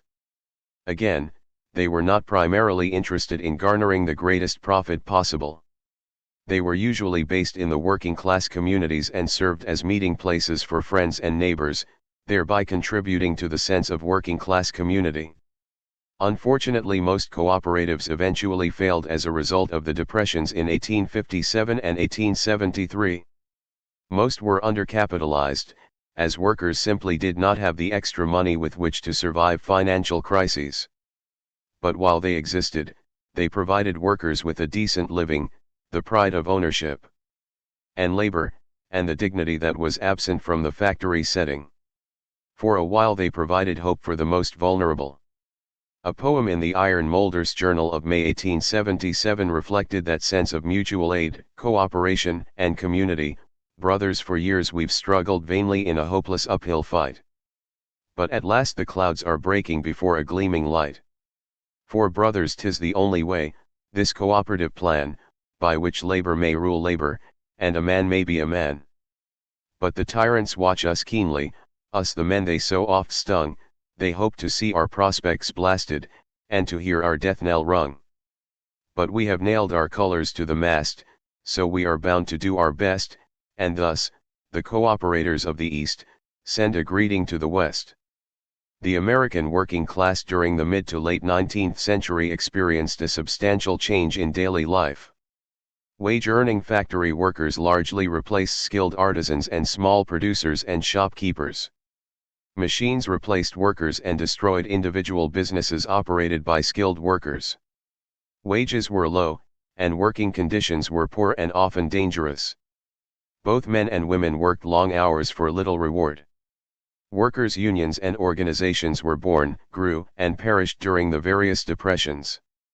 Many workers were unemployed as a result of the booms and busts that characterized 19th century capitalism and occurred both prior and subsequent to the Civil War. American workers were supported and influenced by European, especially German, revolutionaries and radical institutions, such as the First International, which ultimately led to the establishment of the St. Louis Commune. 7. One can argue forcefully that if it were not for German immigration to the city of St. Louis, there would have been no St. Louis General Strike nor St. Louis Commune. The 1848 revolution in Germany and the emigration of many of those revolutionaries from Germany to St. Louis provided the philosophy and leadership for the uprising there. German immigrants came to St. Louis for economic, political, and religious reasons. Like most immigrants, they sought better lives where there was greater opportunity for those willing to work hard, free from European economic stagnation and feudal burdens. Some sought a place where they would be able to practice their religious beliefs freely, without restrictions by the state. Others, especially those who arrived after 1848, sought to live their lives in a republic and leave behind the remnants of monarchy and aristocracy. For the latter group, the United States seemed a model for Republican civic engagement and civil and political rights, which they had attempted to attain in their native land. Many of these so-called 48ers were freethinkers, radicals, socialists, and communists. They brought with them philosophies that at the time were virtually absent from mainstream American thinking. They opposed slavery and supported the Enlightenment ideals of humanism, individual rights, and dignity. A plurality of the best educated believed in socialism and were followers of Marx or Lassalle and brought those ideas to the forefront of the emerging battle between labor and capital in the United States. Many had participated in the 1848 revolutions, the Paris Commune, and the First International. They assumed leadership positions in the 1877 strike and the St. Louis Commune, causing those events to take on a radical and socialist character. Prior to the German Revolution in 1848, most Germans had immigrated to the United States in colonial times and again in the 1830s. Those who arrived in the colonies came largely as the result of a depression following the 30 Years' War in the 17th century and the War of Spanish Succession at the beginning of the 18th century, the famines that swept German-speaking Europe at those times, and because of religious intolerance. The Rhineland was devastated by the War of Spanish Succession, which was eventually won by England. In 1681 Quakers and Mennonites arrived in Pennsylvania, followed by over 100,000 immigrants from Europe at the beginning of the colonial period. Approximately 250,000 Germans lived in the colonies prior to the American Revolution. Most were so poor that they had to indenture themselves in order to pay for their passage or became farmers who lived on the eastern seaboard and the mid-Atlantic regions. They largely followed Lutheran and the Reformed churches or were members of pietist sects such as Mennonites or other radical Reformationists. Many were illiterate and resisted secular education in favor of religious teaching. Other waves of German immigration to the United States occurred after the revolutions of 1830 and 1848. Between 1831 and 1880, approximately 3 million German-speaking immigrants arrived in America. Some arrived at eastern port cities, while others landed in New Orleans, many then moving up the Mississippi River to St. Louis. Many were skilled workers such as bakers, butchers, tailors, machinists, cigar makers, and cabinet makers. Approximately one-fourth of the immigrants were farmers, one-third were Catholic and the other two-thirds were Protestants. Most settled in what became known as the German Triangle, the cities of Cincinnati, Milwaukee, and St. Louis. The 1860 census reflected that in the city of Milwaukee, 38% of German-born heads of households were skilled workers, compared, for example, with 19% of Irish households. After the fall of Napoleon in 1815, there was a good deal of repression by Metternich in Austria and by the princes of the German states. Protest was ruthlessly crushed in German-speaking Europe. Consisting mainly of farmers and artisans, immigrants during the 1830s generally settled farther west in cities such as Cincinnati and St. Louis. They were sufficiently numerous to establish German-language newspapers and German cultural organizations and entities, including Turner societies, gymnastic clubs that supported German culture and progressive ideas such as abolitionism and republicanism. The St. Louis Anzeiger des Westens, a German-language newspaper, was established in the 1830s to serve the city's growing German community. It was a progressive paper, as was its later English-language edition, which became the St. Louis Post-Dispatch, and which at one time was led by Joseph Pulitzer. Some of the new arrivals were educated, but most were not. Most hoped to make their living by farming. Not all the Germans who settled in Missouri and southern Illinois had experience farming, however. They were attracted to the idea of free land in America and an opportunity to own and work their own property and live independent lives. Many came in groups, so that they could provide support for each other in a new country where they did not have jobs or property and did not speak the language. Members of the different groups had different interests and skills, some were skilled artisans. One immigrant described the different interests in his group that was planning to emigrate from Germany. We shall bring along with us persons who will pursue different occupations, some mechanics, some wagoners, husbandmen, all of whom wish to make a living. Some immigrants had studied at or held university degrees. Those who were educated and sought to attempt farming were often referred to as Latin farmers by their rural neighbors because they were educated in the classics but had little or no knowledge of or experience in farming. Belleville, Illinois, across the Mississippi River from St. Louis, was one such German Latin farmer settlement. Interest in emigrating from the German states and settling in Missouri and the St. Louis area was a result of both national and local factors. In the United States there appeared to be opportunity, there was no king or feudal class ruling the country, a person was not condemned to live his or her entire life as part of the class in which he or she was born, and there was the attraction of free land, free elections, religious freedom, and democracy, things that had been prohibited in Germany. And the landscape of Missouri, with its hills and rivers, reminded them of home. Many Germans were already living in Missouri and St. Louis, thus providing support for new immigrants. They were also attracted by the writings of Germans who had come to the area and advertised its benefits to those back home in letters and publications. Gottfried Duden was one visitor to Missouri who spread word of its attractiveness as a new home to those in German-speaking countries who were interested in starting a new life somewhere else. Duden had held important positions in Prussia. He came to St. Louis in 1824, read about Daniel Boone and about westward expansion, and bought approximately 100 acres in 1829 near the Missouri River, not far from Boone's last home. Bringing with him a farmer and a cook, Duden farmed for about 3 years, returned to Europe, and wrote about his experiences in his book Report of a Journey to the Western States of North America. He described Missouri's moderate weather and good farmland, the freedom to live wherever one desired, the religious freedom, and the absence of a king. As a result of his letters and books, Duden interested other Germans in immigrating to Missouri. Duden suggested that those immigrating to Missouri travel and settle in groups instead of alone, so that they would have a support system when they arrived. A group of his followers set out to establish a community in Arkansas but ended up in Missouri. Groups of Germans settled near Duden's land and organized their own villages. Some even spoke of creating a German state within Missouri. Many of those who chose city living over farming settled in the Carondelet area of South St. Louis. Friedrich Munch also wrote about the joys and benefits of living and farming in Missouri. Munch was a liberal and a progressive, who was drawn to the United States by the promise of the freedoms of speech, press, and religion. Freedom from the feudal remnants still surviving in Europe, especially in the German states, was another reason to emigrate, according to Munch.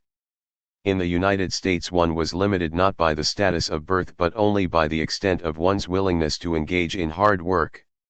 Yet, I say as citizens of this country we are more fortunate than those in the Old World. Here freedom of expression is tolerated. We have a far freer nucleus of sound citizenship than any other country. Here no one is condemned because of his birth, or compelled to an humble position due to it. The field is open to everyone whose earnest efforts qualify him for it. Another early Missouri settler, Paul Folenius, was a successful lawyer who desired to become a farmer. He ultimately became the editor of a German-language newspaper in St. Louis. So many German immigrants settled in Missouri that the names of its towns mirrored those in the German states: Berlin, Dresden, Frankfurt, Baden, and Wittenberg. Towns were also named Bismarck and Germania. The 1848 revolutions began in France and spread throughout Europe. They posited the ideas of liberalism, republicanism, radicalism, and socialism against feudalism, monarchy, and royalty. Many of the ideas were a result of the 1789 French Revolution, such as liberty and equality, which had been spread in Europe by Napoleon's army, and Enlightenment beliefs in rationalism, education, and social progress. Revolutionaries sought to overthrow the conservative forces that ruled Europe after Napoleon's defeat. The 1815 Congress of Vienna had returned monarchs to their thrones and established the German Confederation, a weak organization dominated by Prussia. Revolutionaries called for the establishment of republics, national unification, and more freedom and self-government. Liberals and radicals allied against the feudal elements but ultimately divided along class lines when their common enemy was defeated. The revolutions failed in overthrowing most governments, although they did result in greater powers for the new capitalist bourgeoisie. Radicals, socialists, and the working classes of Europe were crushed by the terrific repression that followed the 1848 revolutions, and again many fled to other countries, including a massive immigration to the United States by members of Europe's working class. Many Germans also came for economic reasons. German-speaking areas were experiencing the early stages of the Industrial Revolution, and craftsmen were being replaced by machines and the factory system. Unions were as yet undeveloped. At the same time there was high unemployment and crop failures. Potato prices in the German states increased 425% between 1845 and 1847. There were food riots, and the winter of 1847–48 was unusually severe. Many Germans were attracted by the possibility of jobs, higher wages, and cheap or free land in America. The seemingly empty lands in the American West, that is, empty of European settlement, appeared to promise the individual freedom that was lacking in Europe. Others came for political reasons, the greater freedom and less governmental repression than in Europe.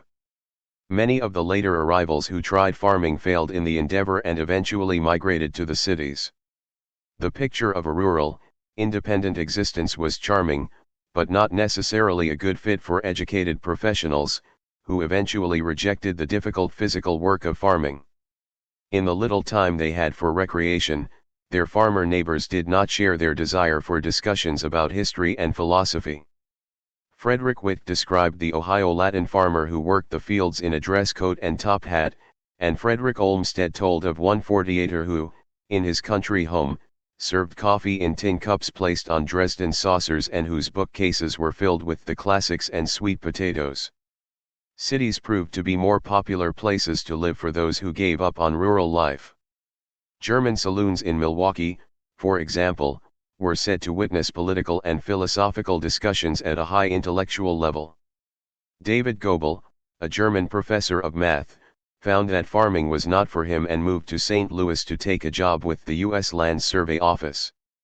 Some who did not want to give up entirely on the dream of independence that farming promised became grape and wine growers. The hills and rivers of Missouri reminded them of home, and they started some successful wine production companies in the state. In a speech titled The German Contribution to Missouri before the Missouri Historical Society in January 1947, Judge Julius Munch spoke of the distinction between the earlier and later German immigrants to Missouri. What distinguished the immigration after 1830 from any that had gone before was, of course, the large proportion of educated individuals, in the first instance.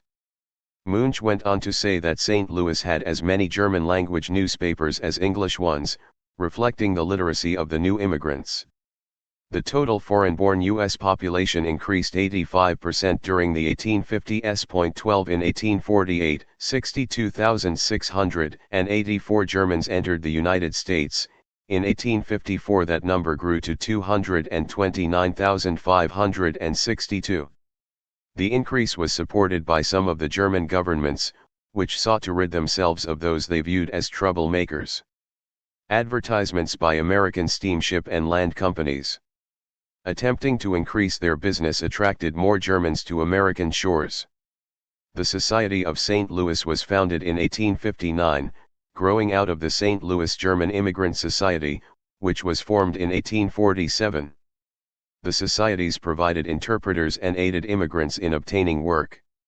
The large German population of St. Louis was another feature luring Germans to the city. Immigrants arrived by train from eastern port cities and by boat from New Orleans. Between 1848 and 1852, over 50,000 German immigrants arrived in St. Louis, many aided by the St. Louis German Emigrant Aid Society. In 1855 the society found jobs for 283 Germans on the railroads, 192 on farms and in factories, 121 in workshops, 163 as female domestics, 35 artisans, 1 teacher, and 6 store employees and apprentices. By 1850 1/3 of St. Louis's population had been born in Germany. The city took on a German personality, attracting new German immigrants to a place where they could feel at home in the midst of the German language, customs, and culture. In his novel The Crisis, St. Louis's Winston Churchill described the city's South Side German community. Richter took him across the Rhine. The Rhine was Market Street, and south of that street was a country of which polite American society took no cognizance. Here was an epic movement indeed, for South St. Louis was a great sod uprooted from the fatherland and set down in all its vigorous crudity in the warm black mud of the Mississippi Valley. Here lager beer took the place of bourbon, and black bread and sausages of hot rolls and fried chicken. Here were quaint market houses squatting in the middle of wide streets, Lutheran churches, square and uncompromising, and bulky Turner halls, where German children were taught the German tongue. In a letter dated July 4, 1847, Emil Mallinckrodt, the immigrant parent of the founders of Mallinckrodt Chemical Company, wrote home, "One hears much Low German on the streets and markets, and all Germans are without exception, well off. They own 1/3 of St. Louis. We live here as if in Germany, wholly surrounded by Germans. Missouri is now becoming Germany for America." When the 48ers arrived in St. Louis, the city was an industrial and agricultural center. Agricultural products shipped east passed through, as did commodities going west and south. Additionally, St. Louis was exploding as a manufacturing location as a result of its tremendous mineral deposits. During the 1840s and 1850s, Missouri was second only to Pennsylvania in the iron industry due to its extensive iron ore deposits.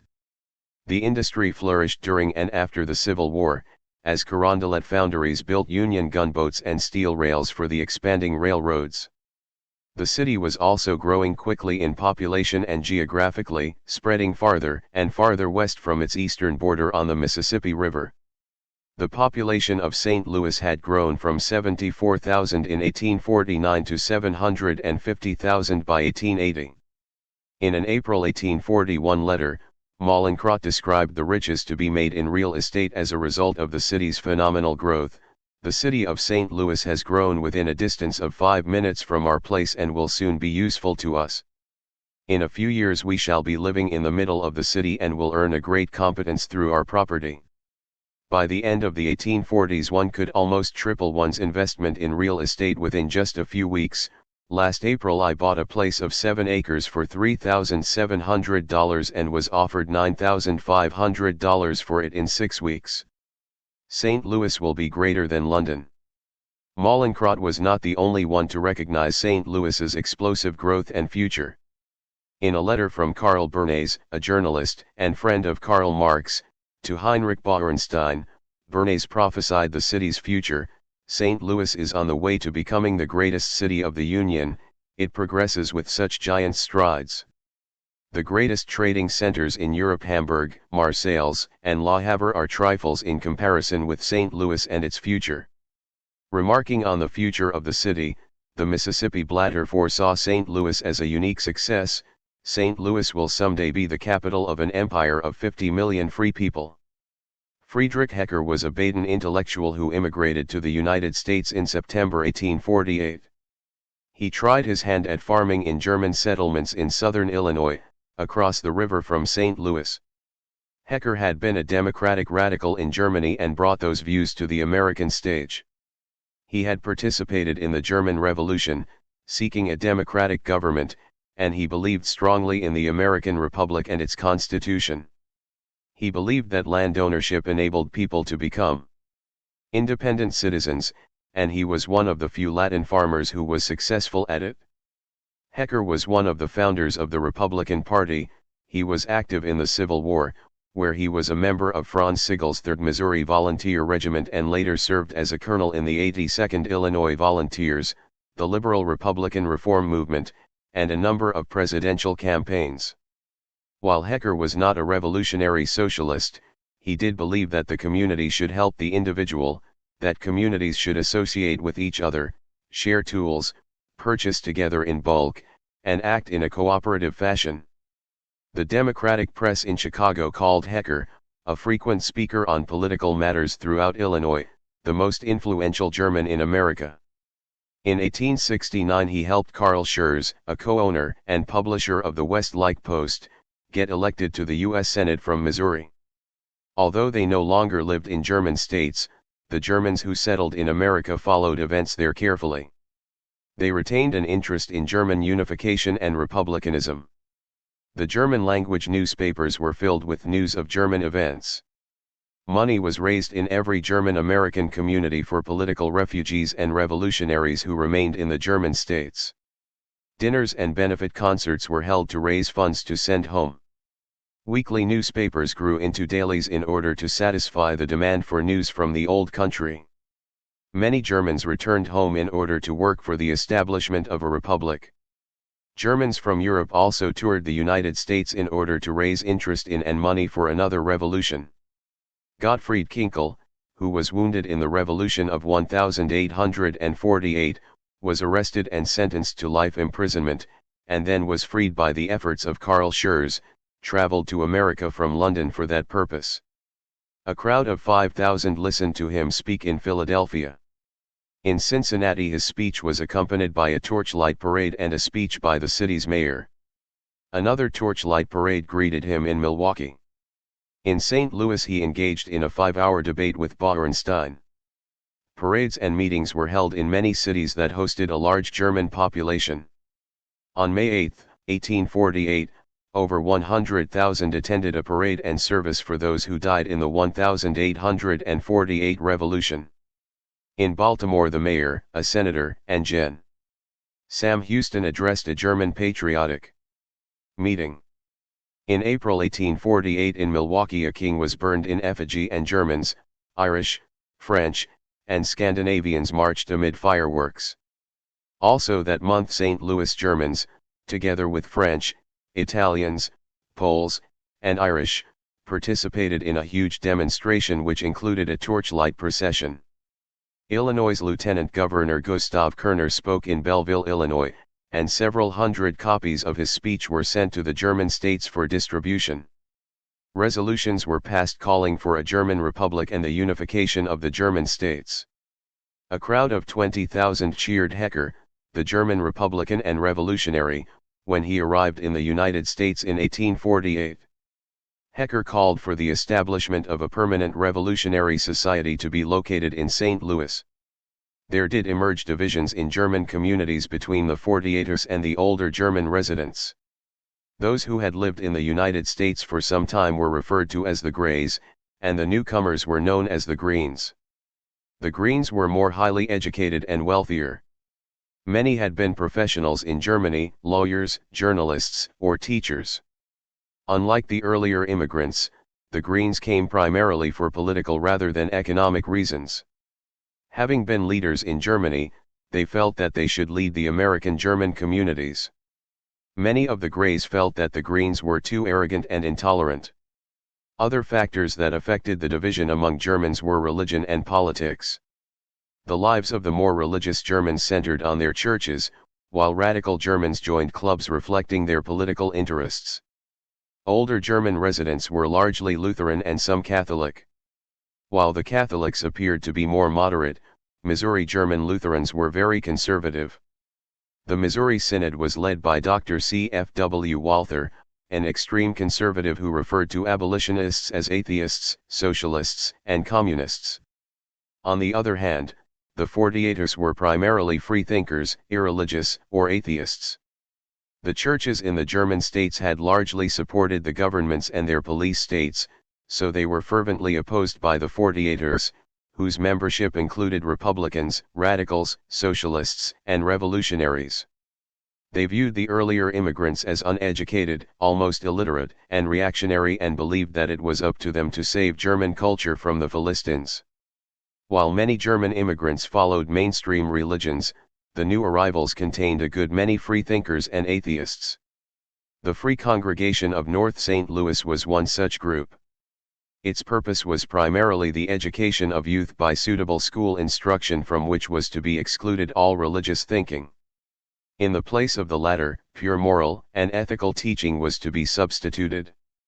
24 Although it appears to be an oxymoron, during the American Civil War German soldiers had their own atheist chaplain, who ministered ethics and morality to the troops rather than religious doctrine.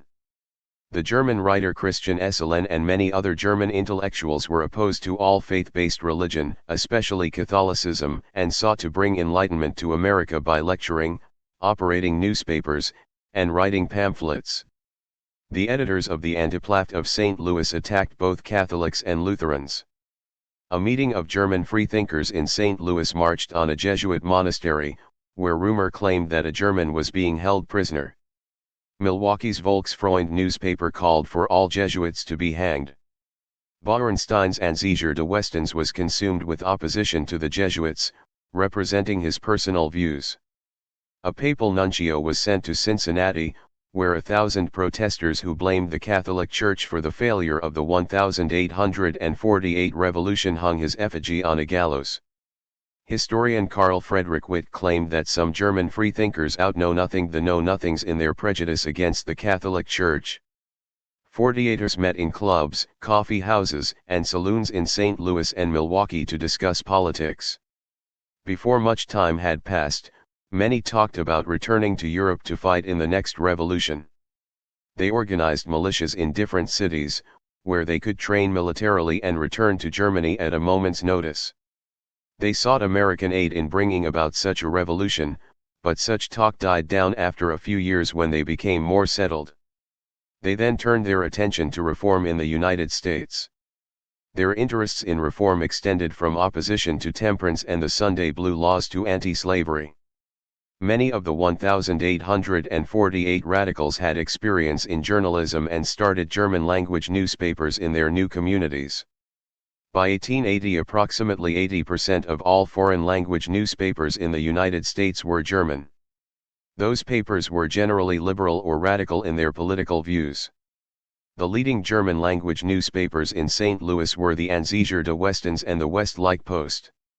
Bauernstein's Anzeiger was the oldest German-language newspaper west of the Mississippi. Bauernstein was extremely anti-clerical, especially with regard to Catholics, Jesuits in particular. But he had other interests in the German community in St. Louis, many of them related to German culture. When not editing his newspaper, He worked as an actor, playwright, theater manager, and hotel manager, and ran a brewery and several saloons. He was especially struck by the materialism and individualism that he found when he reached the United States. It seemed to him that Americans were interested only in making money, that each person was on his own, and that there was a lack of community. A strong abolitionist, Bauerstein was an early supporter of the Republican Party, served as the U.S. consul to Bremen under Lincoln, and eventually returned to Vienna. Other German revolutionaries settled in St. Louis and entered the newspaper business.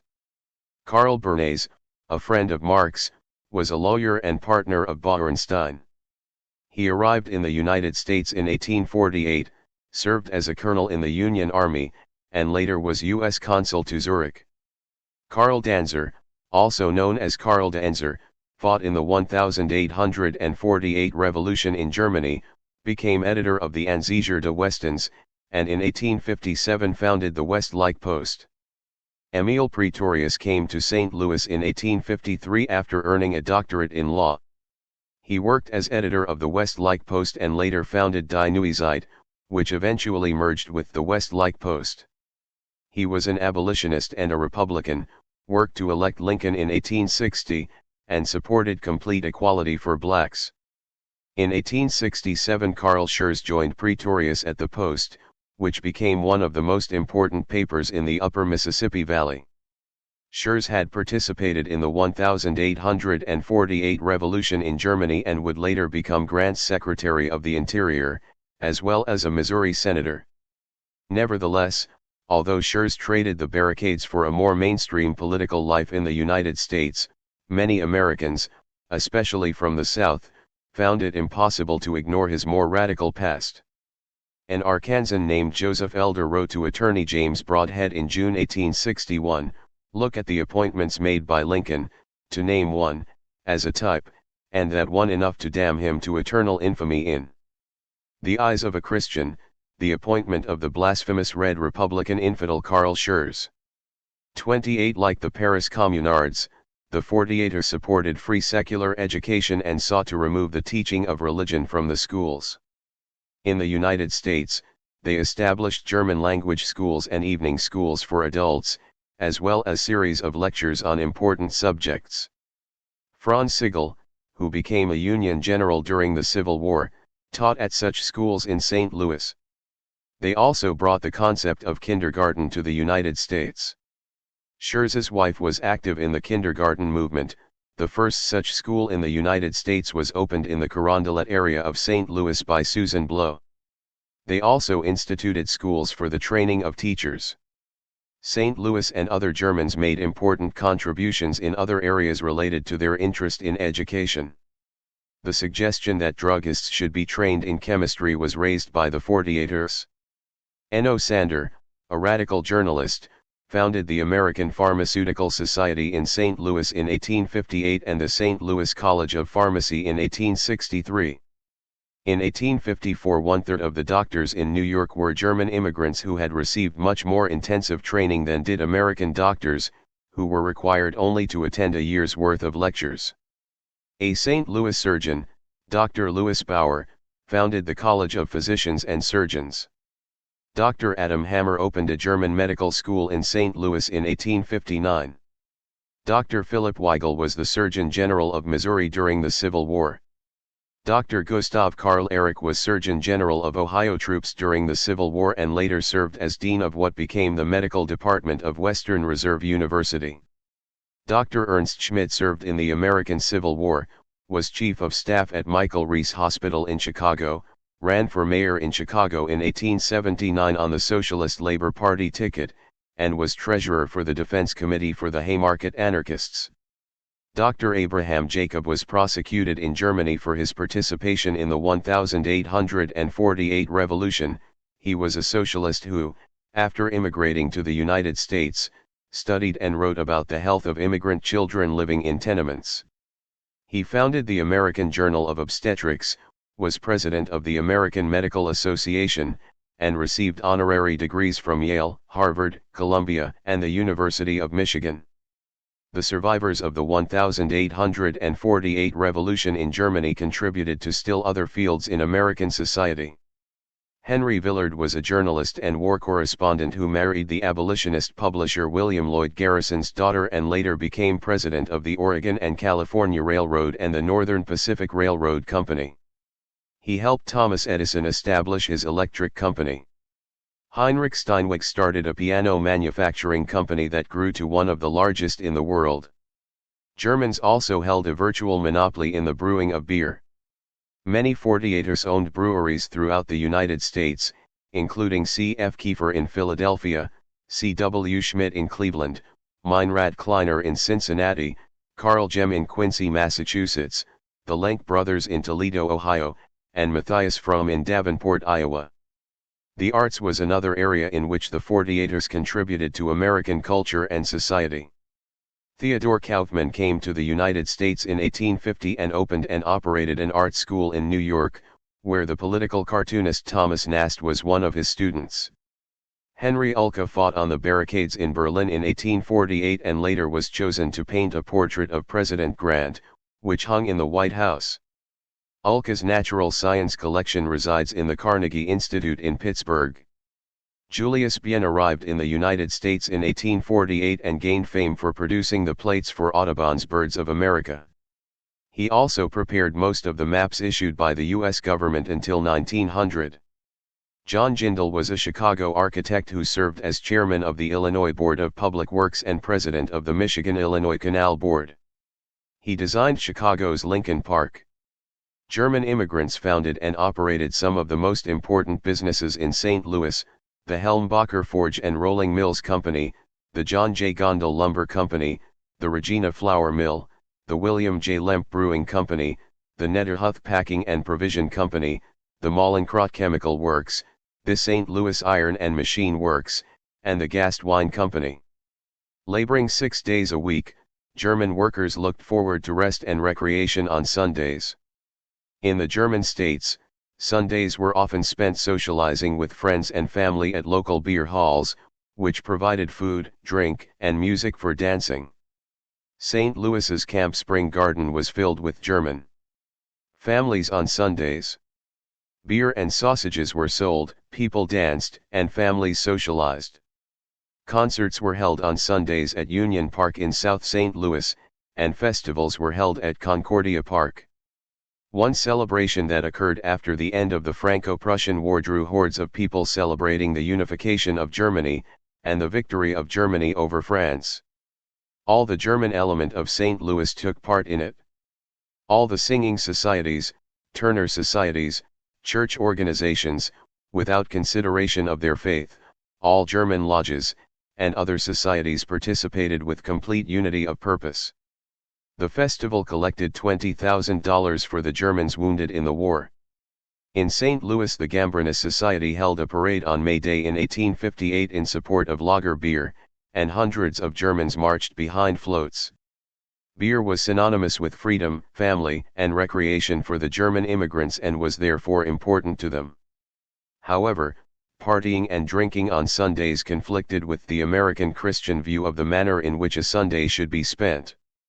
Beer and spirits had no place on Sundays, a day set aside for church attendance and other activities more holy than drinking and partying.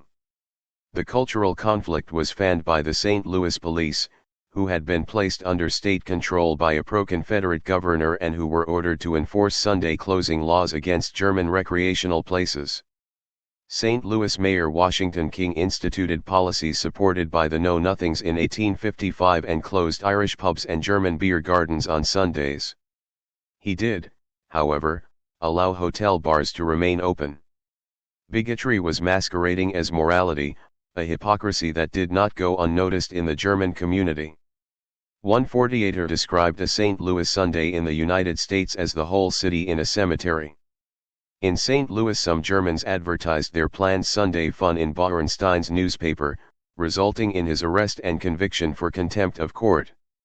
In 1869, American 4th of July celebrations were moved from Sunday, the actual day on which July 4th fell that year, to Monday, as it was considered sacrilegious to hold such a celebration on the Lord's Day. but the Germans insisted on celebrating the holiday on the day on which it fell, not the next day. Parades of Germans accompanied by large bands paraded through the streets on a July 4th Sunday, drinking beer and celebrating the holiday, while others looked on in dismay. Enjoying the discussion of philosophy and politics, the 48ers brought with them from Europe new ideas that would take root on American soil. They founded libraries that contained radical literature and lectured about politics, labor, and socialism. As radicals and socialists, they were strongly against slavery and supported a 10-hour workday, public education, and a progressive tax system. The German workers' movement was the basis for the first socialist parties in the United States. An important cultural group for the German immigrants was the Turner Societies.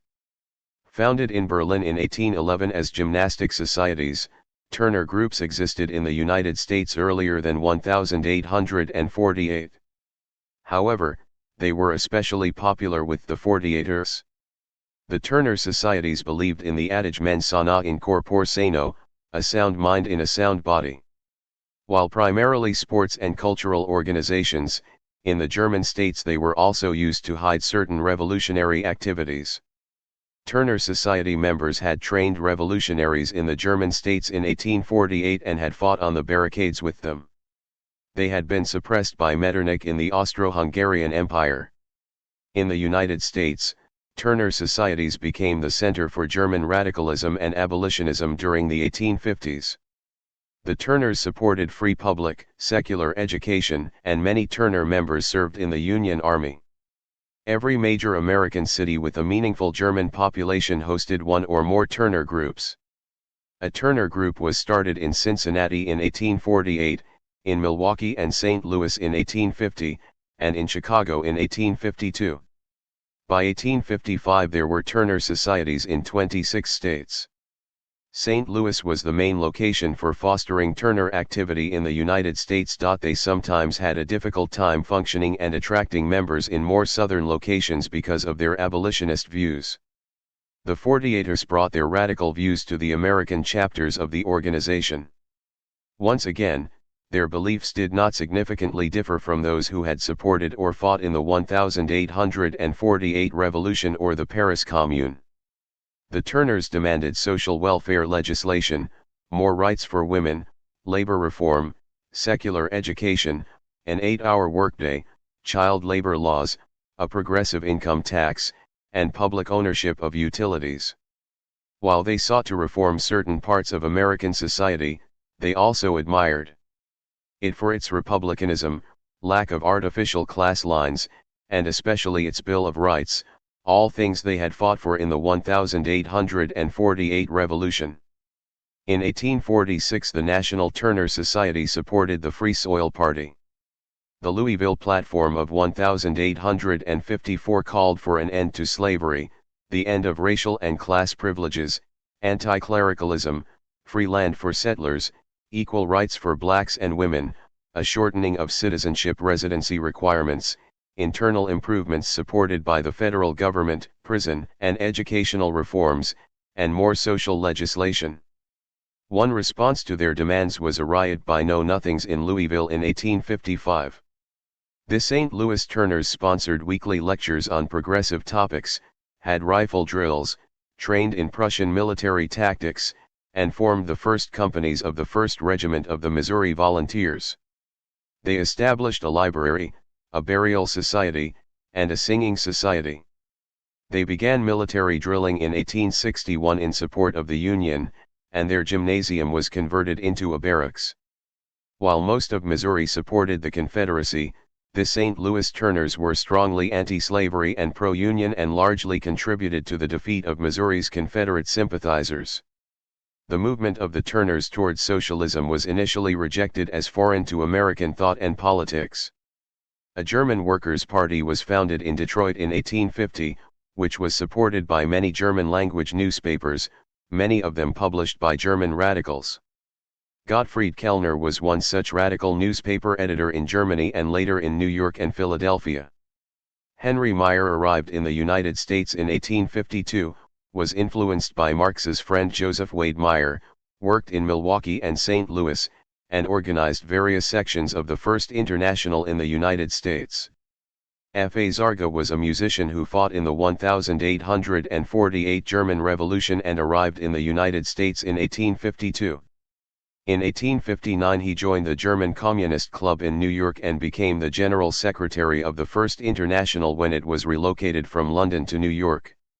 Joseph Wade Meyer served in the Prussian army and later became a journalist. He was the assistant editor of the Trier-Zeitung, a German democratic and socialist newspaper.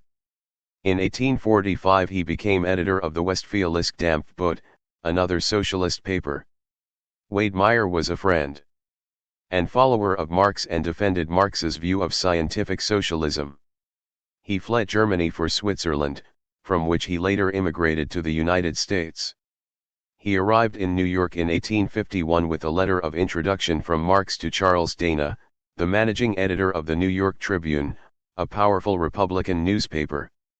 Wade Meyer became an organizer for the Communist League, founded the Marxist newspaper Die Revolution in New York, and acted as the American literary agent for Marx and Engels.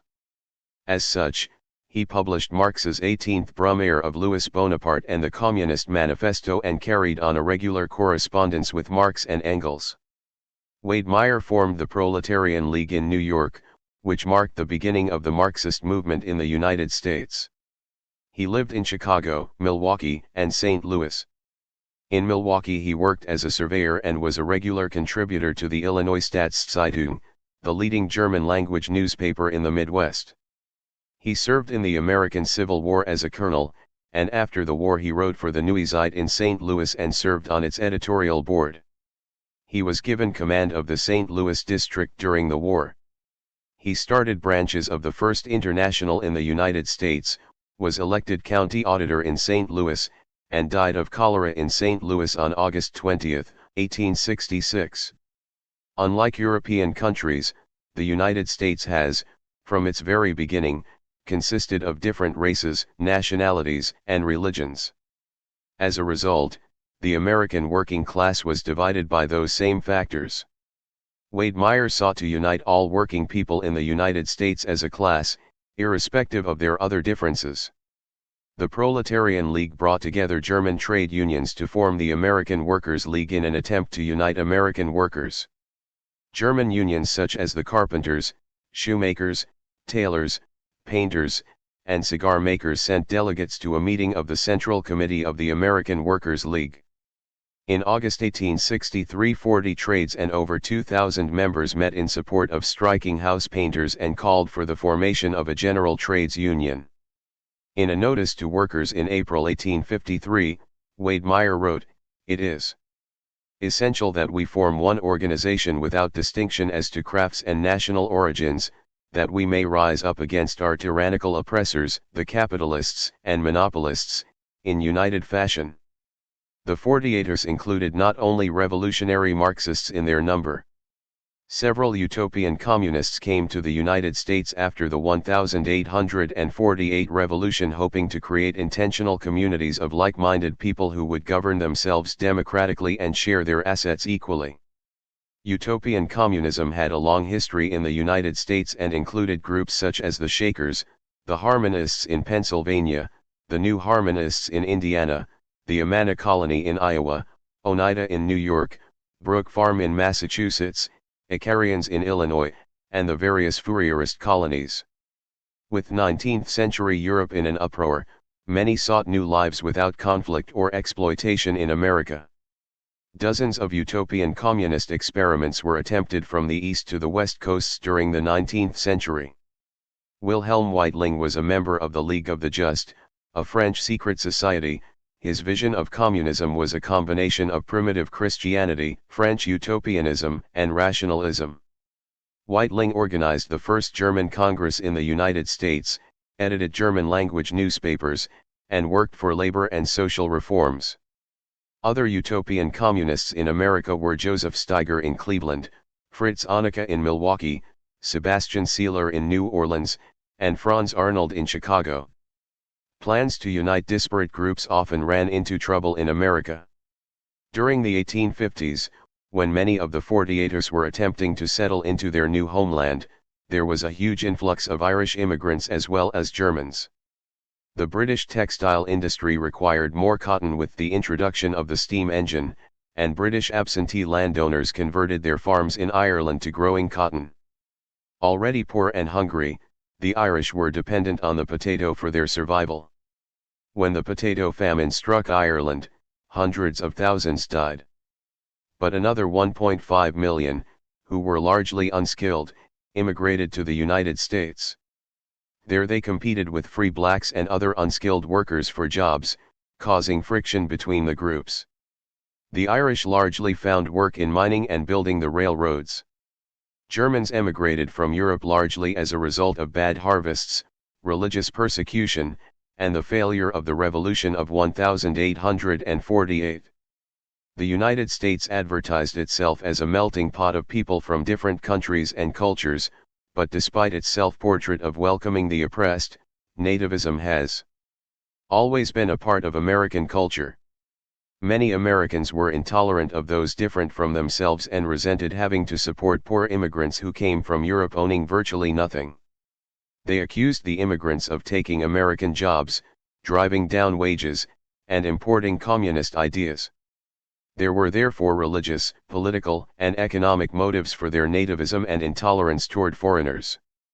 The 1850s witnessed perhaps the greatest period of bigotry and nativism in the country's history. The Know-Nothings attacked foreigners, especially Catholics, and anti-clericals.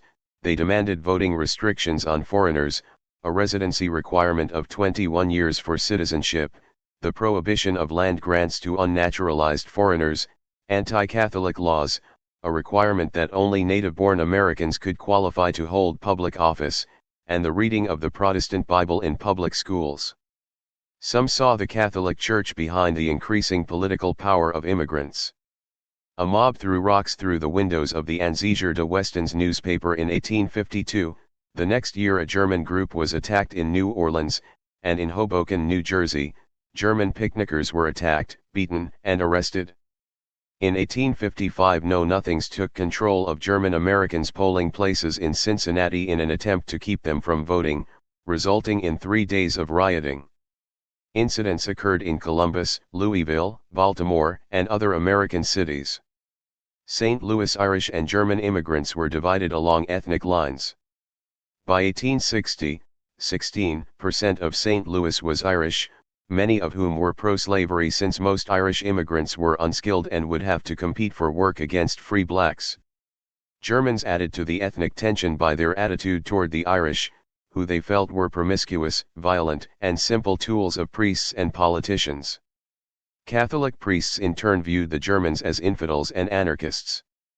As a result, it was difficult to achieve unity between the two groups. This hostility caused the German and Irish communities to close ranks and to retreat within their own groups, thereby interfering with their assimilation into American society. The 48ers, however, generally fought against nativism, changing their political support from one party to another based on that issue. At the Republican Convention in 1860, the Republicans were led by Germans who demanded an anti-nativist position. The issues of nativism and slavery enabled Republicans to take much of the German vote from the Democrats. German socialists and Republicans were clearly against the institution of slavery. They tended to settle elsewhere than the American South, which was in any case not especially friendly to immigrants. They did not want to live in a place that many of them equated with the feudalism and royalty from which they had fled. Some refused to live in Missouri, which allowed slavery, and settled instead in southern Illinois, directly across the river from St. Louis. Belleville, in St. Clair County, Illinois, was a favorite place for those Germans to settle. Religion was another relevant factor with regard to determining one's view of slavery. The Catholic Church was for the most part silent on the issue, while the Lutherans were divided into anti-slavery and pro-slavery groups. The Wisconsin Synod, for example, was against slavery, while the more conservative Missouri Synod supported it. Virtually all the freethinkers among the German immigrants were against slavery, and the St. Louis Anzeiger de Westens and the Turner Societies were strongly abolitionist. Most 48ers were against slavery and urged Germans to leave the Democratic Party over the issue, while most Catholics and conservative Lutherans refused to join the Republican Party. The 48ers would later be active in forming the new Republican Party, and by the 1856 elections most German immigrants were Republicans. German-language newspapers in St. Louis supported the Republicans. St. Louis stood alone as a Republican city in a Democratic state, largely because of its German population. In 1860 the first Republican ticket in Missouri included 3 Germans. Arnold Krekel, a newspaper editor, ran for Attorney General, Henry Bauernstein ran for Superintendent of St. Louis Public Schools, and Friedrich Munch ran for the St. Louis Board of Public Works. Across the river, Gustav Kerner served as Lieutenant Governor of Illinois and was a founder of the Republican Party and a close advisor to Lincoln. He had refused to live in Missouri because it was a slave state. Kerner originally tried farming, but did not do well at it, hated the lifestyle, and soon tired of it. He translated the revised statutes of Illinois, the Declaration of Independence, and the U.S. Constitution into German and also worked for the Belleville Zeitung. As a result of the 1820 Missouri Compromise, Missouri entered the Union as a slave state, but slavery was prohibited in the territories to the west of it, which were north of a straight line drawn west along Missouri's southern border. Its admission enabled Maine to enter as a free state. The prohibition of slavery in western territories above the southern border of Missouri was to lead to violence and bloodshed in Kansas and a constitutional crisis involving Congress and the Supreme Court when the court took up the Dred Scott case. In the meantime, while there were some slaves in Missouri, support of slavery was primarily limited to the southern and western portions of the state, while St. Louis remained strongly anti-slavery, especially among its German population. In the 1850s, Northern and Southern Democrats were divided over the issue of slavery. The Missouri-Benton Democrats stood against the expansion of slavery, while others in the party supported its unlimited growth. The Northern and Southern Whigs were also divided and included elements of nativism. The Benton Democrats later formed the basis for the new Republican Party. In their early years, German immigrants were largely supporters of the Democrats as a result of the anti-immigration position of the Whigs, but they broke with the Democrats at the time of the passage of the 1854 Kansas-Nebraska Act over the issue of slavery. Missouri was dangerously divided over the issue of slavery. While St. Louis as a whole was against the institution of slavery and was largely pro-Union, most of the remainder of the state supported slavery and the South.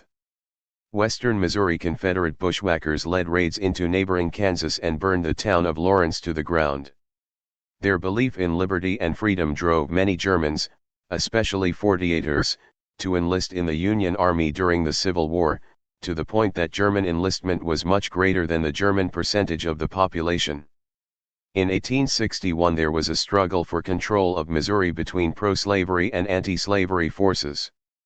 Missouri's Governor Claiborne Jackson was pro-Confederacy and sought to have Missouri join with the South during the Civil War. St. Louis, with its large German population, was anti-Confederacy and desired to remain in the Union.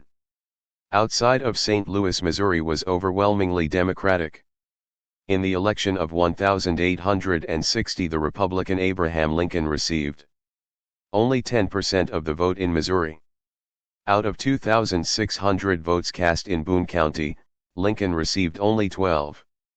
From the 1830s, the Democratic Party in St. Louis was largely supported by Germans and Irish. This support ended by 1860 when the Republican Party became active in St. Louis. The Republicans emerged in that city largely as a result of the split in the Democratic Party over the issue of slavery. Both the Benton Free Soil Democrats and the New Republicans were supported by St. Louis Germans. The pro-Southern Democrats were supported by the Irish in the city, and the nativists were supported by the American-born residents. One newspaper described St. Louis as similar to Caesar's description of Gaul, that is, divided into 3 parts. Because of its large immigrant population, St. Louis appeared to be a northern city in a southern state. Whether they were Republicans or Socialists, the German community as a whole rallied in support of the Union and against slavery both in their newspapers and through mass meetings. One typical broadside called on all Germans to unite in order to save their adopted country. Germans arouse. There will be a German mass meeting, at the courthouse on Tuesday night, the 25th of October, 1864. Hahn.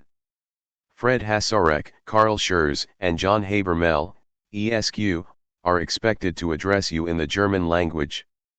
Rally to the rescue of your imperiled country. The St. Louis Germans were largely considered responsible for causing Missouri to remain in the Union and not join the Confederacy.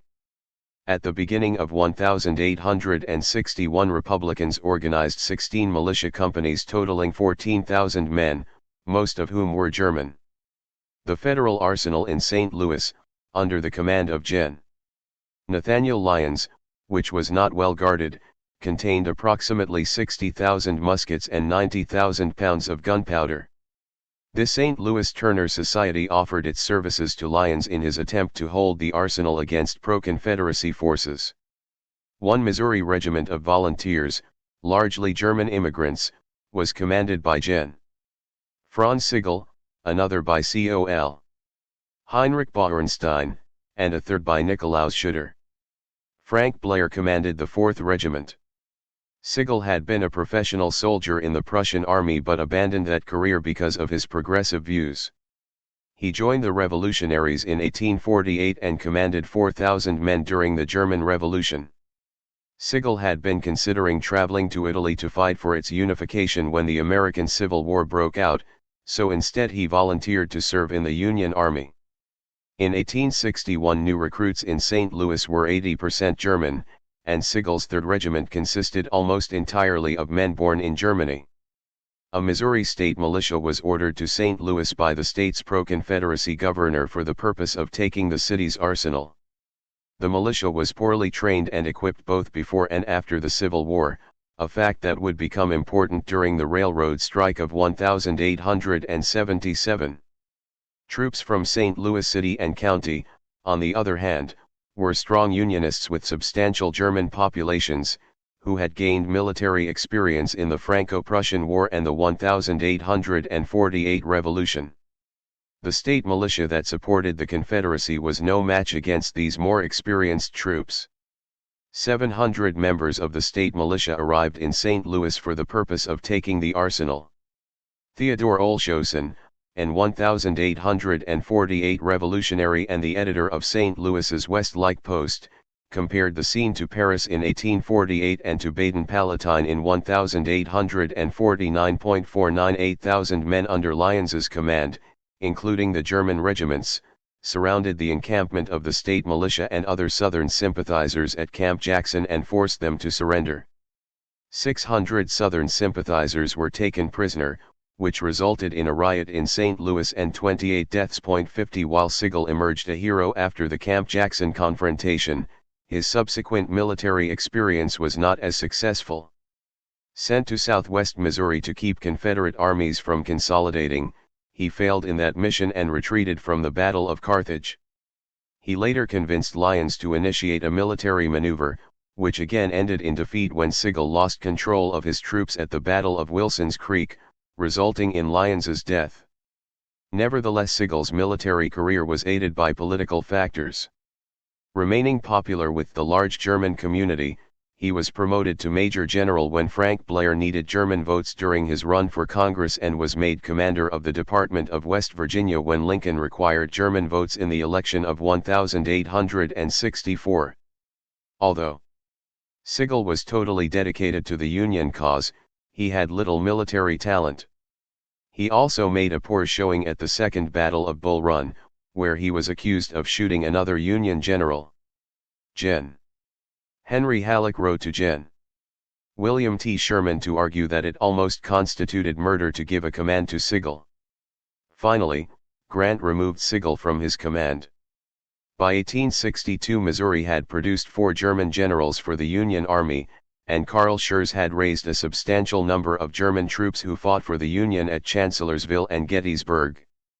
The St. Louis troops were the most radical and revolutionary of any Union fighters, and their dedication assured that Missouri remained in the Union.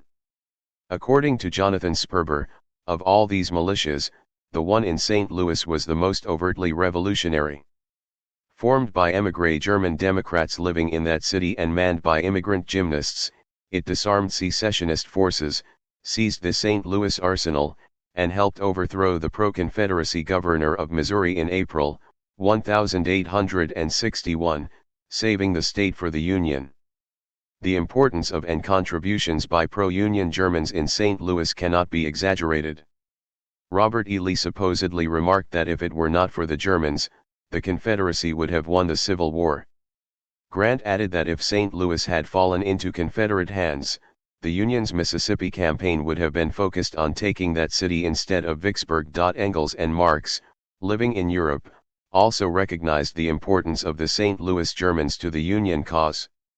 In a letter to Marx dated June 12, 1861, Engels wrote, "The reconquest of Missouri by the Germans of St. Louis was the third success, and is of enormous importance, since the possession of St. Louis bars the Mississippi." 55. Writing in Die Presse on March 26, 1862, Marx suggested, without the considerable mass of military experience that emigrated to America in consequence of the European revolutionary commotions of 1848 to 1849, the organization of the Union Army would have required a much longer time still.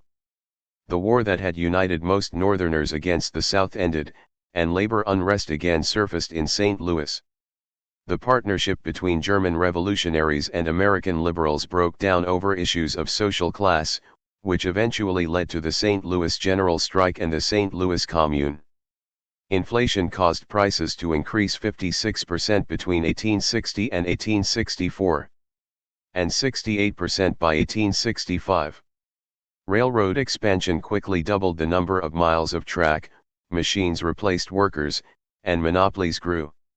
Hecker viewed the consolidation of railroads and agreements between them as harmful to the interests of ordinary people and consumers and considered calling for a government takeover of the railroads.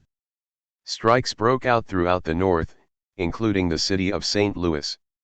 In 1864 the city's machinists, blacksmiths, tailors, and shoemakers struck. Journeyman tailors struck for higher wages and recognition of their union. Reflecting the different nationalities united in the strike, speeches at a journeyman's rally were in English, German, and French. Molders struck against Giles and Oliver Philly's Excelsior Stove Works, which had produced iron armor for Union gunboats during the war.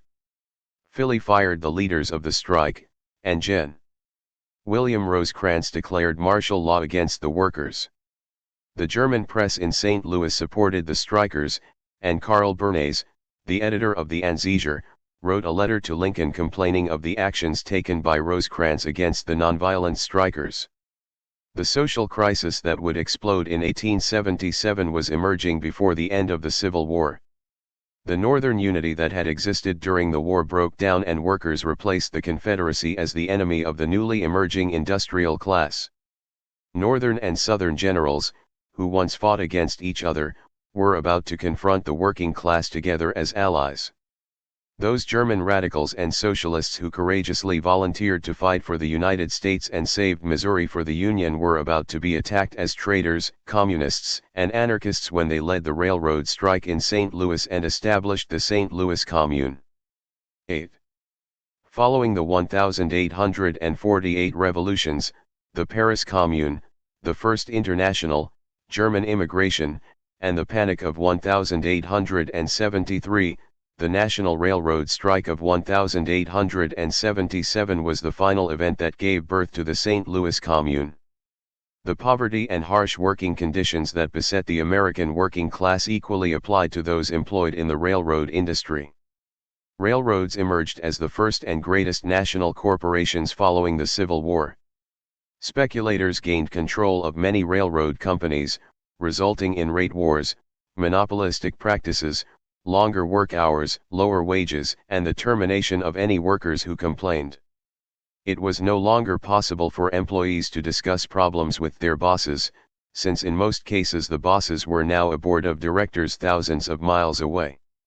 Some also saw the railroad as intruding into the myth of the American pastoral and the portrait of the quiet small towns and villages of the American countryside. The arrival of the railroad pierced that imaginary veil and brought with it noise, danger, pollution, and change.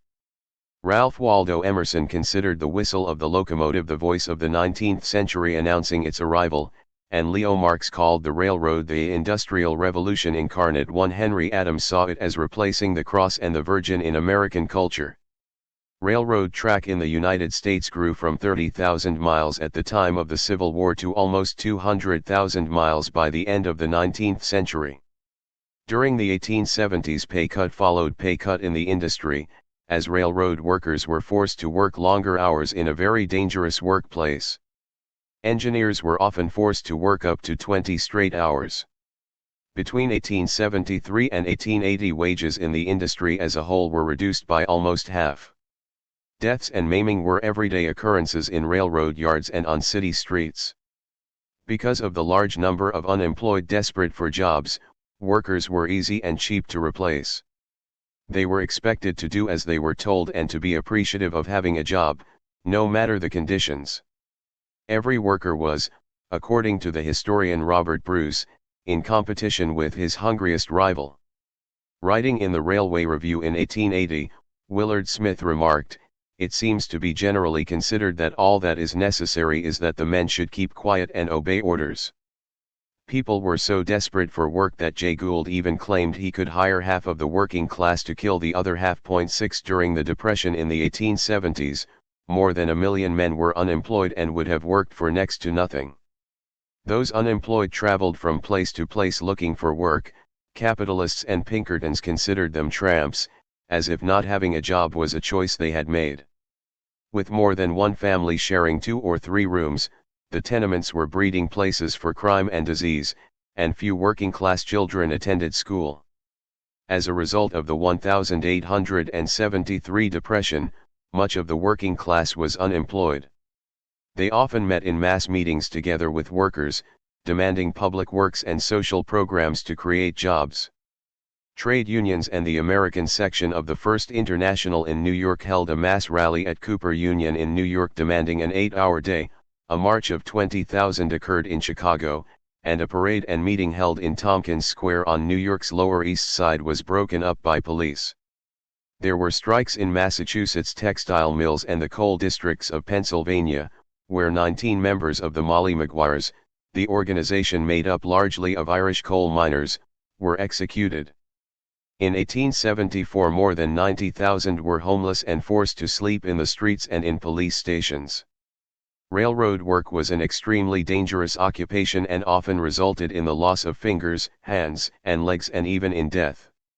The job of brakeman was the most dangerous in railroad work.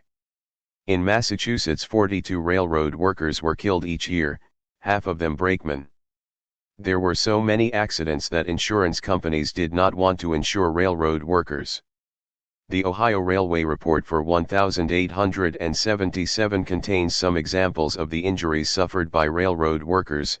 Note that blame is almost always attributed to carelessness by the worker and never to the negligence or fault of the employer. Baltimore and Ohio and Chicago Railroad. January 3, 1877. D.W. Young, freight brakeman, Deschler, injured, hand crushed in coupling cars, so that 2 fingers and part of hand had to be amputated. Want of caution. February 21. Gus T. Farrell, freight brakeman, New Baltimore, instantly killed, fell from top of car and was run over. Train was moving slowly and gradually. He was setting brakes, and in passing from one car to the next, missed his foothold. Accident was witnessed by the justice of the peace and other citizens of the town, and an inquest was deemed unnecessary. Central Ohio Railroad Company. November 14. Abram Rinker, carpenter, Bel-Air, injured, was repairing cars on side track. Another car was set in, striking the cars on which he was at work, throwing him down and breaking his leg. Want of caution. December 28. George Blizzard, Yard switchman, Columbus, injured coupling cars, finger mashed, and was amputated. Want of caution. January 17, 1877. Thomas Williams, yard switchman, Columbus, injured, one finger mashed while uncoupling cars. Want of caution. May 16.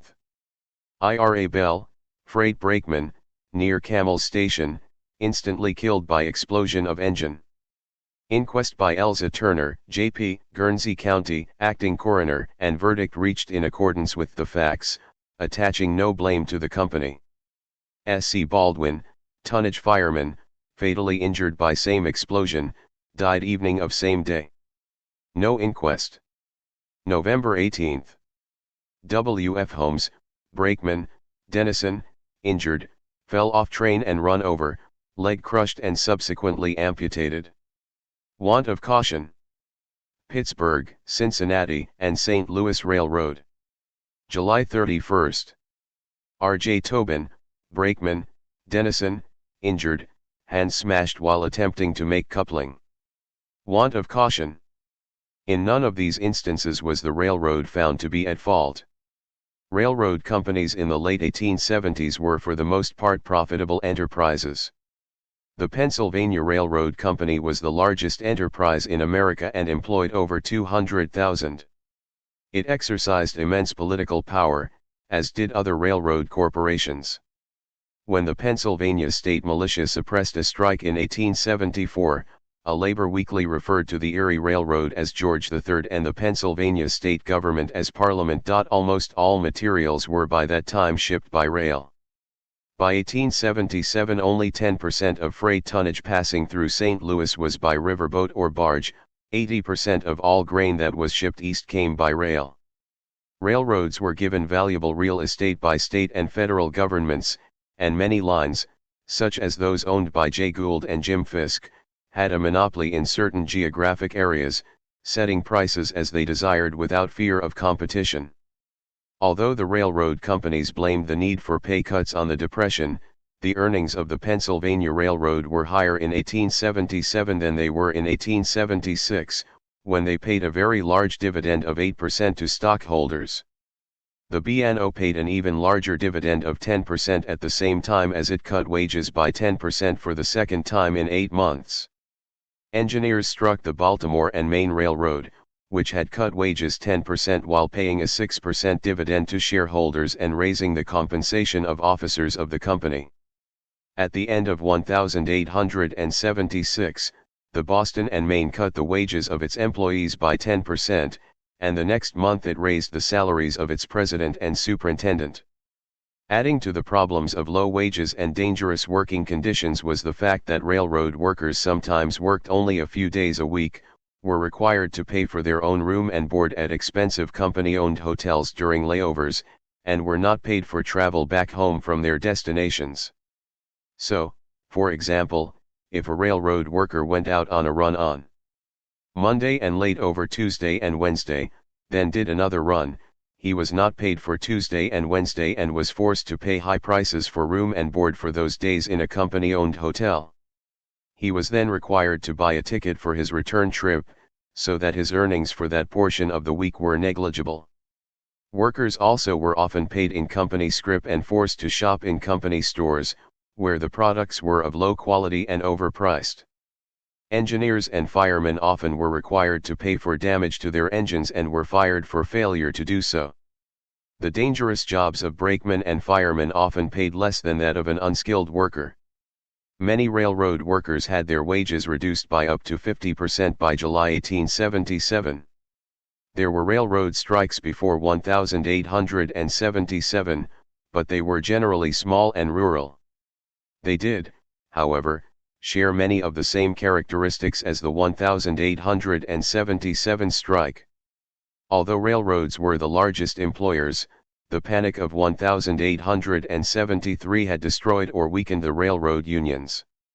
The blacklisting of union members forced unions underground, where they were often infiltrated by company spies. Formed in 1863, the Brotherhood of Locomotive Engineers was the strongest railroad union in the 1870s. The Order of Railroad Conductors was founded in 1868, and the Brotherhood of Locomotive Firemen formed in 1873.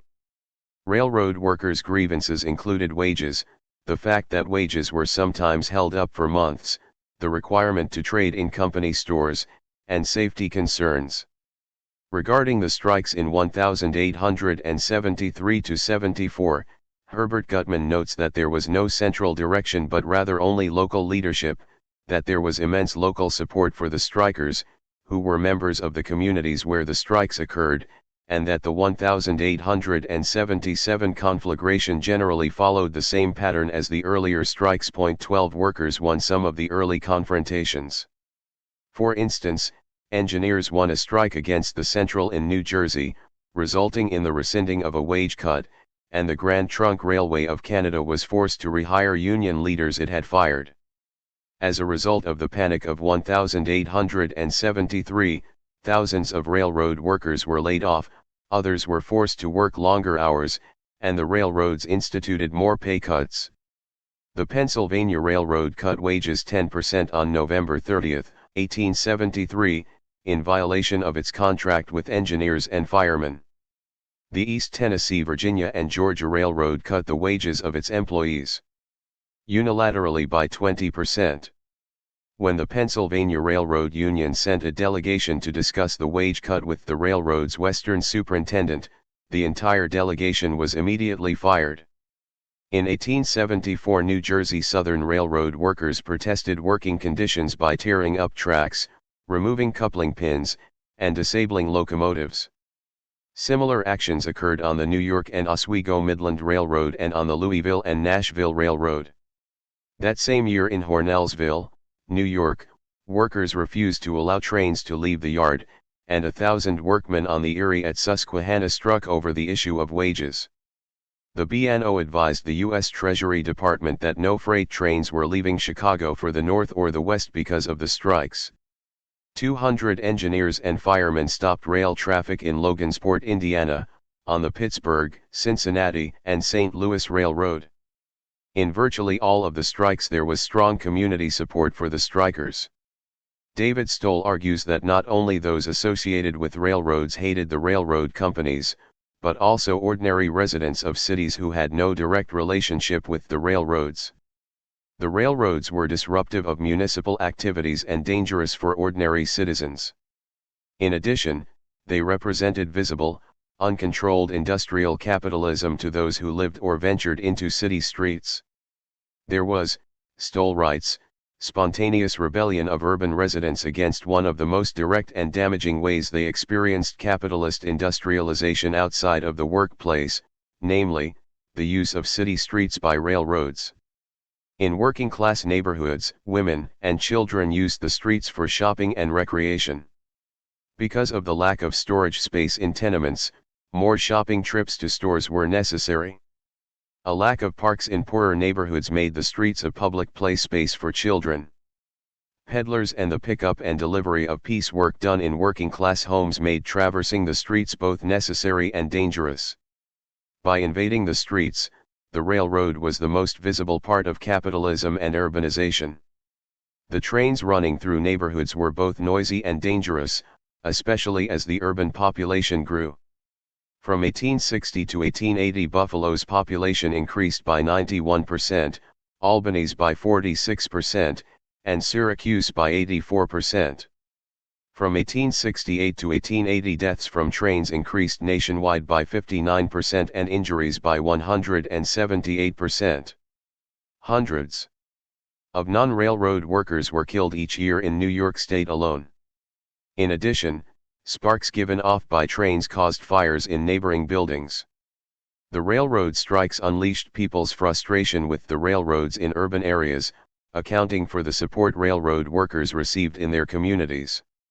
In Indianapolis, the mayor, a judge, and members of the city council attacked the Pennsylvania Railroad, and Gen. Daniel McCauley, the head of the Indianapolis militia, encouraged the engineers in their fight against what he denominated an oppressive monopoly. In Pennsylvania, the Lackawanna County Sheriff refused the Erie Railroad's request to remove strikers, who were holding company buildings, until the railroad paid them their back wages. The sheriff also disarmed some 200 special police the company brought in from New York. In an address to a town hall meeting, the district attorney for Blair County, Pennsylvania, showed his sympathy for the strikers. "You strike because of your necessities, because your wives and children cry to you for bread for that which you are unable to give. Every man not controlled by the Pennsylvania is with you heart and soul." In Albany, New York, residents surrounded a work gang attempting to lay track in Steamboat Square, which resulted in the arrest of the work gang for tearing up the pavement and obstructing the street. Albany's, Buffalo's, and Syracuse's municipal indebtedness was a result of their investments in railroads by the issuance of bonds to pay for construction, thereby raising the rates of taxation in those cities. Because state militias were made up largely of working people, they often sided with the strikers, and authorities were to learn that they could not be trusted to forcefully suppress strikers. The militias were caught in the middle. Many members were sympathetic to the strikers and did not want to fight them. Yet they were military entities, required to obey orders. The militias were unpopular almost everywhere they went, and morale was low among them. 600 troops fraternized with strikers in Hornellsville, New York, and others in Lebanon, Pennsylvania. In Altoona, a crowd of 500 took over a troop train, and the soldiers, not desiring violence, willingly gave up their guns. By 1877 the Panic of 1873 was in the middle of its fourth year, millions of workers were still unemployed, and wages had been cut time and again. In St. Louis there were runs on the banks, resulting in the closure of many financial institutions. The German bank suspended business, and its assets were liquidated. The Bank of Pike County suspended all payments. There was a run on Boatman's Bank and Providence Savings Association, and the Bank of St. Louis and the North St. Louis Savings Association closed when they were met by a mob demanding their money immediately upon opening for the day. Withdrawals forced the closing of the Bremen Bank at 10 a.m. on July 17.22. In June 1877 the New York Central announced a 10% wage cut. At the time, the railroad was earning a healthy profit and paid generous dividends to its shareholders. The Erie Railroad followed soon after with its own pay cut, while officials earned large salaries. In May 1877 the Missouri Pacific reduced the pay of engineers by 12%, and 9 days later the Pennsylvania cut all wages by 10%, its second cut in pay since 1873. On the Baltimore and Ohio line, wages had dropped for firemen from $55 a month in 1873 to $30 a month in 1877. Brakemen's wages dropped in that period from $70 a month to $30. Conductors' pay was reduced from $90 to $50.23 in July. The Vandalia, Indianapolis, and St. Louis, the St. Louis and Kansas City, the Northern Lakeshore and Michigan Southern, and the Erie and Michigan Central Railways all announced wage cuts. 24 Because of the large pool of unemployed, railroad companies felt that they could impose whatever conditions they liked on their workers. If employees did not like the amount of wages paid or the working conditions, there were plenty of unemployed who would be happy to replace them. Nor did the companies have any real concern about a political backlash against their actions because they controlled a good many state legislatures and governorships and had an immense influence on the federal government. In addition, there was virtually no national leadership of railroad workers. Railroad unions were young, and they were divided by craft. Everything appeared to be in favor of the railroad companies. Suddenly and without warning the explosion that had long been brewing occurred. The Great Railroad Strike of 1877 began on July 16 in Martinsburg, West Virginia, and Baltimore, Maryland.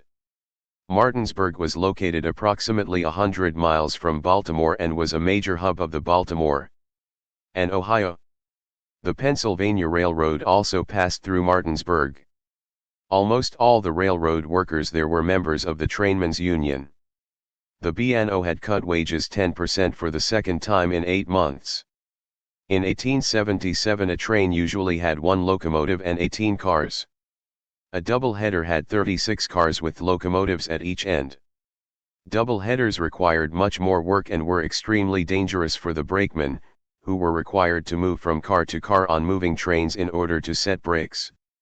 At the same time the pay cuts went into effect. The B&O and the Pennsylvania both announced that all trains would be run as double headers, which resulted in twice as many railroad cars, more dangerous working conditions, layoffs, fewer crews, and an increased workload for those who remained. The Martinsburg workers responded with a demand for the restoration of the latest pay reduction, promising that no trains would be allowed to operate until that time. Baltimore and Ohio officials asked for the state militia to force the workers to return to their jobs. When the troops arrived the next day, many were in sympathy with the strikers, and some were railroad workers themselves. When attempts were made to run the trains, violence erupted, resulting in the deaths of both workers and militia members. When word of the Martinsburg strike spread, other workers along the B&O route also struck, many of them going to Martinsburg to lend their support. The strike began at Camden Yards in Baltimore, virtually simultaneously with Martinsburg, on July 16, 1877, also as a result of a 10% pay cut by the B&O. The firemen walked out and were immediately fired and replaced. By 6 p.m. box makers, sawyers, and can makers in Baltimore had also struck for pay increases. By midnight strikers were in control of the B&O property. 15,000 workers quickly struck in Maryland, Pennsylvania, West Virginia, Ohio, New York, New Jersey, Indiana, Michigan, Illinois, Kentucky, and Missouri. The strikes were spontaneous, with no common leadership. All railroad workers were in similar situations with the same complaints, and Martinsburg was the spark that set off the other strikes. All freight traffic was at a standstill, but the railroad workers allowed passenger and mail trains to move.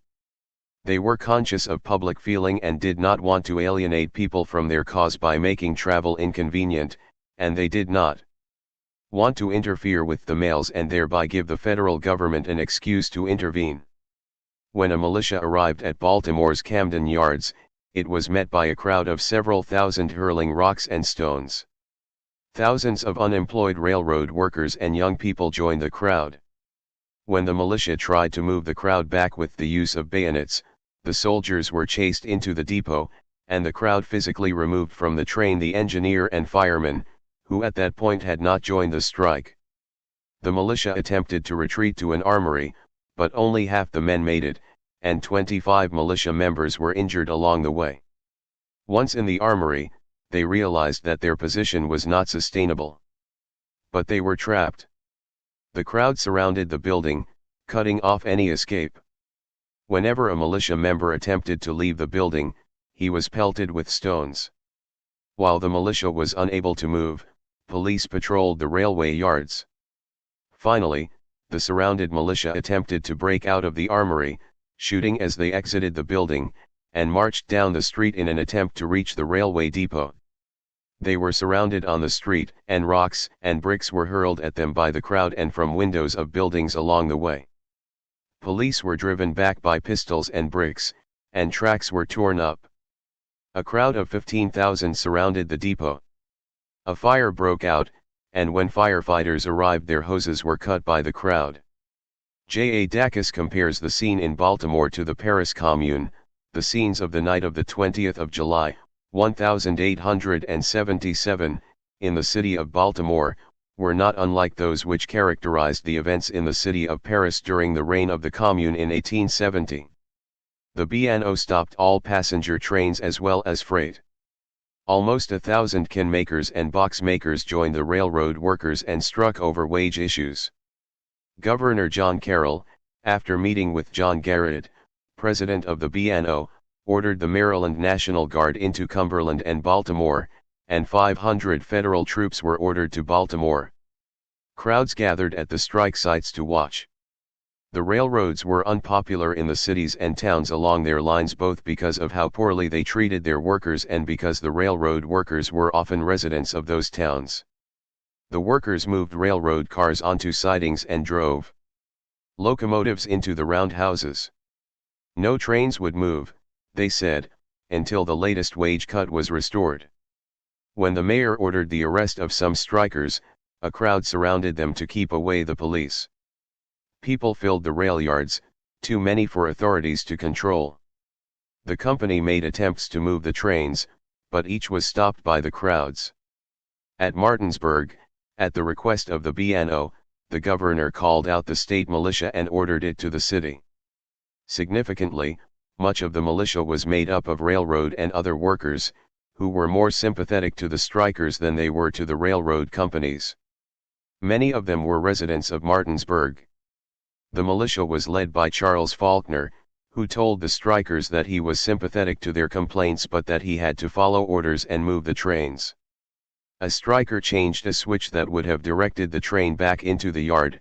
He was seen by a member of the militia, who leaped off the train and attempted to restore the switch, was shot at, and returned fire, killing a worker. The engineer and fireman, who were not yet on strike, then walked off the train, claiming the working conditions were too dangerous. Faulkner called for volunteers to operate the train, and when he was answered by silence, he announced that he had done what he was ordered to do and could do no more. Then he and his militia left the scene. 30 A cattle train was stopped by the crowd and the engineer and fireman removed from the train. Workers also removed the cattle from the train and led them to a pasture. Governor Henry M. Matthews of West Virginia, a former Confederate officer, called out the Matthews Light Guards, which were based in Wheeling, over 200 miles away. However, most of the Wheeling troops were also working class and had no love for the railroads. On the morning of July 18, Col. Robert Delaplane telegraphed the governor that the crowd was too large to control and that there was nothing he could do with regard to the situation. With the failure of the state militia to end the strike, Baltimore and Ohio officers asked the governor of West Virginia to request that the president order federal troops to Martinsburg, arguing that this was a domestic insurrection that could not be controlled by the state government. But Matthews was a former Confederate and had no desire to invite federal troops into his state. The immediate problem for the railroad companies was that commodities in the railroad cars were sitting and rotting in Martinsburg. Finally, at the request of Matthews, President Hayes ordered 300 federal troops to West Virginia because the strike had spread to other states. It was the first time that federal troops had intervened in a labor strike. By that time, conductors, brakemen, and engineers had joined the strike. Federal troops arrived in Martinsburg on the morning of July 19. The number of available troops was small because the entire U.S. Army had only 15,000 soldiers, most of them stationed on the frontier. At the same time, the railroad attempted to bring in replacement workers from out of town, but the crowds in Martinsburg blocked incoming trains and otherwise aided the local railroad workers. Virtually every family had a railroad worker on strike, so it was almost impossible for the company to hire scabs. The whole town supported the strike, and even the unemployed joined the strikers. Of the huge crowd in Martinsburg, many were not even railroad workers or their families. As a result of layoffs and a lack of work, there were many unemployed who directed their anger against those they felt were the bane of working people, in this case the railroads. Trains that managed to leave or pass through Martinsburg were stopped by miners and boatmen along the route. Workers took control of railroad property at Cumberland, at Grafton and Kaiser in West Virginia, and other stations. Governor Matthews agreed to meet with BNO officials in Grafton. As his train arrived in the evening, the railroad yard was filled with a hostile crowd. He immediately left for the meeting at a hotel, as the engineer and fireman from his train walked off, abandoning the train where it stood, to the cheers of the crowd. A vice president of the BNO ordered other railroad employees to replace the strikers, and when they refused, he fired them and the leaders of the strike. When he finally found someone willing to drive a train, the crowd pulled the driver off it. On July 18, President Hayes ordered more federal troops from the Washington Arsenal and from Fort McHenry to Martinsburg. The BNO provided transportation for the troops but billed the government for their passage. Col. William French arrived in Martinsburg on July 19. With the arrival of more federal troops, some freight trains began to move out of Martinsburg. However, they were often stopped along the way by miners and by canal workers on the Chesapeake and Ohio Canal, who joined the strikers. Of the 16 freight trains that left Martinsburg on July 20, only one arrived at Kaiser. At Grafton, armed strikers threatened to kill an engineer who tried to run a train. Canal men and miners pelted another train with rocks as it moved along its route. It was no longer necessary to stop all trains in Martinsburg since the strike was spreading to other cities, and freight trains could be stopped at a number of other locations. Strikers controlled the railroad yard in Newark, Ohio. Brakemen and firemen struck the Erie Railroad in Hornellsville, New York, over wages and the price of renting shacks along the tracks for housing. Hornellsville was an important railroad center on the Erie line, where there were many unemployed, and most workers worked for railroads. Strikes broke out in Harrisburg, Altoona, and Reading, Pennsylvania, and the B&O stopped trying to run freight trains. 200 canal men joined the railroad strikers, and at Grafton and Newark trainmen blocked all freight. Miners at Summit Hill in Pennsylvania went on strike over pay cuts on July 27, marching with loaves of bread impaled on the tops of poles. Strikers stopped a troop train near Buffalo, New York, on July 23, and after a fight the militia fled, leaving their weapons behind. That same day a militia in Reading, Pennsylvania, fired on a crowd, killing 13, and 15 policemen were also shot. A crowd of 2,000 attacked 200 soldiers who were guarding the Lakeshore Roundhouse in Erie, Pennsylvania, forcing the soldiers to withdraw. The Lebanon Valley Bridge in Reading was burned down on July 24, freight cars were burned, and tracks destroyed. At Wilkes-Barre, Pennsylvania, on July 25, railroad employees joined the strike, facing off against 1,000 soldiers. Employees of the Delaware and Hudson Canal Company and the Pennsylvania Coal Company struck, and miners stopped a coal train on the Delaware and Hudson line. A number of people were killed in a gunfight between soldiers and a crowd in Johnstown, Pennsylvania. On July 25 all trains in Harrisburg were stopped in the rail yard by a crowd of 4,000. When the New York Central and Lakeshore Railroads refused to send the mail through on their trains, the strikers told the postmaster to give them the mail and they would carry it. Also in Harrisburg, soldiers were disarmed by a crowd and 23 were taken prisoner. Realizing that they could not depend on local militias, the B&O asked that a militia from Baltimore be brought in since it would have no relationship to the Martinsburg strikers. When the Baltimore militia arrived, they were stoned by the crowd. In response the soldiers opened fire indiscriminately, killing 10. Not wanting to be part of what was occurring, half of the militia left and went home. A crowd of 15,000 kept any trains from moving. The strike contributed to the development of class consciousness among the railroad workers. They began to see themselves as mere wage earners, a proletariat totally dependent on and vulnerable to the arbitrary decisions of capitalists, who were interested only in earning the greatest possible profit.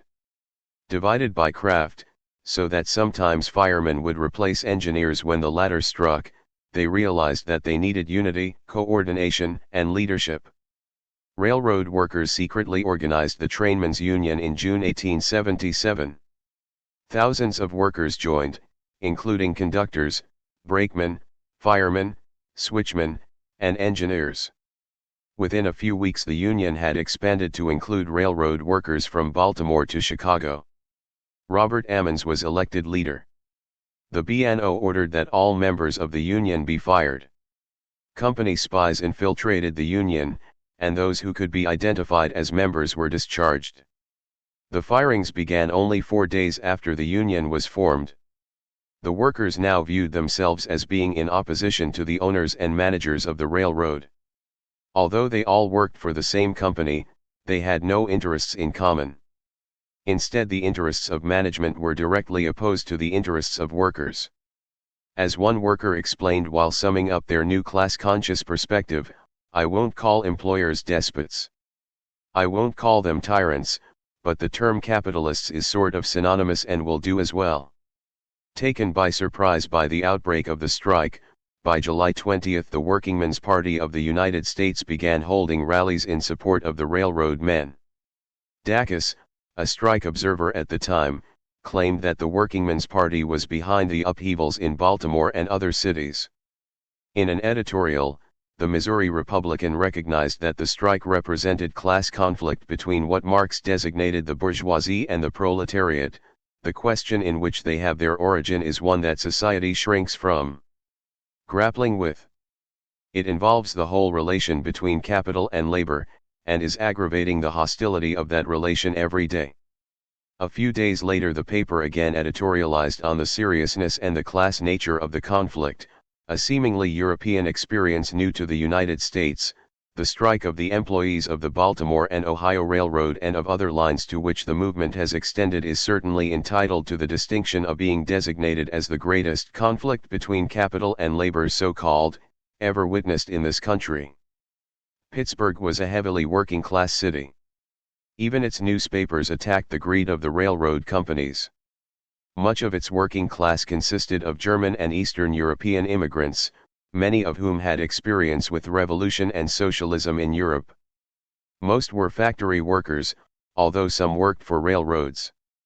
The mayor of Pittsburgh, William McCarthy, was politically supported by the working class and had no love for the railroad companies. The city was hit especially hard by the Panic of 1873, during which half of the city's workers had lost their jobs. In July 1877 even half of the police force had been laid off. On July 16 Robert Pitcairn, the superintendent of the Pennsylvania Railroad's Pittsburgh Division, ordered that all freight trains traveling east from the city would be double-headers. That would mean more layoffs for railroad workers and double duty for those who remained. Only half the brakemen and conductors would be needed, and the situation was much more dangerous for brakemen, who had to move from car to set brakes while the train was moving. Additionally, the railroad had reduced wages 10% on June 1. On July 16 crews refused to take out freight trains, and no eastbound trains were able to leave. Pennsylvania strikers joined with those of the B&O, and all trains arriving in Pittsburgh were stopped. The demands of the Pennsylvania Railroad workers were similar to those of the B&O workers. They called for the end of double-headers, the restoration of the wage scale prior to the announced wage cuts, and the rehiring of those workers who had been fired. In the meantime, workers took control of the train yards. No trains, except passenger trains and those carrying mail, were allowed to leave Pittsburgh. The railroad company requested help from the mayor, who refused their plea. He was dependent on working-class votes for his position. State militias were called out in Pittsburgh, but many did not show up and others threw down their guns. Soldiers mingled with the crowds. The railroads made use of private police forces, including Pinkerton detectives and other paramilitary forces, against the strikers. The Coal and Iron Police, a private police force in Pennsylvania, was supervised by the Pinkerton Detective Agency. However, the entire city of Pittsburgh seemed to be on the side of the strikers. Over 2,000 freight cars and locomotives were idle, and squatters moved into them. With no working transportation with which to bring in necessities, the Army informed the President that the city of Pittsburgh had only enough provisions for about 3 days. Thomas Scott, head of the Pennsylvania Railroad, sought a presidential declaration that Pennsylvania was in rebellion, not only against the Pennsylvania Railroad but also against the United States, and the President's cabinet met 3 times in a 24-hour period in order to consider the matter. On July 25 the cabinet decided to treat the strikes as an insurrection. Railroad officials, recognizing that the Pittsburgh troops were not reliable, asked that other state militia troops be brought from Philadelphia. The Philadelphia militia would have no family among the Pittsburgh strikers and would contain no members from Pittsburgh. Along the way the Philadelphia militia stopped at Harrisburg to pick up 2 Gatling guns and ammunition. When the Philadelphia troops arrived, they were met by a crowd of 6,000 to 7,000 protesters. Because the crowd included workers from industries other than the railroads, many of Pittsburgh's industrial plants and dependent businesses were effectively shut down as well. The Philadelphia militia moved into the crowd with bayonets pointed forward, while rocks were thrown at them. When some of the troops were struck by stones, they fired on the crowd, killing 20 people, most of whom were spectators. A later grand jury investigation referred to the shooting as murder, and an investigation by a coroner's jury found an unauthorized willful and wanton killing, which the inquest can call by no other name but murder. The St. Louis Globe-Democrat reported, 3 of the killed were women, and of the wounded a large proportion were women and children who were among the spectators on the hillside. Enraged, the crowd attacked the militiamen. Workingmen poured into Pittsburgh from neighboring cities, and workers took guns from gun shops and from the local armory. 400 rifles and 500 pistols and ammunition were looted from one gun store, and 2,000 rifles were obtained from other sources. The Philadelphia militia moved into the roundhouse for protection. The railroad company attempted to run trains again but were stopped by the crowd, as the militia with its Gatling guns watched from the roundhouse. There they were surrounded by the crowd and had no way out and no way to bring in food. Stones, bricks, and gunshots rained down on them. After many hours, the militia was scared and hungry. As a result of the shootings, the entire city turned against the Pennsylvania Railroad and authority collapsed. A good deal of blood had been shed, and the crowd was angry. At various times the size of the angry crowd was estimated to be between 15,000 and 30,000. Dacus wrote that it looked as if the entire city had joined the strikers. At about 10 p.m. the crowd set oil tank cars on fire and pushed them into the roundhouse. Firefighters were threatened at gunpoint not to interfere, and their hoses were cut by the crowd. The fire spread from railcar to railcar and from building to building. The crowd somehow obtained a cannon, probably from the armory or the militia. Some of the militia members threw down their guns, changed their clothes, and tried to run away. Railroad cars were broken into, merchandise was stolen, and railroad cars were burned along with other railroad property. Over 2,000 railroad cars and 104 locomotives were destroyed, and another 20 miles of railroad cars sat silently. Although the crowd blocked firefighters attempting to save the railroad's property, it aided efforts to keep the fire from spreading to other properties. The St. Louis Globe-Democrat reported, "The situation at the roundhouse is still critical. The soldiers inside are becoming desperate, and threaten to cut their way out. The mob are frantic. At least 50 oil and freight cars have burned or are burning. A report just in says the stockyards at East Liberty have been fired. All the stock, many thousand herd, have been turned loose. The fire is approaching the roundhouse. It will almost certainly be destroyed, and it is doubtful if any of the 1,500 soldiers will escape." Policemen were throwing loot from the train cars to the crowd in hopes that they would take the merchandise and go home. 400 trains, many containing perishable goods, were held idle in Pittsburgh. The militia finally left the roundhouse and marched toward the railroad depot, aiming their Gatling guns at the crowd. Rifle and pistol fire was directed toward the militia along its way, some from windows and some from around corners as they approached. They headed for the arsenal in an attempt to find cover and protection. But they were turned away there, either because there was no room for them or because of fear of the mob, and they continued their retreat. They finally stopped about 12 miles outside of the city. Their remaining number at that time was so small that they were ordered to disband. The railroad depot was set on fire, and it and the accompanying hotel went up in flames.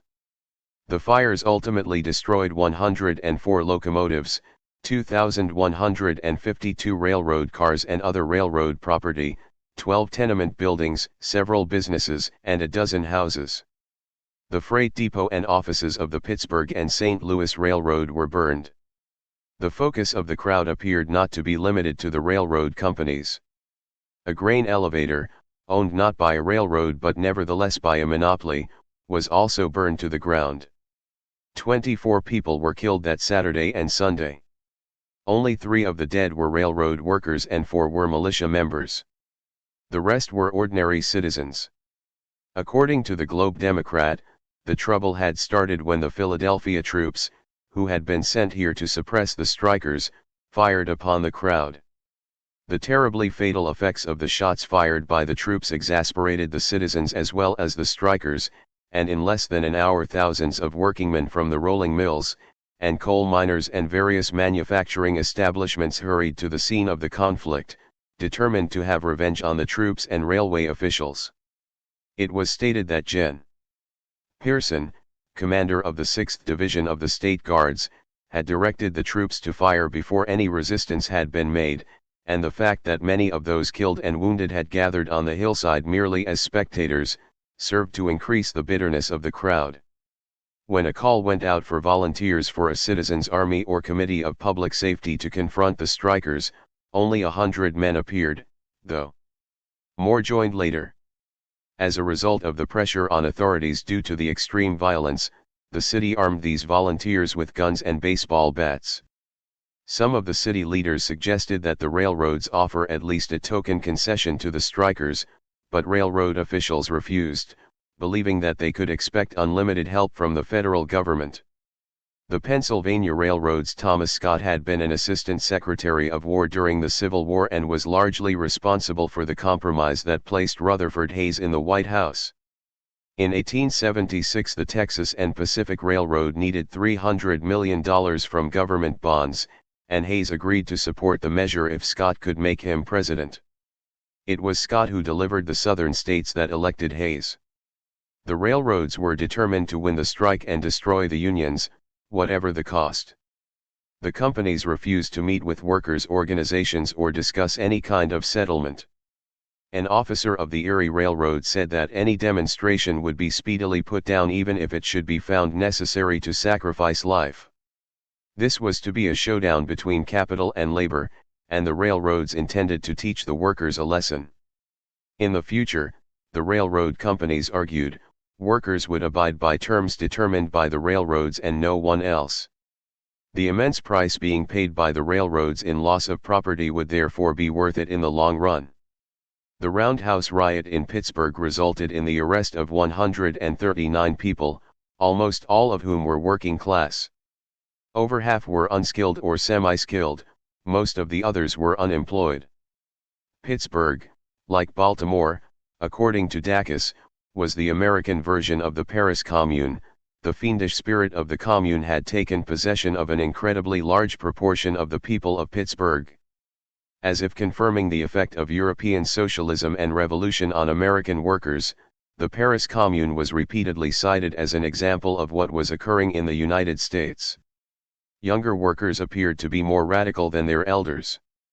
For instance, engineers were older and made more money than most other railroad workers, and it required 2 engineers to work a double header, so they were not as adversely affected financially as were others. Therefore the engineers' union had not originally joined the strike. The strike and violence continued to spread. In Allegheny, workers broke into an armory and gun stores, stole guns and ammunition, dug trenches, and took control of the railroad and telegraph offices. In Columbia County and Meadville in Pennsylvania and Chenango County in New York, strikers seized railroad property. Women in Altoona stopped trains by pouring grease and soap on tracks leading up a hill, so that the trains skidded and slipped back downhill. Also in Altoona, troops surrendered to a crowd, stacked their arms, and went home. In Reading, crowds tore up track and burned bridges and railroad property. A crowd stoned 7 companies of National Guard troops, and 11 were killed when the Guard opened fire on the crowd. The militias were divided in their loyalties. Some arriving troops turned their guns on the National Guard and threatened to shoot them if they again fired on the crowd. A National Guard company mutinied in Lebanon, Pennsylvania. In Reading, the railroad was 2 months behind in the payment of wages. When 2,000 people tore up tracks, derailed railroad cars, and set fires, some National Guard troops fired into the crowd, killing 6. Others refused to fire and went home. Even Washington, D.C. was thought to be endangered, and more federal troops were moved there. The Lakeshore and Michigan Southern Railroad ordered trains to stop carrying mail after a crew abandoned a train at Erie, Pennsylvania, on July 24. The strikers wired President Hayes that it was the company, not the strikers, that refused to move the mail. In almost every case, violence was initiated by the railroad or troops. By the end of 1873, Chicago was in the midst of a serious depression. Approximately 25% of the working population was unemployed. In December that year, 400 members of the German Socio-Political Workingmen's Union and other immigrant groups held a mass rally demanding work or bread. The next night about 10,000 workers and unemployed marched from Turner Hall to Chicago's City Hall demanding work. Chicago's more elite citizens referred to the group as communists, robbers, and loafers. Union organizing at the time was largely carried on by members of Turner societies and German radicals. In Chicago, 70% of factory workers and unskilled workers were immigrants. Labor leaders came primarily from the group of skilled artisans, who saw their way of life dying as a result of machines, factories, and mass production. By 1876 the Social Democratic Party had merged with the Workingmen's Party of Illinois to form the Workingmen's Party of the United States. The Chicago anarchist Albert Parsons, who would be hanged as a result of the Haymarket Affair, represented Chicago at its founding convention. The 1877 railroad strike spread to Chicago, a center for freight and passenger transportation. Skilled and unskilled workers joined with the railroad workers in the city. On July 21 over 1,000 men gathered at 12th and Halsted Streets demanding work. On July 23 almost 30,000 gathered at Market and Madison to listen to speeches, while another 5,000 convened at Madison and Canal, where they were urged to join the UPSA. The next day Parsons was threatened with assassination by Chicago's police chief unless he left town. Workers shut down the B&O and the Illinois Central in Chicago, and on July 25 workers marched in the streets to the sound of the Marseillaise, the French anthem of revolution. There was a meeting at Chicago's Turner Hall called by the UPSA. A large crowd filled the hall, and the sidewalks and streets surrounding it. Police broke in and indiscriminately clubbed people who were peacefully attending the meeting. One person was killed.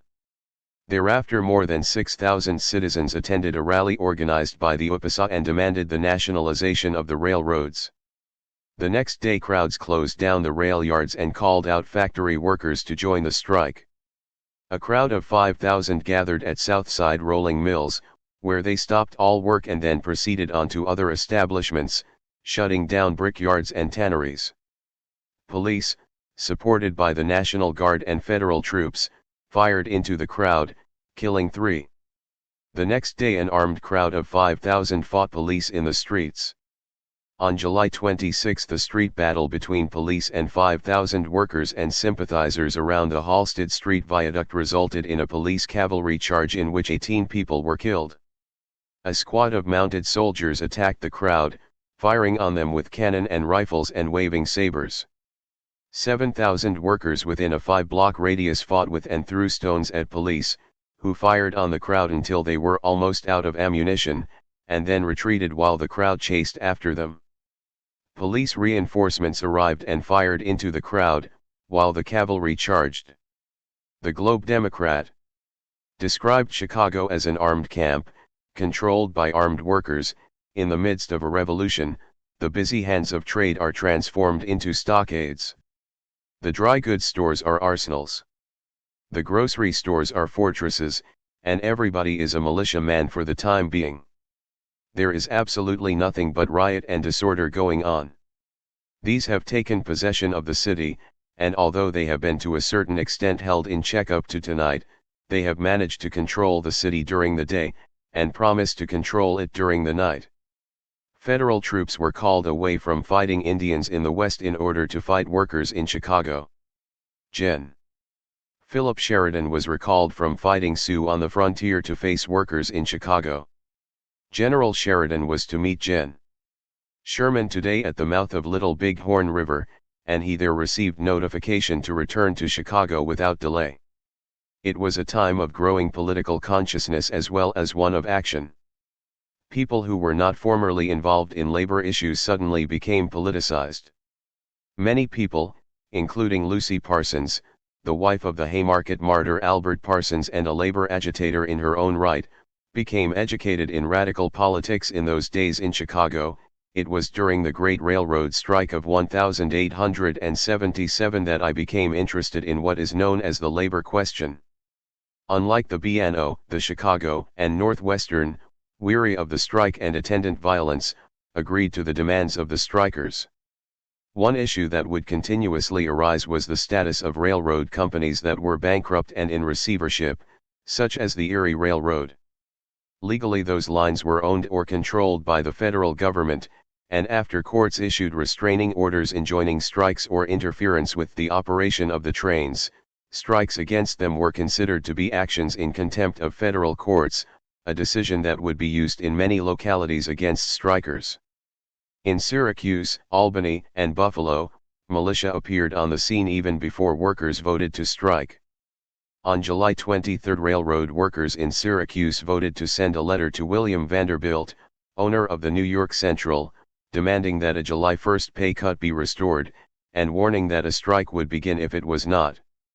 The workers also voted that the property of the railroad was not to be damaged, that there would be no drinking during the strike, and that a committee meet with the Brotherhood of Railroad Engineers in order to coordinate future actions. When Vanderbilt refused to negotiate with the workers, the strike in Syracuse began, with strikers patrolling and guarding the railroad's property. Machinists in East Syracuse also voted to strike.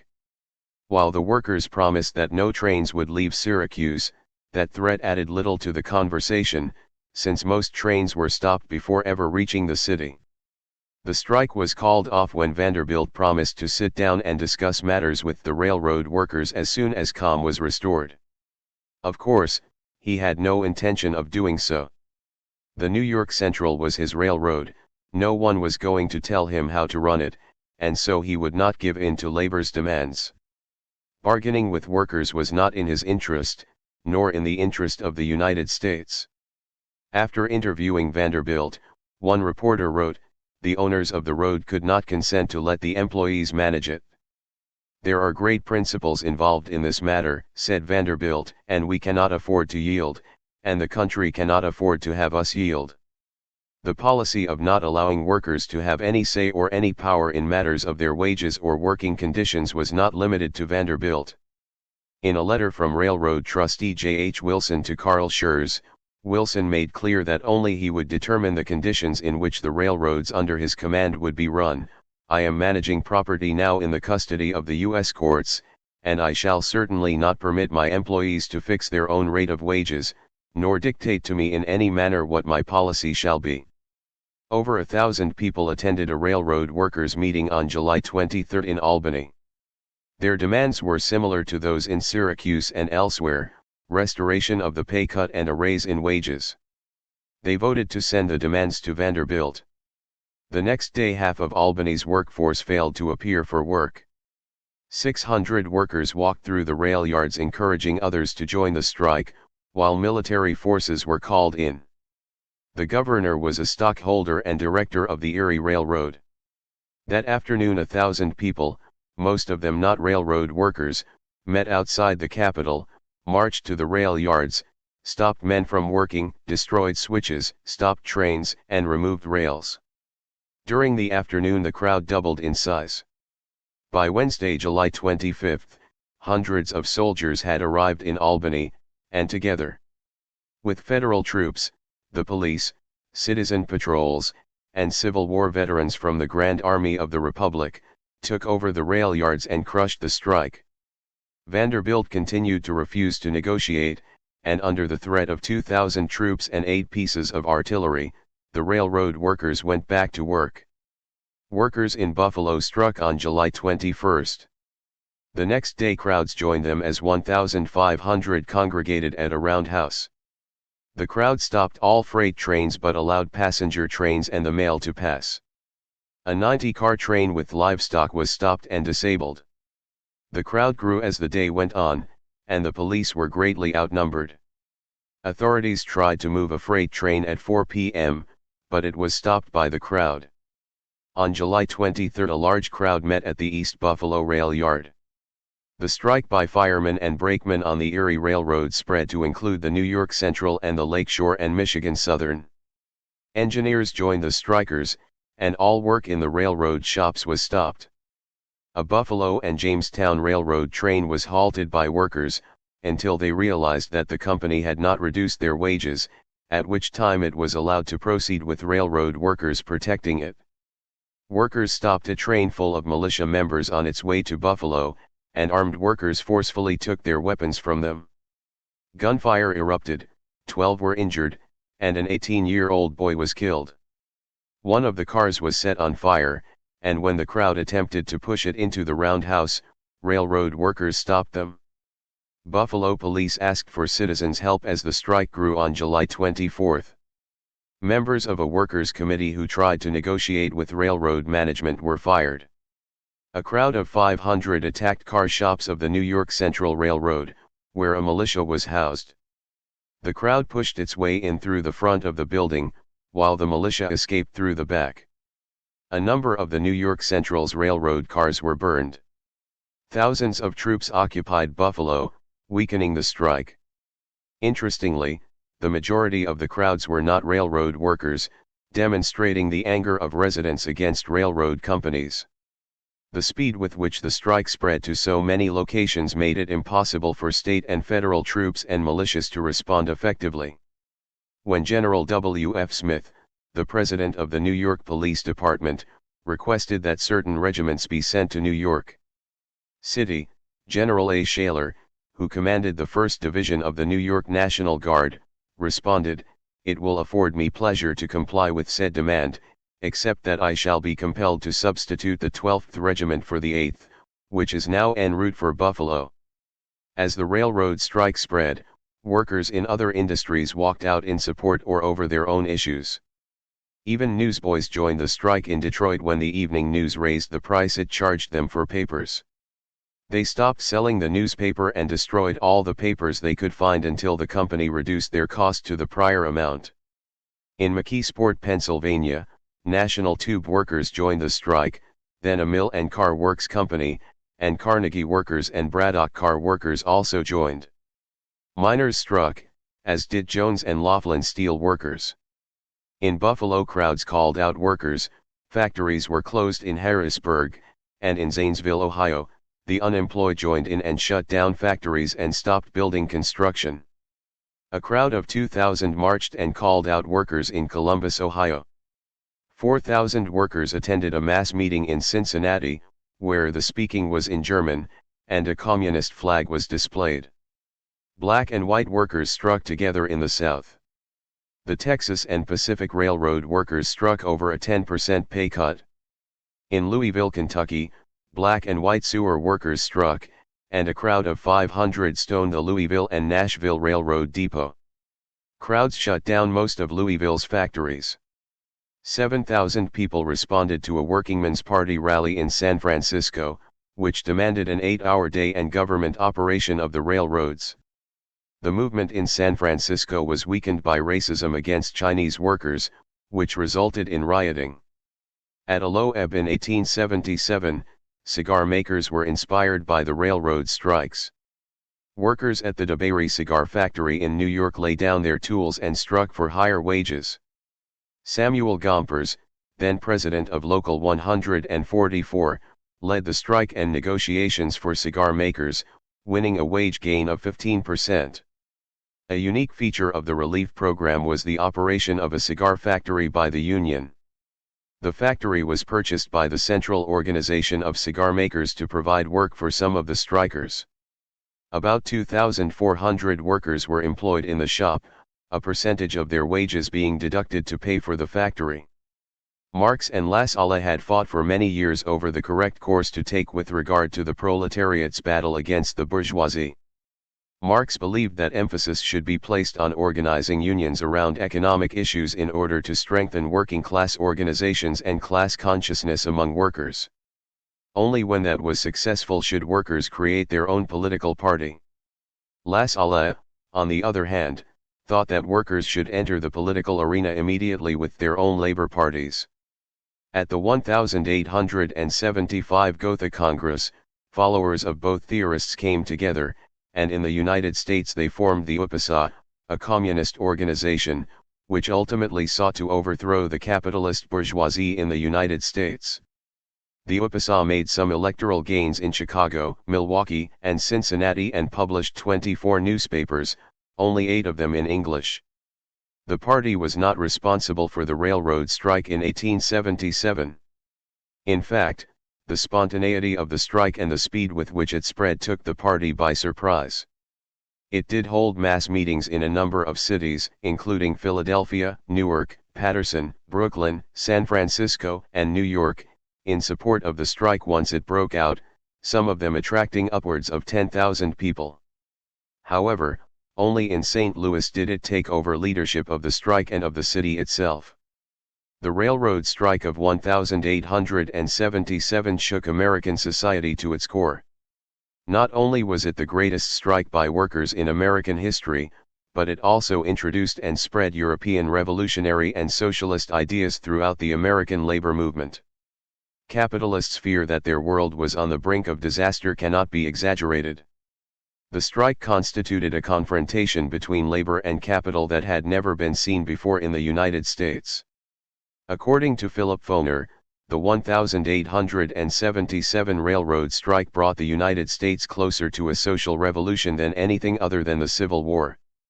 This St. Louis Globe Democrat stated that the very life of the nation was threatened.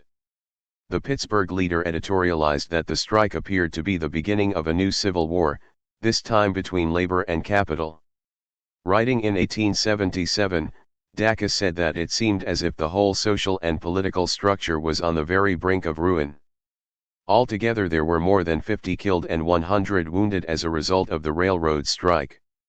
In the end the railroads withdrew some pay cuts, and the strikes led to some regulation of the railroads and contributed to the unity of labor. The strike did not, however, destroy the capitalist foundation of American society, nor did it result in a socialist revolution. The railroad strike reflected the frustration of American workers with 19th-century industrial capitalism, but it did not have the leadership or focused revolutionary drive to overthrow the system it so overwhelmingly rejected. In one place, however, the strike resulted in the only moment in American history when a major city was ruled by followers of Karl Marx and a communist party. Was born as a result of, and directly descended from, the 1848 European revolutions, the Paris Commune, and Marx's First International. The effects of the 1848 revolutions, the Paris Commune of 1871, the First International, the 1873 Depression, and the railroad strike of 1877 all came together in St. Louis in what could be described as a perfect storm. Each of those events affected the next, and together they resulted in the St. Louis Commune. Following the Civil War, the expanding economy in the United States brought tremendous wealth for some, but it also caused hardships for small businesses and for the common worker. Much of the economic instability was a result of the expansion of the railroads, which overbuilt as a result of speculation. The railroads had laid miles of track in the western territories without commensurate consumer demand. The result was a loss of investment capital, a failure of confidence in banks, an unstable stock market, bankruptcies, and ultimately the Panic of 1873. Before the Civil War there was little federal regulation of businesses and banks, and panics had previously occurred in 1819, 1837, 1857, 1860, and 1861. The National Banking Act was consequently passed in 1863. The Panic of 1873 was international in its scope. It began when the Vienna stock market collapsed in May of that year. But in the United States the panic was primarily attributed to the financing of railroad construction. The country was especially vulnerable to the economic downturn since it was both recovering from the Civil War and embarking on tremendous and unregulated industrial growth. In 1873, the collapse of a New York banking house caused a lack of confidence by depositors everywhere and consumer runs on banks. Banks reacted by restricting withdrawals, which caused businesses, which were unable to purchase inventory or to meet their payrolls because of a lack of cash, to fail. By September, there were suspensions of business by 16 national banks, 11 state banks, 7 savings banks, 59 private banks, and 4 trust companies. 1 Most failures occurred in New York, but they had a ripple effect throughout the country. Working people experienced the banking instability by suffering from late or non-existent payments of earnings, an inability to obtain loans, and a general lack of money. Short of cash, manufacturers often issued scrip instead of payment in dollars. There was a downturn in business expansion, manufacturing and production, and consumer spending, and consequently employee layoffs. The lack of cash led to less buying by consumers, followed by less production, less manufacturing, and therefore fewer jobs. Those businesses that had invested in or loaned money to railroad companies were especially hard hit by the Depression. The Brooklyn Trust Company, which had made loans to the New Haven and Willimantic Railroad, closed in July 1873. On September 8 that year, the Mercantile Warehouse and Security Company failed, and Kenyon, Cox and Company followed on September 13. The Mercantile Warehouse had advanced money to the Missouri, Kansas, and Texas Railroad, which was unable even to make interest payments, and Kenyon and Cox had endorsed $1 million of the Canada Southern Railroad. J. Cook and Company, one of the most prominent banking houses in the country, failed on September 18. Its Philadelphia branch had advanced $15 million to the Northern Pacific Railroad. The First National Bank in Philadelphia, which was owned by Cook and E. L. Clark and Company, suspended operations, and the First National Bank of Washington, D.C., in which Cook also had an interest, failed. The day following Cook's failure, the brokerage house of Fisk and Hatch suspended operations. Stock prices fell, and more than 30 brokerage houses became insolvent. There were runs on the Union Trust and the Fourth National Bank in New York, the Freedmen's Bank, the Washington, D.C. Savings Bank, and the Fidelity Trust and Safety Deposit Bank and Union Banking Company. In Philadelphia, the closing of the Union Bank caused the suspension of the operations of the Keystone Bank, the Citizens Bank, and the State Bank. The National Bank of Commonwealth, National Trust, and Union Trust suspended operations on September 20, and on September 23 there were runs on virtually all banks in Manhattan and Brooklyn. Most banks had long lines of people who were attempting to withdraw funds. It was estimated that $30 million was withdrawn from banks in New York, Philadelphia, and Washington, D.C. within a period of 3 days. 2 The stock market closed for 10 days in an effort to maintain some stability in financial markets. In late September, the financial unrest spread throughout the Southeast, the Midwest, and the Upper South of the United States. There were runs on 8 of 9 banks in Petersburg, Virginia. The Merchants National and First National Banks were insolvent, and receivers were appointed. The People's Bank and the Planters and Mechanics Banks were also closed, as was the Citizens Savings Bank. In Richmond, Virginia, the Dollar Savings Bank, the Mutual Loan Company, the Lancaster Bank, and Isaac, Taylor, and Williams, a private bank, failed. On September 25 the Merchants and Planters National Bank and the Planters Loan and Savings Bank suspended operations in Augusta, Georgia. The next day there were runs on banks in Savannah, Georgia, and 3 banks in Charleston, Virginia, suspended payments. Real estate and grain prices fell in Chicago, where the Franklin Bank closed and the brokerage house AC&OF Badger failed. Large runs on the banks in Chicago led to the closing of 5 national banks, including Union National, which was the largest bank in the West. Runs on the Memphis banks began on September 24, resulting in the closure of the First National Bank and the DeSoto and Freedman Savings Bank. The bank closings brought about a serious downturn in the economy. A study of 6 economic areas found a decline of 32% between 1873 and 1878. Railroad stock prices fell by 60%. Dunn and Company reported that the number of bankruptcies increased from 5,183 to 10,478 during those years. More banks failed in Rhode Island in 1878 than in the entire history of the state. For the poor, of course, were especially vulnerable to and harmed by the Depression. They had no money or cushion of any kind to live on during times of crisis, so the loss of employment could mean the difference between life and death for destitute families. Yet there appeared to be no sympathy for them from the wealthy or those who exercised power in American society.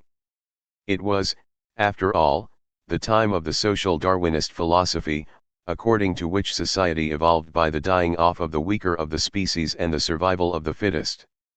Such, it was argued, was the law of nature. It was better for society as a whole if its weakest members were allowed to fail than to offer them help. Society was better off without them. Thus New York's governor opined that too much money was spent on educating the poor since it made them discontented with their situation in life. William Graham Sumner, a staunch supporter of free markets and social Darwinism, testifying before a congressional committee, argued that government should not interfere with economic markets and that society owed no one a living, except perhaps those in prison. 6 And the New York Society for Improving the Condition of the Poor declared that one should not accept the foreign idea that a person has a right to work or to receive subsistence if unable to work. The American labor movement was still young at the time of the Depression and had been ravaged by the Civil War and later financial crises. Business failures led to the loss of jobs, and therefore a fewer number of workers were financially able or eligible to join unions. Following the Civil War, Marxist influence due to the efforts of German radicals and the First International grew and spread within the American labor movement. Early efforts to radicalize labor included the organization of the American Labor Union, which was started in 1853 by 5 German immigrants and was led by Joseph Wade Meyer, Marx's friend. Wade Meyer served as a colonel in the Union Army, fought Confederate guerrillas in Missouri, and was later appointed by President Lincoln to command the military in the Union's St. Louis district. The Communist Club of New York was organized in October 1857, and other communist clubs were started in Chicago and Cincinnati.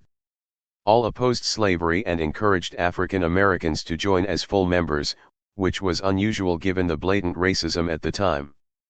The leader of the clubs in the United States was F.A. Zarga, who supported Marx in his conflict with La Salle on the importance of building working-class consciousness and unions prior to engaging in political activity. Grew after the Civil War and spread through Europe and then across the Atlantic to the United States. By 1871 there were 27 separate sections of the First International in the United States, most consisting of foreign-born workers in the largest cities. Of those 27 sections, only 6 were made up of American-born workers, while 10 sections were German, 8 French, 1 Czech, and 2 Irish. The French sections contained many survivors of the Paris Commune, which had only recently shaken the confidence of European and American capitalists. Due to the Panic of 1873, the American sections of the First International raised 3 primary demands, which were not unlike the policies called for or instituted by members of the Paris Commune: 1. An 8-hour workday at decent wages for all workers, 2. The guarantee of a week's worth of food or money in times of distress, and 3. A 6-month moratorium on the collection of rents. Industry, it was claimed, should provide workers with that relief, and if it was unable to do so, then the government should step in and guarantee it. Those demands by a communist organization were not especially radical during a period of severe economic troubles, but the fact that they were rejected in their entirety does exhibit the lack of sympathy for the poor at that time among the rich and powerful. While union activity was suppressed during the Civil War, the harsh working conditions afterward increased interest in union organization. Zarga became the General Secretary of the General Council of the International, which Marx had relocated from London to New York out of his concern about a potential coup within the organization by anarchists and Blanquists in Europe. When the National Labor Union was founded in August 1866, many members of the First International joined, and Zarga was the International's delegate to the new union. The National Labor Union, like the First International, recognized the need to organize workers internationally and to unite European and American workers, emphasized the need for the organization and growth of trade unions, and supported labor's demand for an 8-hour workday. The first labor organization in St. Louis was the St. Louis County Agricultural Society, which was formed in 1822. It was primarily a social and educational association for farmers, but it did serve to unite them in their common interests and efforts. By the 1830s, labor organizations in the city included the Typographical Society, the Society of Carpenters and Joiners, the Cabinet Makers Society, the Tinners Society, and the United Journeyman Cabinet Makers Society. Some of those unions would later be especially active in and supporters of the St. Louis General Strike and the St. Louis Commune. In December 1835, the United Benevolent Society of Journeyman Tailors instituted the first strike of unionized workers in St. Louis, established a cooperative, and 3 months later declared their strike a victory. In October 1836, even the city's barbers struck, demanding 10 cents for a shave. Issues of race plagued early attempts at organization, a problem that continued for many years. Although the labor-related interests of black and white workers were identical, free blacks were perceived by some white workers as wild and undisciplined, and thus race was used by employers to divide white and black workers. Employers themselves, however, did not distinguish between black and poor white workers, but rather showed disdain for all members of the working class by considering both black and poor white workers lazy, drunken, and violent and possessing no stake in a civilized society. Between 1830 and 1840, the population of St. Louis increased dramatically, and there was considerable building of both factories and housing, resulting in a shortage of workers. Consequently, wages temporarily increased.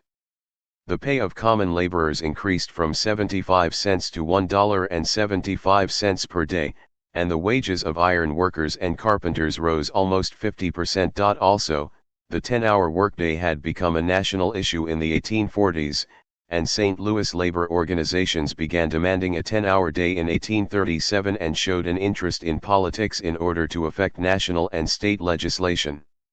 In St. Louis, journeyman carpenters began demanding a 10-hour day in 1837, masons in 1838, and journeyman house carpenters in 1839.14. In July 1840, representatives of approximately 24 trades met and established a committee to determine which candidates for public office were sympathetic to labor concerns, especially with regard to the 10-hour day. 15. A shorter workday had a positive effect on workers' health, enabled them to spend more time with their families, and allowed them time to improve themselves and to become better and more participatory citizens. The Mechanics' and Workingmen's Party was active in the 1841 election. It called for a 10-hour day and the removal of restrictions for holding public office. The mainstream political parties began to seek support from labor, and while unions were not yet strong enough to elect their own people to public office, they were often in a position to affect the outcome of some elections. Unions were not especially active in St. Louis during the 1850s, but the Panic of 1857 caused a renewed interest in labor organization. The St. Louis printers formed a union in 1859 but were crushed by the newspaper owners. St. Louis unions were represented at the National Labor Convention in Baltimore in August 1866 by the Ship Carpenters and Caulkers Protective Union, the Molders Union, the Journeyman Painters, and the General Workingmen's Union. The Panic of 1873 had a tremendous effect on union activity. Unemployed workers arrived in a growing St. Louis looking for jobs, but employers were at the same time reducing their workforces. As a result, there were fewer jobs in St. Louis and a growing pool of unemployed labor. The rich of the city lived on private streets, for which St. Louis was famous. The poor lived in the wooden fire traps that made up urban slums. On Washington's birthday in 1874, over 1,200 members of the Societies of Bricklayers, the Stonemasons Union, and the United Order of Ancient Plasterers marched in a parade in the city. That same year the Mechanics and Blacksmiths Union suggested combining into an organization with the Grangers, while another proposal called for the unionization of the entire working class. Although the national labor movement was young, there were signs of a growing class consciousness among workers. In 1874 the followers of La Salle left the International and started the Workingmen's Party of Illinois in the western states and the Social Democratic Workingmen's Party of North America in the east. The issue again was whether the working class should enter the political arena immediately or, as Marx insisted, only after it had first succeeded in building strong labor organizations and unions. The primary purpose of the Lassalleans was to attain political power in order to ensure, among other goals, government financing of producers' cooperatives. However, between 1874 and 1876 Marxists and Lassalleans did engage in a working cooperation in Europe, which did not previously exist. European Marxists and Lassalleans agreed on a common program at the Gotha Congress in 1875, out of which grew the German Social Democratic Party. In the United States, Lassalle's followers unsuccessfully participated in the 1874 elections, and Marx's followers gained control of the Social Democratic Workingmen's Party at its 1875 convention. The Marxists were successful in passing a resolution stating, under the present conditions, the organization of working people into trade unions is indispensable. At the same time, the Workingmen's Party of Illinois successfully supported workers in strikes against a reduction of wages. At an April 1876 convention in Pittsburgh, a declaration of unity called for the unification of socialists and for the establishment of the Socialist Labor Party of the United States of North America. It was in this political environment that the Workingmen's Party of the United States, the first Marxist political party in North America, was born.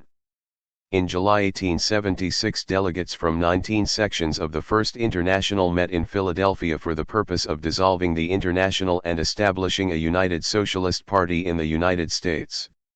The so-called Unity Congress met for 4 days and established the Workingmen's Party of the United States. It adopted many of the ideas of the First International, established a National Executive Committee in Chicago, and decided to allow local sections to engage in politics when the conditions were favorable.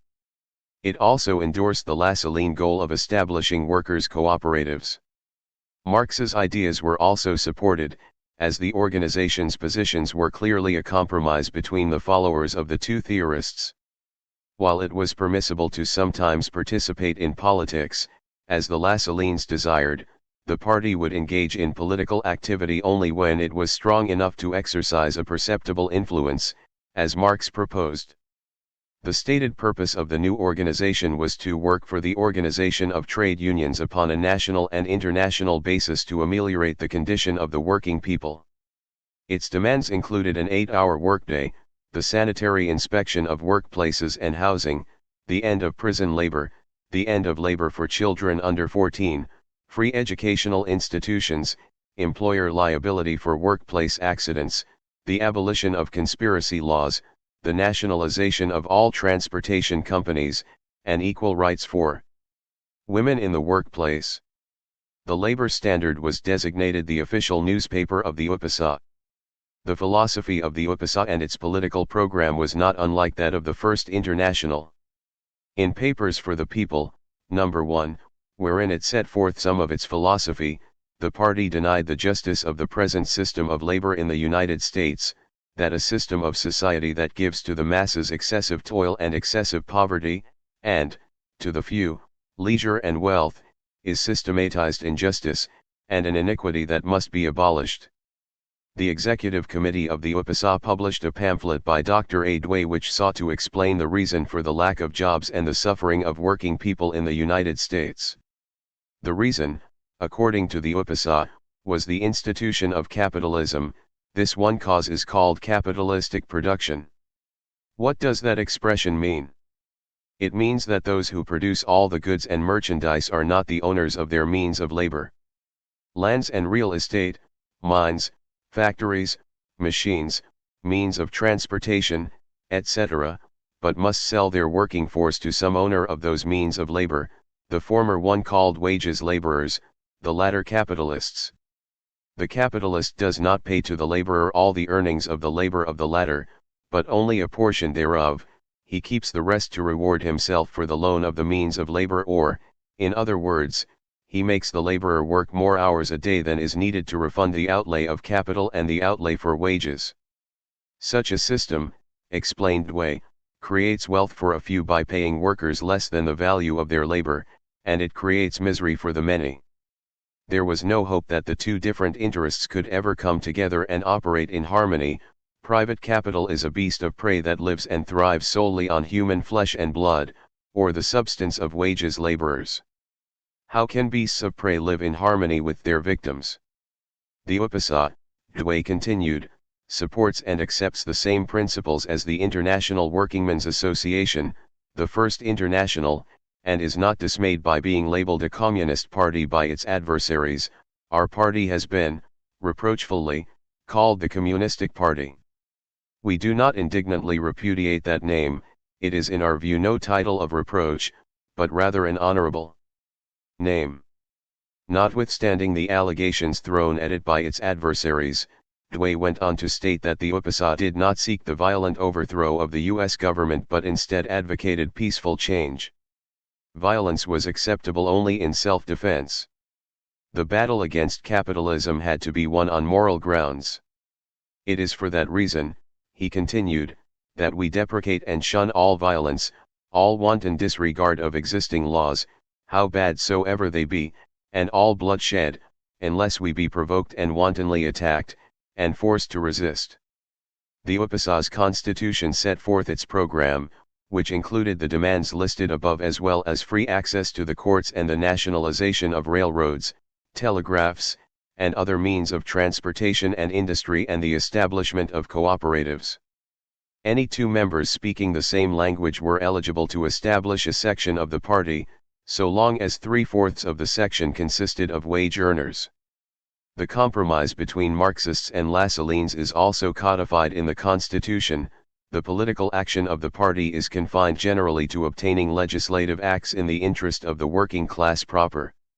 It will not enter into a political campaign before being strong enough to exercise a perceptible influence, and then in the first place locally in the towns and cities. The party prioritized the emancipation of women, but as part of the emancipation of labor generally, similar to its position with regard to African Americans. When working people gained control of society, women would be free and equal to men.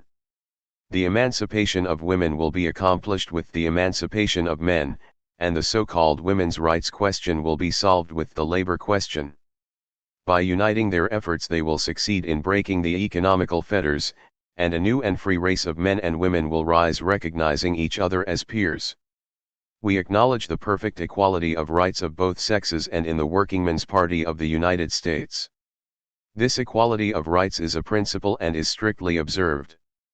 Notably, there was no specific mention of African Americans in the party's statement of purpose or demands, although its program on behalf of all workers certainly included them as well as white workers. However, the party did not set out demands specific to issues affecting African Americans. The end of racism, it was believed, would occur with the achievement of socialism. Although African American workers were not a specific focus of the UPSA, they did constitute a group that could not be ignored. African Americans were an important part of the workforce in the United States, especially in the South. In 1865 there were 100,000 black mechanics in the South compared to 20,000 white mechanics. In addition, many black workers moved to the North after the Civil War. While neither the UPSA program nor its papers dealt with issues specific to blacks, it took the position that black and white workers had the same common enemy, capitalism. Issues specific to blacks would be resolved by socialism, which stood for justice and equality for all workers. The social battle was between economic classes, not between races. While definitely a small minority within the group, African Americans were active members of the party. One well-known member was Peter Clark, a black high school principal from Cincinnati, who later taught at Sumner High School in St. Louis. At one time Clark had attempted to move to Liberia but was stopped in New Orleans. 31 He had been a Republican, but became disillusioned by the Republican Party's failure to protect blacks in the South after 1876 and the growing power of the capitalists in the party. He announced his support of the UPSA in March 1877 and described the plight of poor blacks and whites in the South as attributable to capitalism. Capital must not rule, but be ruled and regulated. Capital must be taught that man, and not money, is supreme, and that legislation must be had for man. Zarga called for labor unions to work for a decrease in working hours and an increase in wages, consistent with Marx's belief that focusing on everyday issues would unite the working class and develop its class consciousness. The UPSA also sought to organize unemployed workers and demanded public works programs in order to create new jobs. Women's issues were also targeted since women made up half of the workforce. The party grew quickly and by October 1876 boasted 55 sections, including 33 German-language sections, 1 Scandinavian, and 1 French. Less than a year later, there were 7,000 members of the UPSA with 82 sections, 23 of which were English-language sections. The party operated 3 newspapers, 2 in the German language and the English language Labor Standard. The UPSA was especially strong in St. Louis, where it boasted a local membership that was approximately 20% of the national membership. In St. Louis the UPSA contained adherents of all stripes, including Marxists, Lassalleans, anarchists, and utopian socialists, who were followers of Cabet. While its numbers were increased by such inclusion, philosophical divisions continued strong within the party. The Depression was in its 4th year in July 1877. 15 million people were unemployed, wages had fallen, and layoffs had increased. It had only been 6 years since the Paris Commune, which was still in the minds of the propertied classes in the United States. According to Philip Foner, the United States was then closer to a workers' revolution than at any time in its history. Labor's anger was primarily focused on the railroads, which had become a symbol of the corporate control of the U.S. government and society. The railroads generally suffered a downturn as a result of the Depression, overbuilding, and rate wars, most of which were of their own doing. However, by laying off workers, reducing wages up to 50%, and doubling the amount of work employees were required to perform, some railroads were able to increase profits. In a letter from the Chicago, Burlington and Quincy's Robert Harris to a Mr. Griswold, Harris boasted that at the end of the 3rd week of July 1877, the company was some $80,000 ahead of the prior year in profits. Harris did recognize, however, that it might not be in the long-term interest of the railroads to pay their desperate employees the least amount possible. I dare say men can be hired at the rate of $30 per month or perhaps less, possibly at a price that will simply buy their necessary daily food. I do not think the company should confine its observations to the single point, what is the least price at which labor can be had? Starving workers may have been a way to maximize short-term profits, but it was not a long-term winning strategy for railroad companies. When the railroad strike broke out in the summer of 1877, the First International had been gone for a year, and the UPSA was a relatively new organization. By July 22 over 1 million men had struck the railroads, and the strike had become national in scope, not as a result of the actions of any national labor organization but rather by a growing series of local actions that came together in a giant wave spreading across the country. The strike caught the UPSA unprepared for the mass action by railroad workers throughout the United States. Although the Executive Committee in Chicago called on all its members to support the strike and put forth demands for an 8-hour day and the nationalization of railroads and telegraph lines, the UPSA played no active part in the early events in Martinsburg, Baltimore, Hornellsville, Buffalo, Terre Haute, Indianapolis, or Pittsburgh. However, by July 22 it did recover sufficiently to organize rallies in various cities, such as the Tompkins Square demonstration in New York, and in Boston, Philadelphia, Louisville, and Cincinnati. In Philadelphia, a meeting called by the UPSA numbered upwards of 5,000 and was broken up by the police.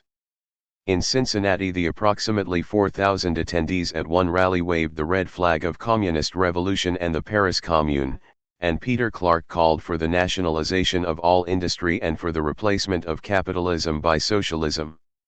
A mass meeting of workers in Chicago attracted over 20,000 people, and UPSA members George Schilling and Albert Parsons addressed the crowd. Members of the party were arrested and its offices destroyed by police. Still, the party attempted to contain or to minimize violence and the destruction of property. Although unions had made an early appearance in St. Louis, they were strongly affected by the arrival of new immigrants. Craft unions, including cabinet makers, carpenters, and tinners, had been organized in St. Louis since the 1830s. While the major issues concerning those unions were the 10-hour workday, wages, and the desire for a mechanics' lien law, the massive immigration that characterized the 1850s brought with it a number of German intellectuals, who provided the labor movement with new ideas and theorists. Although many of the new German immigrants were skilled workers or educated, most of the new Irish arrivals were unskilled, and the resultant larger labor pool had the effect of lowering wages generally. In the 1860s, many St. Louis unions were affiliated with the National Labor Union. Like workers in the East, they eventually won the 8-hour day, but the victory was dulled by the use of contracts that were purportedly voluntary and required workers to labor longer hours. Refusal to sign such contracts resulted in an inability to find work or in blacklisting within the industry. The Panic of 1873 dealt a serious blow to St. Louis unions and its working-class citizens. The overcapitalization of the railroads and the power of the new huge monopolies, together with blacklists and the infiltration of unions by Pinkerton detectives in the employ of the railroad companies, for a time virtually destroyed union activity. But the pay cuts instituted by the Eastern Railroads in the summer of 1877 resulted in the National Railroad strike, immense violence, and a terrific destruction of property. Just 6 years following the Paris Commune, major American cities were marked by strikes and violence, and many Americans saw visions of the recent Paris Commune in the United States. Wendell Phillips warned of what he saw as revolutionary ardor existing below the surface of American society.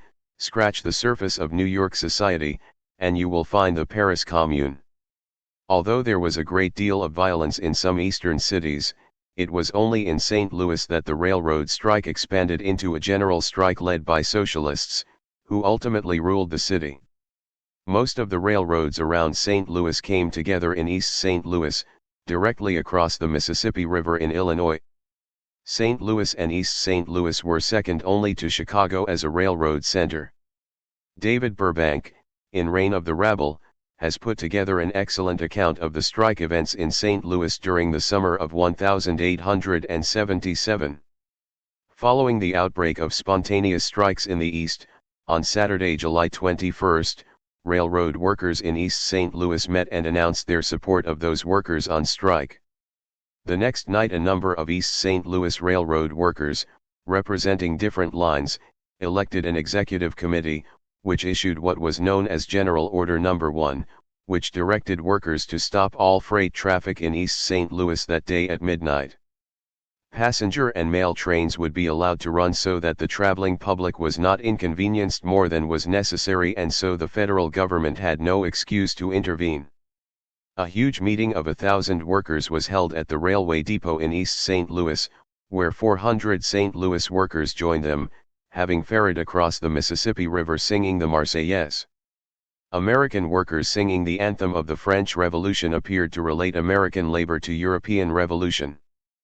Peter A. Lofgren, Albert Kurlan, and Henry F. Allen, members of the executive committee of the UPSA in St. Louis, spoke to the crowd at the East St. Louis meeting. Luke Haidt, a prominent lawyer in St. Clair County, Illinois, also spoke and declared that a war was being waged between labor and capital. The radicalism that had emerged in the American working class was evident at the meeting. According to one speaker at the meeting in East St. Louis, capitalists, including their children, despised members of the working class and considered them to be of lesser worth. The decision to strike was spontaneous, with no existing railroad-related organization calling for or supporting a strike at that time. The UPSA in St. Louis immediately declared its support for the strike and the restoration of the 1,873 wage scale, which was about 50% higher than that following the wage reductions. 38 As described earlier, also on July 21 Lofgren and Kurland spoke at a meeting of workers in Carondelet, and the UPSA came out in support of the National Railroad strike. The St. Louis papers on Monday described the violence in Pittsburgh, called on former Civil War generals to aid in the suppression of the strike in St. Louis, and asked for federal troops to be moved to the city. The city of East St. Louis was largely working class, and the villages immediately surrounding it included several company towns. The city was a haven from the municipal regulations that existed in St. Louis. According to Walter Johnson, from the moment it was founded in 1861, the city of East St. Louis was a municipal shell for unbridled capitalist extraction and unchecked governmental corruption. Because of the weakness of the municipal authority and the large population of railroad employees in the city, it was not difficult for workers to take control of the city. The mayor of East St. Louis, John Bowman, supported the strikers, even appointing many of them as special police to protect railroad property. Bowman did not want to alienate the workers, who constituted a good share of East St. Louis's citizens and voters. Although he was more of a nationalist and a Republican than a socialist, Bowman had participated in the 1848 revolution in Germany and had belonged to a conspiratorial group in London, which was made up of former revolutionaries. The strikers' executive committee trusted Bowman and authorized him to meet with the railroad managers and owners in order to reach an agreement, but the owners refused the invitation to discuss a settlement of the strike with him. The strike then spread to other industries throughout East St. Louis as the population was strongly in support of the railroad workers. Mayor Henry Overstals of St. Louis, the first German-born city official, asked the railroads to reinstate the wage scale prior to the pay cut in order to avoid violence in the city. The Missouri Pacific Railroad agreed, and the Union Railway and Transit Company agreed to postpone a planned wage cut, but the other companies refused the mayor's request. There was no question that the wages paid by the railroad companies were hardly sufficient to ensure survival. Even the attorney for the Ohio and Mississippi Railroad Company admitted that the strike was a result of the pay cuts and that wages were entirely too low. The strikers then made a decision whose wisdom and strategic value could later be questioned. East St. Louis strikers discovered Missouri Pacific employees working in St. Louis, since the railroad had acceded to their demands. The East St. Louis workers asked the St. Louis workers to walk out anyway, in support of the other strikers, and the Missouri Pacific workers agreed to do so. It had been decided to continue the strike against all railroads, whether or not any particular one had agreed to the strikers' demands, until each and every company had agreed to restore the pay cuts.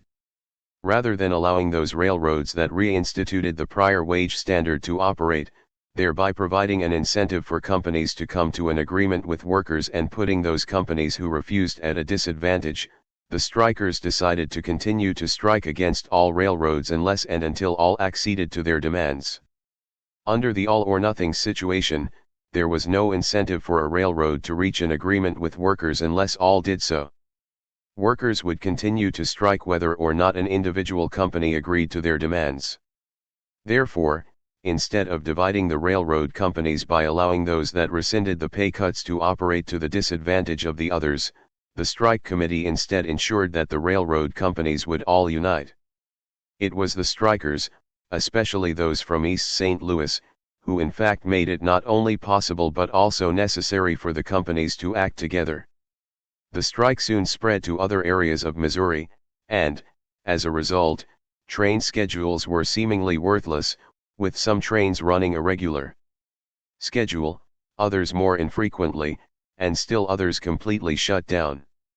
In Carondelet, a mass meeting on Monday between railroad workers and employees of the Vulcan Iron Works was a sign that the railroad strike had the potential to become a general strike and spread to other industries. Even though there had been little to no violence in St. Louis, merely a work stoppage, J. H. Wilson, the receiver for the St. Louis and Southeastern Railroad, telegraphed Secretary of the Interior Karl Schurz, a veteran of the 1848 German Revolution, in Washington, D.C. on July 22 to request the intervention of federal troops. The railroad employees met at East St. Louis tonight and have resolved to stop all freight trains and switching engines after midnight. No violence yet. Are there any troops at Arsenal here? The situation is alarming. By admitting that there was no violence, Wilson sought to enlist the power of the federal government in favor of the railroad companies and against lawful strikers.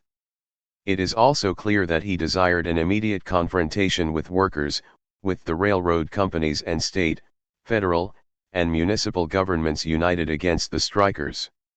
He had no interest in discussing a settlement but rather sought to crush the strike as soon as possible. Interestingly, it was as if Wilson agreed with Marx that the battle between capital and labor was inevitable. In a letter to Schurz written on the same day he sent the telegram, Wilson wrote, "I write today, that in my opinion, the fight ought just as well be made now as at any time." On Monday night several thousand people attended a mass meeting called by the UPSA at St. Louis Market. The crowd was so large that it was necessary to erect 3 separate speakers' stands. Lofgren was elected to serve as chair of the meeting, and speakers included Curlin and Curtis of the UPSA and Glenn of the Knights of Labor. As workers from each railroad company announced that they were joining the strike, there was loud cheering from the crowd. But perhaps more important, the working class anger was directed not only against the railroad companies but also against the capitalist monopolies. One speaker specifically identified monopoly as the enemy of the working class. "Monopoly has us by the throat, and it will crush us if we show it that we will allow it to do so." Another speaker pointed out that the violence against working people was being perpetrated by large corporations, which enacted policies and procedures that caused the deaths of workers in the absence of any consequences. In effect, the meeting served as a basis for an attack on capitalism and its control of the state. One reporter summarized another speech.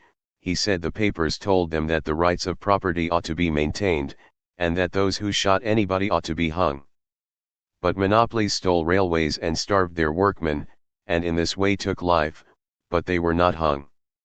This state of things had been going on for years and was getting worse. The rich corporations stole our lives, and when they did that they stole the most valuable property in the possession of man.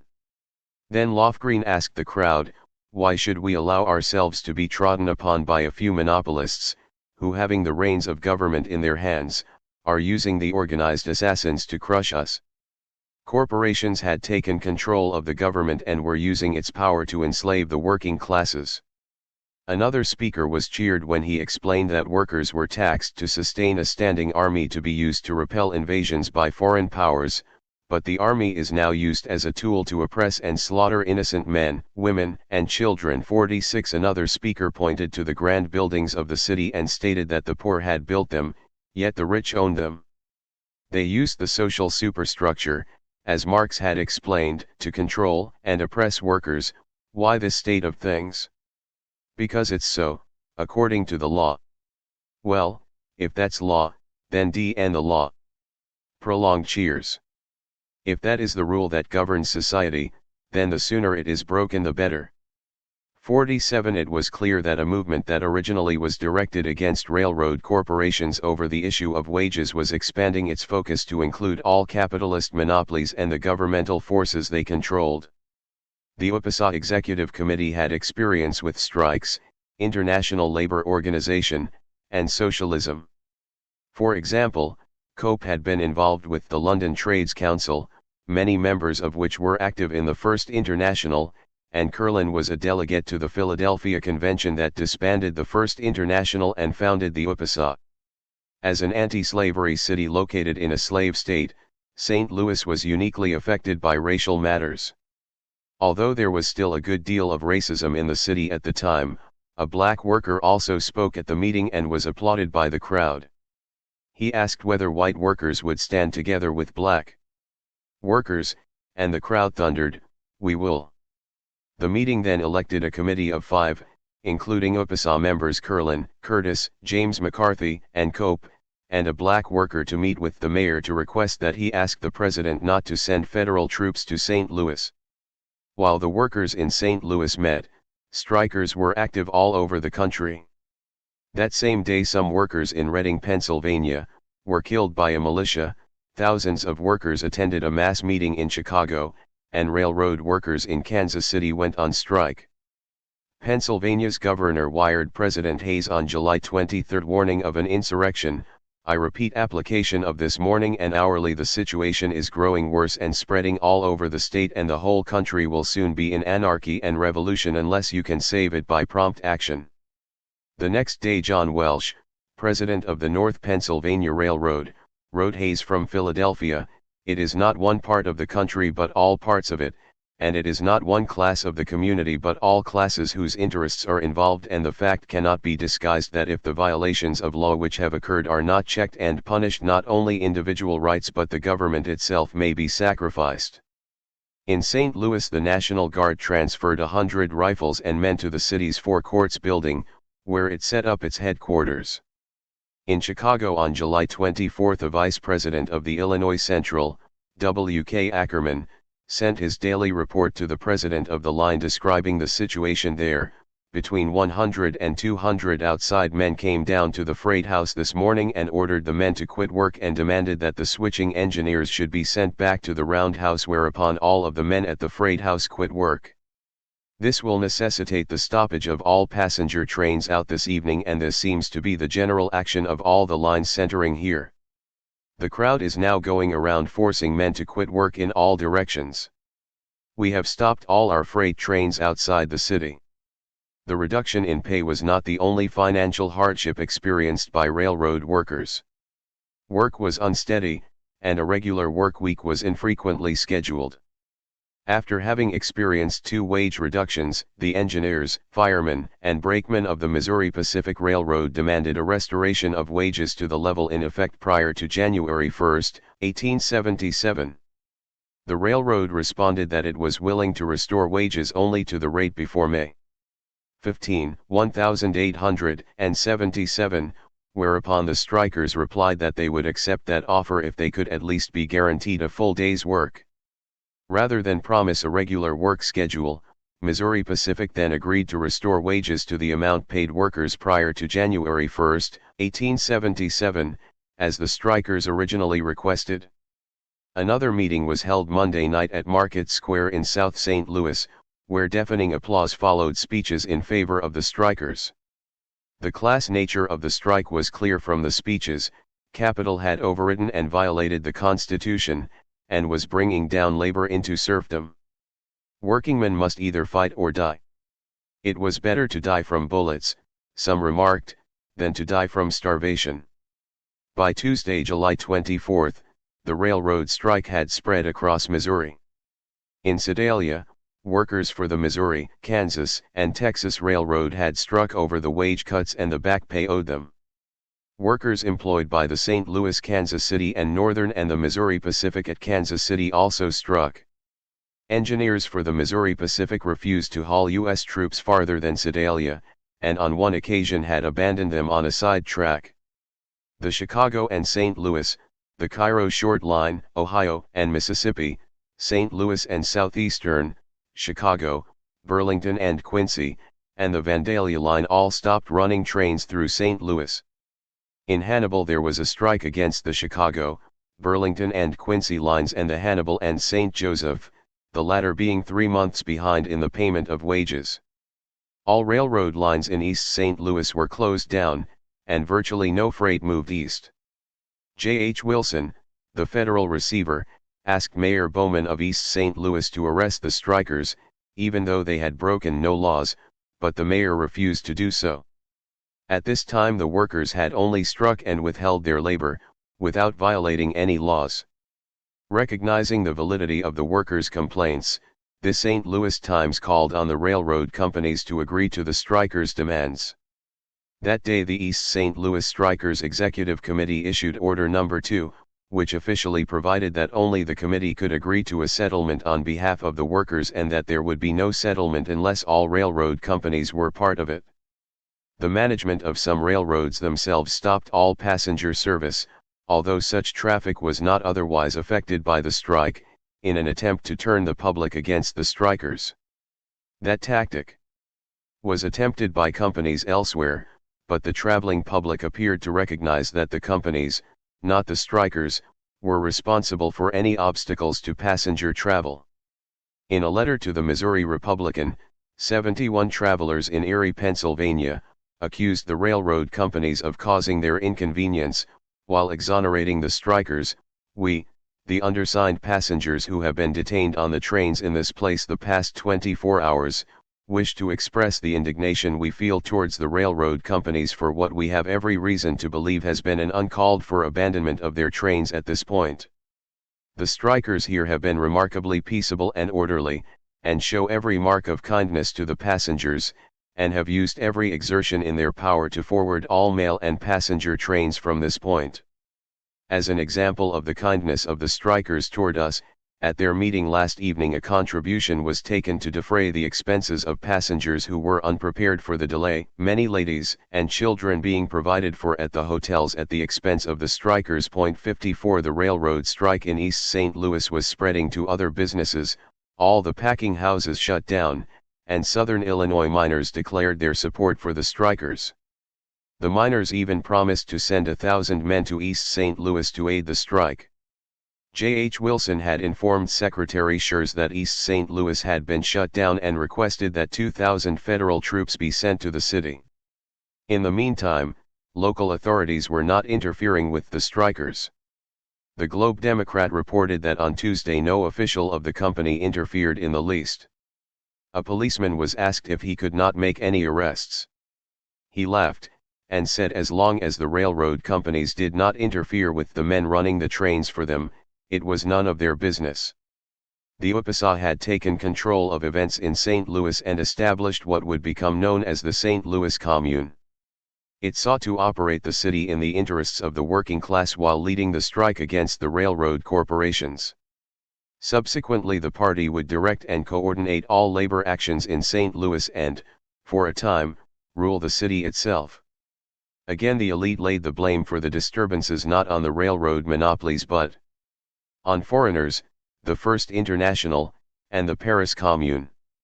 The Missouri Republican raised the warning that the events in Paris were about to be repeated in St. Louis. The Internationalists have taken control of the strike, same as the Communists who took control of Paris in 1870. At the same time, other workers than those on the railroads contacted the party for support and advice.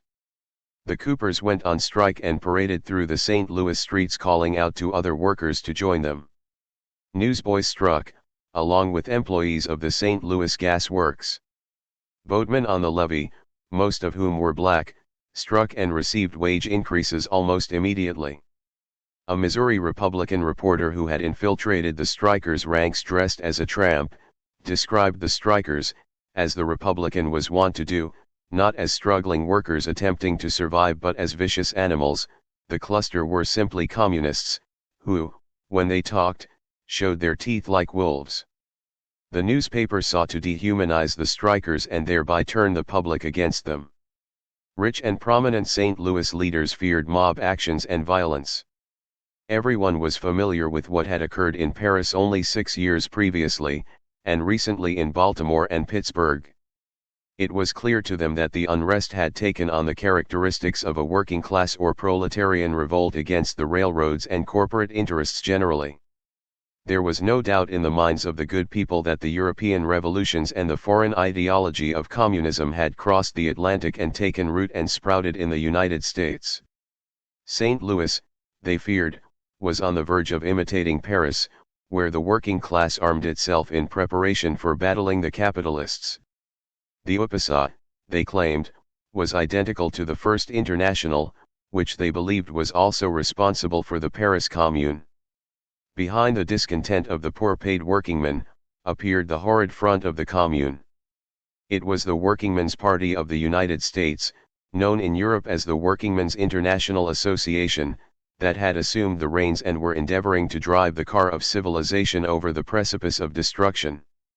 Many of the St. Louis rich prepared themselves for a battle between the social classes. They slept in their clothes, sent their families outside of the city for safety, and hoarded food and water. In case of a complete breakdown of society, when necessities would become impossible to obtain. St. Louis leaders were marked by conflicts of interest with regard to labor and the railroad strike. A group of businessmen met with the mayor on Tuesday and encouraged him to raise up to 1,000 volunteers to confront the strikers. Among those meeting with the mayor were John S. Carrender and Erastus Wells, both of whom had significant railroad holdings, and J. H. Wilson, the federal receiver for the St. Louis and Southeastern. Wells was also a director of the Ohio and Mississippi Railroad. No representative of the workers was present at the meeting. Employers agreed to order their employees to join the new militias being organized. The greed of the railroads was highlighted by the fact that employees of one railroad office who joined the militia at the order of their employer were docked pay while they involuntarily served in the employer's militia. 61 Unlike the mayor of East St. Louis, who supported the strikers, at the secret meeting of what were described as the good people of St. Louis, that city's mayor warned of what he described as a conspiracy of 30,000 socialists who sought to overthrow the municipal government. There was no organized opposition, he said, with which to stop them. It was necessary to organize the good, law-abiding citizens of the city. Like superheroes, those at the meeting and their cohorts were described by the Globe Democrat as superior to common men in intellect and physical prowess, almost godlike, certainly people destined by nature to lead the forces of good. Those who were thus sworn in appeared to be the pick of the best educated classes of society, men whose light-fitting and fashionably cut clothes but partly conceal brawny muscles and magnificent physical powers. A member of the Board of Police Commissioners asked the mayor to call a public meeting for the purpose of organizing the conservative forces in the city. Since St. Louis was at the time unprepared for a general strike, the Catholic Church's Bishop Patrick John Ryan suggested orchestrating a trick to buy time, during which the authorities and corporate interests would be able to consolidate and prepare their forces.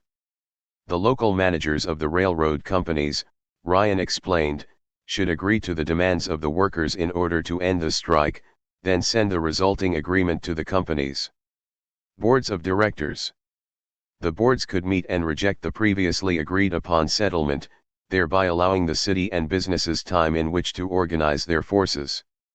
Local Catholic organizations were directed to give no aid to strikers and to ally themselves on the side of law and order. The internationalists, it was argued, were arrayed against the Church and its followers. There was, of course, some truth to the allegation that the socialist leadership opposed the Church. Some of the socialists were atheists or freethinkers. Others resented the Church's historical support for conservative causes and forces both in Europe and in the United States. Albert Warren Kelsey, a leading member of the militia whose memoir and autobiographical notes described the fear of the city's propertied classes during the general strike, was one of the good people of St. Louis who was invited to the mayor's meeting. Other attendees were bank presidents, the police commissioner, and the city's leading businessmen. In his memoir, Kelsey described the meeting's plan for a citizen militia made up of respectable members of the body politic, who had responded to a call from their employers to come forward and enroll themselves as being willing to assist the state and city authorities in the preservation of law and order. Kelsey ordered that all bottles in his home be filled with water and that all members of the household sleep with their clothes on, ready to rise up from bed and fight or flee at any moment. It was a time of peril, he said, and no one knew whether or when he or she would be able to obtain necessities or be called to action. The entire city was in danger, it seemed, of collapsing. It appeared as if society was about to be resolved into its original elements. Although somewhat exaggerating the danger to St. Louis, at the meeting the mayor described the situation as desperate. It was a revolution, he said, which sought to overthrow by force and violence the legitimate authority and government of the city. Kelsey wrote, Mayor Overstals went on to say that his information was to the effect that no less than 30,000 socialists were fully armed and equipped, and had long been arranging for the overturn of the regularly organized forces of the city. The mayor presented a picture of wild-eyed revolutionaries intent on destroying civilized society in St. Louis. In this battle to the death, the mayor stated, the city did not have the forces to guard prisoners and therefore he ordered that no prisoners be taken. Reminiscent of Thiers' order to Versailles troops attacking the Paris Commune, the mayor commanded, shoot them on the spot, do you understand me? Kill them, do not bring in any prisoners. That command stands out in light of the fact that the strikers had not engaged in any real violence or destruction of property. The First Amendment's guarantees of speech and assembly were suspended in St. Louis de facto if not de jure.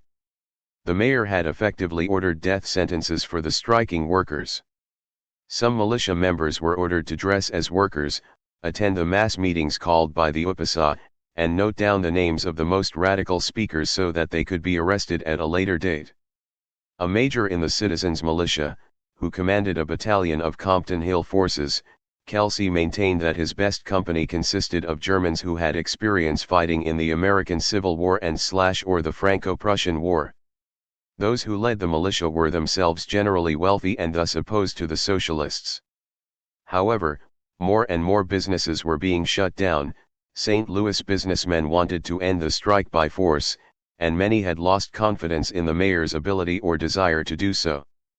The mayor talked about the need to end the strike, often in very strong words.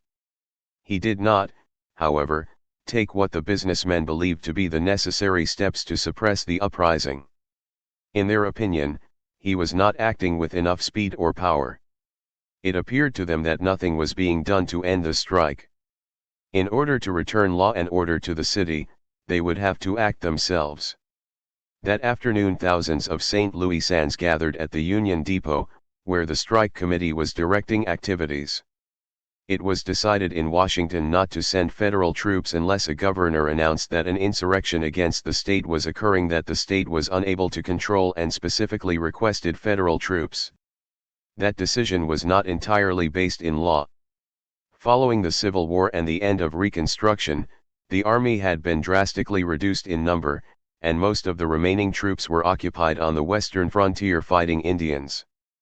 Following the Civil War, the army had been drastically reduced in number in an attempt by Congress to pay off the massive debt that was incurred during the war. By 1874 there were only 25,000 troops in the U.S. Army, and that number would decrease even more. A third of the troops were stationed in the South during Reconstruction, leaving a relatively small number to patrol the massive western frontier. Of those, most were illiterate and incompetent, pay was exceedingly low, and desertion rates were staggering. For example, of 1,288 recruits received by the 1st Cavalry during a 3-year period, 928 deserted. The Missouri Republican explained, "It is evident that the federal government cannot respond fully to all their demands. The army is small, and has its hands full in fighting the Indians and protecting the government property. Some soldiers could be sent, however, if strikers interfered with trains that were in receivership and under federal control. Still, troops were removed from the South and the West and relocated in an effort to suppress labor unrest. Whatever the basis eventually decided upon, 6 companies of federal troops did arrive at the Union Depot in St. Louis on Tuesday, purportedly to protect federal property, a reason that would be given for federal intervention continuing even to today, whether or not such property was endangered. Many of the troops were African American, and the racism that characterized some of the strikers was evident when one East St. Louis striker complained about the N troops that had arrived in St. Louis. The same thing had occurred in other cities, where the government attempted to divide the poor according to race by using black troops to break up strikes. The troops that were sent to St. Louis were, however, primarily white and well armed with Gatling guns and established themselves in the federal arsenal. Also on Tuesday a committee of public safety was organized by St. Louis businessmen, and 2 generals, A.J. Smith and John S. Marmaduke, were empowered to raise a citizens' militia. Smith had been a Union officer during the Civil War, and Marmaduke a Confederate. The class nature of the confrontation was clear. Adversaries in the war between North and South had come together to rescue capitalists from their workers. Soldiers who had only recently waged war against the United States were now apparently forgiven and placed in charge of suppressing workers seeking a fair wage, many of whom had fought to defend the Union from the former traitors. The Committee of Public Safety included Gen. John W. Noble, Gen. John S. Cavender, and Judge Thomas T. Gant. In an effort to pit workers against workers, the committee called on all employees of St. Louis businesses to join the new militia, promising to care for their families in the event they were killed or injured.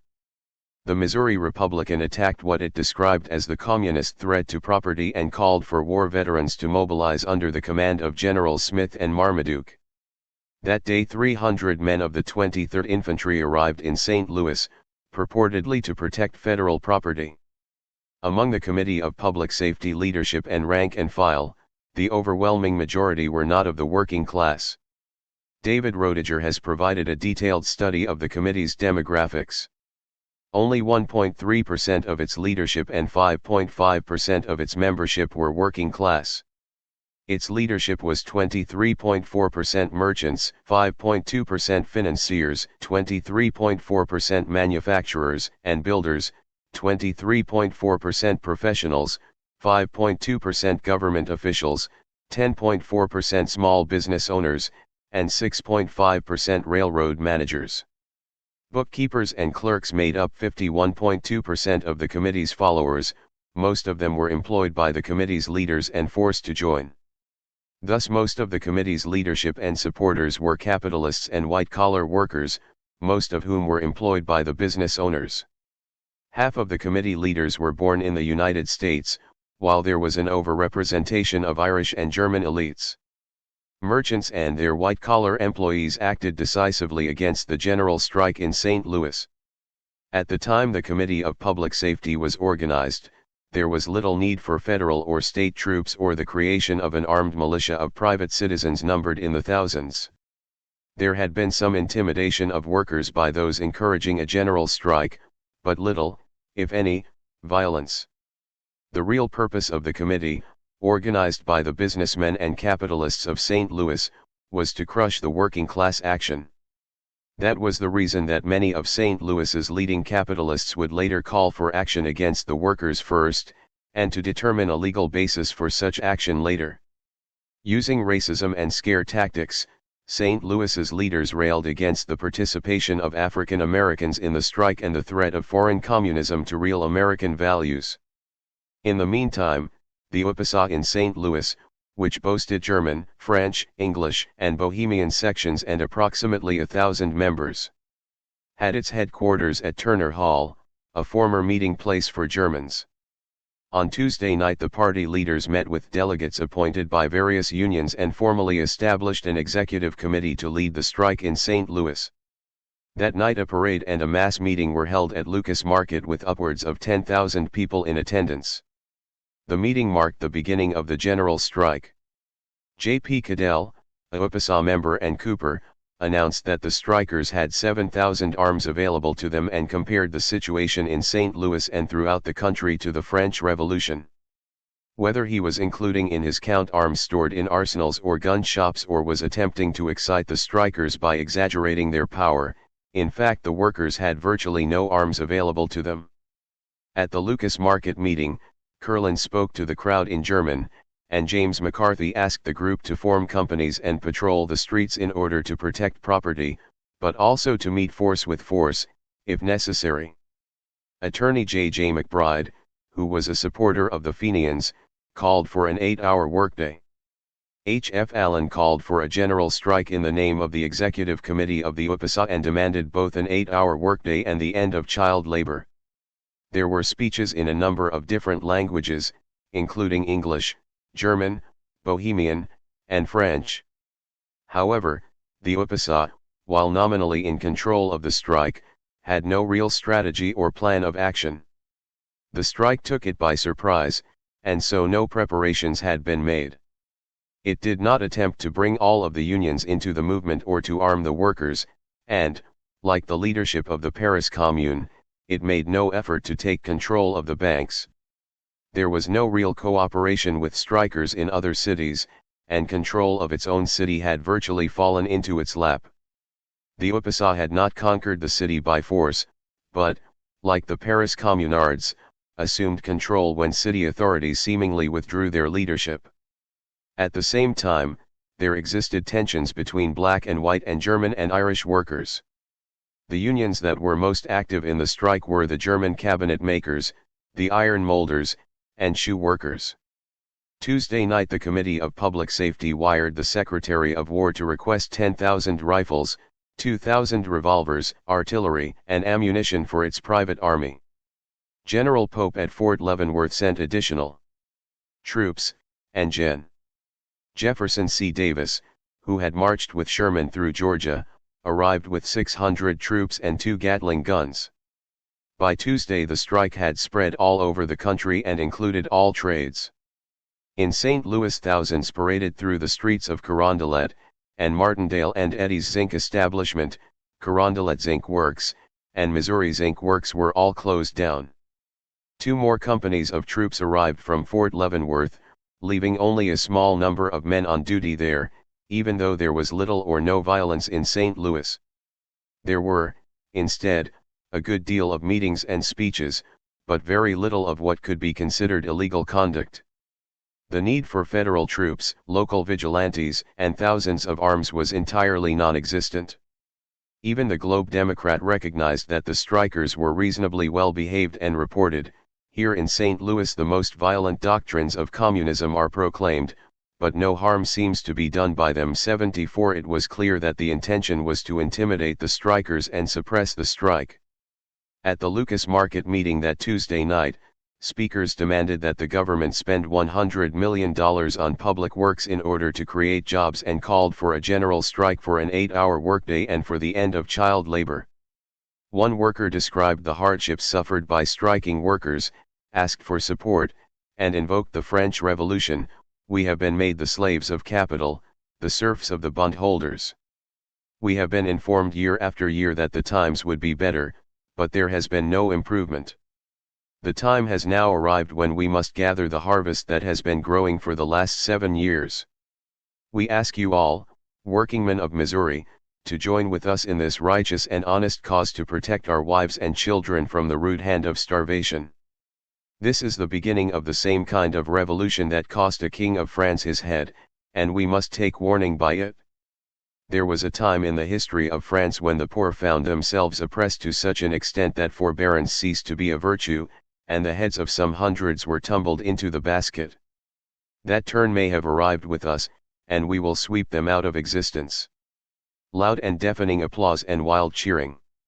Another speaker also called for radical change, urging the crowd not to be satisfied with the reinstatement of the 10% pay cut, but to demand the reorganization of the railroad industry and to place the railroads in the hands of those who would make them yield their benefits to the people and not to the capitalists only. 76 After the meeting 1,000 men marched through surrounding streets behind a flag and a band. On Wednesday, July 25, strikes continued to spread across the United States, increasing pressure on the cities. Trains did not leave St. Louis or Chicago. The Baltimore and Ohio advised the U.S. Treasury Department that no freight was moving north or west. 77 Businesses were not able to obtain the products they needed in order to survive. New York City was not receiving grain from the west, and even some Canadian railroads joined the strike. Railroad workers struck in Kansas City, Chicago, Indianapolis, Terre Haute, Columbus, Cincinnati, Louisville, Pittsburgh, and Baltimore. Some of the railroads were completely taken over by strikers, who operated the passenger trains and collected fares that they then turned over to the railroad companies. While such conduct did reflect good faith on the part of the strikers, it also proved to be a boon for the railroads, which were able to run their passenger trains without paying their workers. A mass meeting in New York's Tompkins Square was organized by socialists, and the strike was growing in Chicago, where a crowd of 40,000 clashed with police. The headline in the St. Louis Post-Dispatch that day exclaimed, the strike spreading like wildfire. 78 While it had no effect on the strike generally, the president of the St. Louis, Alton and Terre Haute Railroad agreed to the strikers' demand to reinstate the pay rate which was in effect on July 1, before the latest pay cut took effect. The St. Louis Committee of Public Safety, having lost confidence in the mayor's ability to control the strike, acted independently of city officials, organizing citizens' militias, supervising their military training, and attempting to obtain arms in order to suppress the strike by force. It became, in effect, a vigilante group that sought to impose its idea of order on the city. All saloons were closed, and municipal governance was all but ignored. Although it had no legal standing, the Committee of Public Safety, having taken over the Four Courts building, directed the sheriff to raise a posse comitatus of 5,000 men. 600 had joined by Wednesday night, and an order by the sheriff appeared in Friday's Post-Dispatch threatening those citizens who had not responded to the sheriff's call. All citizens who have been served as a posse comitatus by Sheriff Finn's deputies and have not reported this AM, will report at the courthouse between the hours of 4 and 6 p.m. It is proper to state that any failure to report as above stated will subject the person to the full penalty of the law, which in this case will be rigidly enforced. By order of Sheriff Finn, all citizens of the city were being threatened with arrest and perhaps jail unless they joined the sheriff's posse against the strikers. Even though there had been hardly any violence by the strikers, Missouri's governor ordered the state arsenal to send rifles, ammunition, and artillery to St. Louis. However, virtually all freight traffic in St. Louis and East St. Louis had been stopped, and only mail and passenger trains were allowed to pass through the cities. The effectiveness of the strike was reflected in a bulletin that was published at the railroad depot in order to alert the public to the status of railroad transportation. St. Louis and Southeastern No. 4, abandoned. Wabash No. 4, on time, mail car only. Vandalia No. 4, abandoned. Vandalia No. 6, on time, mail car only. Ohio and Mississippi No. 5, abandoned. Ohio and Mississippi No. 1, on time, mail only. Chicago, Burlington, and Quincy reported on time, but has not yet arrived. In St. Louis, workers also related the Paris Commune to the situation in St. Louis. Carondelet strikers marched through the railroad depot accompanied by a band and waving flags, shouting hooray for the Commune. 82 The governor of Illinois announced that the railroads were controlled by strikers in Chicago, Peoria, Galesburg, Decatur, and East St. Louis, and that coal miners had taken over the mines in Braidwood and LaSalle. On Wednesday morning, the executive committee of the UPSA sent a group of men to the St. Louis levee to stop a steamboat leaving for New Orleans, an act that reflected the party's support for black workers. A diverse group of several hundred strikers and supporters, black and white together, demanded that the wages of the black boatmen be increased by 50%. A crowd of over 3,000 congregated at the Union Depot in St. Louis that day, while strikers, including 200 black boatmen, met at Lucas Market. However, the racial contradiction that existed within the working class appeared again when Curlin attempted to stop white workers from uniting with blacks. Curlin purportedly announced that he was shocked by the participation of NS. Racial control at the time was achieved by labeling blacks as inferior and problematic and enlisting working-class whites to enforce the racial order. 84 While Curlin exhibited strong support for the common man, such camaraderie apparently did not include African Americans. That contradiction was noted by the Globe Democrat, which was itself no friend of the African American community in St. Louis. The colored element took a hand in the strike yesterday. Several hundred citizens of African descent joined the mob. It will be remembered that there was great indignation among the strikers a day or two ago, when it was falsely reported that the troops to arrive here under General Davis were Negroes. The Negro, it seems, is good enough for a plunderer, but he is to be abhorred as a soldier. The UPSA prepared a list of all businesses still operating in St. Louis that were to be shut down and appointed marshals to maintain control of a parade that was intended to encourage workers to strike. Strikers were sent out ahead of the march to notify those at work that they were coming and to call out those still working to join the strikers. Roustabouts from the levee, carrying sticks and clubs, joined the workers. The parade of strikers was described by a Globe Democrat reporter in completely different terms from its prior description of the members of the Committee of Public Safety, and also acknowledged the class nature of the demonstration. It clearly did not consider the strikers as among the attractive good people of the city. The majority of them were Negroes, the remainder poor white trash. All were from the dregs of humanity. All were inhabitants of the slums. Strikers marching 4 abreast and 3 blocks long paraded through St. Louis's streets, led by a band and English, German, and Irish contingents. Over 5,000 marched to the Four Courts building, and along the way they shut down the Phoenix Planing Mills, the St. Louis Bagging Company, the Machine and Iron Works Company, Schickel, Harrison and Company, and the Wainwright and Brothers Malt House. Armed with clubs, black and white workers also shut down Southern Mills, Saxony Mills, Atlantic Mills, St. Louis Chemical and Zinc Works, and the Well Bakery. Representing the East St. Louis Railroad workers, Harry Eastman urged the men to go home and organize their wards and unions in order to support the labor action. The band played the Marseillaise, and a loaf of bread was inserted at the top of a flagpole, representing the reason for and constituting a symbol of the strike. As the parade passed, black and white workers walked out of stores, shops, factories, mills, and other businesses and joined the strikers. Beef cannery workers struck, and virtually every building used for business was closed down. When Richardson and Company needed ice to preserve its meats, it requested permission to temporarily operate not from city officials but from the executive committee of the UPSA, which granted its request.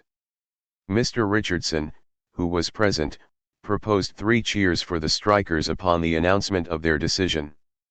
That appreciation was not reflected in the pages of the Globe Democrat, which instead complained, citizens of St. Louis must get a permit from a committee of rioters before they can be allowed to proceed with their business. In St. Louis the strike was no longer limited to railroad workers but had become a general strike of workers of all vocations, a fact recognized by the Post-Dispatch. The mania for striking seems to have become general, and while the excitement is up we need not be surprised if the vendors of peanuts and pies join in the general cry for reform. The businesses closed down on Wednesday included the Levering Bagging Mills, the Gasworks, Douglas Bagging Factory, Park Foundry, O'Fallon Mills, Baines Atlantic Mills, Phoenix Planing Mills, St. Louis Refrigerator, Wooden Cutting Company, St. Louis Truck Factory, Southern Mills, and Saxony Mills. Even the elevator boy at the insurance building went out on strike. The Missouri Pacific abandoned any effort to move freight and published a public notice to that effect. Notice to shippers: no freight will be received by the Missouri Pacific Railway until further notice. J. A. Hill, General Freight Agent. 50 union members were fired at the Excelsior Stove Works, and the remaining employees were forced to man rifles and cannon. Striking workers marched through Carondelet carrying the red flag of revolution. The UPSA was unable to entirely control every member of the marching crowd. During the parade there was a limited amount of looting, with some marchers stealing sausages and bread along the way, although in most cases they were stopped by the marshals.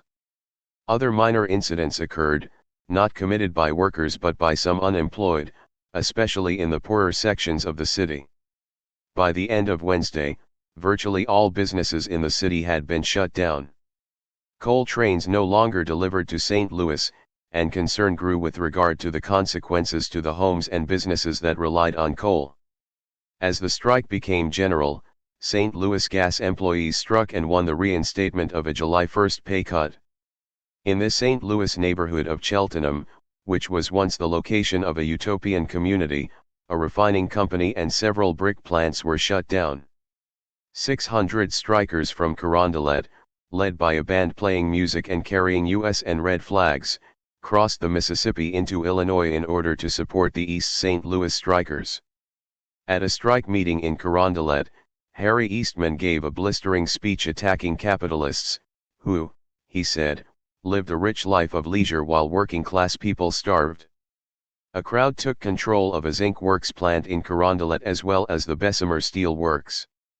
The St. Louis Gun Club joined with the Committee on Public Safety, and 2 companies of the 16th U.S. Infantry from Fort Riley, Kansas, arrived. Carondelet businessmen called a meeting on Wednesday night for the purpose of creating a militia to confront strikers. The idea backfired, however, when the meeting hall filled with striking workers. UPSA member Martin Becker was elected chair of the meeting, and an executive committee was chosen, which included Charles P. Choteau, a descendant of one of the founders of St. Louis and an official of the Vulcan Iron Works. The committee agreed to ask the mayor to close all saloons in Carondelet and to appoint a special police force chosen by the committee, which was controlled by strikers. The executive committee of the UPSA attempted a similar action in St. Louis, but after being thanked for its offer to have its members serve the city as special police, it was ignored by the mayor. Red flags flew over gatherings and marches throughout the metropolitan area. Both men and women and blacks and whites participated in the events. On Wednesday night over 10,000 attended a rally at Lucas Market, where speakers called on working men to elect to office people of their own class and not lawyers or the rich. Kurland gave a speech in German, and Thomas Curtis argued that the present labor action was not so much a strike against particular employers as it was a social revolution. Workers' demands should therefore be directed not to the presidents of railroad companies but to the President of the United States. Since the railroad companies were crying poverty as the reason for the pay cuts, the UPSA responded that it appeared evident that they were incapable of operating the railroads at a profit, and therefore the government should take over the industry and run the railroads for the benefit of the public and not for the profits of the already rich. At one mass meeting, a worker suggested that a kind of profit-sharing plan would be fair. The railroad companies say they can't make running expenses. Now I propose that the workingmen take charge of the railroad business of the country, operate them and pay the companies half of the profits. The meeting then passed the following resolution: in view of the fact that the entire labor element of the United States is in a condition of revolution, and that at the same time the managers of all the railroad companies have confessed their inability to make expenses, we, the working people of the United States, demand that the government proceed at once to take possession of all the railroads and run them for the general welfare of the people, and take immediate measures for paying the present owners by the issue of a national currency. 3 other demands were put forth at the meeting: 1. To recall the charters of all national banks, 2. To institute public works projects in order to create jobs, and 3. To adopt a law limiting the workday to 8 hours. By Wednesday night the UPSA, constituted as the St. Louis Commune, ruled the city of St. Louis. No work was performed without the permission of its executive committee. Those businesses that sought to conduct limited operations came to the committee for its permission rather than to city officials. The UPSA did permit those businesses with commodities that would spoil to operate on a limited basis, along with those that performed functions needed by the public, such as the baking of bread by bakeries. Other city services were organized by the executive committee, such as the patrolling of city streets to prevent crime and to protect property. However, like the Paris Commune, the UPSA was concerned about public support and acceptance and made no move to affect private property, take control of the banks, or other revolutionary actions. Because of the spontaneity and fast spread of the strike, the executive committee had no time to develop a long-term strategy or plan. It instead reacted to events and acted on a case-by-case basis with regard to the power it suddenly found in its hands. Yet it appeared to the rich residents of the city that socialists were attempting a revolution against the legitimate government, not only in St. Louis but throughout the country. The entire government and social structure of the United States, they feared, was at risk of collapsing. According to David Burbank, on the evening of Wednesday, July 25, 1877, public officials throughout the United States felt more genuine alarm at the possibility of imminent social revolution than on any occasion before or since. The municipal government was no longer capable of guaranteeing law and order. As a result, the mayor of St. Louis issued a proclamation calling for citizen patrols in the city. I deem it necessary to invite to the aid of the government the volunteer services of all citizens in favor of law and order within their respective wards for such police duty as may hereafter be assigned to them. Wednesday appeared to be the height of the strike activities in both St. Louis and throughout the United States. It was at that time that serious reaction to the various labor actions began to take shape. On Wednesday night over 20,000 attended the socialist rally in New York's Tompkins Square, waving red flags and listening to socialist speakers. Over 1,400 police and National Guard troops broke up that rally. Tuesday night strikers in Buffalo burned several railroad cars and engaged in fights with the militia. Gen. Joseph Carr of the New York State Militia decided to end the strike there immediately. Strikers had not been challenged in Indianapolis, where authorities had trouble raising a militia in light of the public support for the workers and the people's distrust of authorities. The Pennsylvania Railroad's Tom Scott did not stop pressuring the federal government to suppress the strikes. He insisted that workers were not only fighting the railroad companies but were actually making war against the United States itself. The governor in Pennsylvania advised the president that his state was in the throes of an insurrection. Strikers in Louisville, Kentucky, marched through the city closing businesses along the way. Louis Brandeis, who would later serve on the U.S. Supreme Court, patrolled the streets as a member of the local militia. The mayor of Chicago called for federal troops with Gatling guns as police and strikers engaged in firefights. Although the UPSA was headquartered in Chicago, it did not control the action there. In St. Louis, however, although there was little violence, there did exist a general strike controlled by a socialist organization. That situation may have caused more concern to the city's leaders than the violence in other cities. On Wednesday, St. Louis businesses, wholesale as well as retail, were closed. Striking barbers marched in a parade behind fifes and drums. There was no business as usual in the city. Farmers arriving at Lucas Market seeking to sell their products turned around and went home. 3,000 men and women protested in front of the Four Courts building, and levee workers won a 50% pay increase. Mayor Overstalls wired General Pope at Fort Leavenworth claiming that there was imminent danger of mob violence and requested weapons and ammunition. Pope ordered federal troops to St. Louis with the admonition that they not interfere with events except to protect private property. Railroad trustee James Wilson offered to transport the military men and ammunition to St. Louis without charge. 100 armed men protected the building in which the Missouri Republican was published. At the same time, the UPSA was attempting to preserve order in the city. At another mass meeting at Lucas Market, the executive committee, which authorities accused of encouraging an insurrection, passed a resolution denouncing all acts of violence and promised, "We will do all that lies in our power to aid the authorities in keeping order and preventing acts of violence, and will do our utmost to detect and bring to punishment all guilty parties." On Thursday, July 26, the national strike began to run out of steam, and the railroads and government became more organized in their attempts to end the strikes. New York, Baltimore, and Philadelphia were basically quiet.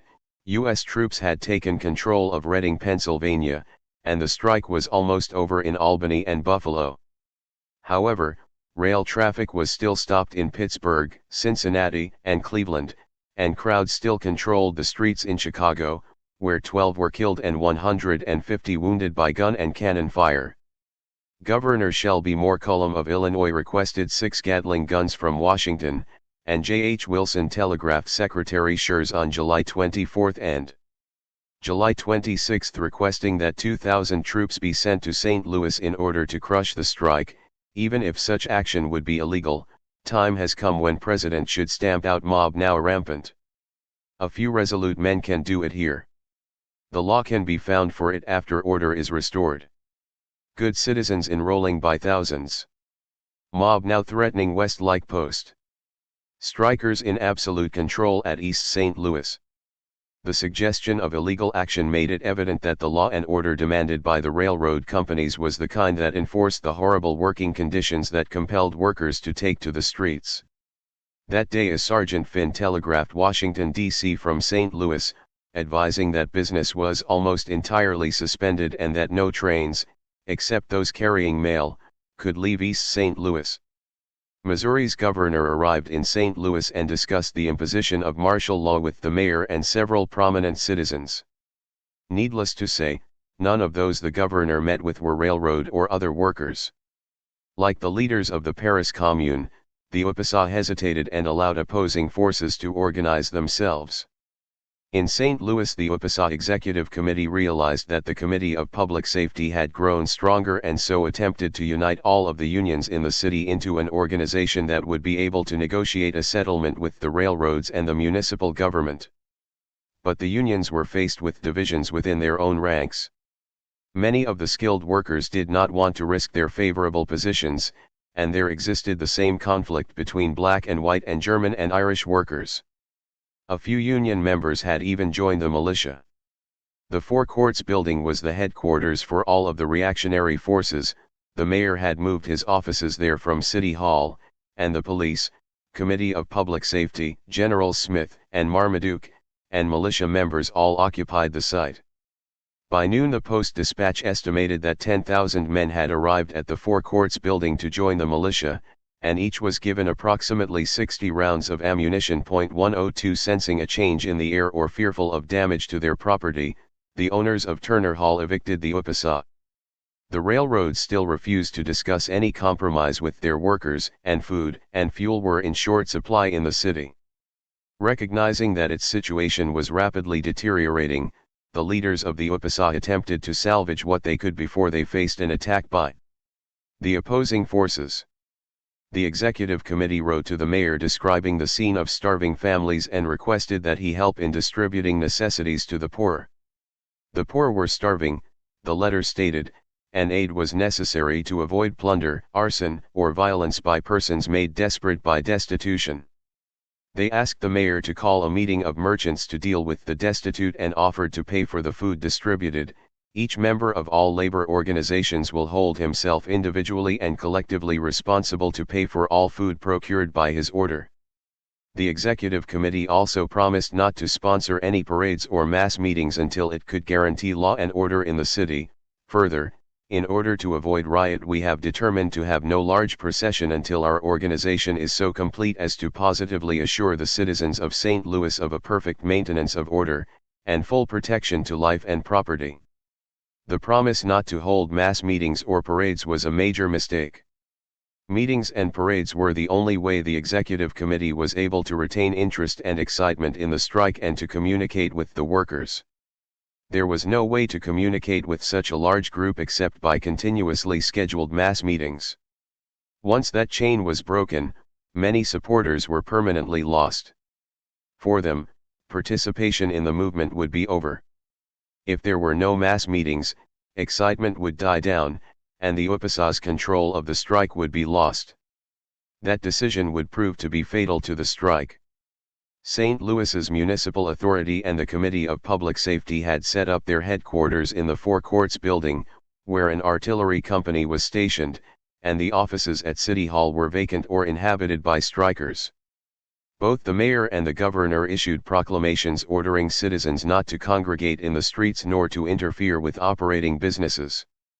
When the governor sought weapons for the militia, many St. Louis gun stores transferred their arms to the authorities, and 1,500 weapons were sent to the state armory in St. Louis. The governor ordered that arsonists be shot and, echoing the prior order of the mayor, and the Versailles government during the days of the Paris Commune, also ordered that no prisoners should be taken. This in spite of the fact that there had been only minor incidents of violence and that the UPSA had offered to preserve peace and order. The only logical reason for such an action was the same as that which motivated Thiers in Paris, to destroy working-class radicalism and to ensure that similar labor uprisings never occurred again. A former Missouri governor asked President Hayes to declare martial law in St. Louis, and arms and ammunition arriving in the city were immediately taken to the Four Courts building. The benches in the Four Courts building had been made into bunks for the soldiers and militia, 2,000 Springfield rifles had arrived from the state capital, Jefferson City, and each of the several thousand militiamen received a rifle and ammunition. Several thousand more arms were expected to arrive, sufficient to equip a force of 7,000. The city braced for an expected attack on the striking workers and the Commune's leaders. While the city's business interests were preparing for their attack on the UPSA, St. Louis was still closed down. Nothing passed through the city by rail except the mail. Armaments and troops did arrive, however, and were hastened to the Four Courts building. That Thursday the UPSA Executive Committee announced that there would be no parade that day. Still, in the absence of any formal calling of a mass meeting, approximately 2,000 workers, black and white, did meet at Lucas Market, the usual gathering place, and listened to speeches. Some called for seizing the Four Courts building. While the authorities prepared for battle, the UPSA still controlled the city, and workers continued to visit the few shops that were still operating in attempts to close them down.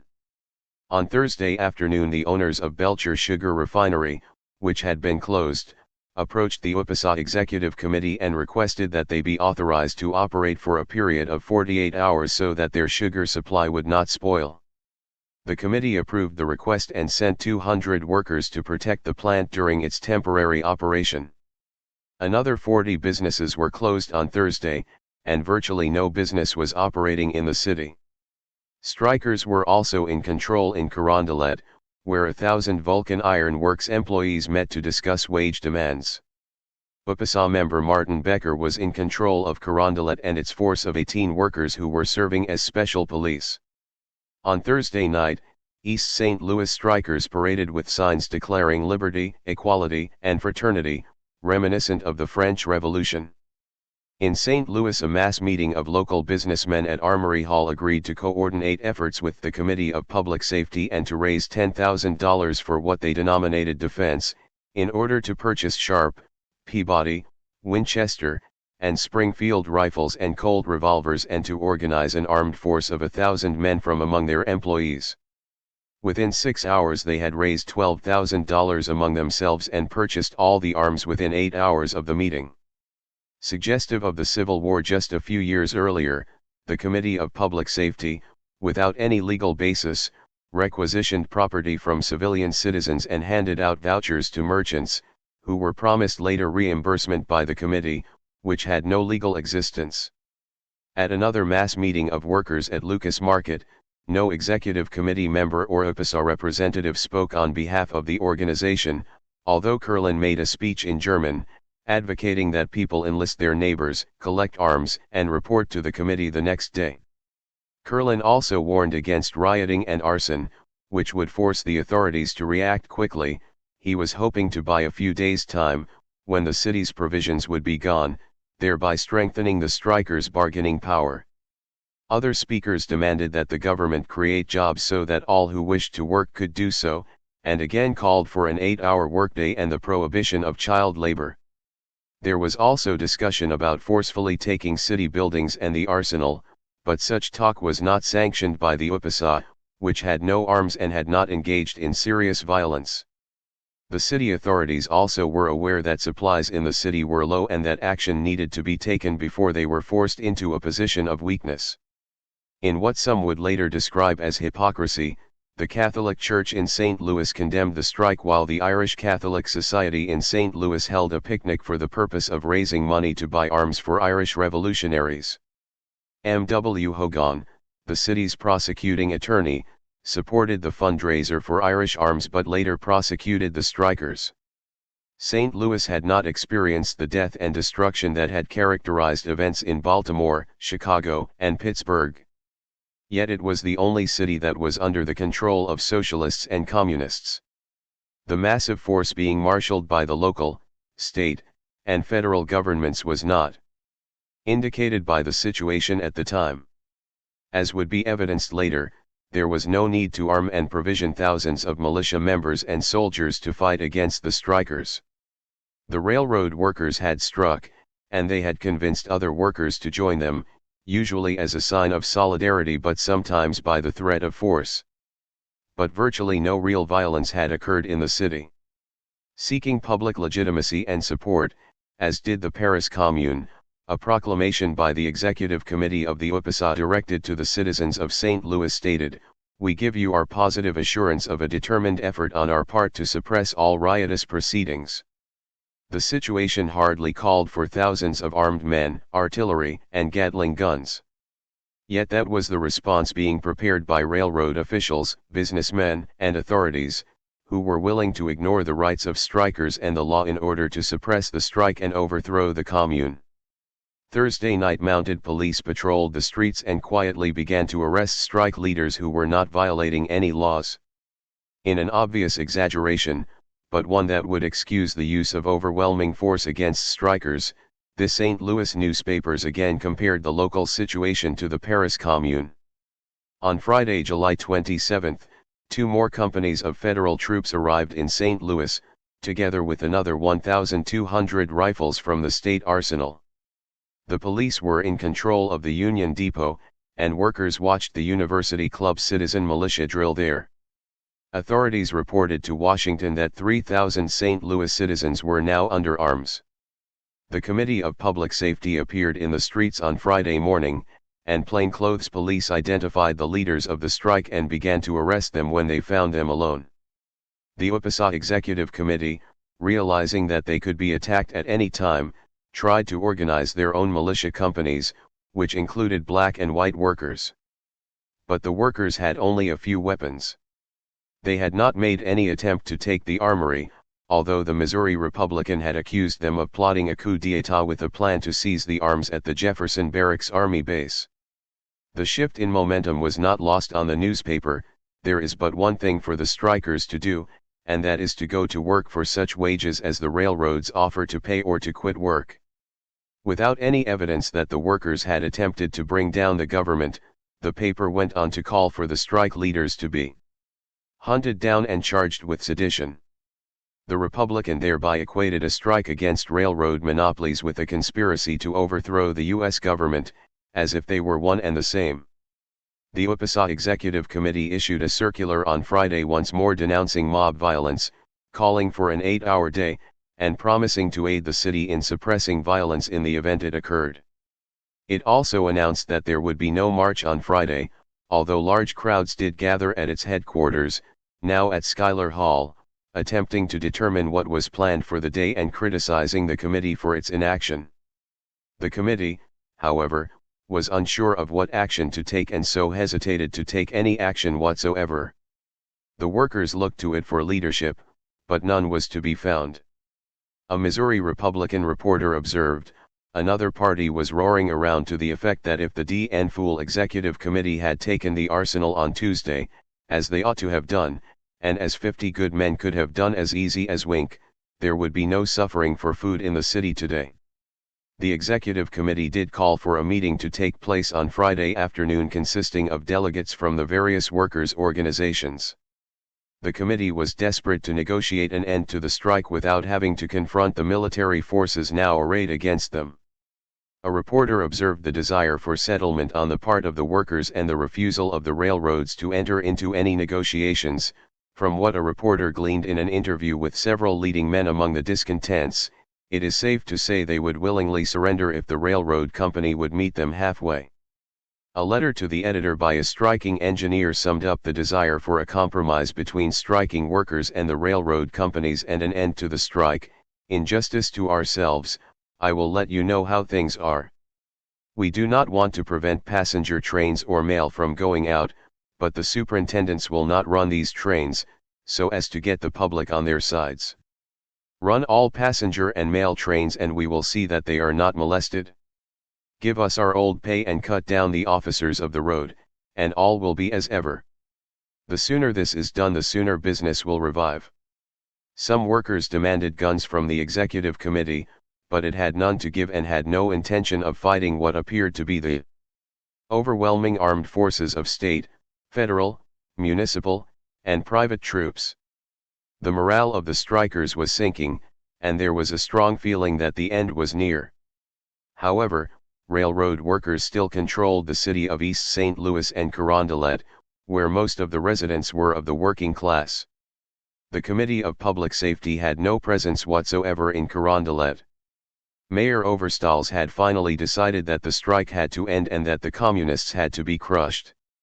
According to the Globe Democrat, the mayor had come to the conclusion at last that the communists were bad men, that they were responsible for the outrages of the week, of the cessation of all industries, that they had incited riots and inaugurated mob law, that they were even then plotting a coup d'état that would place the city in the control of the lawless, that their existence was a threat against the safety of the city, and that they should be at once arrested. The Committee of Public Safety decided to attack the UPSA headquarters before the planned meeting of union members could occur and thereby organize the working class organizations. General Smith and Marmaduke were against the move at that time, and John D. Stevenson was given command of the police and militia forces. There was no legal basis for federal intervention, and federal troops were not involved in the action. On Friday afternoon, led by cavalry, foot police, an artillery company, and 2 cannon, 700 militia troops left the Four Courts building and marched through crowded streets of onlookers to Schuyler Hall, where the executive committee was meeting but was entirely unprepared for the assault. Police cavalry filled the width of the street, followed by police on foot, armed with bayonets, swords, rifles, and cannon. There were thousands of spectators and innocent and curious people in the streets, who were attacked by the police. One man was crushed by a horse, while Colonel Armstrong, a leader of the city's forces, shouted, "Ride 'em down! Ride 'em down! They have no business here." According to the Post-Dispatch, men, women and children thronged the pavements, and the police were obliged to actually ride down, and, in some instance, horsewhip the crowd back. As the militia approached the hall, an alarm was raised, and men jumped out of windows and raced across the roofs of neighboring buildings to escape. Police arrested everyone in the building and those they could catch, apparently, for being in the building, since they had observed no illegal conduct of any kind. The police were ordered to shoot anyone who resisted arrest, although the vast majority of the people arrested were turned loose once it was determined that they had not committed any unlawful act but simply were in the wrong place at the wrong time. The militia was unnecessary, as police made the arrests with little or no resistance and without one shot being fired. 75 men were arrested, and only a few guns were found in the building. Of those arrested, only 49 were kept in custody, and none of those were members of the UPSA's executive committee nor leaders of the strike. After the raid, Kurland met with 50 men in a nearby saloon and discussed forming a secret organization. Then he and William Fisher, both members of the UPSA executive committee, walked over to the mayor's office in a last attempt to negotiate an end to the strike, but they were immediately arrested. Even the St. Louis Times admitted that the arrests were unlawful. In violation of the Fourth Amendment to the Constitution, authorities had not obtained arrest warrants and those arrested were doing absolutely nothing illegal at the time of their arrests. When a meeting at Moran's Place, a working-class saloon, was broken up by 42 policemen, Colonel Armstrong was asked about the legality of arresting men who had not done anything illegal. He replied, "Oh, we'll arrest them and discuss that question afterwards." Under the pretext of preserving law and order, authorities purposely and knowingly violated the First Amendment's right of assembly and the Fourth Amendment's prohibition against warrantless arrests. If there was any unlawful activity in St. Louis that day, it was committed by the authorities. The Missouri Republican, however, had no sympathy for those killed or injured, even those who were innocent of any wrongdoing and were merely curious spectators watching the events unfold. Instead, the editors insisted, "The guardians of the peace have been given guns for no other purpose but to shoot, and they and the mob must both bear in mind that when they do shoot they shoot to kill. There must be no sickly sentimentality about innocent people being hurt, for innocent people have no business to be where they can be hurt." The entire area had apparently been designated by authorities a free fire zone, meaning that anyone found there was subject to being shot. Of those arrested at the UPSA headquarters, 63% were German-born. 27 members of the Carondelet Executive Committee were also arrested on Saturday, including Martin Becker, a UPSA member and chair of the committee. That the action consisted of a conflict between classes was made clear when only working-class members of the Carondelet Committee were arrested and none of the businessmen on that committee were arrested or taken into custody. Paradoxically, the St. Louis Executive Committee of the UPSA had arranged for 3 meetings later that night in a last-minute attempt to unite the people, which was clearly too little and too late. After the arrests, the working class began to split again along racial and ethnic lines. Whites blamed blacks for the failure of the strike, the Irish blamed the Germans and blacks, the Germans blamed the Irish and blacks, and the American-born workers blamed blacks and foreigners. One thing all white groups had in common was that all blamed blacks for the failure of the Commune. A militia company of men descended on Carondelet at midnight and ended the strike there. For all practical purposes, the strike in St. Louis and the rule of the St. Louis Commune were over. There had been no deaths and virtually no violence, damage to property, or looting. Nevertheless, the Republican blamed the strike on those bloodthirsty communists. The Post-Dispatch, which had been critical of the strikers during the previous week, was more thoughtful in its analysis once the perceived danger was past. The real problem, it concluded, was not so much due to troublemakers as it was systemic and due to hunger and frustration caused by industrial expansion. Statistics prove that before the strike nearly 4 million toilers were idle in the United States, caused by improved machinery forcing them out of employment, and those who were in forced idleness, through sheer destitution, were compelled to underbid their fellow workmen, until the wages paid to those fortunate enough to have work became so low as to make even their case desperate. Hence, using a homely phrase, the chickens came home to roost. Strike leaders James Cope, Thomas McGraw, W. H. Churchill, and Henry Morgan were arrested, and in obvious reference to the events in Paris 6 years before, the newspaper linked the St. Louis Rebellion to the Paris Commune. Cope is the well-known leader of the St. Louis Commune, and has been loudest in his denunciation of the wrongs inflicted upon workingmen. The Globe Democrat emphasized that the rights of corporations were equal to those of people, and the protection which is extended to the private and personal rights of the citizen must be extended to the property and rights of the corporation. The paper did not point out that it was the citizens' rights, not those of corporations, which were actually being violated.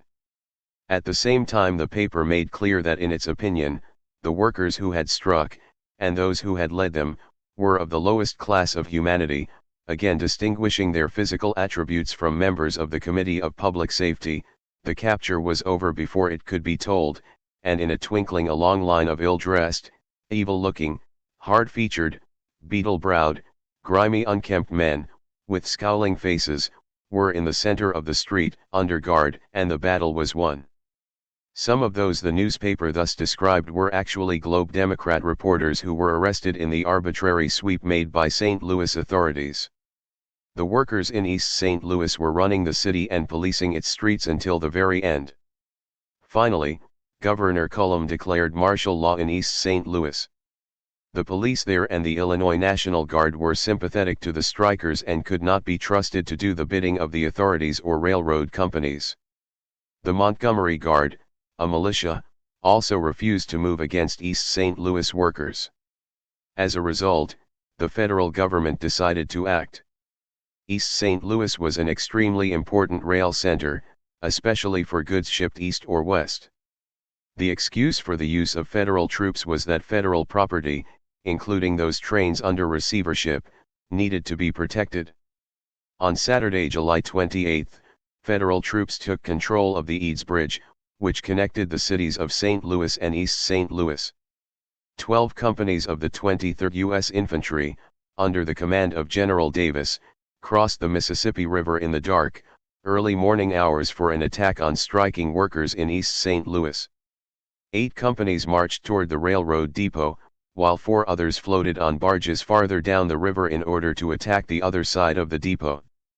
2 other companies marched toward the railway yards from the Eads Bridge, so that almost 1,000 men moved toward the headquarters of the railroad strikers. Reinforcements, which included the Belleville Guards, the 4th Regiment of the Illinois National Guard, and the Illinois Militia commanded by Brig. General E. N. Bates, arrived. U.S. Marshals descended on the scene and began arresting workers, meeting with no resistance. Reflecting the massive and arbitrary arrests that had occurred in St. Louis, East St. Louis strikers and even the East St. Louis City Marshal John B. Carroll were placed under arrest. Several hundred armed coal miners arrived to support the strikers, but they were immediately disarmed and sent home by U.S. troops. By Sunday, the Great Railroad strike in St. Louis and the rule of the St. Louis Commune were over. The newspapers in St. Louis had all attacked the strike since its beginning, continually demeaning and dehumanizing the workers and distorting their message. The Globe Democrat happily declared an end to the uprising. The communistic uprising had died through decapitation, and the police succeeded in driving the rank and file of the movement to their holes. Instead of portraying strikers as they actually were, hard-working men who were attempting to feed their families in the face of greed on the part of massive corporations, the Missouri Republican branded the workers so as to instill fear and hatred against them by the general public. Some of its allegations made no sense and were ridiculous. For instance, one article suggested, "The communist wishes the government to take possession of all existing industries and of every form of accumulated property, and to administer both in the interest of the lazy and vicious." The strikers, the Republican explained, sought to take the food out of the mouths of the rich. No one can say what the revolutionists had in mind, but it is evident they had a scope far beyond a mere strike for higher wages. They sought to seize the city and distribute food to the poor, so the rich would be unable to buy food. There was no question that the Missouri Republican had chosen the side of the rich against the poor. Although the workers lived only one step away from starvation, the Republican portrayed them as reckless spenders, living lives of luxury, who wished to take from those who lived responsible lives. That the situation was exactly the opposite did not appear to concern the Republican. The communists, for it is they we are dealing with. We find it to be a claim that those who squander their wages in comforts and luxuries shall be equal partners with those who have saved theirs, through self-denial and privation. In fact, it was, of course, the workers who actually lived lives of self-denial and privation, and the railroad owners and monopolists who squandered their wealth on comfort and luxury. But the Republicans' agenda was not to report the news or present opinion objectively, it was to turn St. Louis citizens against the strikers. There were, however, a few holdouts in other places around the country, which included both railroad and other workers. On July 30, the Globe Democrat described Pittsburgh, Erie, Scranton, Urbana, Mattoon, Vandalia, Terre Haute, Kansas City, and Grafton, West Virginia, as quiet, while Fort Wayne, Columbus, Cleveland, Cincinnati, Evansville, Chicago, Quincy, and Galesburg, Illinois, were still active strike locations. East St. Louis strikers made a final unsuccessful attempt on Sunday to enforce the blockade of freight, but they were arrested, not for any violent or illegal conduct but for continuing to strike.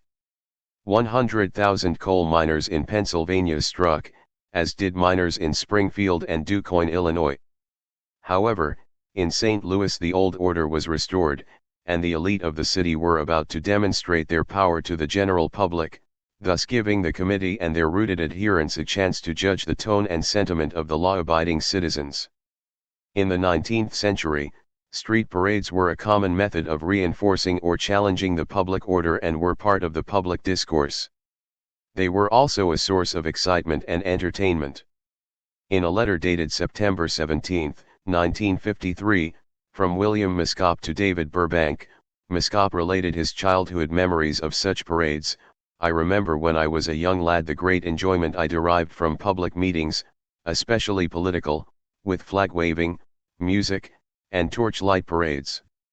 On the Tuesday following the strike, St. Louis business leaders sponsored a military parade in order to show off their power and victory over striking workers, at which over 5,000 armed men marched in a victory parade.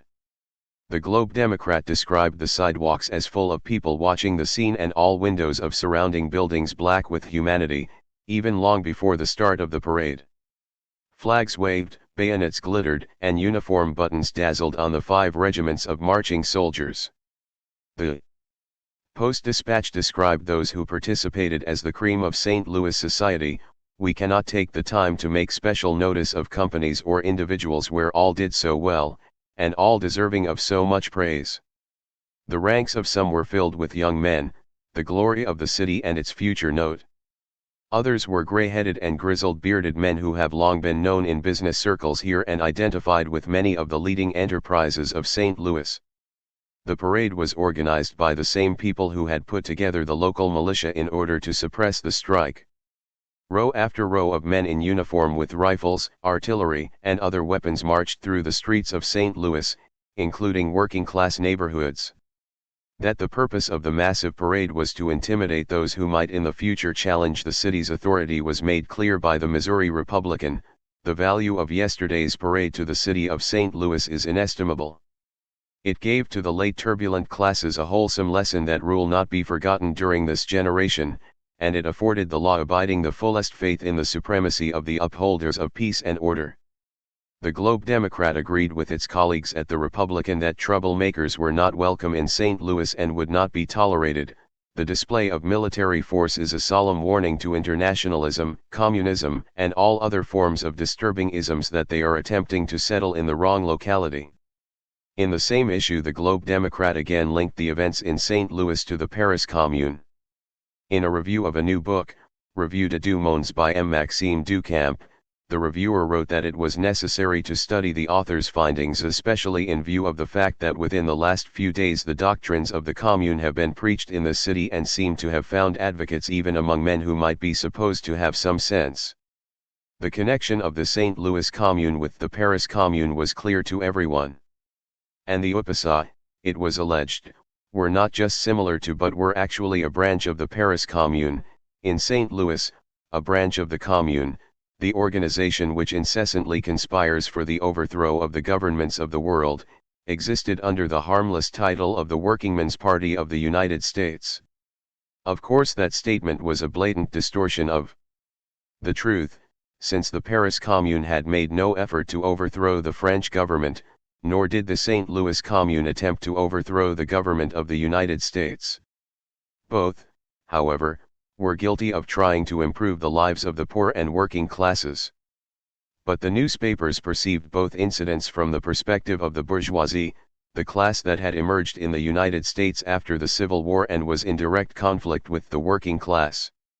The leaders of the UPSA, according to the Globe Democrat, took advantage of the railroad strike in order to attempt to overthrow the government. Kurlanczyk and his crew saw, in the inflamed and excited condition of the railroad men, and the general sympathy of the workingmen of the country with the strikers, what they deemed the opportunity for the revolution long desired by them.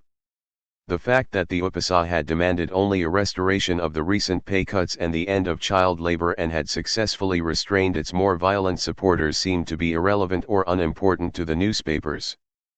Prior to and during the strike, the streets had possessed a democratic character. The lowest groups in the social hierarchy were free to use them for commerce, recreation, and political statements. After the strike, control of the streets was exercised by and limited to the elite. One parade by the city's ruling class was not the end of their efforts to showcase their power and control of St. Louis.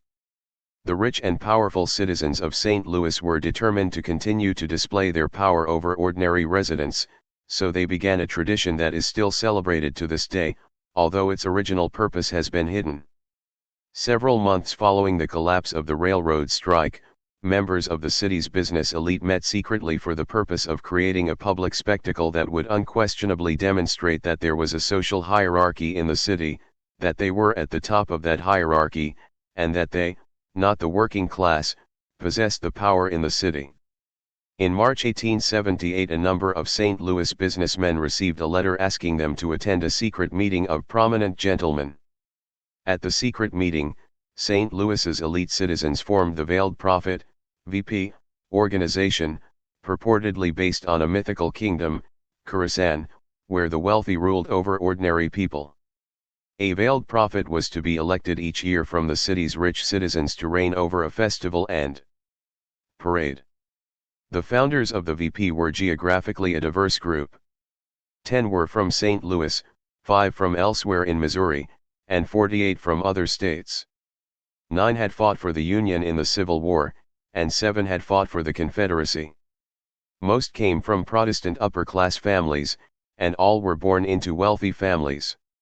Of the original founders, all were Protestant, except one, Moses Fraley, who was Jewish, and 3, Charles Choteau, Pierre Choteau, and Alexander Garisha, all of whom were Catholic. The Choteaus were descendants of one of the original founders of St. Louis. A third of the founding group traded or processed agricultural and industrial products. 9 of the organization's founders served as president of the St. Louis Merchants Exchange between 1872 and 1887. What they all had in common was that they were rich, white males, and each was determined that the working class would never again take control of their businesses or their city. Was to be erased from the city's history and to be replaced by the show of power of the city's wealthiest members. The VP founders were largely the same men who crushed the 1877 strike in St. Louis. They included the city's police commissioner, John G. Priest, George Bain and John A. Scudder, who had served as recruiters for the militia, and Leo Knapp, who was an adjutant general in the city's militia and commanded the troops during the raid on Schuyler Hall. Through the VP organization, they would make important business contacts with other elite members of St. Louis society and introduce their daughters to the sons of the rich in an annual debutante ball. Women, African Americans, and the working class were excluded from the organization. The founders of the VP organization proposed to hold a huge parade every year, marked by military might and money, so that there was no question as to who controlled the streets and ruled the city. Membership in the organization was limited to 200, and the payment of a $100 membership fee was required, which was approximately 3 times the monthly pay of a working-class laborer at the time. According to Thomas Spencer, the VP celebration was a symbolic attempt to assert business-class control over the streets of St. Louis. The parade was modeled after the Mystic Krewe of Comus, one of the New Orleans carnival societies. One of the original founders, Charles Slaybach, had moved to St. Louis from New Orleans, where he had been a member of the New Orleans Carnival Society. He purchased floats for the parade from friends in New Orleans. Each year a new veiled prophet is chosen whose identity is secret, but it is always a successful businessman. The theme of that first parade was Festival of Ceres, and it presented Greek and Roman gods advocating capitalist values. Floats portrayed the St. Louis ruling class as royalty, riding high above the common people and dressed as gods and kings. A newspaper description of the first veiled prophet reflected his royalty and power. In order to demonstrate his dominion and authority, the dress of the veiled prophet resembled the costume of a certain Southern terrorist organization, which was especially active at the time. A newspaper sketch pictured him in white robes, mask, and pointed hat, carrying a pistol and a shotgun, with a second shotgun well within reach. Just in case the message was not clear enough, the veiled prophet was joined on his float by an executioner and a butcher's block.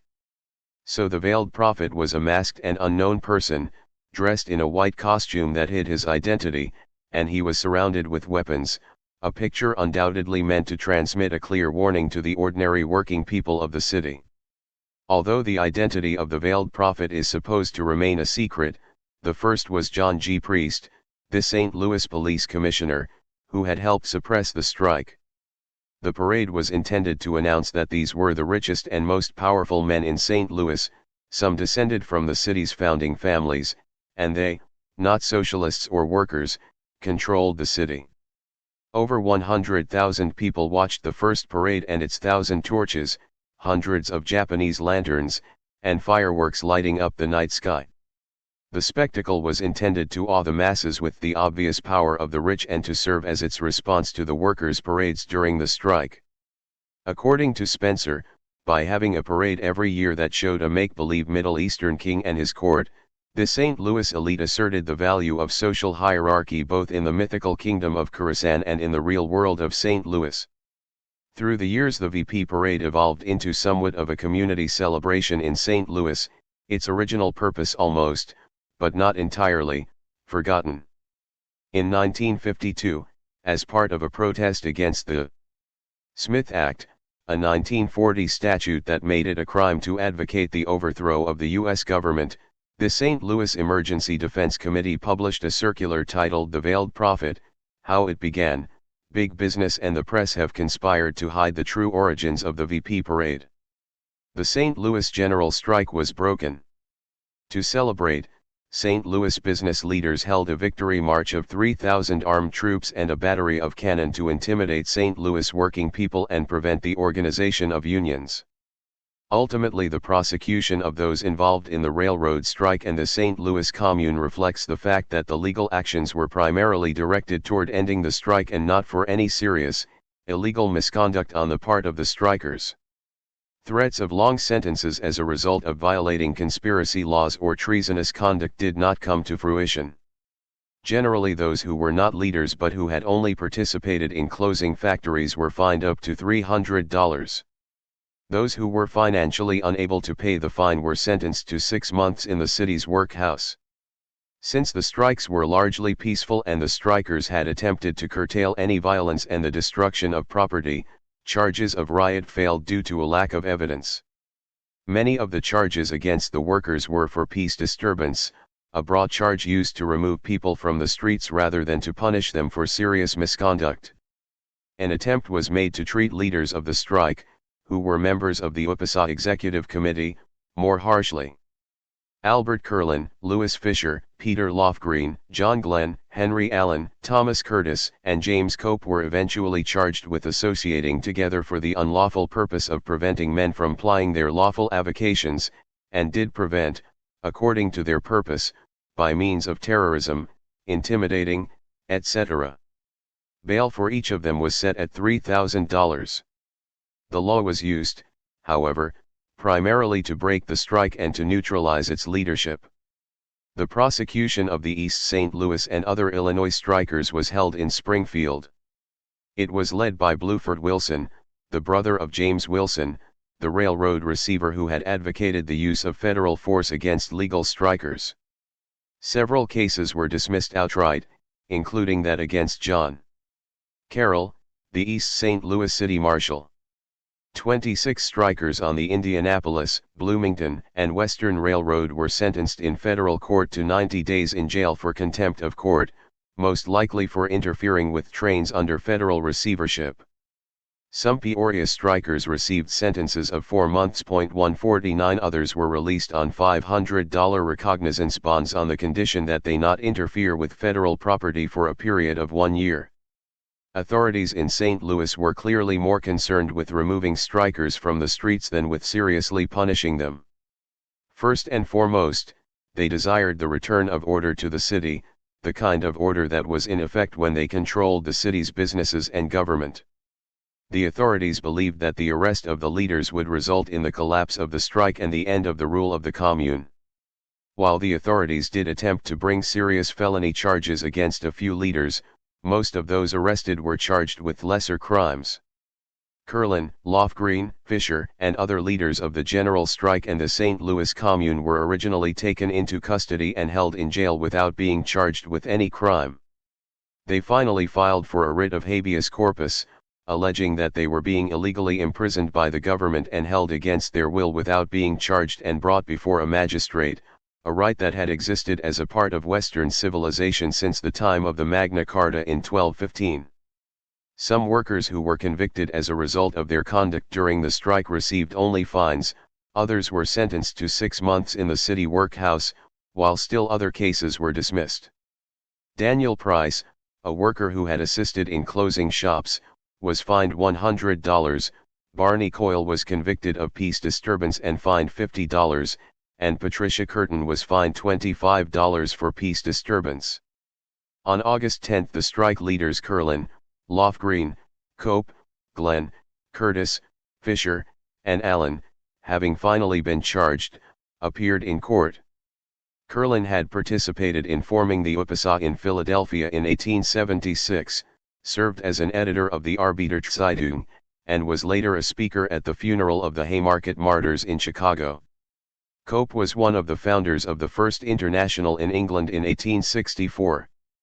Glenn was a secret official in the Knights of Labor. The leaders were the only ones who were charged with serious felonies, such as rioting. However, the authorities had no real evidence against any of them, they had not directed illegal acts publicly, and there were no witnesses against them, so the charges against all were ultimately dismissed. E. A. Owens, a member of the International, was charged with language calculated to provoke a breach of the peace. That charge was clearly in violation of the U.S. Constitution, violating the First Amendment's guarantee of free speech and being so overbroad in its definition of an alleged crime that it was unclear what language was allowed and what was prohibited. The charge was, in fact, later determined to be defective and was dismissed. In Carondelet, Joseph Morgue and Auguste Musser were each charged with disturbing the peace by riotous and tumultuous conduct and interfering with an officer. Both, together with George Strathold, who was accused of disturbing the peace, were acquitted. It was probably the only time in American history when cavalry, artillery, and cannon were used to effect the arrest of persons charged with misdemeanors, such as peace disturbance, which raised the question of the real reason for the show of state and federal force against striking workers. The St. Louis general strike consisted of railroad workers, workers in other industries and businesses, and the unemployed, those whom Pinkerton referred to as vagrants. The strikers were supported by artisans, skilled and unskilled workers, small business owners, and a large portion of the general public.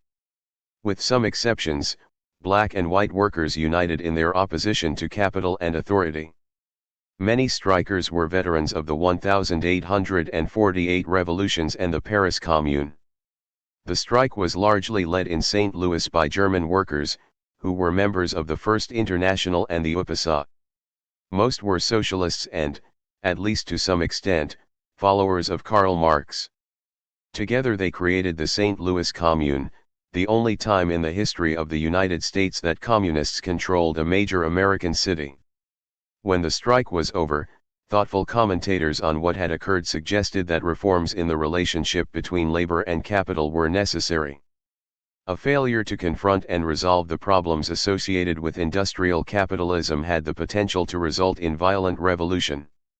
27 prominent St. Louis residents, including Thomas T. Gant and John W. Noble, both leaders of the Committee of Public Safety, signed an open letter to the St. Louis community stating that the workers had legitimate grievances against the railroad companies, that some had survived only day to day, that others had not been paid for several months, that still others were paid only in company scrip, and that it was time for the railroad companies to face up to and deal with those grievances in a reasonable manner. Even J. A. Dacus, who had no sympathy for socialism, recognized the problem, writing, "Even in America, the proletariat is becoming great in numbers and dangerous in disposition. A policy that increases the number of poor, that depresses the condition of the working people is unwise, and must inevitably end in the destruction of social order and the ruin of the country." There were many lessons to be learned from the events that occurred around the country and in St. Louis during the summer of 1877. Unfortunately, the only lesson learned from the strike and the Commune by the St. Louis mayor was that there was a proven need for a larger police force. In his message to the city's legislative body following the strike and fall of the Commune, Mayor Overstolz explained what, in his opinion, was needed. Every large city that has suffered during the recent strike and riots has acquired a new experience as to defects in its municipal system that should be remedied. In St. Louis, the lesson most strongly enforced is the necessity of increasing the police force. The Missouri Republican agreed, adding that since the militias could not be counted on to oppose the people, a large standing army would be necessary in the future. What was necessary, added the Republican, was a large increase of the forces for the maintenance of order: the federal army, the state militia, and the municipal police. Military force was required, not to protect the American people from foreign enemies but to protect capital and property from the working class.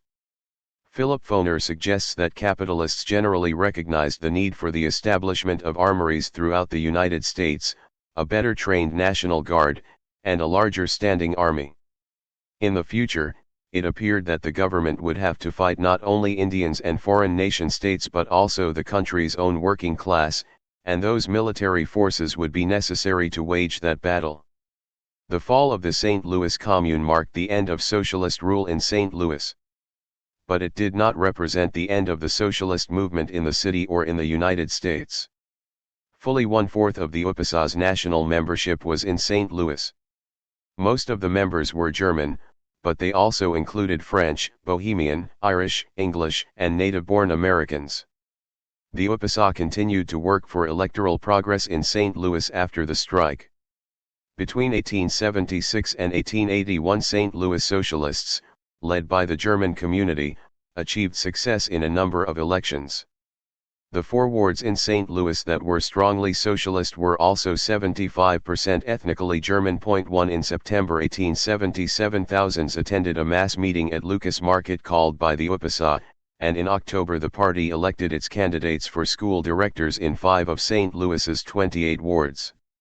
The UPSA became the Socialist Labor Party in 1878, and that year 2 of its members were elected to the St. Louis Municipal House of Delegates. Joseph Wade Meyer would serve as the St. Louis County Auditor. The divisions that had haunted socialist organizations for many years did not disappear after the end of the railroad strike and the fall of the St. Louis Commune. The conflict between Marxists and Lassalleans was still alive and arose again in the UPSA. There was still disagreement as to whether socialists should immediately participate in electoral matters or whether such participation should wait until labor organizations were stronger and more powerful. J. P. McDonnell, the Marxist editor of the Labor Standard, called for the organization of unions as the primary goal of the party.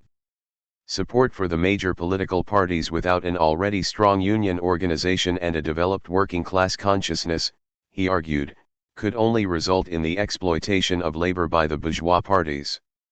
"You have neglected your unions," explained McDonnell, "and allowed yourself to be led by the nose by every swindling politician. You are sheep without a shepherd. Union is your shepherd." To union growth, in other words, was a prerequisite to success in electoral politics. In September 1877, the New Haven, Connecticut, section of the UPSA sought to participate in a local election but was opposed by Marxists.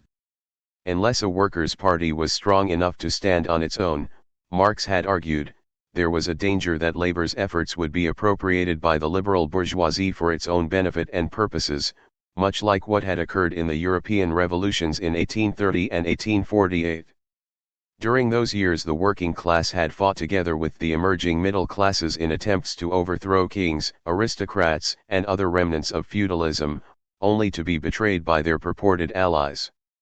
The Lassalleans were somewhat successful in their political efforts, especially in places with large German populations.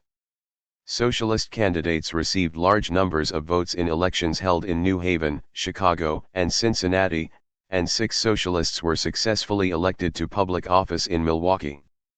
In Louisville, Kentucky, the UPSA won 5 of the 7 seats it contested in an election for the state legislature and received 8,850 of the 13,578 votes cast. In Pittsburgh, the Socialists and the Greenback Party ran a joint ticket, while Peter Clark ran for state superintendent of schools in Cincinnati on the UPSA ticket. An attempt to bring together the factions in New York failed when a proposed compromise between Marxists and Lassalleans was rejected by the latter. Thus the division between the followers of Marx and those of Lassalle that began in Europe continued in the United States. Social instability characterized the United States after 1877. Depressions and labor strife were rife during the last years of the 19th and the beginning of the 20th centuries. In 1892 strikes again occurred across the country. There was a general strike in New Orleans and miners' strikes in Tennessee and Coeur d'Alene, Idaho, which were marked by firefights between workers and authorities. 10,000 workers and supporters fought private militias in the Homestead strike in Pittsburgh that year. In 1894 the Pullman strike that started in Chicago spread across the nation. 2 years before the Triangle Shirtwaist Fire in New York City, thousands of garment workers struck over the issues of long hours and poor working conditions, and many joined the International Ladies Garment Workers Union. Following the Triangle Fire, which took 146 lives in 1911, over 100,000 Union members and supporters marched down Broadway. 3,000 of members of the Industrial Workers of the World, IWW, marched in Spokane, Washington, in 1909, and hundreds were arrested. In July 1903, Mother Jones organized a children's march to Washington to protest child labor. In 1914, a strike by Colorado miners resulted in the Ludlow Massacre, when 26 miners were killed by Gatling gunfire. 60,000 workers struck in Seattle in 1919, and that same year martial law was declared in Gary, Indiana, in order to defeat striking steel workers. Nevertheless, the socialist philosophy continued to spread following the end of the St. Louis Commune, although not necessarily in its revolutionary form. Many of the reforms demanded by the UPSA in St. Louis, such as the 8-hour workday and the end of child labor, became part of the platforms of the Socialist Labor Party and later the Socialist Party, and ultimately part of American labor law. Socialist ideas spread throughout the United States following the fall of the Commune. The German nucleus of the socialist movement in the United States eventually gave way to other immigrant groups, such as the Jewish socialists in New York and Abraham Cahan's Forward, a Yiddish-language daily, which was especially popular in New York's Lower East Side and in its needle trades. 4 German socialist thought also spread from urban centers and was adopted or fused into an American brand of socialism. While German immigrants continued to play a role in the spread of a socialist philosophy, it began to take on an American personality. The Midwest became a center of socialist activity. Oklahoma boasted over 12,000 members of the Socialist Party, and over 100 socialists held local offices in the state. Kansas became a focal point for both populist and socialist politics. The People's Party was formed in 1890, demanding radical reforms, especially in rural areas. The new party adopted many of the demands of the socialists, and it was successful in winning numerous elective offices, its members ultimately dispersing among the Democratic and Socialist parties. The populists and socialists agreed on the need for many of the same reforms, but the populists appeared to focus more on what the socialists viewed as the symptoms rather than the causes of the inequalities in American society. By the end of the 19th and the beginning of the 20th centuries, several different perspectives of socialism had emerged. Utopian socialism appeared again, for example, in Christian Hoffman's creation of the Sinaloa community, which offered free land, free money, and free education. Many German immigrants in Chicago were anarchists, some were active in the founding of the IWW, and a number of them were involved in the Haymarket incident in 1886. The IWW was especially strong in the West. Its members did not believe in participating in electoral politics and met corporate and state violence with violence of their own. Other socialists would eventually follow what today would be called democratic socialism, which would ultimately be led by Eugene Debs, who was a candidate for president 5 times on the Socialist Party ticket and received almost 1 million votes in 1920 when he campaigned for the office from his Atlanta prison cell. According to his biographer, Nick Salvatore, the root of Debs's socialism was Jefferson and Lincoln rather than European thinkers. 6 Kate Richards O'Hare was introduced to socialism by Mother Jones, the famous organizer of coal miners in Pennsylvania and southern Illinois. O'Hare moved to St. Louis in 1911 to edit a socialist weekly with her husband, Frank O'Hare. She worked for women's rights, served as a delegate to the 1917 Socialist Anti-War Convention in St. Louis, and served time in a Missouri prison along with Emma Goldman for violation of the Espionage Act. 7 Socialism had almost become mainstream in the United States when in 1911 over 1,200 local officials, including 73 mayors, were elected on socialist tickets in the United States. 8 In 1895 Julius Wayland edited The Appeal to Reason, a socialist periodical published in Girard, Kansas, which at one time boasted a readership of up to 4 million, the largest circulation of any left-wing paper in American history. Its roots in American culture were reflected in its name, which was drawn from Thomas Paine's Common Sense. The paper published Upton Sinclair's The Jungle in 1904 and was Girard's largest employer. The city of Girard later elected a socialist mayor, and Crawford County, Kansas, was the first U.S. county to be controlled by socialists. Divisions within the left weakened American socialists. Followers were divided on issues such as whether efforts and money should be spent on organizing unions or on participating in electoral politics, the effectiveness of a general strike or the use of violence, and the correct strategy for moving from a capitalist to a socialist society. The Socialist Labor Party, led by the Marxist Daniel De Leon, ultimately split over tactics following the Russian Revolution, from which the Socialist Party of America and the American Communist Party ultimately emerged. There is no question that current events are strongly affected by history, and what came before has a direct effect on later events. The awareness of the effect of history on present events has made its way into literary culture, such as Shakespeare's comment, "What's past is prologue," and William Faulkner's observation, "The past is not dead. It isn't even past." Marx made a similar observation in the 18th Brumaire of Louis Napoleon, which was originally published as a series of weekly articles in Wade Meyer's Die Revolution. Men make their own history, but they do not make it just as they please. They do not make it under circumstances chosen by themselves, but under circumstances directly encountered, given, and transmitted from the past. The tradition of all the dead generations weighs like a nightmare on the brain of the living. Depending on the situation, history may drive or restrain current events. The 1877 railroad strike and the St. Louis Commune did not emerge without historical roots. They were born as a result of and shaped by both European and American history. The European revolutions of 1848 were rebellions by the working and middle classes against the remnants of feudal society. The emerging bourgeoisie and proletariat challenged the power of kings, aristocrats, and the church, which had ruled Europe for over 1,000 years. They sought to share in a more equitable division of wealth and power as they matured and grew more numerous and powerful. Their challenge called for a fairer and more meritorious kind of world, with greater freedoms for all members of society. Many were Republicans who called for a sharing of power by the existing classes. Others were nationalists who sought to unite their countries into more powerful and successful entities, as occurred in the German and Italian states. Still others, especially those from the working and lower classes, called for socialism, whereby political power and wealth would be in the hands of the people.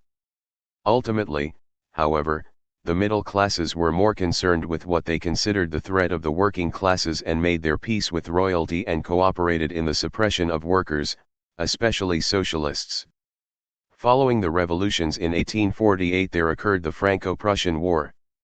Crushed by the Prussians, the French acceded to Prussian demands at the same time that a movement for a republic swept over France. The people of Paris refused to accept the French surrender, declared a republic in Paris, and established the Paris Commune, a working-class experiment in self-government. During its 3-month existence, the Paris Commune passed legislation favorable to the working class, prompting Marx to describe it as the dictatorship of the proletariat, when the working class would begin to remake society without economic classes and class conflict. As a result of the failure of the 1848 revolution in Germany and the fall of the Paris Commune, many working-class leaders were forced to flee Europe and settled in the United States, bringing with them their revolutionary fervor and philosophies. Most settled in New York and in the Midwestern cities of St. Louis, Milwaukee, and Cincinnati. St. Louis possessed a culture friendly to both the French and German immigrants. It was an old French city that had attracted many Germans during the 1830s and early 1840s. So it was a friendly environment for those who arrived in the 1850s. Those later immigrants came to America at an especially opportune time.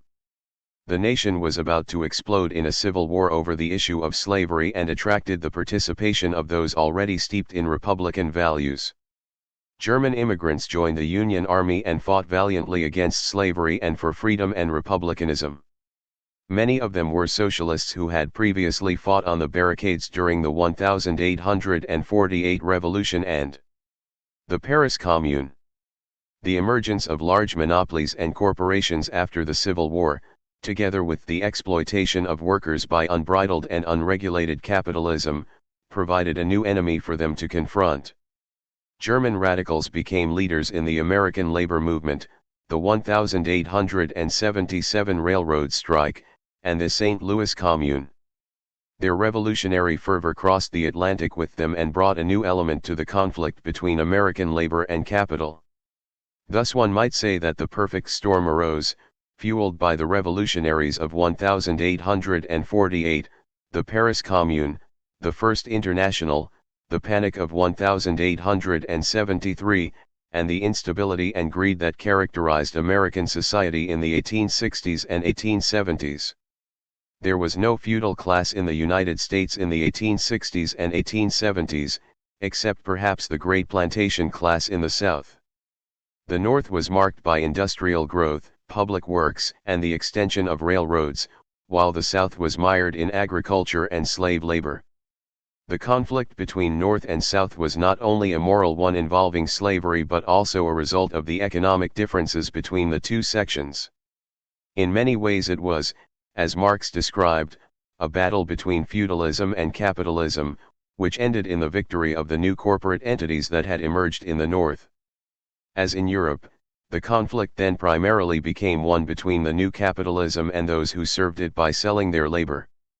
Similar to what had occurred in Europe, steam power brought about the increased use of machinery in factories, the use of unskilled workers to operate the machines, the disappearance of artisans who were no longer needed, and the exploitation of the working class by the new capitalists. The Panic of 1873 affected both capitalists and workers. The speculative expansion of railroads, loans by banks to support that expansion, corruption in government, and fair wars between the railroads brought about and fueled the panic. The rich, however, were in a much better position to survive the depression than was the working class. When the railroad owners instituted a number of pay cuts in 1877, laid off workers, increased the workload of remaining workers, and refused to reduce their own salaries or the shareholder dividends paid by their companies, it was a formula for disaster. Once the 1877 railroad strike began, it spread thousands of miles within only a few days. Repressed frustration and hatred exploded throughout the United States, as railroad workers were joined by other workers in their battle against the new corporatization of the country. Those who wished to usher in a new socialist society, more democratic and more equal with regard to political power and the distribution of wealth, combined with those who desired only a living wage to create a massive working class movement that shook the foundations of American society. The cries of the capitalists against revolutionaries and the threat of another Paris Commune were not completely without merit. In many ways the events in the United States were merely a continuation of the 19th century European revolutions. The past, it appeared, was not only prologue. It also was not even past. The UPSA and the St. Louis Commune, though both were short-lived, succeeded in affecting American society in several ways. They showed working people that they could accomplish reforms by uniting. At the time of the strike, unions and labor solidarity were young. National unions were only emerging and were weak. The Civil War and the 1873 Depression almost destroyed most unions, though some managed to survive. But it became clear to all that working people could accomplish much more when united than they could by acting as individuals. Strong unions were the only weapon available to the working class. Also showed that workers were capable of leading a major American city. During its life, the Commune operated city services, controlled manufacturing and business, and policed the city. At the same time that they battled the massive railroad companies, state militias, and other adversarial groups, they carried on the workings of a large metropolitan area. The Commune proved that the working class was capable of administering the city. It also revealed clearly that the interests of the rich capitalists and the poor workers were incompatible. The railroads attempted to operate by paying their workers less than a living wage, so that the profits for its officers, owners, and shareholders were maximized. The large corporations had one goal, not to provide a fair wage to their workers but to maximize their profits as much as possible by any means available. In the end, the workers did not even demand wages that would provide their families with comfortable lives but only that which would enable them to survive. Although racism permeated the 19th century in both the North and the South, the struggle between labor and capital showed that people of different ethnic backgrounds could share the same interests and work together toward a common goal. While racism did exist in the UPSA and the St. Louis Commune, both were composed of people of different ethnic backgrounds and races. Although there were conflicts between the different groups, in St. Louis Germans, Irish, Bohemians, French, Swedes, and African Americans were conscious of their shared interests, and they united against what they saw as a common enemy. They identified as workers first, and only secondarily ethnically. For a time during the life of the St. Louis Commune, workers, black and white and of several ethnicities, came together in their struggle for better lives. The UPSA revealed the necessity of conducting battles on two fronts, economically and politically. It was not sufficient to seek only economic goals, it was also important to seek political power. The UPSA and the St. Louis Commune significantly influenced the American labor movement by attempting to educate workers about the effects of capitalism on the working classes and the class nature of American society. Finally, both introduced the American working class to the philosophy of socialism. European immigrants, especially Germans, brought European ideas with them when they immigrated to the United States, and socialism was at the heart of both the UPSA and the St. Louis Commune. Those ideas did not die with the UPSA and the Commune but became a part of the American labor movement. Robert Bruce suggests that Debs was so impressed with St. Louis Commune leader Peter Lofgren's book, The Cooperative Commonwealth, that he became a socialist as a result. The birth of the UPSA and the St. Louis Commune made it appear as if the 1848 revolutions in Europe were continuing in the United States, influenced by the First International and the Paris Commune. Many of their members had fought in the European revolutions and on the barricades in Paris. Their effect on the events in St. Louis is clearly evident and cannot be denied. Members of the St. Louis Commune were veteran 48ers and Paris communards, and many belonged to the First International. Even the newspapers at the time continuously compared the strikes to the Paris Commune and blamed members of the International for the unrest. Allan Pinkerton, who was responsible for destroying many unions and crushing many more strikes, called the 1877 strikes the greatest peril ever to hit the United States. It was like the Paris Commune, he said, the result of vile men with no human attributes. The strikes in the United States, he argued, were a direct result of the Paris Commune and the First International. Unions themselves, in Pinkerton's opinion, were secret, communist organizations of the most vile members of society. There is also no doubt that the 1877 strikes were a working-class struggle against monopoly and industrial capitalism. In Pittsburgh almost all those arrested were working-class citizens, in Buffalo, 60% of those arrested were of the working class, in Baltimore they were 80% and in St. Louis 94%. The uprisings throughout the country clearly had a working-class character. There also was a strong socialist flavor to the strikes, the UPSA and the St. Louis Commune. The railroads were a symbol of industrial capitalism and all of the problems that went along with it. They fed at the public trough, invaded cities, bought legislators, and were responsible for a good deal of the corruption in the nation. The Pennsylvania Railroad was the largest corporation in the world at the time. Although the railroad strike began over the issue of wages, it quickly grew to criticize industrialism generally, capitalism and the rich in American society, which it saw as parasites and exploiters of working people. This change was in no small way attributable to the German revolutionaries who settled in the United States following the 1848 revolution, the French participants in and supporters of the Paris Commune, and both French and German members of the First International. while participants in the German Revolution also included those whose primary interests were nationalism, republicanism, or the unification of the German states. There was a strong socialist element that supported and, in many cases, led the revolution. The Paris Commune, although born in patriotism and a rejection of France's humiliating surrender to Prussia, supported a republic and legislated a number of socialist reforms in the city. Organized by Marx, focused on uniting working people of all countries in order to overthrow capitalism and replace it with socialism. Many of the German immigrants to the United States, and to St. Louis in particular, brought socialist thought with them, which they attempted to apply to American labor struggles. The Constitution, propaganda, and philosophy of the UPSA all emphasized socialism as the solution to labor's problems. The leaders of the St. Louis Commune were socialists who attacked capitalism and monopoly as the scourge of the working man. At least in St. Louis, the strike movement had a strong socialist bent. There were certainly revolutionaries active in the railroad strike, the UPSA, and the St. Louis Commune. Once again, many of the German immigrants had participated in the German Revolution and carried their beliefs with them when they immigrated to the United States.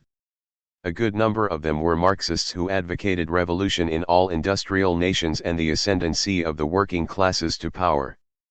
Wade Meyer was one such advocate in St. Louis. The writings and speeches of the leaders of the St. Louis Commune were certainly of a revolutionary nature. Time after time they called for the overthrow of capitalism, either peacefully or in a violent manner. Yet the Commune's immediate goals were more economic than political. The historian Harvey Goldberg's description of the French socialist Jean Jaurès could equally apply to the UPSA and the leaders of the St. Louis Commune. More than most of his socialist colleagues, he grasped the central paradox of unionism, that however revolutionary its rhetoric and goals, its raison d'être was amelioration of existing social conditions. Witnesses to the railroad strike believed that a working-class revolution was possible in the United States at that time. The state militias were badly trained, unorganized, and, in many instances, sympathetic to the strikers. The U.S. Army had only approximately 15,000 men, most of whom were stationed on the frontier fighting Indians. The strike had become general, and workers of all trades participated. Had the railroad employees desired to overthrow the government in 1877, Dacus believes they could have succeeded. With the purpose of revolution, with organization and leadership, it was within the grasp of the railroad employees and other classes of laborers to have taken absolute possession of every commercial center in the nation, even to have overturned the government itself. But, Dacus adds, there was no evidence that the First International had attempted to overthrow the American government. Like the Paris Commune's failure to march on Versailles or to capture the Bank of France, American workers hesitated to take the steps that may have resulted in their complete victory. Leaders of the St. Louis Commune, although they controlled the city for all practical purposes, did not attempt to take the city's armories or banks. They appeared satisfied to organize mass meetings and parades and to condemn the use of violence. While authorities warned of a proletarian revolution, even Marx, who followed events in the United States closely, recognized that the workers in the United States were not in a position to carry out a successful revolution.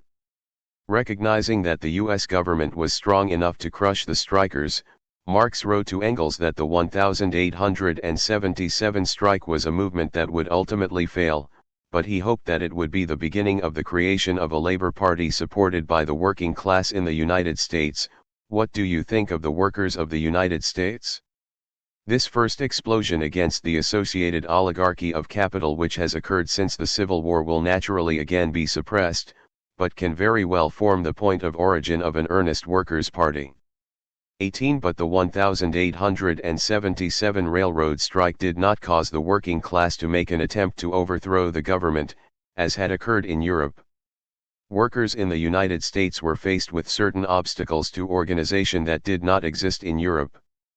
The American labor movement was not a homogeneous group but was divided over gender, race, social mobility, and ethnicity. Although women were active in the 1877 strikes, the railroad industry's workers were overwhelmingly male and white. There were conflicts between African Americans and whites, Irish and German and Irish and black workers. European countries were much more homogeneous and were not compelled to resolve those differences. A united working class had to overcome those conflicts in order to be successful. In addition, because the United States, unlike European countries, already was a republic, most American-born workers were willing to work through accepted political channels rather than engage in revolutionary action. European workers did not have those seemingly open channels through which to achieve reform. American individualism, the Protestant ethic, and the acceptance of Republican values were part of American culture. Class warfare, which was endemic in Europe, was challenged in the United States by ideas of justice and democracy. Even Engels concluded that America's German revolutionaries attempted to impose a system that was foreign to the American experience. What was fatal to the St. Louis Commune, however, was a lack of revolutionary leadership. The railroad strike that resulted in the establishment of the Commune was not organized on a national basis and did not have any national leadership or coordination. Those national unions that did exist were young and weak. Workers struck independently in various locales. While the First International did have a national organization, it did not possess the numbers to realize revolutionary change. The takeover of St. Louis by striking workers was the result of a combination of the expansion of the railroad strike into a general strike in the city and the failure of the municipal government to react to events in a timely way. The UPSA leadership in St. Louis was successful in exciting the working class and presenting inspiring parades and speeches, but it failed to take the steps necessary to achieve radical change. It did not arm the workers, even for their own defense, and did not attempt to take the armories, not even to prevent the militia and Committee of Public Safety from obtaining those arms. Commune leaders halted mass meetings and parades, resulting in little or no communication with the striking workers. Leaders of the St. Louis Commune, having taken leadership of the strike in St. Louis and control of the city, then hesitated and appeared to be unsure of what actions to take with their newly discovered power. As occurred to their predecessors in Paris, their hesitation allowed the reactionary forces time to regroup, organize, and arm themselves, resulting in the Commune's defeat. Still, the St. Louis Commune represented the product of 100 years of historical actions and philosophies that covered two continents thousands of miles apart, beginning with the French Revolution and ending, at least for a time, on the streets of St. Louis. Ron Chernow summarized the socialist legacy of the St. Louis Commune this way: in St. Louis, the intellectual and political heirs of Sigel and Weidmeyer mounted a final battle. The St. Louis General Strike of 1877 provided the nation with the era's most compelling example of interracial radicalism.